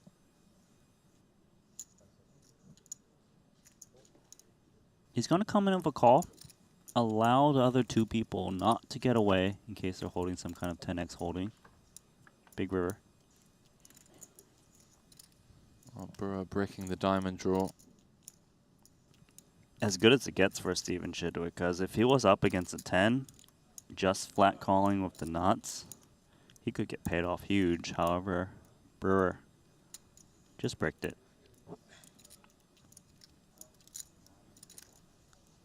We know this hand's over and done with. Trying to crunch the numbers. So if Stevie came first, I'm looking at the rules on the Triton Poker Plus app, he would get 100 points for finishing first. It's a 25k buy-in, so the multiplier would stay at 1. It's 38 entries, so it would be a 1.1 multiplier on the entry side. And then registering on time, 2 points. Every entry, 3 points. Every ITM, 10 points. So let's say he's on 1 bullet. That gives him an extra 15 points. So it'd be 115 times 2.1, which would put him into the lead. Yes. And it's the same if he comes third. He needs third or better to retake, to overtake. Because that would give him 75. He's currently 134 behind, I believe. It's a tight race. It is incredibly tight. There we go, Stephen. And all of it at the drop of a card. That spade rolling off, eliminating Jason, giving Stevie the chip lead. And of course, I'm not saying this in the sense that, wow, what a suck out. You know, we all know this is over the course of a year. These points have been collected. There's been, both of them have been on the receiving end and the giving end of bad beats and whatnot, and unfortunate runouts. As the chip counts brought to you by Poker Stake. 3 biggest stacks in the field at this table. Do apologize, Danny Tang, the 3rd overall. Stephen Chidwick, chip leader with 9 left. 3rd or better needed for Stevie to regain the lead in the Ivan Liao Player of the Year leaderboard with 2 events left. I mean, it reminds me of the 2021 Formula One Formula One season. Came down to the last race, the last 2 laps of the last race, Hamilton against Verstappen. Now we've got Chidwick against Kuhn. Ivan Liao, Player of the Year, coming down to the last 2 events. It'll be a close one. Onto this hand, Brewer, Ace King.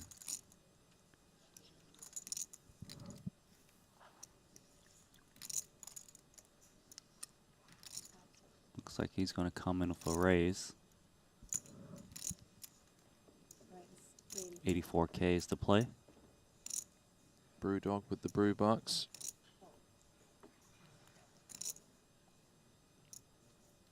Brew Bucks are hard to collect right now. What's the raise? He wasn't even thinking about playing this event. That's the craziest part. Bumped into Ali in the hallway. So I've got nothing to do. So, well, there's plenty to do. It's a spa, go to the beach. And Brew was like, yeah, but there's no one to hang out with. And I was like, what do you mean? It's like, well, they're all playing the tournament and everyone else that isn't playing short deck is left. Might as well play it. Second in chips. No regrets. With 9 left. Well, not yet. Queen 10-8 Rainbow. A very fun spot here as Anson's picked up double gutty. Chris Brewer also pick up a gut shot to the nut straight. Kind of looking for each other's outs a little bit.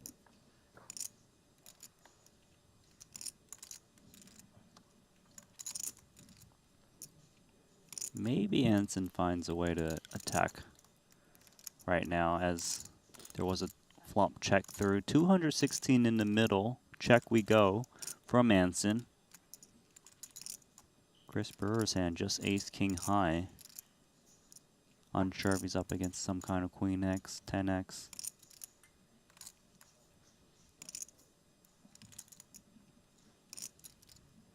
Chris gonna attack here. Wow. With the best hand. I don't know how these guys do it, man. Finds the delayed C-bet. 3/4 pot. Designed to just get these weak pairs to just lay down, and a snap call from Anson, and Brewer actually thinks he's in trouble. 9 ball, Anson Yu hits it. Queen high straight. Ranson. What's Brewer gonna do here with just ace high, ace of spades block it? Ever try and fold out some 2-pair? Well, he's trying to break down how, wow, just gonna rip it in. How often is he up against Jack X?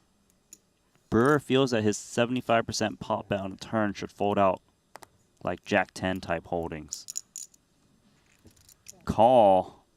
Nicely done, Anson Yu. Slides up to 1.3. Brewer on the downswing, 2 million in chips. Big play. That was a massive play. Brewer just going for all of it. Well, not going for it. Putting Anson to the test for all of it, hoping to get a fold. Anson not folding the queen high straight. Yeah, that was very interesting play. It was limp raise pre-flop from Brewer to about 84,000. Yeah. Check flop. Trying to think which Jack X's he's trying to represent in that spot. I suppose a similar type hand of Ace Jack. Some kind of like Broadway press with like King Jack, I suppose. Before we continue, we are caught up with the hands now. I'm going to take the worst position for that table, so this table is not going to be four-handed, but once again, we're going to count the random hand, we're going to balance it again completely. So the Luca Vivaldi. So soft bubble. We're playing 5 and Look over there, 4-handed, knock correct? a few people out for me, would you? And it sounds like they will, after so many hands, rebalance the table. Yes. Take one player from the 5-handed table to the 4-handed to make it fair distribution. That's exactly how they do it. While counting the number of hands on both tables. Bust over there. What? I said I would argue I'm in the worst position. Good luck. Look. So Anson's out. After freshly Not out, but doubling like up. out to the other table. Have you taken a look at Mike Watson's graph in the Triton Poker Plus app? Yes, I It's did. a constellation. Little dippers in there. Some really short. Like yeah, I mean, two little bullet points. Just like it's insane. Played one hand, eliminated. Played one hand, eliminated. Hanging in there though. Still. Winner's tilt. No, it's just short deck. It's a short deck. It happens to the best of us. Oh, Chudwick. Got a pile. This is big stack things. You faded. Chudwick is just so tough to play against, man. Absolutely relentless. Knows that the calling off range is obviously incredibly tight. Elton 係不同， Yeah. 你 fold 咗我黏。 Elton 不停咯，我呢個不停。 So over on that table, got 4 of the 5 Westerners. Then over here, Makita sandwiched with the Asian contingent. Kind of like us in the booth. Then Artley kind of drifts in every now and then. So I represent the Asian contingent? Oh, I would hope so. 打爆2次好多㗎，你明唔明啊？如果打爆 Couple 2次真係 tens 好多 here. Makita's actually quite short. He obviously ran that huge bluff against Danny Tang. I mean, that hand is going to make the highlight reel. 23, 24 ante is actually in great shape against the hands he's up against. Thinking about, is it worth him pushing all the chips in there? Does he got enough fold equity?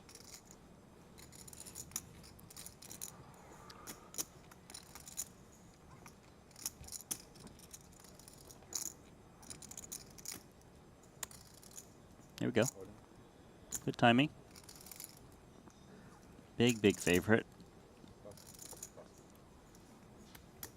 Nice little pick up there for Bads. It always feels really good to take it down with these kind of pocket pairs like 10s and jacks when you jam in pre-flop. And that's just a byproduct of how close the equities run, right? Correct. And then obviously, it's like if your opponent's holding ace-king, I believe they're the favorite. And then, of course, if they've got a bigger pocket pair, you're in absolute big trouble. You're in the doghouse. Yeah. I'm always in the doghouse. To kill Bane doghouse? Not a great spot, is it? Poker hospital. You ever been to poker hospital before? What is the poker hospital? It's when you lose like 15, 20 buy-ins in a session and you wake up the next morning. You kind of don't wake up, but you just exist for like a day. And you're just like a grouch. And you're just like, screw online poker. Never playing again. I quit. Yeah, poker hospital. Okay. You been there? I've been there. Didn't know that was a term. That's right. I'll keep you updated on what new kids on the block are saying. Uh-oh. Oh, boy. Uh-oh. Trapped by Elton. Makita ran that massive bluff. Elton saying, give me a king. Got the best hand, Elton. He's been playing short deck since its inception. Run it once, he says. Good start. Good news is it's impossible for both players to be dead on the turn. Wow. Including that one. Jack, queen, or a king needed for Tsang to eliminate the 4-time champ. 10-10 run out. Zikuski boating up.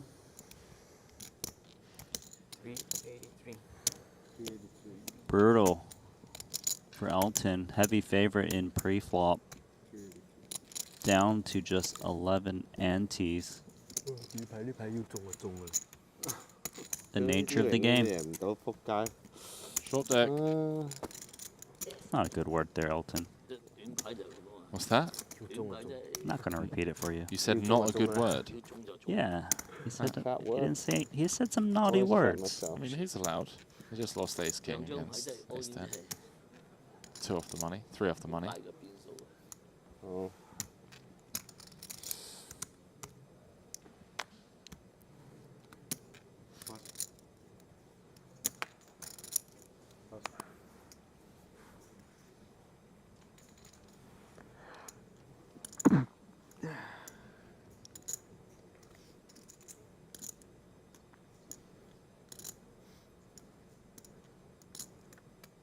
Someone asking, Lauren saying, can you do anything but run it once in a tournament? Yeah, of course, I was joking. It's just they play so much short deck cash. If you've watched any of Randy's... The common question is, do you want to run it twice? Yeah, any of Randy's commentary in the high stakes short deck games, more often than not, they're running it twice. How unlucky is this? Jack 6. No bounty.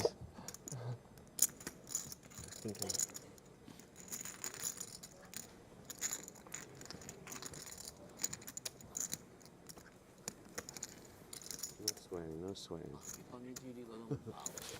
啊，呢個你淨係打，先幾撚爽啊！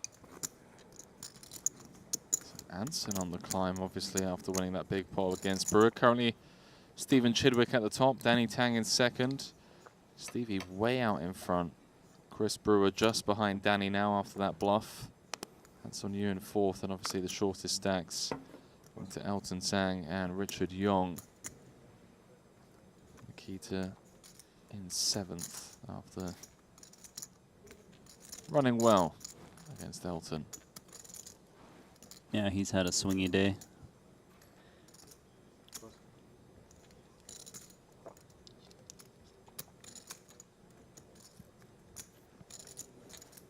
Anson's been fighting. Here we go. King 10 coming for call in the hijack. Elton jams his last 10 antes. I suppose he just priced in of King 10. Yeah, Anson does flick in the call. 一人一路， Elton, the all-in player at risk. 冇俾撳就好啦。 3 away from the money after losing that 800k pot against Makita. Does come king high, and now Elton looking for running cards or one of the 3 immediate outs in the form of an ace. 8 does give him an additional 2 outs. Doesn't come as Anson improves to trips on the river, and with that, we're down to the final 8. We're on the final table bubble, and we are 2 off the money, Randy. GG Elton. It was fun to watch him play. He'll be joining a 50k short deck main event tomorrow. See ya. Yeah, that one's gonna hurt for a little bit. 係咯，我就計到仲有一副係隻10，兩啤你有4個牛。我諗你一對積，跟住你明知係6個，你夾硬俾佢啊，4路。唔係，但係我有好少嘅機會會咁大啦，因為如果我再跟都好奇怪嘅，都好貴啊！你明唔明啊？我再跟好似都好似好明顯㗎嘛。唔係佢會再打嘛？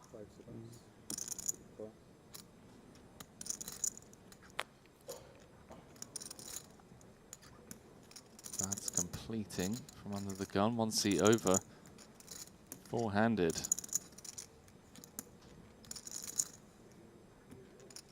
Anson with ace king.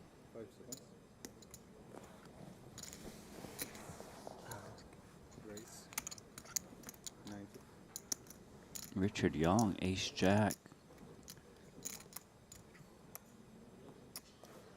Thinking about making some kind of play. Could be in massive trouble here. Stack and fold. Nice. Saves himself. Especially if 1 jack would have been gone. Out of position now for queen jack. Is off suit.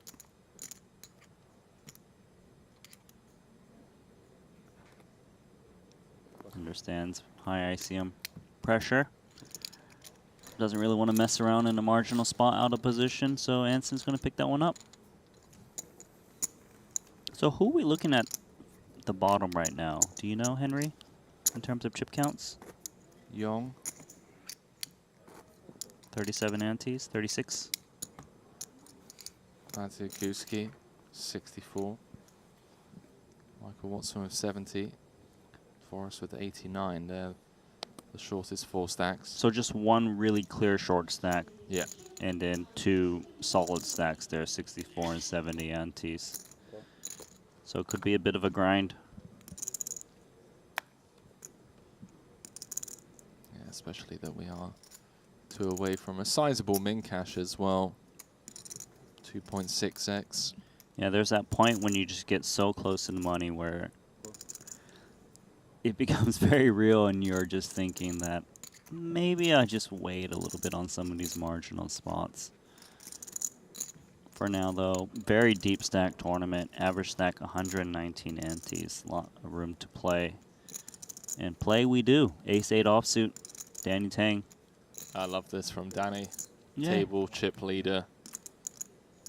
He really just has been showing signs of, you know, not scared, willing to fight, shooting for that win. You know, he picked up a title here in Cyprus already. Playing some rather excellent poker these last 2 stops.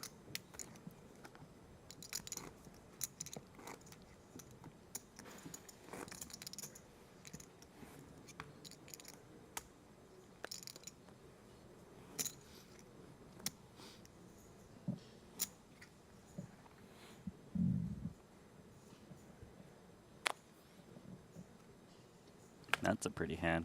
Oh, it's a beautiful looking hand. Yeah. And all of the chips have found their way into the middle.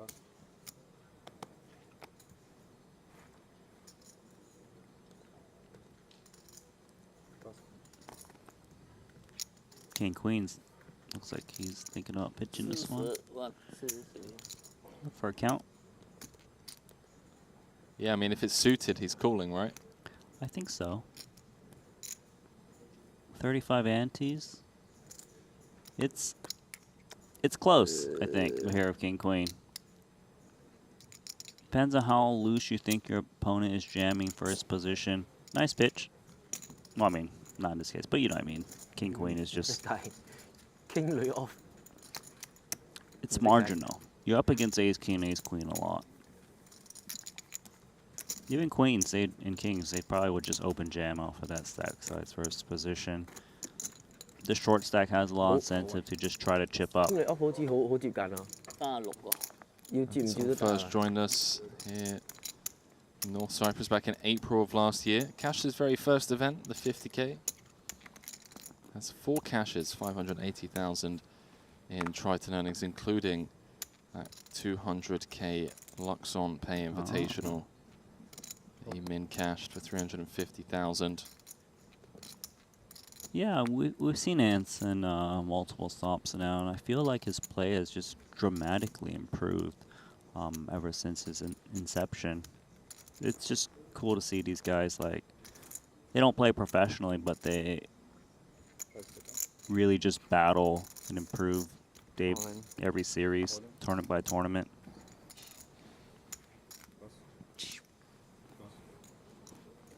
Tiger. Really blends in with those white chips. Bats on the climb. You a trinket guy at all? Ever use one? Card protector or whatever? Yeah. You had a phase? I did. I was gifted a couple of dice. Okay. That had been Loaded? used. Yeah, they'd been used at, I want to say, I should know this. The Win in Macau. Okay. The gifted. I want to say it was the Win Macau. Why do you have the Win Macau's dice, though? My friend played a lot of craps, and they were like, "Wow." They were like, "Here you go, buddy." I mean, you paid for this. And then now I've got a horse, little horse. made of jade. Oh, I like that. Yeah, Jade, something that's like out very of, Asian-y. From the Trojans, Trojan horse. Yeah, I got a few, mate. Got a few, but not that I necessarily like. You haven't found a loved one yet? Any like value or belief, but they're just cool. I like them. You just like the way they look. Okay. King 8, Ace 9. Getting pretty dirty with that. 4 of hearts. 4 hearts, I mean.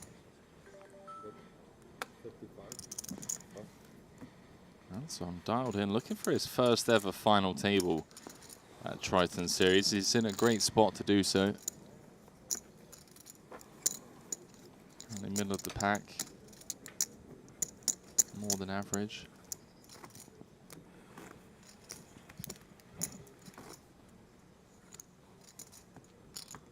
We got a fun one on our hands. Richard Young going to look to double up sooner rather than later. Ace Queen's enough kit. Yeah, you're just going to just keep jamming these types of high equity hands, expecting to take down the chips in the middle. You know, it's 1 ante every single hand, so it does add up. Give me a count, please. King Jack suited, immediately asks, give me a count.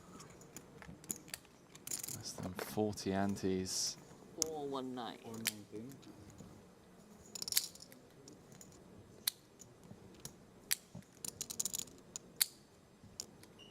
This would is be a big another call. incredibly close spot. Say King Queen again.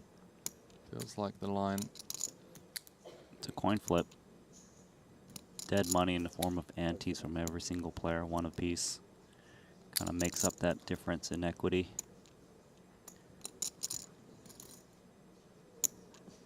I mean, to be fair, you know, Richard Young did jam like Jack 10 suited not too long ago, first position. So King Jack would be doing great against those type of hands. Beating, of course, Queen Jack. But then, on the flip side, losing to the King Queens. The Ace Kings. Ace Jacks.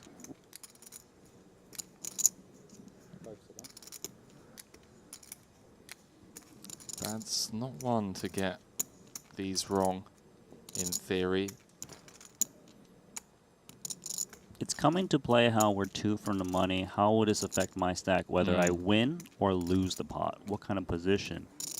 Does it allow me to press on my opponents?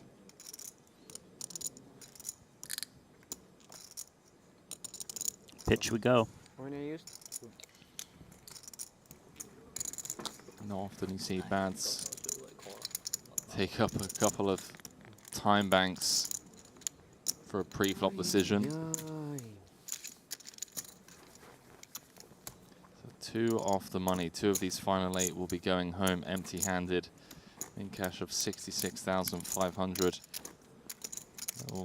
2.6x return. That 25k investment.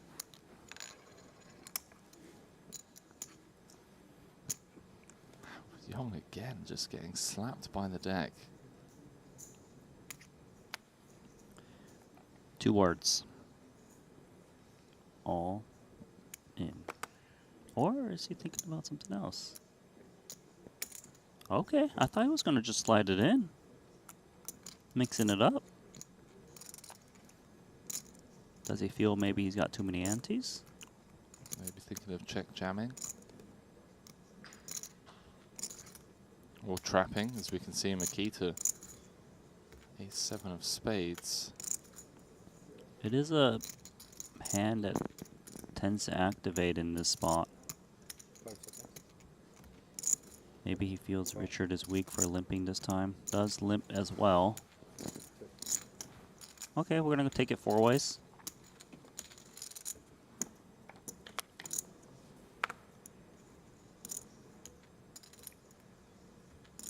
Top pair for both Young and Badziakouski.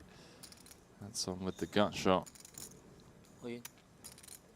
Young just going to rip it, pick up the money in the middle.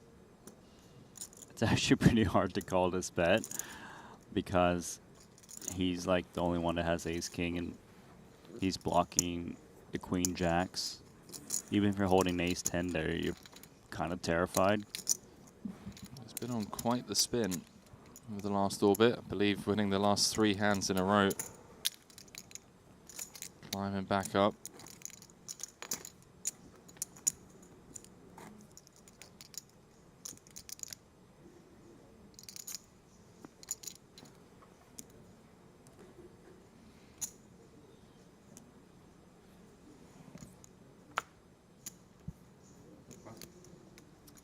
A few people asking about Tom Dwan. He was in this tournament. Max late regged. Came up short in a 3-way all-in. Against Chidwick, I believe. Chidwick and Sam Greenwood on a Jack 10-8 board. Young again, what is going on? So, I mean, he upgraded from Jack 10 to Ace Queen offsuit, then to Ace Queen suited. Oh, yeah. Now he's got 2 queens. Is it going to be aces next hand? Is that how the upgrade No, works? we go to kings first. Kings. Or ace king. It would be pretty sick if he gets one of those hands the next hand. But nicely chipping up, winning hand after hand after hand after hand. Does also play incredibly fast, as a few people have pointed out. We do enjoy people that, yeah, don't take an insane amount of time with their decisions. I actually cannot remember the last time I've seen him use a time card ever in the history of Triton history. Now, I could be wrong, but is known for not using time cards at all.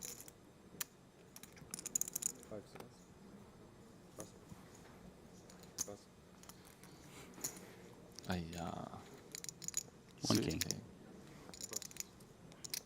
Looks like you just gave it up to Danny. He was like, okay, I won 2 minutes in a row. If I limp here, I know you're going to attack me anyways. Might as well save 1 ante. Okay, well, impeccable timing, as Danny did have him crushed. It's these live feelings, you know. Sometimes you just know when. Energy. The chi.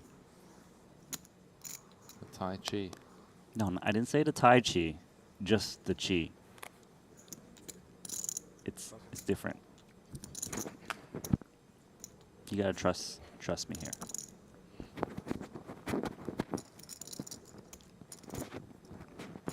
All right, Feng Shui. What? Who is that? Co-founder, okay? Give him a break. Break? I thought it was Makita ruffling his jersey again. No, it was Richard Young. He was readjusting his Mic is microphone. off. Going on break. Oh, that would make sense.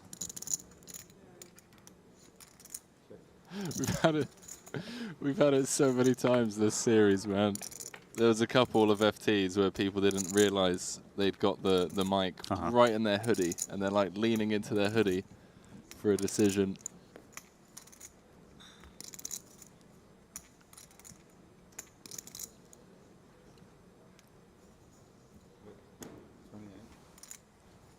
I'm going to take a stab here, cut off the button. Gut shot over to the Jack. Jack's pretty good here. He's expecting Danny Tang to just press on these paired boards. Last 2 positions. Chip advantage. Makita contemplating a call or raise. We'll call.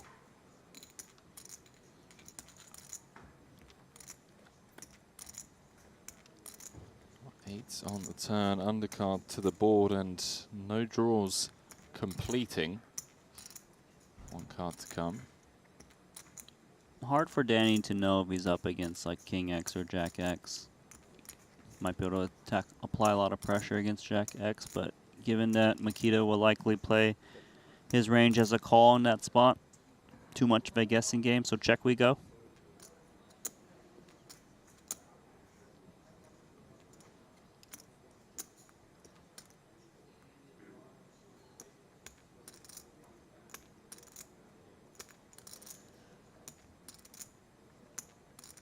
As does eventually knuckle behind. The Ace of Hearts completes the run out, so only Queen 10 in terms of draws getting there. Ace 10, Ace Queen obviously improving into top pair. Maybe less likely for Danny to have. Although, you know, cut-off V button is going to have some traps. Yeah, a little bit.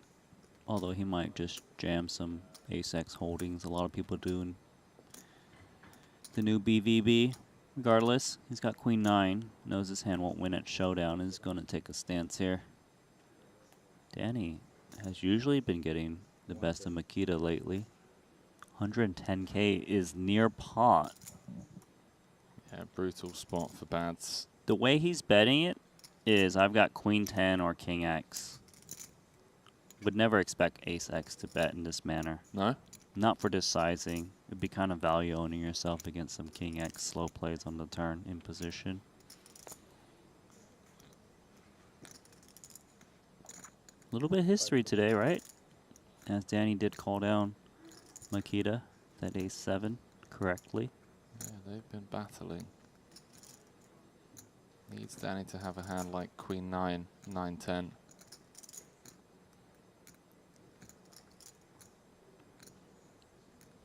So if he can sniff this one out, would be an incredible call.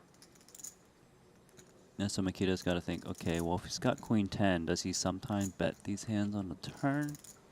Can I discount it a little bit, given he checked it to me? What about king x? One Nice apiece, Randy. call. 1-1. Makita Oh, missed one. Missed one.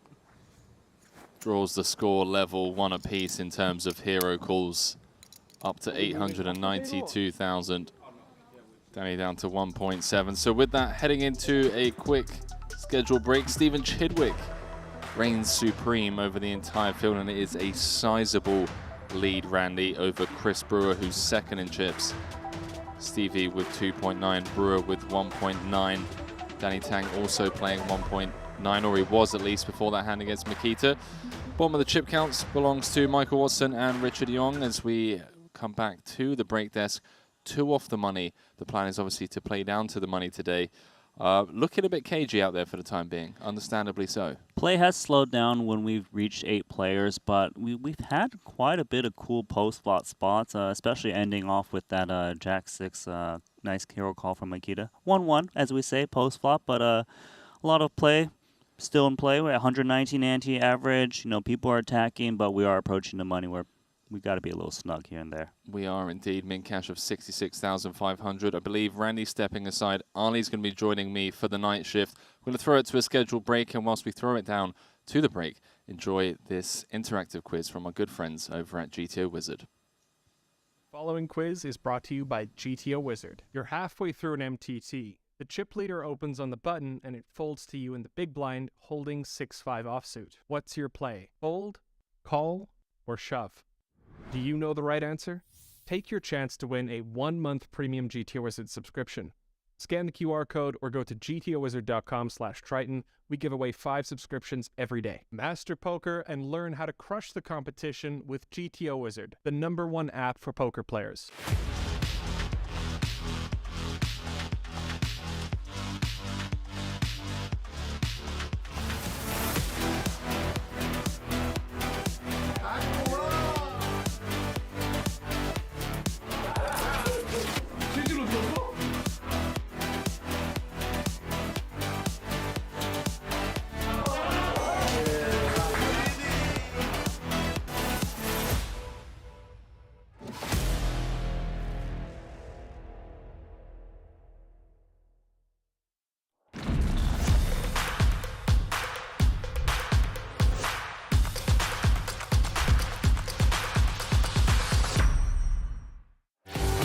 GG Poker. It's the best poker the biggest poker site. This is a crazy.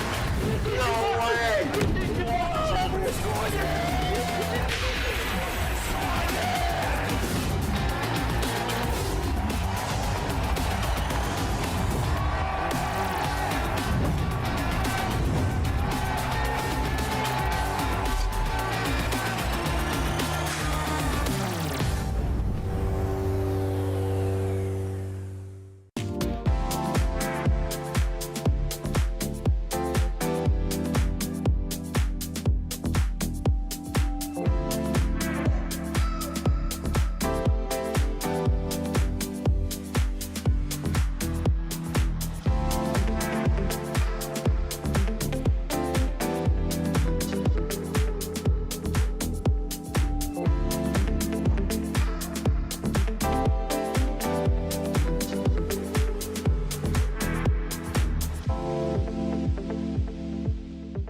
Queen 7-9 is queen.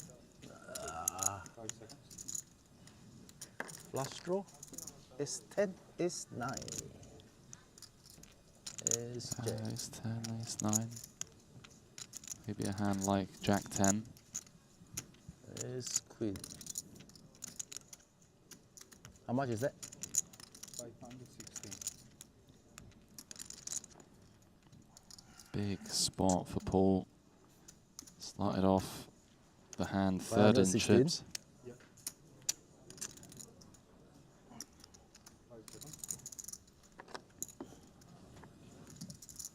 Gonna use up a few time banks in this one, understandably so.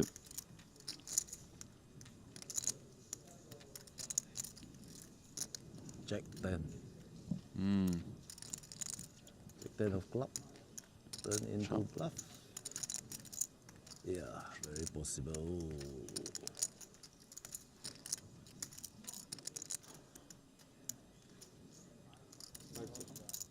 Go. He's made the call, Randy, and with that, Forrest wins a 1.4 million chip pot. Boss still with a smile on his face somehow, but down to 30 antes, and now finds himself at the bottom of the chip counts with Tom Dwan. You got a lot of it. Yeah? Is there any that come to mind off the top of your head? True Teller, he got a lot of it. Yeah? I think Makita's got a lot of it too. But I got more hours in the booth. That's true. I got that done. That is true. Yeah, they got a lot of it. I know how you feel. I mean, there are definitely a couple of PLO guys. Elis comes to mind, E27. Got your name, got your number? He's got a few of my bucks. Just every time I would shot take, he's just there. Ready to smack me back down to the mid stakes, low stakes where I belong. It's like, sit down, peasant. Is that Henry online? Right, let me get on. Brewer, chip leader, looking to send Boss Paul to the rail. Oh, okay. See one of Boss's aces busy, but this is short deck. 40%. There we go. Both suits, straights, working for him.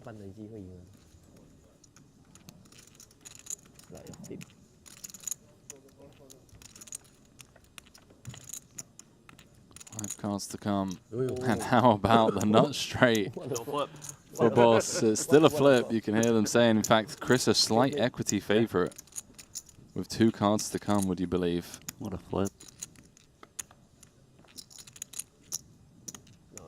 No longer flip. 10 out. 30%. 10 outs. once. Then up 35. The diamonds. GG. There's the board pair. 10 of hearts on the river was always going to be a tough ask for boss man Paul with the ace-jack against the queens. With that, Chris Brewer extending his lead over the final 15 by a considerable margin, up to almost 2.5. I know people, maybe not at Triton's, back in the day. The £30 nightly could very quickly become the £300 nightly, just to get that little trophy. The £30 nightly. Oh yeah. Say, look, Mum. They offer a trophy for a £30 nightly. Just like a okay, like a coin like or a something. certificate, But I piece remember, of paper. I'm not even joking. I had a friend. I won't name the name of the tour, but back when I was younger, buy-ins ranging from like I want to say £50 through to 500. As Mazhenkov comes for the jam from the cutoff. Bats is going to ask for a count. King Jack suited might give this one a run, given how short it is, less than 30 antes. In There we it go. goes. Spin the wheel. Look who's the favorite, King Jack suited. For Alex to get back in this. I mean, it feels like you never win this one, right? Like ace-8 against King Jack of spades. Come on, it's short deck. I like the King Jack suited. Wow. Look at the equities. No pair, but Makita has 67%. Wins everything. There's the jack on the turn, and Mazhenkov looking for an ace and an ace only. Doesn't come. Eliminated by the 4-time champ Bads. Just like that, Randy, we're down to 14. Just 8 off the money. It's a fast game out there. Yeah, GG's, man. Short Finish deck. the story for me now. Okay, so it's like a week-long of festivals. Short deck. That's what was probably said multiple times in that three-way all and you just told me about the aces. It's like you say short deck when the queen comes, and then short deck again when the spade gets there. Brew what? Andrew asking if this is the last event of Triton. It is not. Hold your horses, though.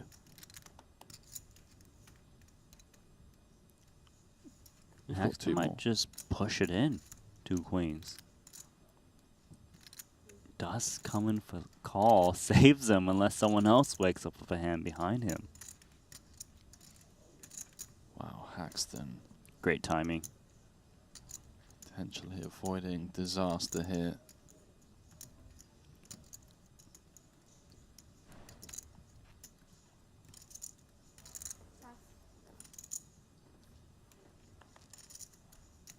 Oh man, Anson's got ace-jack. It's gonna feel obligated to push chips in there.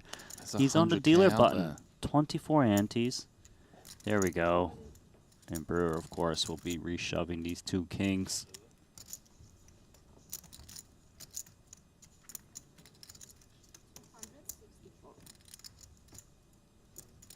So of course he's 700k effective against Ike. Good news for Anson is no aces have been folded.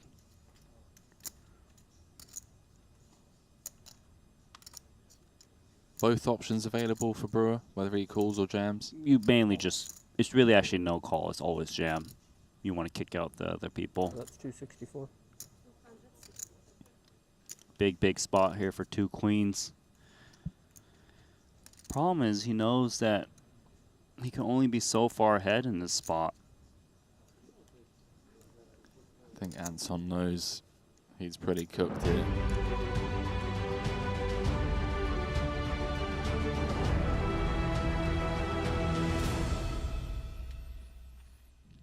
Welcome back to the desk here in our 25K short deck event. Ali Nejad alongside Henry Kilbane. And as I discussed with Henry during the break, he described it as a bit of a stalemate, perhaps a bit of a chess match, if you will, as 2 tables remain playing down to 7 for our final table. And in those 2 tables are contained a chip leader by the name of Stephen Chidwick, who obviously had to visit the re-registration desk a number of times, but looking potentially to dethrone one Jason Kuhn at the top of that Ivan Liao Player of the Year award, Henry. We crunched some very rough numbers, and we believe he needs third or better to regain the lead, regardless of player of the series. Exactly. Right. Okay. So we kind of calculated that. We didn't calculate the amount of entries he had, so there would be a few additional points. But as things stand, third or better is where we're at, with 2 events left after this. All right, third or better is a way to describe the stacks of Danny Tang and Chris Brewer, who round out the top 3. Tang in third, Brewer in second. Of course, Chris got out of the gates in a major way, had that massive over 2 million chip stack at one point in time, was good for many more antes. But now, with the ante at 15K, the double ante of 30, things have been diluted somewhat. Yeah, I mean, he ran a big bluff against Anson Yu where he ISO'd with ace-king. Anson called with ace-jack, came queen 10-8, double gut shot for Anson. Check through, turn was a brick. The river brought the 9, so giving Anson the queen high straight. Brewer just ripped it all in, and then, yeah, Anson called it all off. And as we look at those 8 players that are remaining in the field, all of them very experienced in short deck, Henry. So this should be a delight as we will turn our attention back down to the arena. 38 entries. The prize pool going to yield our champ $323,000 with 66.5. Good for 6th or better. So the money bubble, 2 away. As you look at the full breakdown, brought to you by Poker Stake. Yeah, Richard Young, Mike Watson, looking to sneak their way into the money. Richard's been playing a pretty honest strategy of just like jamming or folding pre. Doesn't want to incentivize people to play pots with him by limping. He knows just how dangerous that can be. Now, in the way in which in long deck, the short stack at a moment like this can kind of be the most influential. Same phenomenon, similar phenomenon from what you've observed here in short deck? Just under 7 to start. The short stacks? Yeah, obviously everybody kind of not wanting to find themselves on the outside looking in, given just the 38 antes for Richard. Yeah, we did see Chidwick leaning into some of the middling stacks, just like open jamming with like ace-x, knowing that the call-off range is going to be incredibly tight. And that makes a lot of sense. You know, with 2 off the money, final table bubble.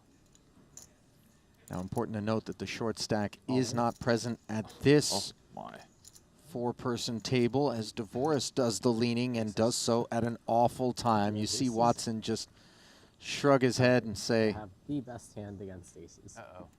Aces, and DeVoris advising he's got the best hand against aces. That is problematic. 38% equity, would you believe? With 10-9 of spades. Try that in long deck. No. 1.345 in the middle and a gutter as Watson has top set, could ice it. 3-sider is going to be an adventure. Let him peel it. The old Baccarat squeeze. 8 required for DeVoris as the queen on the turn. Doesn't render any assistance. Nor does the river. So what's in for 6 bullets? Needs third or better. Even third, I mean, he's still down in the tournament, but... Do you feel as though maybe... Little upstuck? The re-reg desk was visited a little bit more liberally than it might have otherwise been by Watson, given that he had that nice 340 some odd thousand. I'm not going to say burning a hole in his pocket, but obviously a free roll of sorts, a parlay on the day. Chidwick as well. He was in for like 3 bullets, I believe. There are a few people that fired multiple times. Large investments being made here, and given only 6 places pay, you do the math, Henry. If you're in for 6 bullets, you got to place third or better effectively to break even with 143. Yeah. Good for the third place finish. I mean, starting off with the double, obviously with the aces against the 9-10, it's a good start, but does need to go a few more spots. Danny, King-Jack suited, 105 to go. Richard. Gambo. No. Declared. Oh no, how much? I don't think I can fold now. No. I cannot fold anymore. No.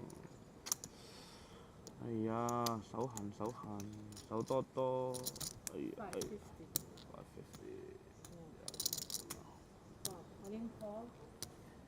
Well, Danny getting slapped on the wrist by Richard in terms of the jam, and then slapping himself on the wrist as he does make the call. Said he didn't think he could fold. 1.1 million chip pot now. Well, we've had our chance to get down to the FT. This is going to be the second one. 36% of the time, going to be down to the final 7. Jack high board as the dominant ace-jack continues to hold.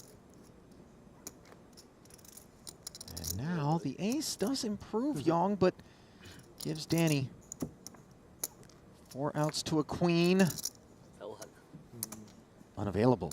Big smiles for Triton Super High Roller Series co-founder Richard Yang, who is always a pleasure to observe. That's a sizable pickup, especially given 10 left is just the immediate short stack. Now with that, moves up comfortably into 6th, I believe. Bit of breathing room. There's a few people who play our events, Henry, who I think about, and I think all the way back to my first stop in London in 2019 and ask myself, has that individual ever had a bad day? Certainly not on our watch here in the booth. Richard Yang qualifying as among those. Just happy regardless. Oh, yeah.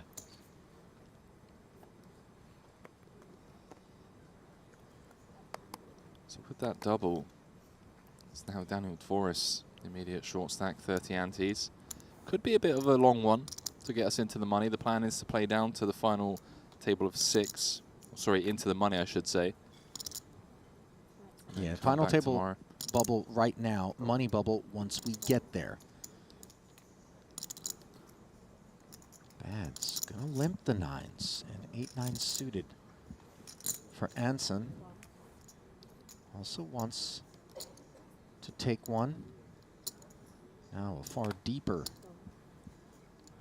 Richard, who will limp. Danny joins the party, sharing a 7 with Richard. Unfortunately, as Bats goes to the glasses. I mean, this is the recipe for disaster, a 4-way limped pot. Ace, King, 8. Top pair for Richard Yang. The best of what's around. Not with these hands. 3 of the shortest 4 stacks at this feature table.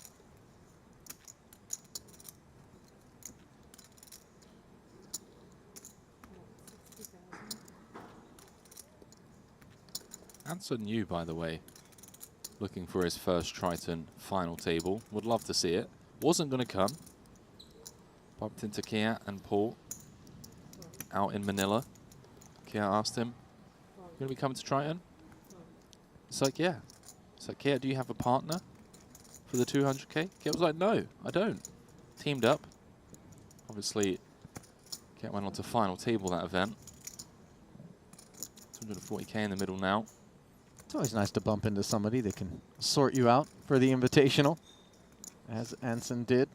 Meanwhile, Danny getting sorted out by Richard's ace-7 for the time being, but Yang does check it over to him, and you wonder if perhaps Danny has designs on applying pressure. We get our answer immediately in the form of a check back as the 4th Broadway card rolls off.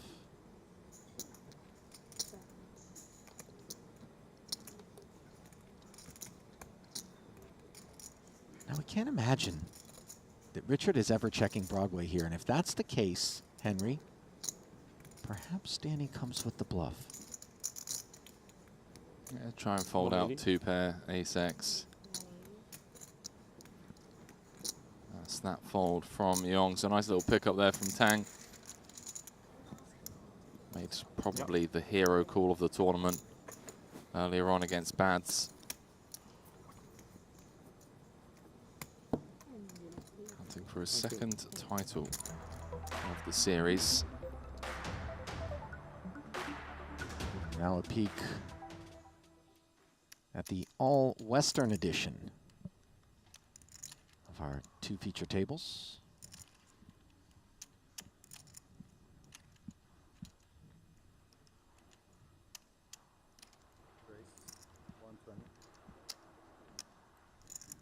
Chidwick taking it upstairs. Do we have a final tally on entries for Chidwick?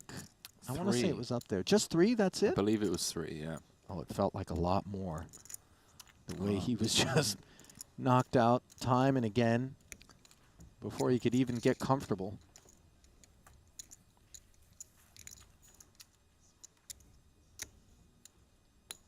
Oh, yeah, no problem. Yeah, 3rd bullet. If I'm tracking things correctly on the app.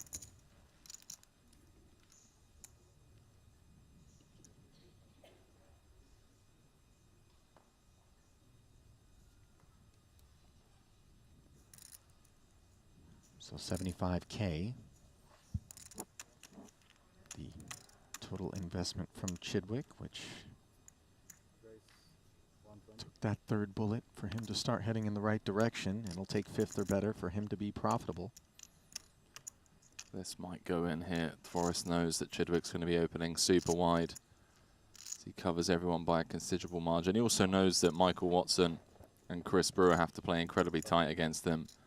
As Chris finds himself 2nd in chips, Watson in 4th. How much do you have, Chris?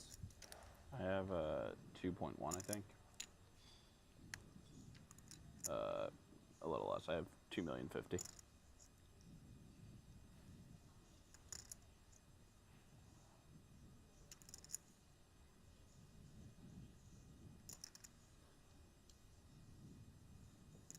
See what the Ox comes with. Double D in the tank with just 26 antes. Lets it go. Discipline fold there from Dvoris. Obviously we can see he had the best hand, but... You got 2.9 to stall at 3. Right. Brewer asking for a count with the Queen-9 suited. And again, this isn't the money bubble, but it will be an opportunity to consolidate the field down to 1 table.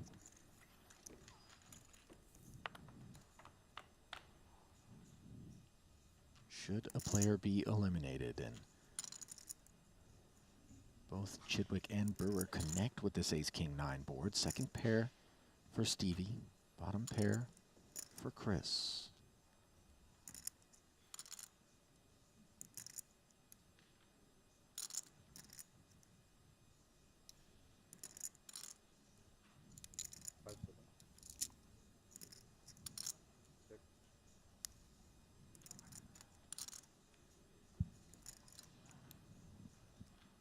A rare check from Stevie.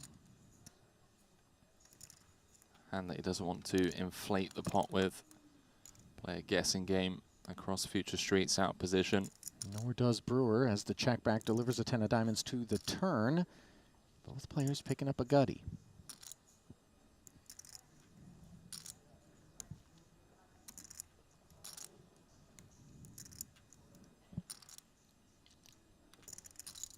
Two 9s and 3 jacks for Brewer. Currently 2nd in chips.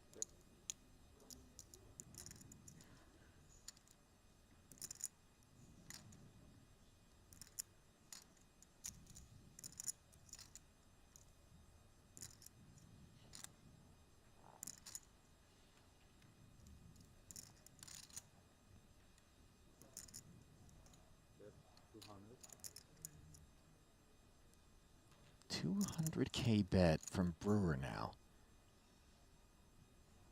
And as played, how often do you sense that Chidwick thinks an ace is contained within the range for Brewer?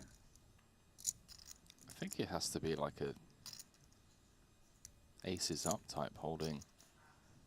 For Maybe Brewer to be firing here? Yeah, maybe an ace jack, but let's make the correct call. Another 400 into the middle and another king, as Chidwick will feel quite relieved by that development.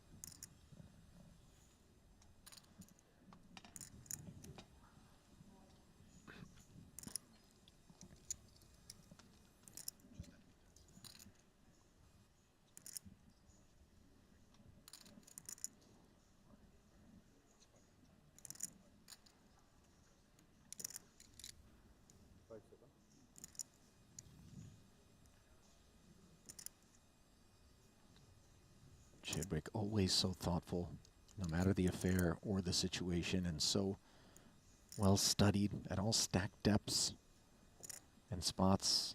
Few love it as much as he does.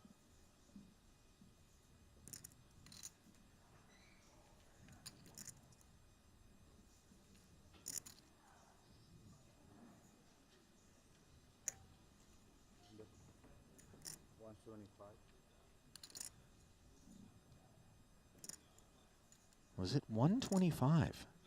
175, I believe. Quarter pot. Oh, no mucking around from Brewer.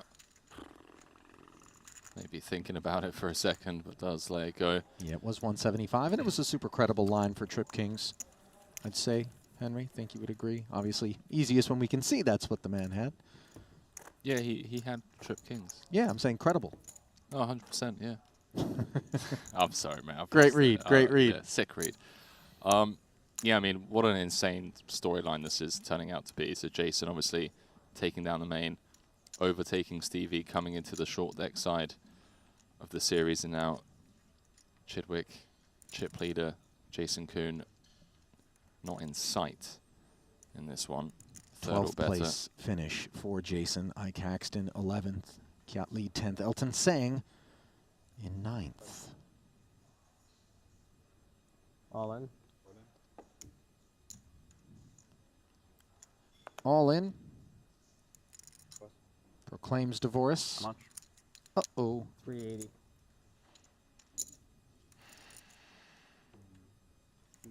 The AK-47 for Chris Brewer.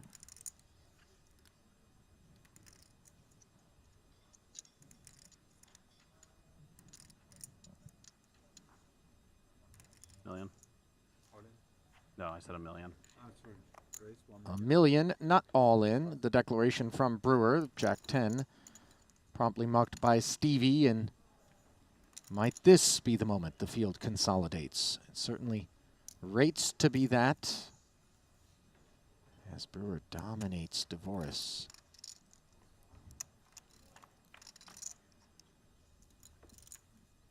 Seven in the window looked good for a brief moment, as it was followed by Paint, among which the King of Spades resided. And Brewer has the Ace of Spades, and now, courtesy of the Six of Spades on the turn, makes the flush. And look, Divorce did hit that 7, but it was too little, too late, as it will not be a visit to the final table for Dan Divorce. Still yet to pick up his first Triton title. And on this occasion, his 18th cash. So steady at 7.1 million in career earn is Divorce, as the remaining 7 are going to join one another right here at this table, where the antes will be steady at 15, double ante of 30, Chidwick 215 antes on the back end of that collision with Brewer. So the money bubble direct is upon us. Average stack 1.6 million. That's going to be 109 antes as we welcome you back to the break desk. Going to take about 5 minutes. I'm 6 being told. Let's call it 6, somewhere in Probably that range, 7, just to get everybody moved over from one feature table to the other. And we will be able to bring those seating arrangements to you as they populate in the Triton Poker Plus app. A very brief stint there, obviously hardly worthy of being described as a frame, but let us push past the fact that we were on that final table bubble, maybe a little bit less relevant. But let's talk a touch, if you would, Henry, about perhaps some of the things that we'll see at a 7-handed table versus what we were bearing witness to at these 4-handed tables. Yeah, I mean, we're seeing a lot more snugness, a lot of limping, 4-handed, given that obviously we're 2 off the money. Now at the final table, you have the overwhelming chip leader, Stephen Chidwick, way out in front with 215 antes. Then obviously the bottom end of the chip counts is Mikita Badziakuski with 55. So he's the immediate short stack. It's tough to say. I mean, look, there's not a single name here that stands out as someone trying to sneak their way into the money. If they see a spot and deem it a profitable one to take, we could see one of these middling stacks go home empty-handed. Just because Mikita's on 55 doesn't mean he's guaranteed to finish 7th. We've seen Michael Watson take big spots. Anson Yu as well, even though he's 3rd, happily gets money in the middle if he thinks it's a profitable spot. Congrats to Anson, by the way. First Triton final table for him. Congrats indeed, and he will be looking for the upper part of the prize pool, obviously currently sitting 3rd in chips. Want to return to that concept that we just kind of briefly touched on. I'm not sure that we sank our teeth into it, Henry, regarding the short stacks. Obviously, Richard Yong and Mikita, the two that I'm singling out at 62 and 55 antes respectively. As I think back to all of the short deck events that I've been at the desk for, there is this tendency for those short stacks to kind of be the ones that actually handcuff the rest of the field. In long deck, I'm far more accustomed to seeing the big stacks leveraging the presence of the short stacks to really put the middling stacks in jail. But here in short deck, it tends to play out just a little bit differently. Yeah, I think that's a byproduct of the equities running a lot closer in short deck. I mean, we just saw Dvoris open the ace-7, just open jamming. And it's something that we saw Richard Yong doing a lot on the other table as well when they were four-handed. Rather than limping, knowing that the equities run incredibly close multi-way, he was just happy to take down the antes, take down the button ante. And I think that's what we're going to see from a lot of the short stacks is just open jamming or folding rather than allowing themselves to get involved in situations where they connect with the piece, their opponent connects with the piece, all of a sudden, you know, they're going in with all the chips and equities are flipping. Now, we're accustomed to talking about short stacks in terms of big blinds. In the long deck variant, 10 big blinds or less tends to be kind of the cutoff where we call a stack short.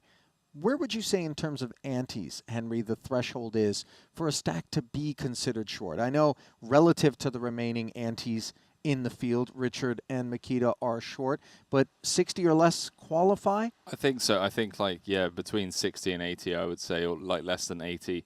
So Danny Tang with some work to do as well. Yeah, he's sitting there with 79 antes, and it looks like our final table has been populated, so we'll take the Triton Poker Plus app here momentarily, and as we do, you get a look at the seating arrangements. Anything standing out to you in terms of advantages or disadvantages at first glance? Yeah, I mean, obviously disaster for Brewer starting second in chips. Does have position on third in chips and Danny Tang as well, but obviously just 2 seats over to his left has Chidwick, who once Yong is out of the way, can really just lean into everyone else. So Brewer's going to have to kind of proceed pretty cautiously. Obviously, Badziakuski, as touched upon, a little bit shorter than Yong right now, the man who is in the on-deck circle, so to speak. Just about a minute and 45 seconds away from our next hand, as you can see right there at the middle of the table.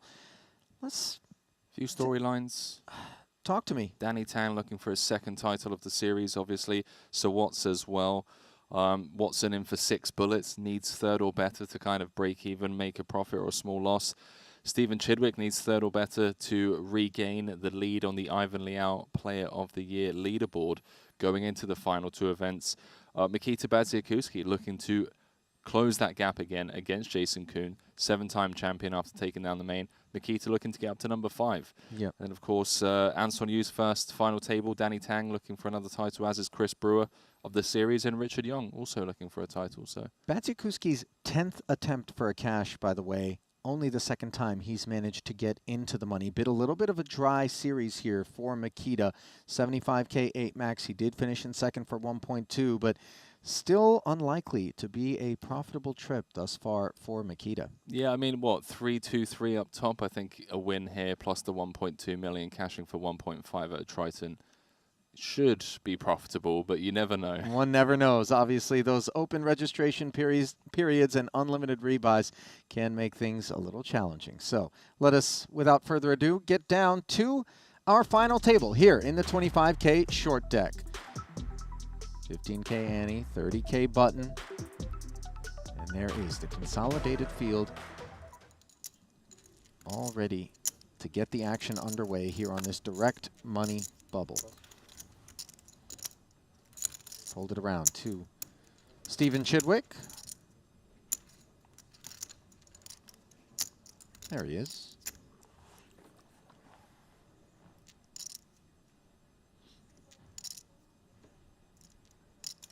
That'd be so sick. If he comes like 4th or 3rd and there's only like a few points difference, that 200K. Of course, the bragging rights of the Ivan Liao Player of the Year. Don't forget the $200,000 above and beyond the bragging rights. Real economic consideration. And might that have something to do with what I would imagine was Chidwick's willingness to get back into that re-registration desk? I'm guessing that that's just a regular sort of occurrence for him in the event that he does get showered on multiple occasions during the rebuy period. Yeah, 100% as extra points for every re-entry as well. Kind of incentivizing people to click the re-enter button. Matsikuski facing the 135K open. From this big stack, perhaps wondering whether or not he can jam with this ace-8 profitably. Decides he will pass. Of course, unlike in long deck, your stack I have 4. never gets the day off.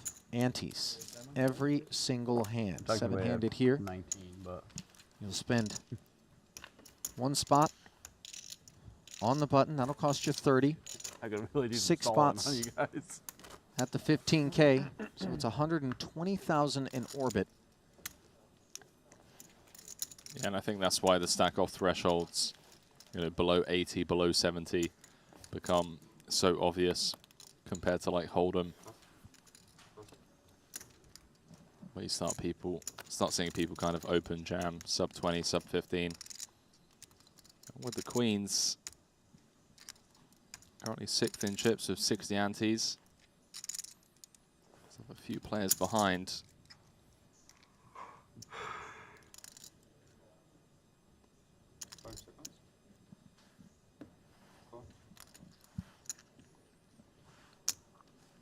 Note Richard choosing to open limp, as opposed to maybe take that fairly short stack and just rip it. Yeah, getting trappy on the stone bubble. You know what they say, ICM is for poor people. Chidwick definitely doesn't qualify as, quote, poor, but going to jam with this 10-9 off, and absolutely doing so not out of wanton disregard for ICM, but rather very much taking it into consideration. As you saw, I believe, the ace-king find the muck. Yeah, ace-king being folded there from Sir Watts, 4th in chips. This is what Stevie just gets to do right now. Just gets to mash. Function of that direct money bubble. Other side of the membrane, I don't think Sir Watts is looking to get out of there as Richard does call it off. Finds himself in a great way. Yeah, Richard has just like the sickest amount of equity you can have in short deck. I can't think of the last time I saw an 84-15 affair heading to the flop. No sooner do we say that than a 10 makes an appearance for Chidwick. Now draws to one of the remaining. Turn is clean. Richard needs to fade the 10, and he's done it. 佢都係佢其實佢有少少揀嚟，都睇到你副牌係有啲料到㗎啦，你都已經有諗過大又成啊。我諗住推。係咯，你有諗過推又有諗過大，佢都揀要嚟。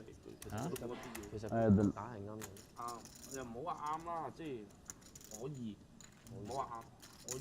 Now, as lovely a development as that is for Richard Yong Henry, it is equally as unpleasant for Makita, who kind of had some company down there at the bottom of the chip counts, now on an island. Yeah, I mean, shortest stack by a considerable margin, only player with less than 1 million. Richard Yong up into 3rd in chips after making that call. Chasing Brewer, and the gap at the top has been reduced massively.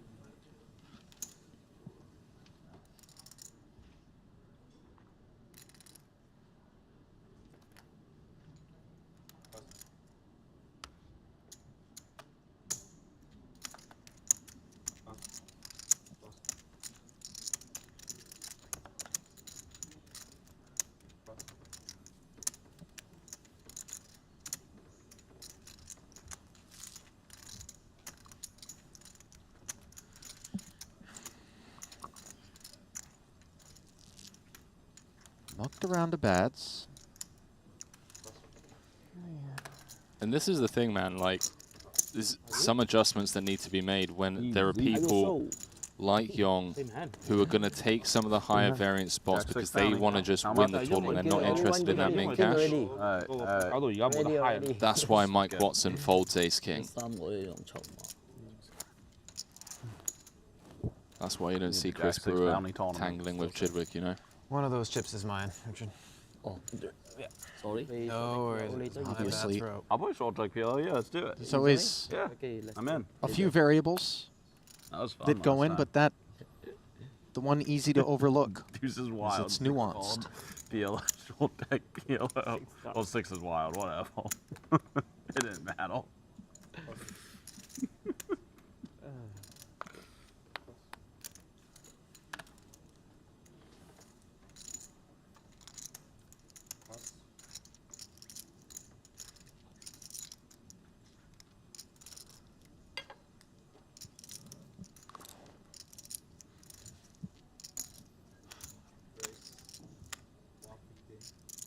Hanson attacking Brewer. Chris has the bigger stack and an ace, but obviously gazing out at the landscape and not feeling particularly combative. Let's go, Hanson. Would love to see make it into the money. First ever FT Triton Super High Roller Series, a big supporter. Flew here in Paul's jet from the Philippines. First joined us, I believe, what, Cyprus of April last year? Correct, at the warm-up event. By the way, he's never been at a festival without cashing. At least one cash at every stop. 2 back in Vietnam. 1 already here today, and it was obviously a very key one as he finished 12th in the 200K Invitational for 350,000. Yeah, cashed that with his teammate Kiat Lee. Speaking to Kiat, just on break actually, he's saying that ace's hand probably cost him about $1 million. I was like, and the rest, mate. Like, it's just chip lead pot. He took it in stride, but yeah, it was a painful thing to bear witness to. Especially with $4 million up top. Pocket jacks found the bin. Henry, as we continue to see strange things afoot. On. Was it Watson that found the fold? Sorry, I was too busy looking at you. As weird as that sounds.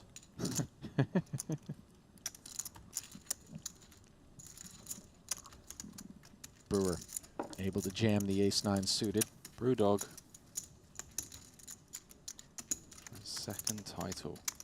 Wind at his back, surging late here at this festival. Obviously the 25K PLO, 15th in the 100K main. Didn't squeak in the 30K PLO. But here he is with a chance for his 3rd cash after starting this one 0 for 8.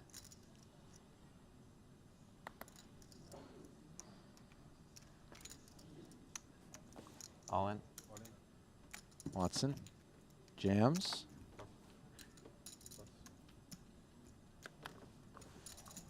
Oh no. Anson with the queens. This could be it. Badziakuski just gets to watch on, as does Danny Tang, the shorter stacks. So the collision we were expecting to see at some point.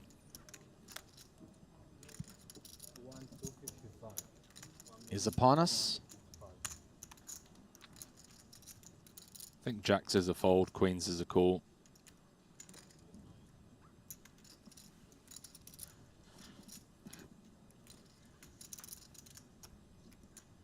Anson calls and holds to be sizable chip leader. So if he loses, he then becomes the shortest stack on the stone bubble. Obviously, it is pretty key to have Watson covered here. and to be able to control your own destiny in terms of bursting the bubble and vaulting up into the chip lead. Just getting confirmation, by the way, in the previous hand that it was indeed Sir Watts who binned the jacks last time around, and here he is jamming with ace-king. Yeah, ace-king, much more playable hand, right? Blocking top of range. If you jam and get called with jacks, you're pretty much cooked. You're hoping your opponent has ace-king, the bare minimum. And so I'm really thinking this one through.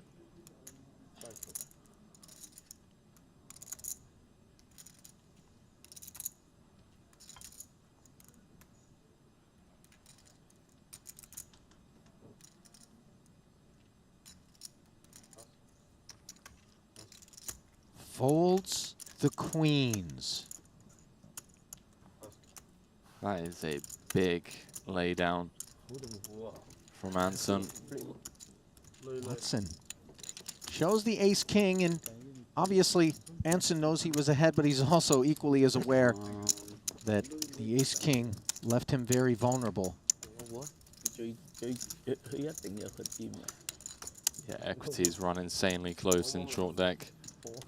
See deuces through fives removed. He struggled with that one for a while, Henry, and I think obviously he knows how strong queens are under normal circumstances. Not nutted by any stretch, but rating to play reasonably well against range. Yeah, there's a lot of considerations for Anson. He's third in chips, wants to get that cash, that official final table as well. He's comfortably in the middle of the pack, you know, above everyone else bar Chris Brewer and Chidwick. I mean, realistically speaking, Anson could walk away from this table and presume to make the money. One would assume, yeah. Although there'd maybe be some massive adjustments from everyone else. It's good to sit at your stack. Chidwick cut off. How's he going to feel about jacks? I'm guessing a bit differently on the big stack. Cut off button. Yep. Jam. Watson. He looked at it the opposite way. Yeah. At 50% of the kit he needed. Way more fun the other way. It would have been. I love peeking cards when someone in front of you is all in. I like when, and I believe it's in short deck in particular, you find it happening most often. A player jams and then sweats the other player who's either going to call all in or fold. They're holding with them. Yeah. Kind of a jovial I've seen it here between Chris Brewer and Rob Young back in Madrid. Oh, Rob loves that. Yeah. Anything that makes a game fun, Rob Young is generally going to be behind.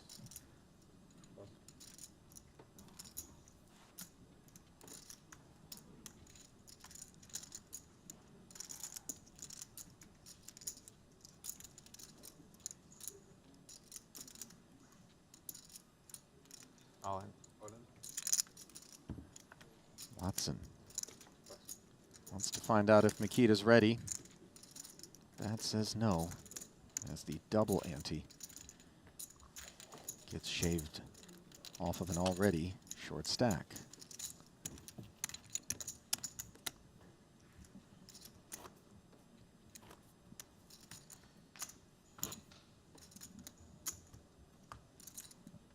Danny, keen eyes peeled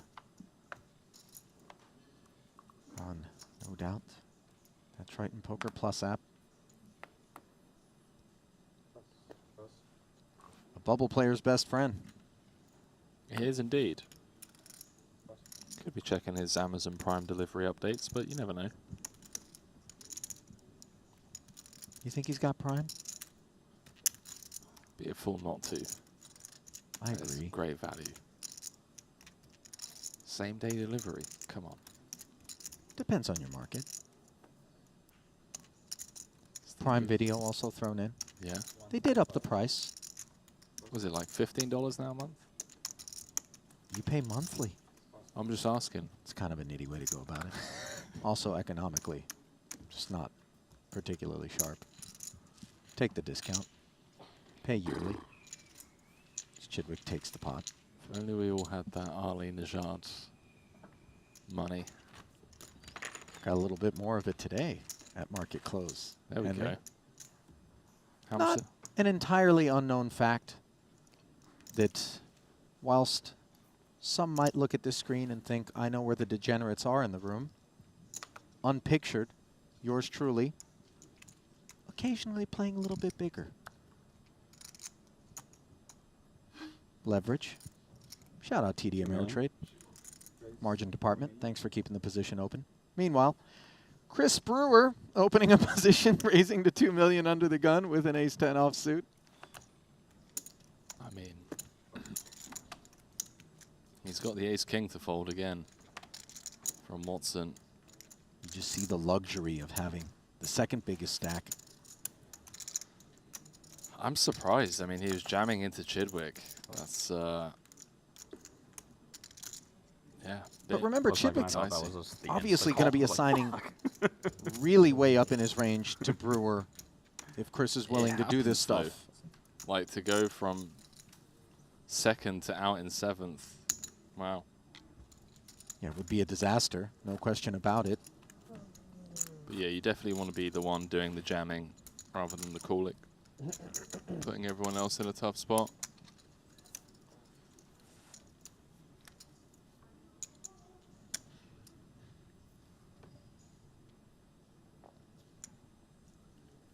Richard sitting this one out. Just his third event here so far at this Cyprus festival. North Cyprus, of course. Shows up for the big ones. Played the 200K Invitational, played the 100K main. Did not cash in either. Looking for his first here as Mikita has found the one, Henry.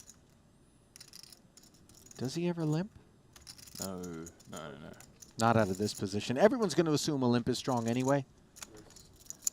There's that, but yeah, I mean, limping just opens the door for people to limp behind or even jam. And But he's not so worried about the jam. It would be with Well, you the are. intention of somebody jamming because you're ready to get your chips in anyway. But they get to realize all of their equity when they jam because you see 5 cards, whereas when you do the jamming, you get folds as well because you have fold equity. Distinctions. As Bads hauls it in. Danny Tang's getting pretty short as well. Hasn't played a hand so far at this FT due to the card distribution, of course.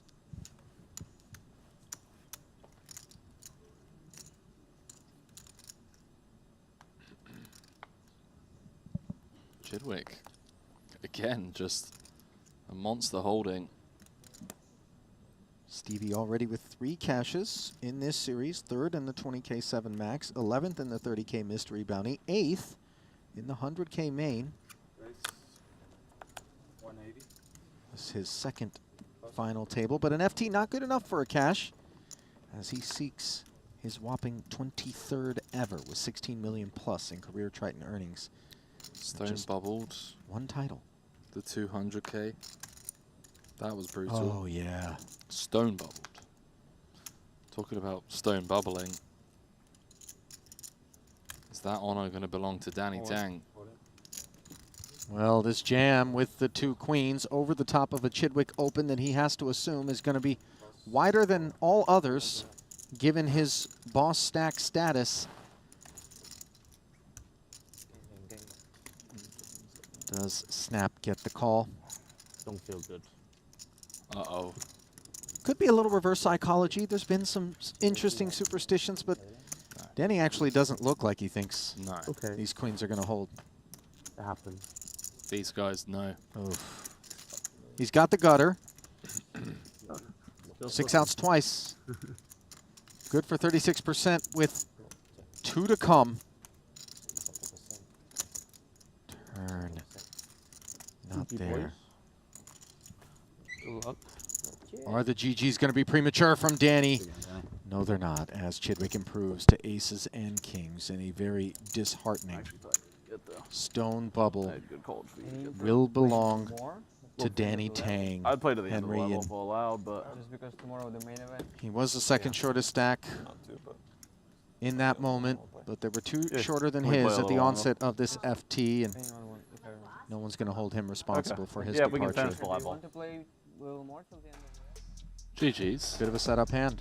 Yeah, I mean, Queens has to make a stand sooner rather than later. Danny never going to be the type of player to play for the min cash. He's going to go for the win. Obviously, that being a, what, 2 million chip pot? Thereabouts.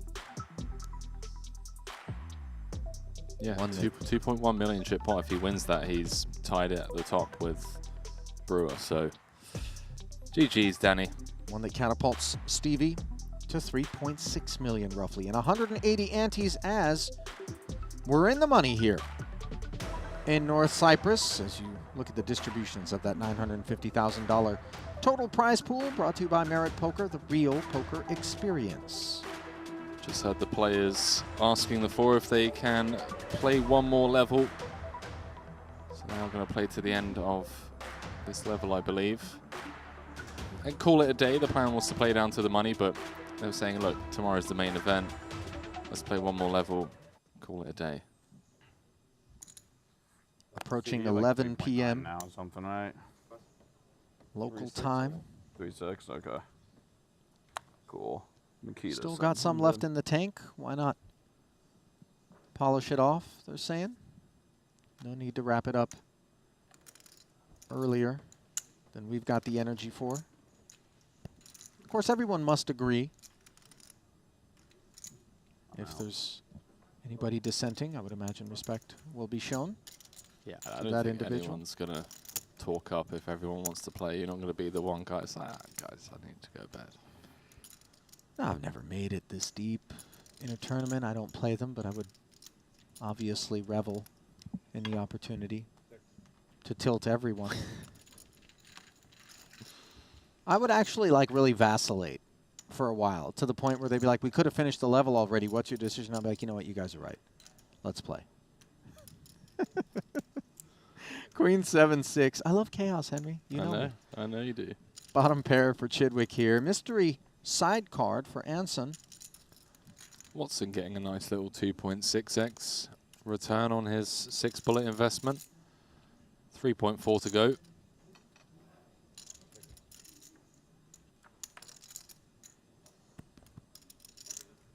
Well, the interaction didn't look particularly attractive on the flop.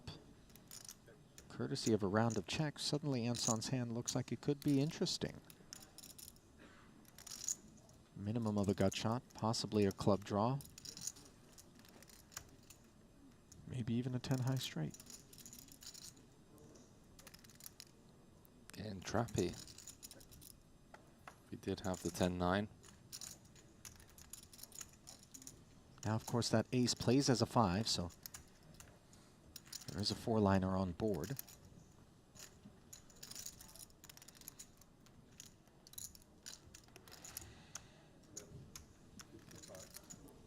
Anson bets 55 into 160.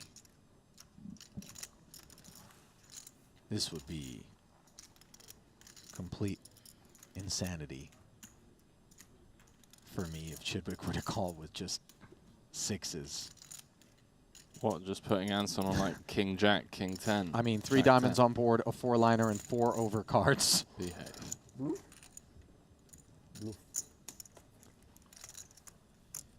Might have been, you know. Very well could have been. We'll never know.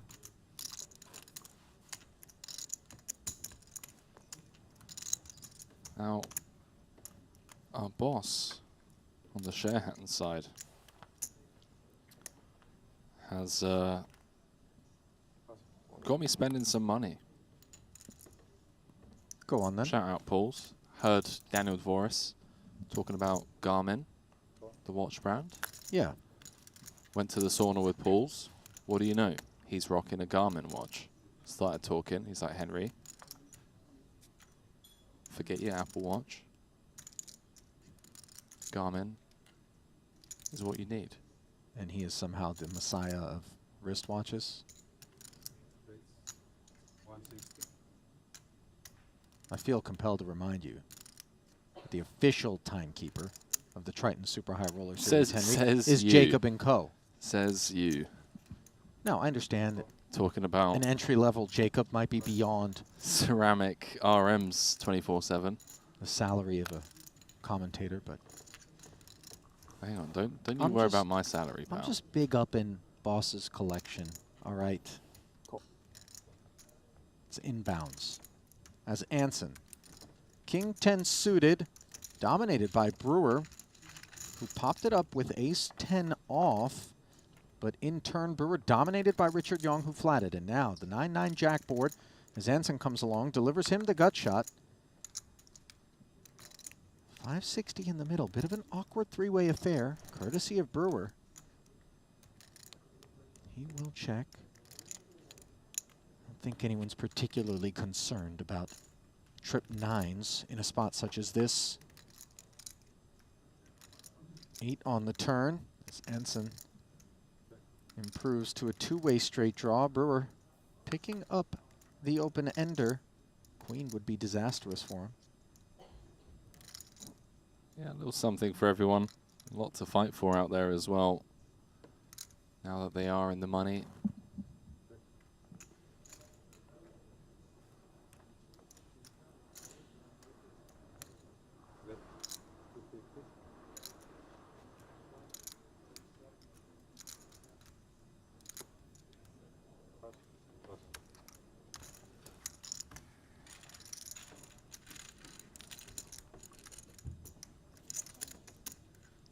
Just like that. Yeah, Richard Young up to second in chips. Didn't rate to be, in my eyes, the man who was poised to take that one, but fired the gutty with the ace-queen high and prompt folds. Quite the spin. Took the high variance line. Was happy to take it. Wants to play for the win. Wants that second Triton title.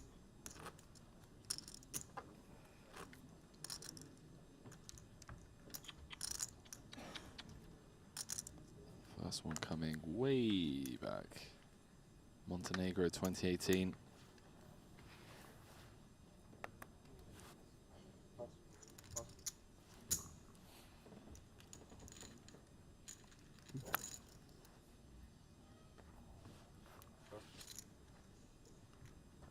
First one, right?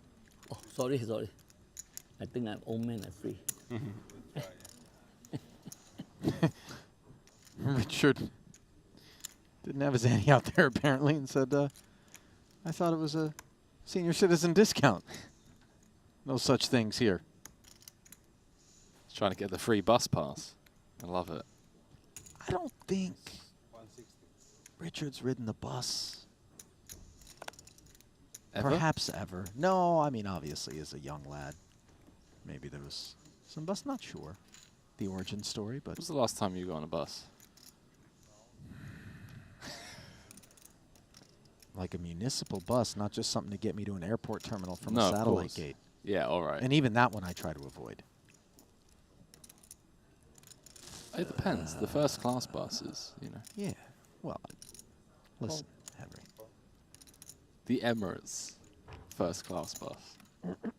Yeah. In Dubai. Now, I don't know if you knew this, but they'll pick you up from your hotel I in knew Dubai. this. But you didn't start in Dubai. You started in Japan. Taipei. Yeah, Taipei. They picked me up. They did pick you up. Yeah. Nicely done. Ace King 7 here. Chidwick, second pair. Gutty for Badziakuski. Don't deflect though. Bads is going to be folding. I might do something crazy right now. Ooh, hang on. Proclamations of something crazy being on Bads' mind.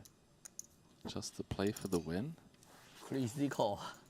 Maybe thinks he has the best hand. I was just thinking the same thing. Second nut, no pair here.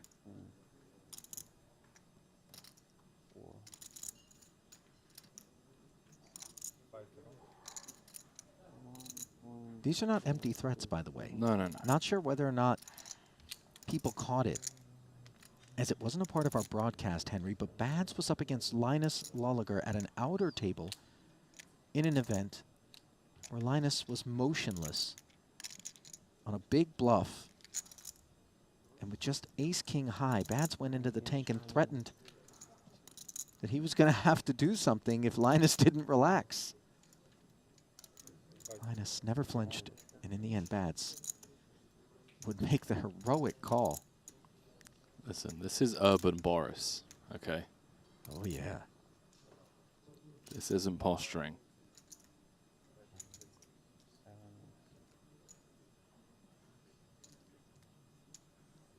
Obviously, a little bit easier to make these sorts of decisions now that the bubble has burst, but consider the pay gap between 6th, 66,500, and up top 323,000. Your stack, oh so precious. He'd be down to just 26 antes if he folds. Would be a crazy call. Be incredibly impressed. Thought process he's making here, of course, that he just gives Chidwick all of those gut shots. 6-9, 9-8 does make the fold. Uses up 3 time backs in the process, and Makita is now the shortest stack by more than half what Watson has in 5th.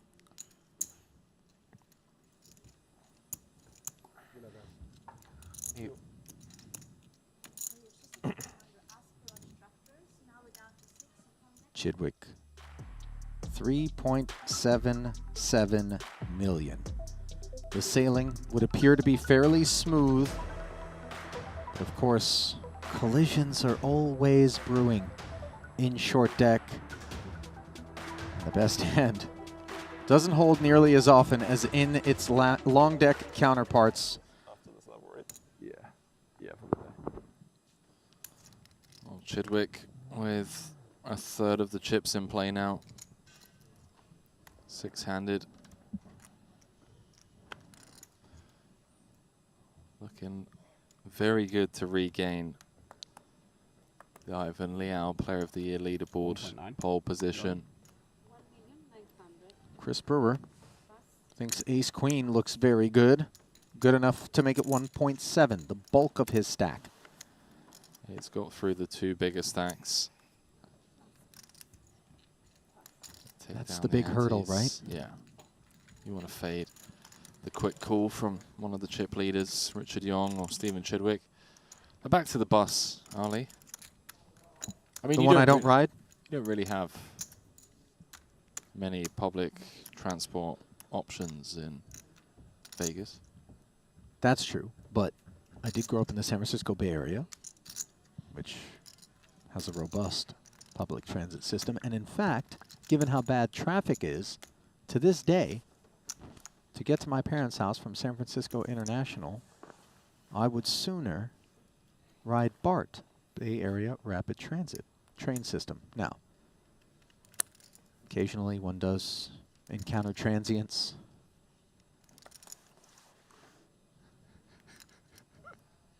Criminal Minds. Yeah, they're a fan of the smash and grab down there. They play it as like a recreational sport. It's become a little bit more prevalent post-COVID, Yeah. I would say. But nothing my sidearm can't handle. I do not carry a sidearm, nor do I bring it on public transit, for the record. Noted. Target me if need be. I do stand out a little bit, what with the Rimowa luggage, the Louis duffel. I mean, You were rob asking me. for it, yeah. Yeah, but I ride in the front car with the little, you know, where the conductor is. I'm like, hit the brakes, apprehend. 9s, 2 Jack-10s, and a 6-7. Take a King 8-6 rainbow board. Young. Second pair effective with just the 1 over out there. Going to pose the question to the field. Oh, this is likely to get it done. Showing great awareness here. Future straight blockers. Multi-barrel going to be very difficult for a lone king to just call. And look at Brewer. Stickiness in position. And now 2 pair. Courtesy of a 7 on the turn, which gives Yong the 2-way straight draw. Richard checking over. And I would imagine Brewer feels like these 6s and 7s rate to be good a decent amount of the time. In spite of that, a check back, and now a much more comfortable 7s full.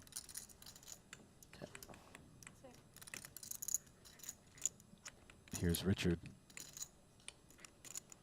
Took his 1 swing. How's he going to react to this impending barrel into 360? I would imagine it's going to depend on sizing. Looks like 200? Yeah, fortunately for Richard, there is an overcard to his 9s, even like ace-9, 9-7, ace-7, now improved to running trips.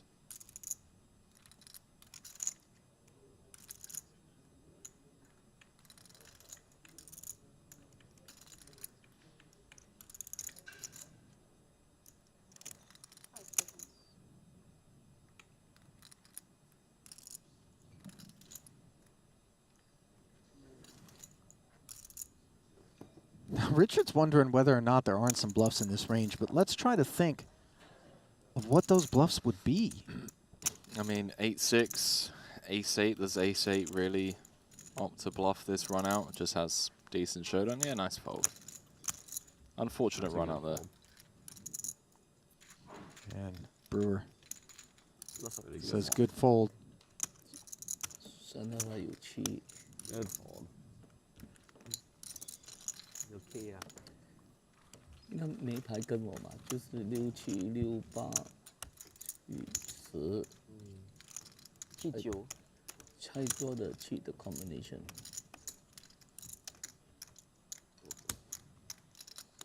Well, look at Richard. You and I not completely up on Cantonese, but I did pick out the word combination, and that certainly suggests that he was going through the range of hands before mucking. Love to hear it.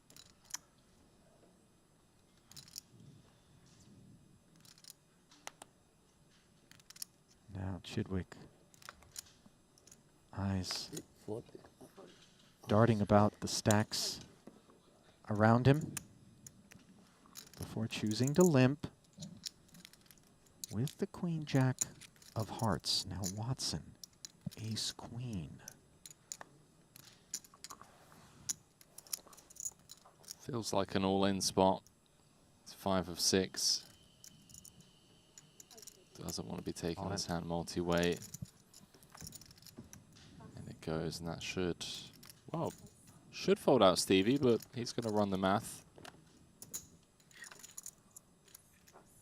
Snap fold. Doesn't even give it a moment's thought.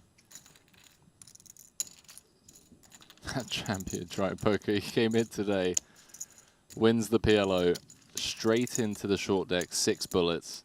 Fast forward to midnight local time. Final table in the money. It's been a long old day for Watson. I mean, who loves it more? Not many. Loves it the same. I can think of a few for sure. And in fact, anybody willing to travel from as far away as some of our regulars do. The statement already quite clear about their affinity for the game.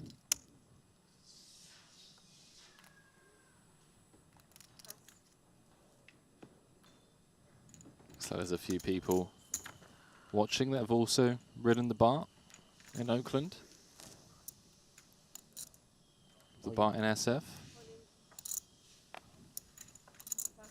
They can attest. There are some strange odors in certain cars that suggest the restroom was unavailable. Oh, come on, man. What? Come on, dude. Like, I'm not the one that did it. I'm not saying you are, but you're the one that's taken us down that path. No, no. The people that did it took us down that path. And by us, I mean me, since you've never had to deal with that, Henry. Putting it out into the ether. Come on, dude. You don't have to worry about that in a tuk-tuk. That's true. Out in Phuket. Now, of course, one does need to worry about being broadsided, as your collarbone is currently evidence of, as well as several of your ribs. Yeah. But perhaps if you had just used a tuk-tuk driver instead of deciding that somehow you were qualified to operate. I've got my guy. In the two-wheel streets. Maybe. Shout out Supat. Oh yeah, one day. What was he, off that day? Just wasn't necessary, as the place I was driving to was a mere 1.2 kilometers. How much would that have cost you? I mean, 40 cents? The time that it would have taken him to come and get me, compared to the 6 weeks waiting for surgery, the 6 months for full recovery, it probably would have been money well spent, Ali. You think about that next time you try to stiff Supat out of a light fare. He is good to me. Speaking of light fare, 8-9 off suit. On the button, Watson says run it as the gallery flop interacts most nicely with Richard's 10-jack suited.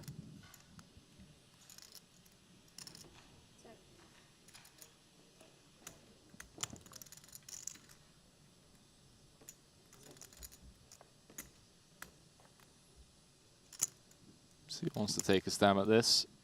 Brown to knuckles, third queen.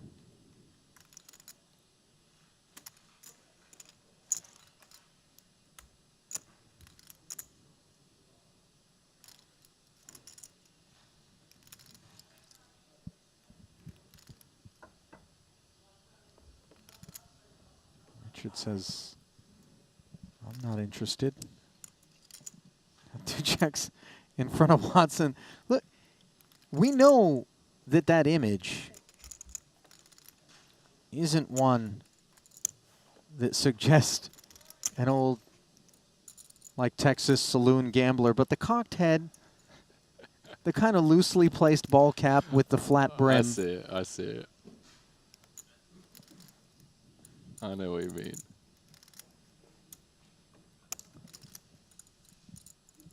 It's all right. Don't mind the maintenance, Ali.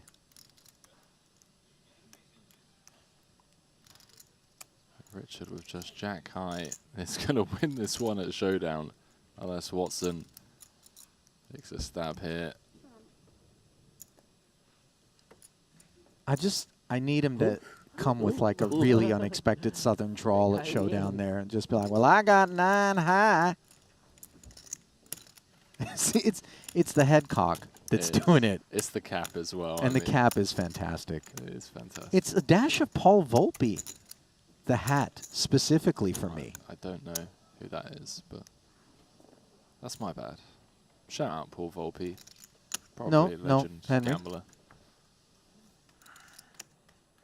You're not allowed to shout out anybody who you don't know who he is. Well, clearly someone you I'll admire. handle this. Go on, take care of it then. Apologies on behalf of young Kilbane. In utero, perhaps, when Volpe was first asserting himself. As I would imagine, teenage years were those in which Volpe first picked up the game. Absolute beast. Perhaps if you had paid attention to the 50K Poker Players Championship recently. I understand, not a bracelet event you would take an interest in, maybe, there, Henry, given that they play things other than No Limit Hold'em. Because I remember Jungle Man winning that one. Oh, so all of a sudden you do know who Volpe is. Third place. Nobody remembers who comes second or third. Ali, you should know that. Well, actually, you don't You've need to never worry won. about that, Henry. You've never even made it to third. But so see, the it's thing fine. is, I'm not trying. You think I'm out here trying to win tournaments? Oftentimes I don't. Thank God you said to win tournaments at the end of that, Henry. We've all seen you on the phone. Is poker happening here on the night shift? Because if it is, it's happening. There's about 10 minutes left on the clock. Well, before they call it a day. Question is, are 6 going to be coming back tomorrow to battle it out for the title? Will we have an elimination before the end of play today? Don't worry, chat. Mom and Dad are okay. Are they concerned? The parents are Why doing do they always think No, like... they don't. No, come on. Oh, okay. It's just, you know, tongue in cheek.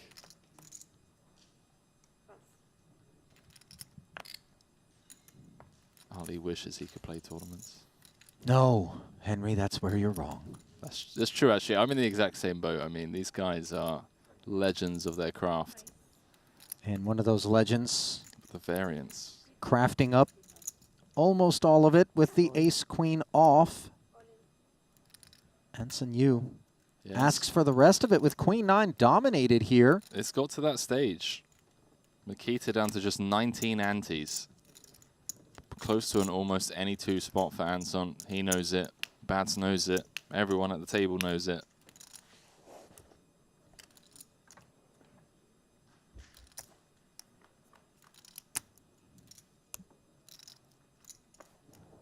Looking good for ace-queen as it stands. Brow for Anson. Hang on. Only 10 and 9, 4 side. Man knows his outs.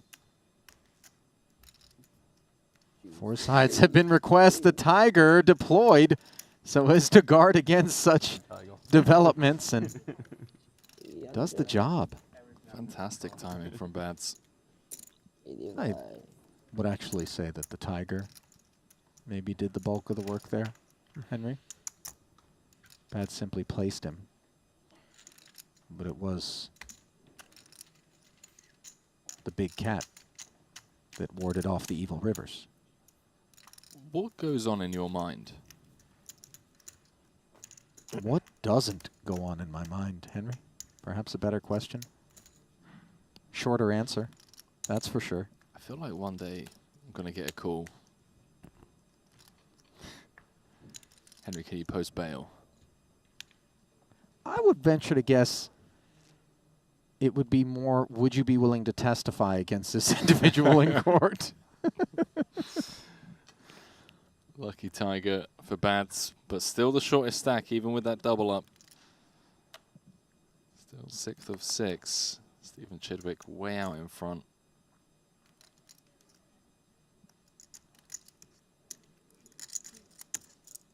Hasn't really been wielding the Warhammer, though, in the manner in which one would look upon stack distribution such as this. He's been very selective. Doesn't have to.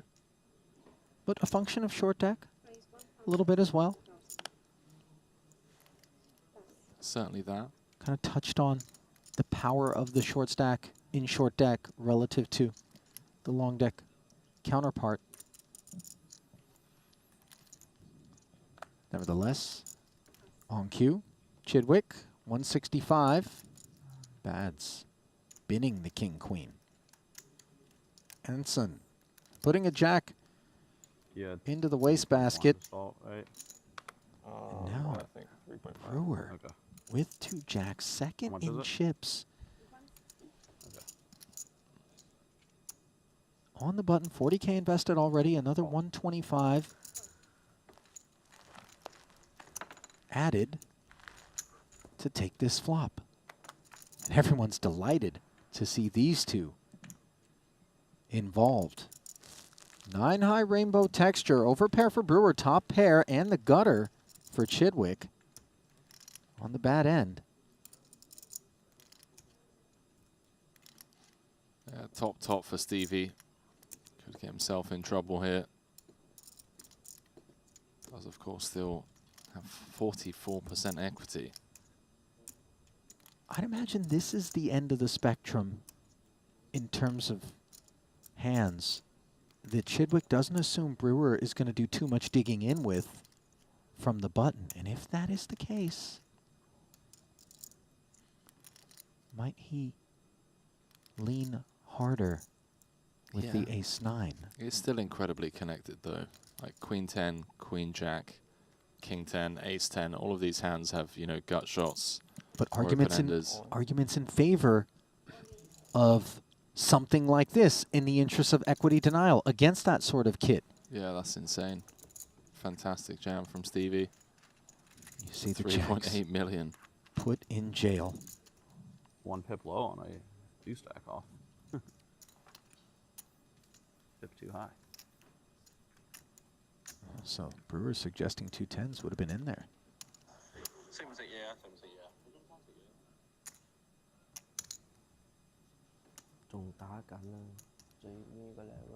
Chidwick with almost double Richard Young has in second.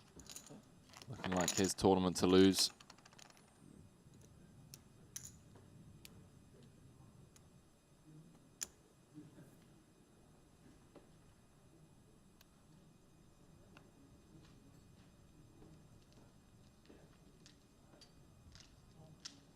The 10s Brewer sought, delivered to Chidwick's doorstep.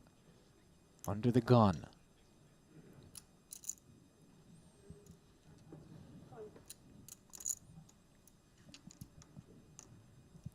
Gonna limp it on this occasion, and now Watson. Couple of queens. Pictured here, being told that he's gonna need a new catalytic converter. Out of warranty.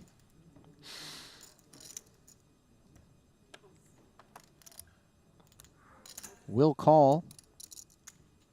Shout out Jiffy Lube. Never have anything in stock. Trap set by Watson with the queens. Richard able to take the flop free of added expense as both he and Chidwick with the same gutter. Top set for Watson. Yeah, Chidwick might empty the clip here. For very obvious reasons.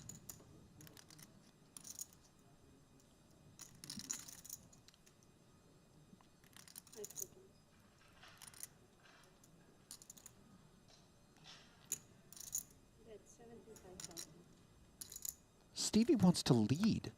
Yeah, I think Stevie's gonna, the plan is to empty the clip. He's got 210s on a Queen Jack 8 board. Like, good luck calling down 3 streets, right? Certainly has 10-9 from under the gun.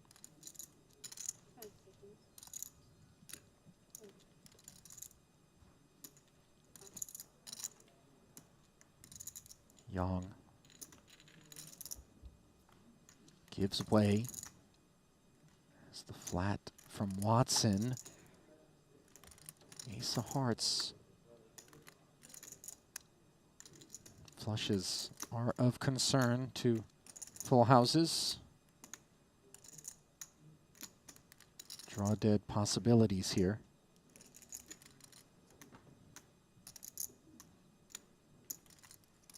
Double gutted is Chidwick now. No heart in hand, and obviously once Watson tears, we can be almost certain 210s are not good.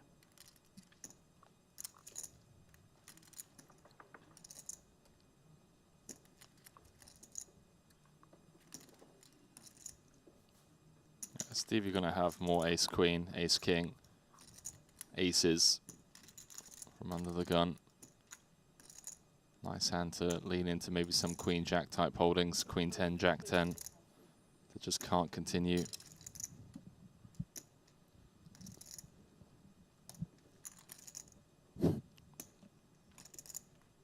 What's up, Chachi?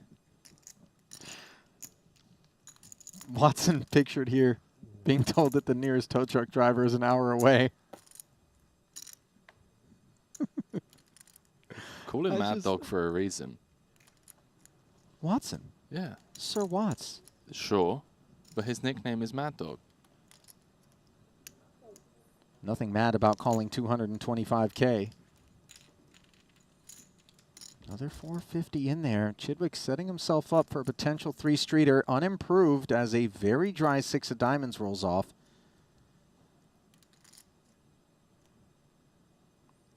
If Watson faces another barrel, the question on his mind will be how many heart combos limp up front, how much 9-10 is out there, and that's it. Ace, ace. Presumed absent in this affair, as played. Oh, such a sicko. Stephen Chidwick, ladies and gentlemen. Welcome to the Terror Dome, Mr. Watson. The absolute blender. We knew it. Limped pot. 75k on the flop. 225 on the turn. All you can eat in the muck drive on the river.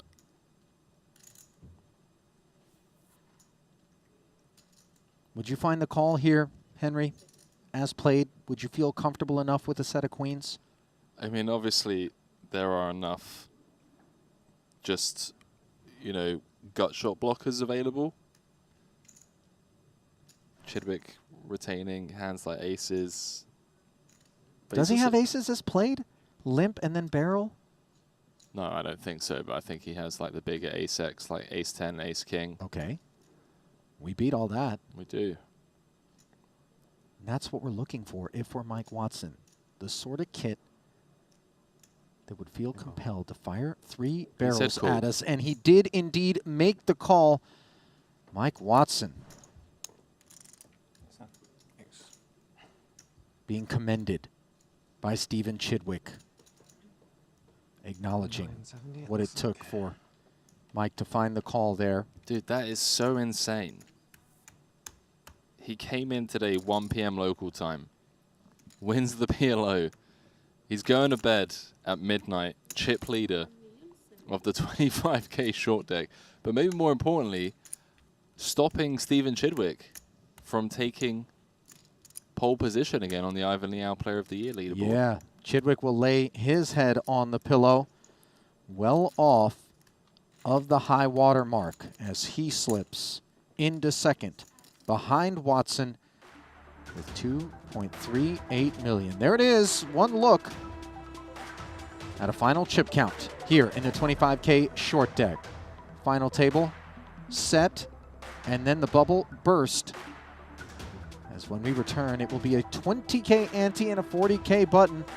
That's Yakuski eking into the money, and Anson Yu down there looking for better progress here at his first ever Triton final table.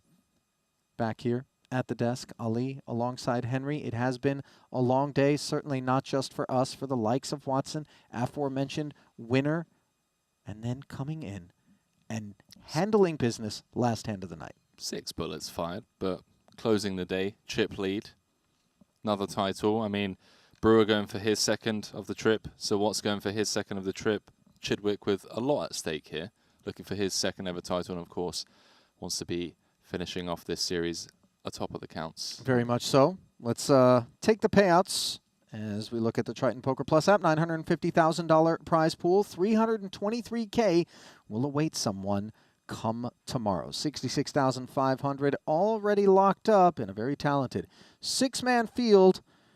It's time to go to bed. Maybe grab a snack, maybe a nightcap, whatever it is that your routine or your ritual is, as we begin to draw the curtain on this 2023 Triton Super High Roller Series from North Cyprus.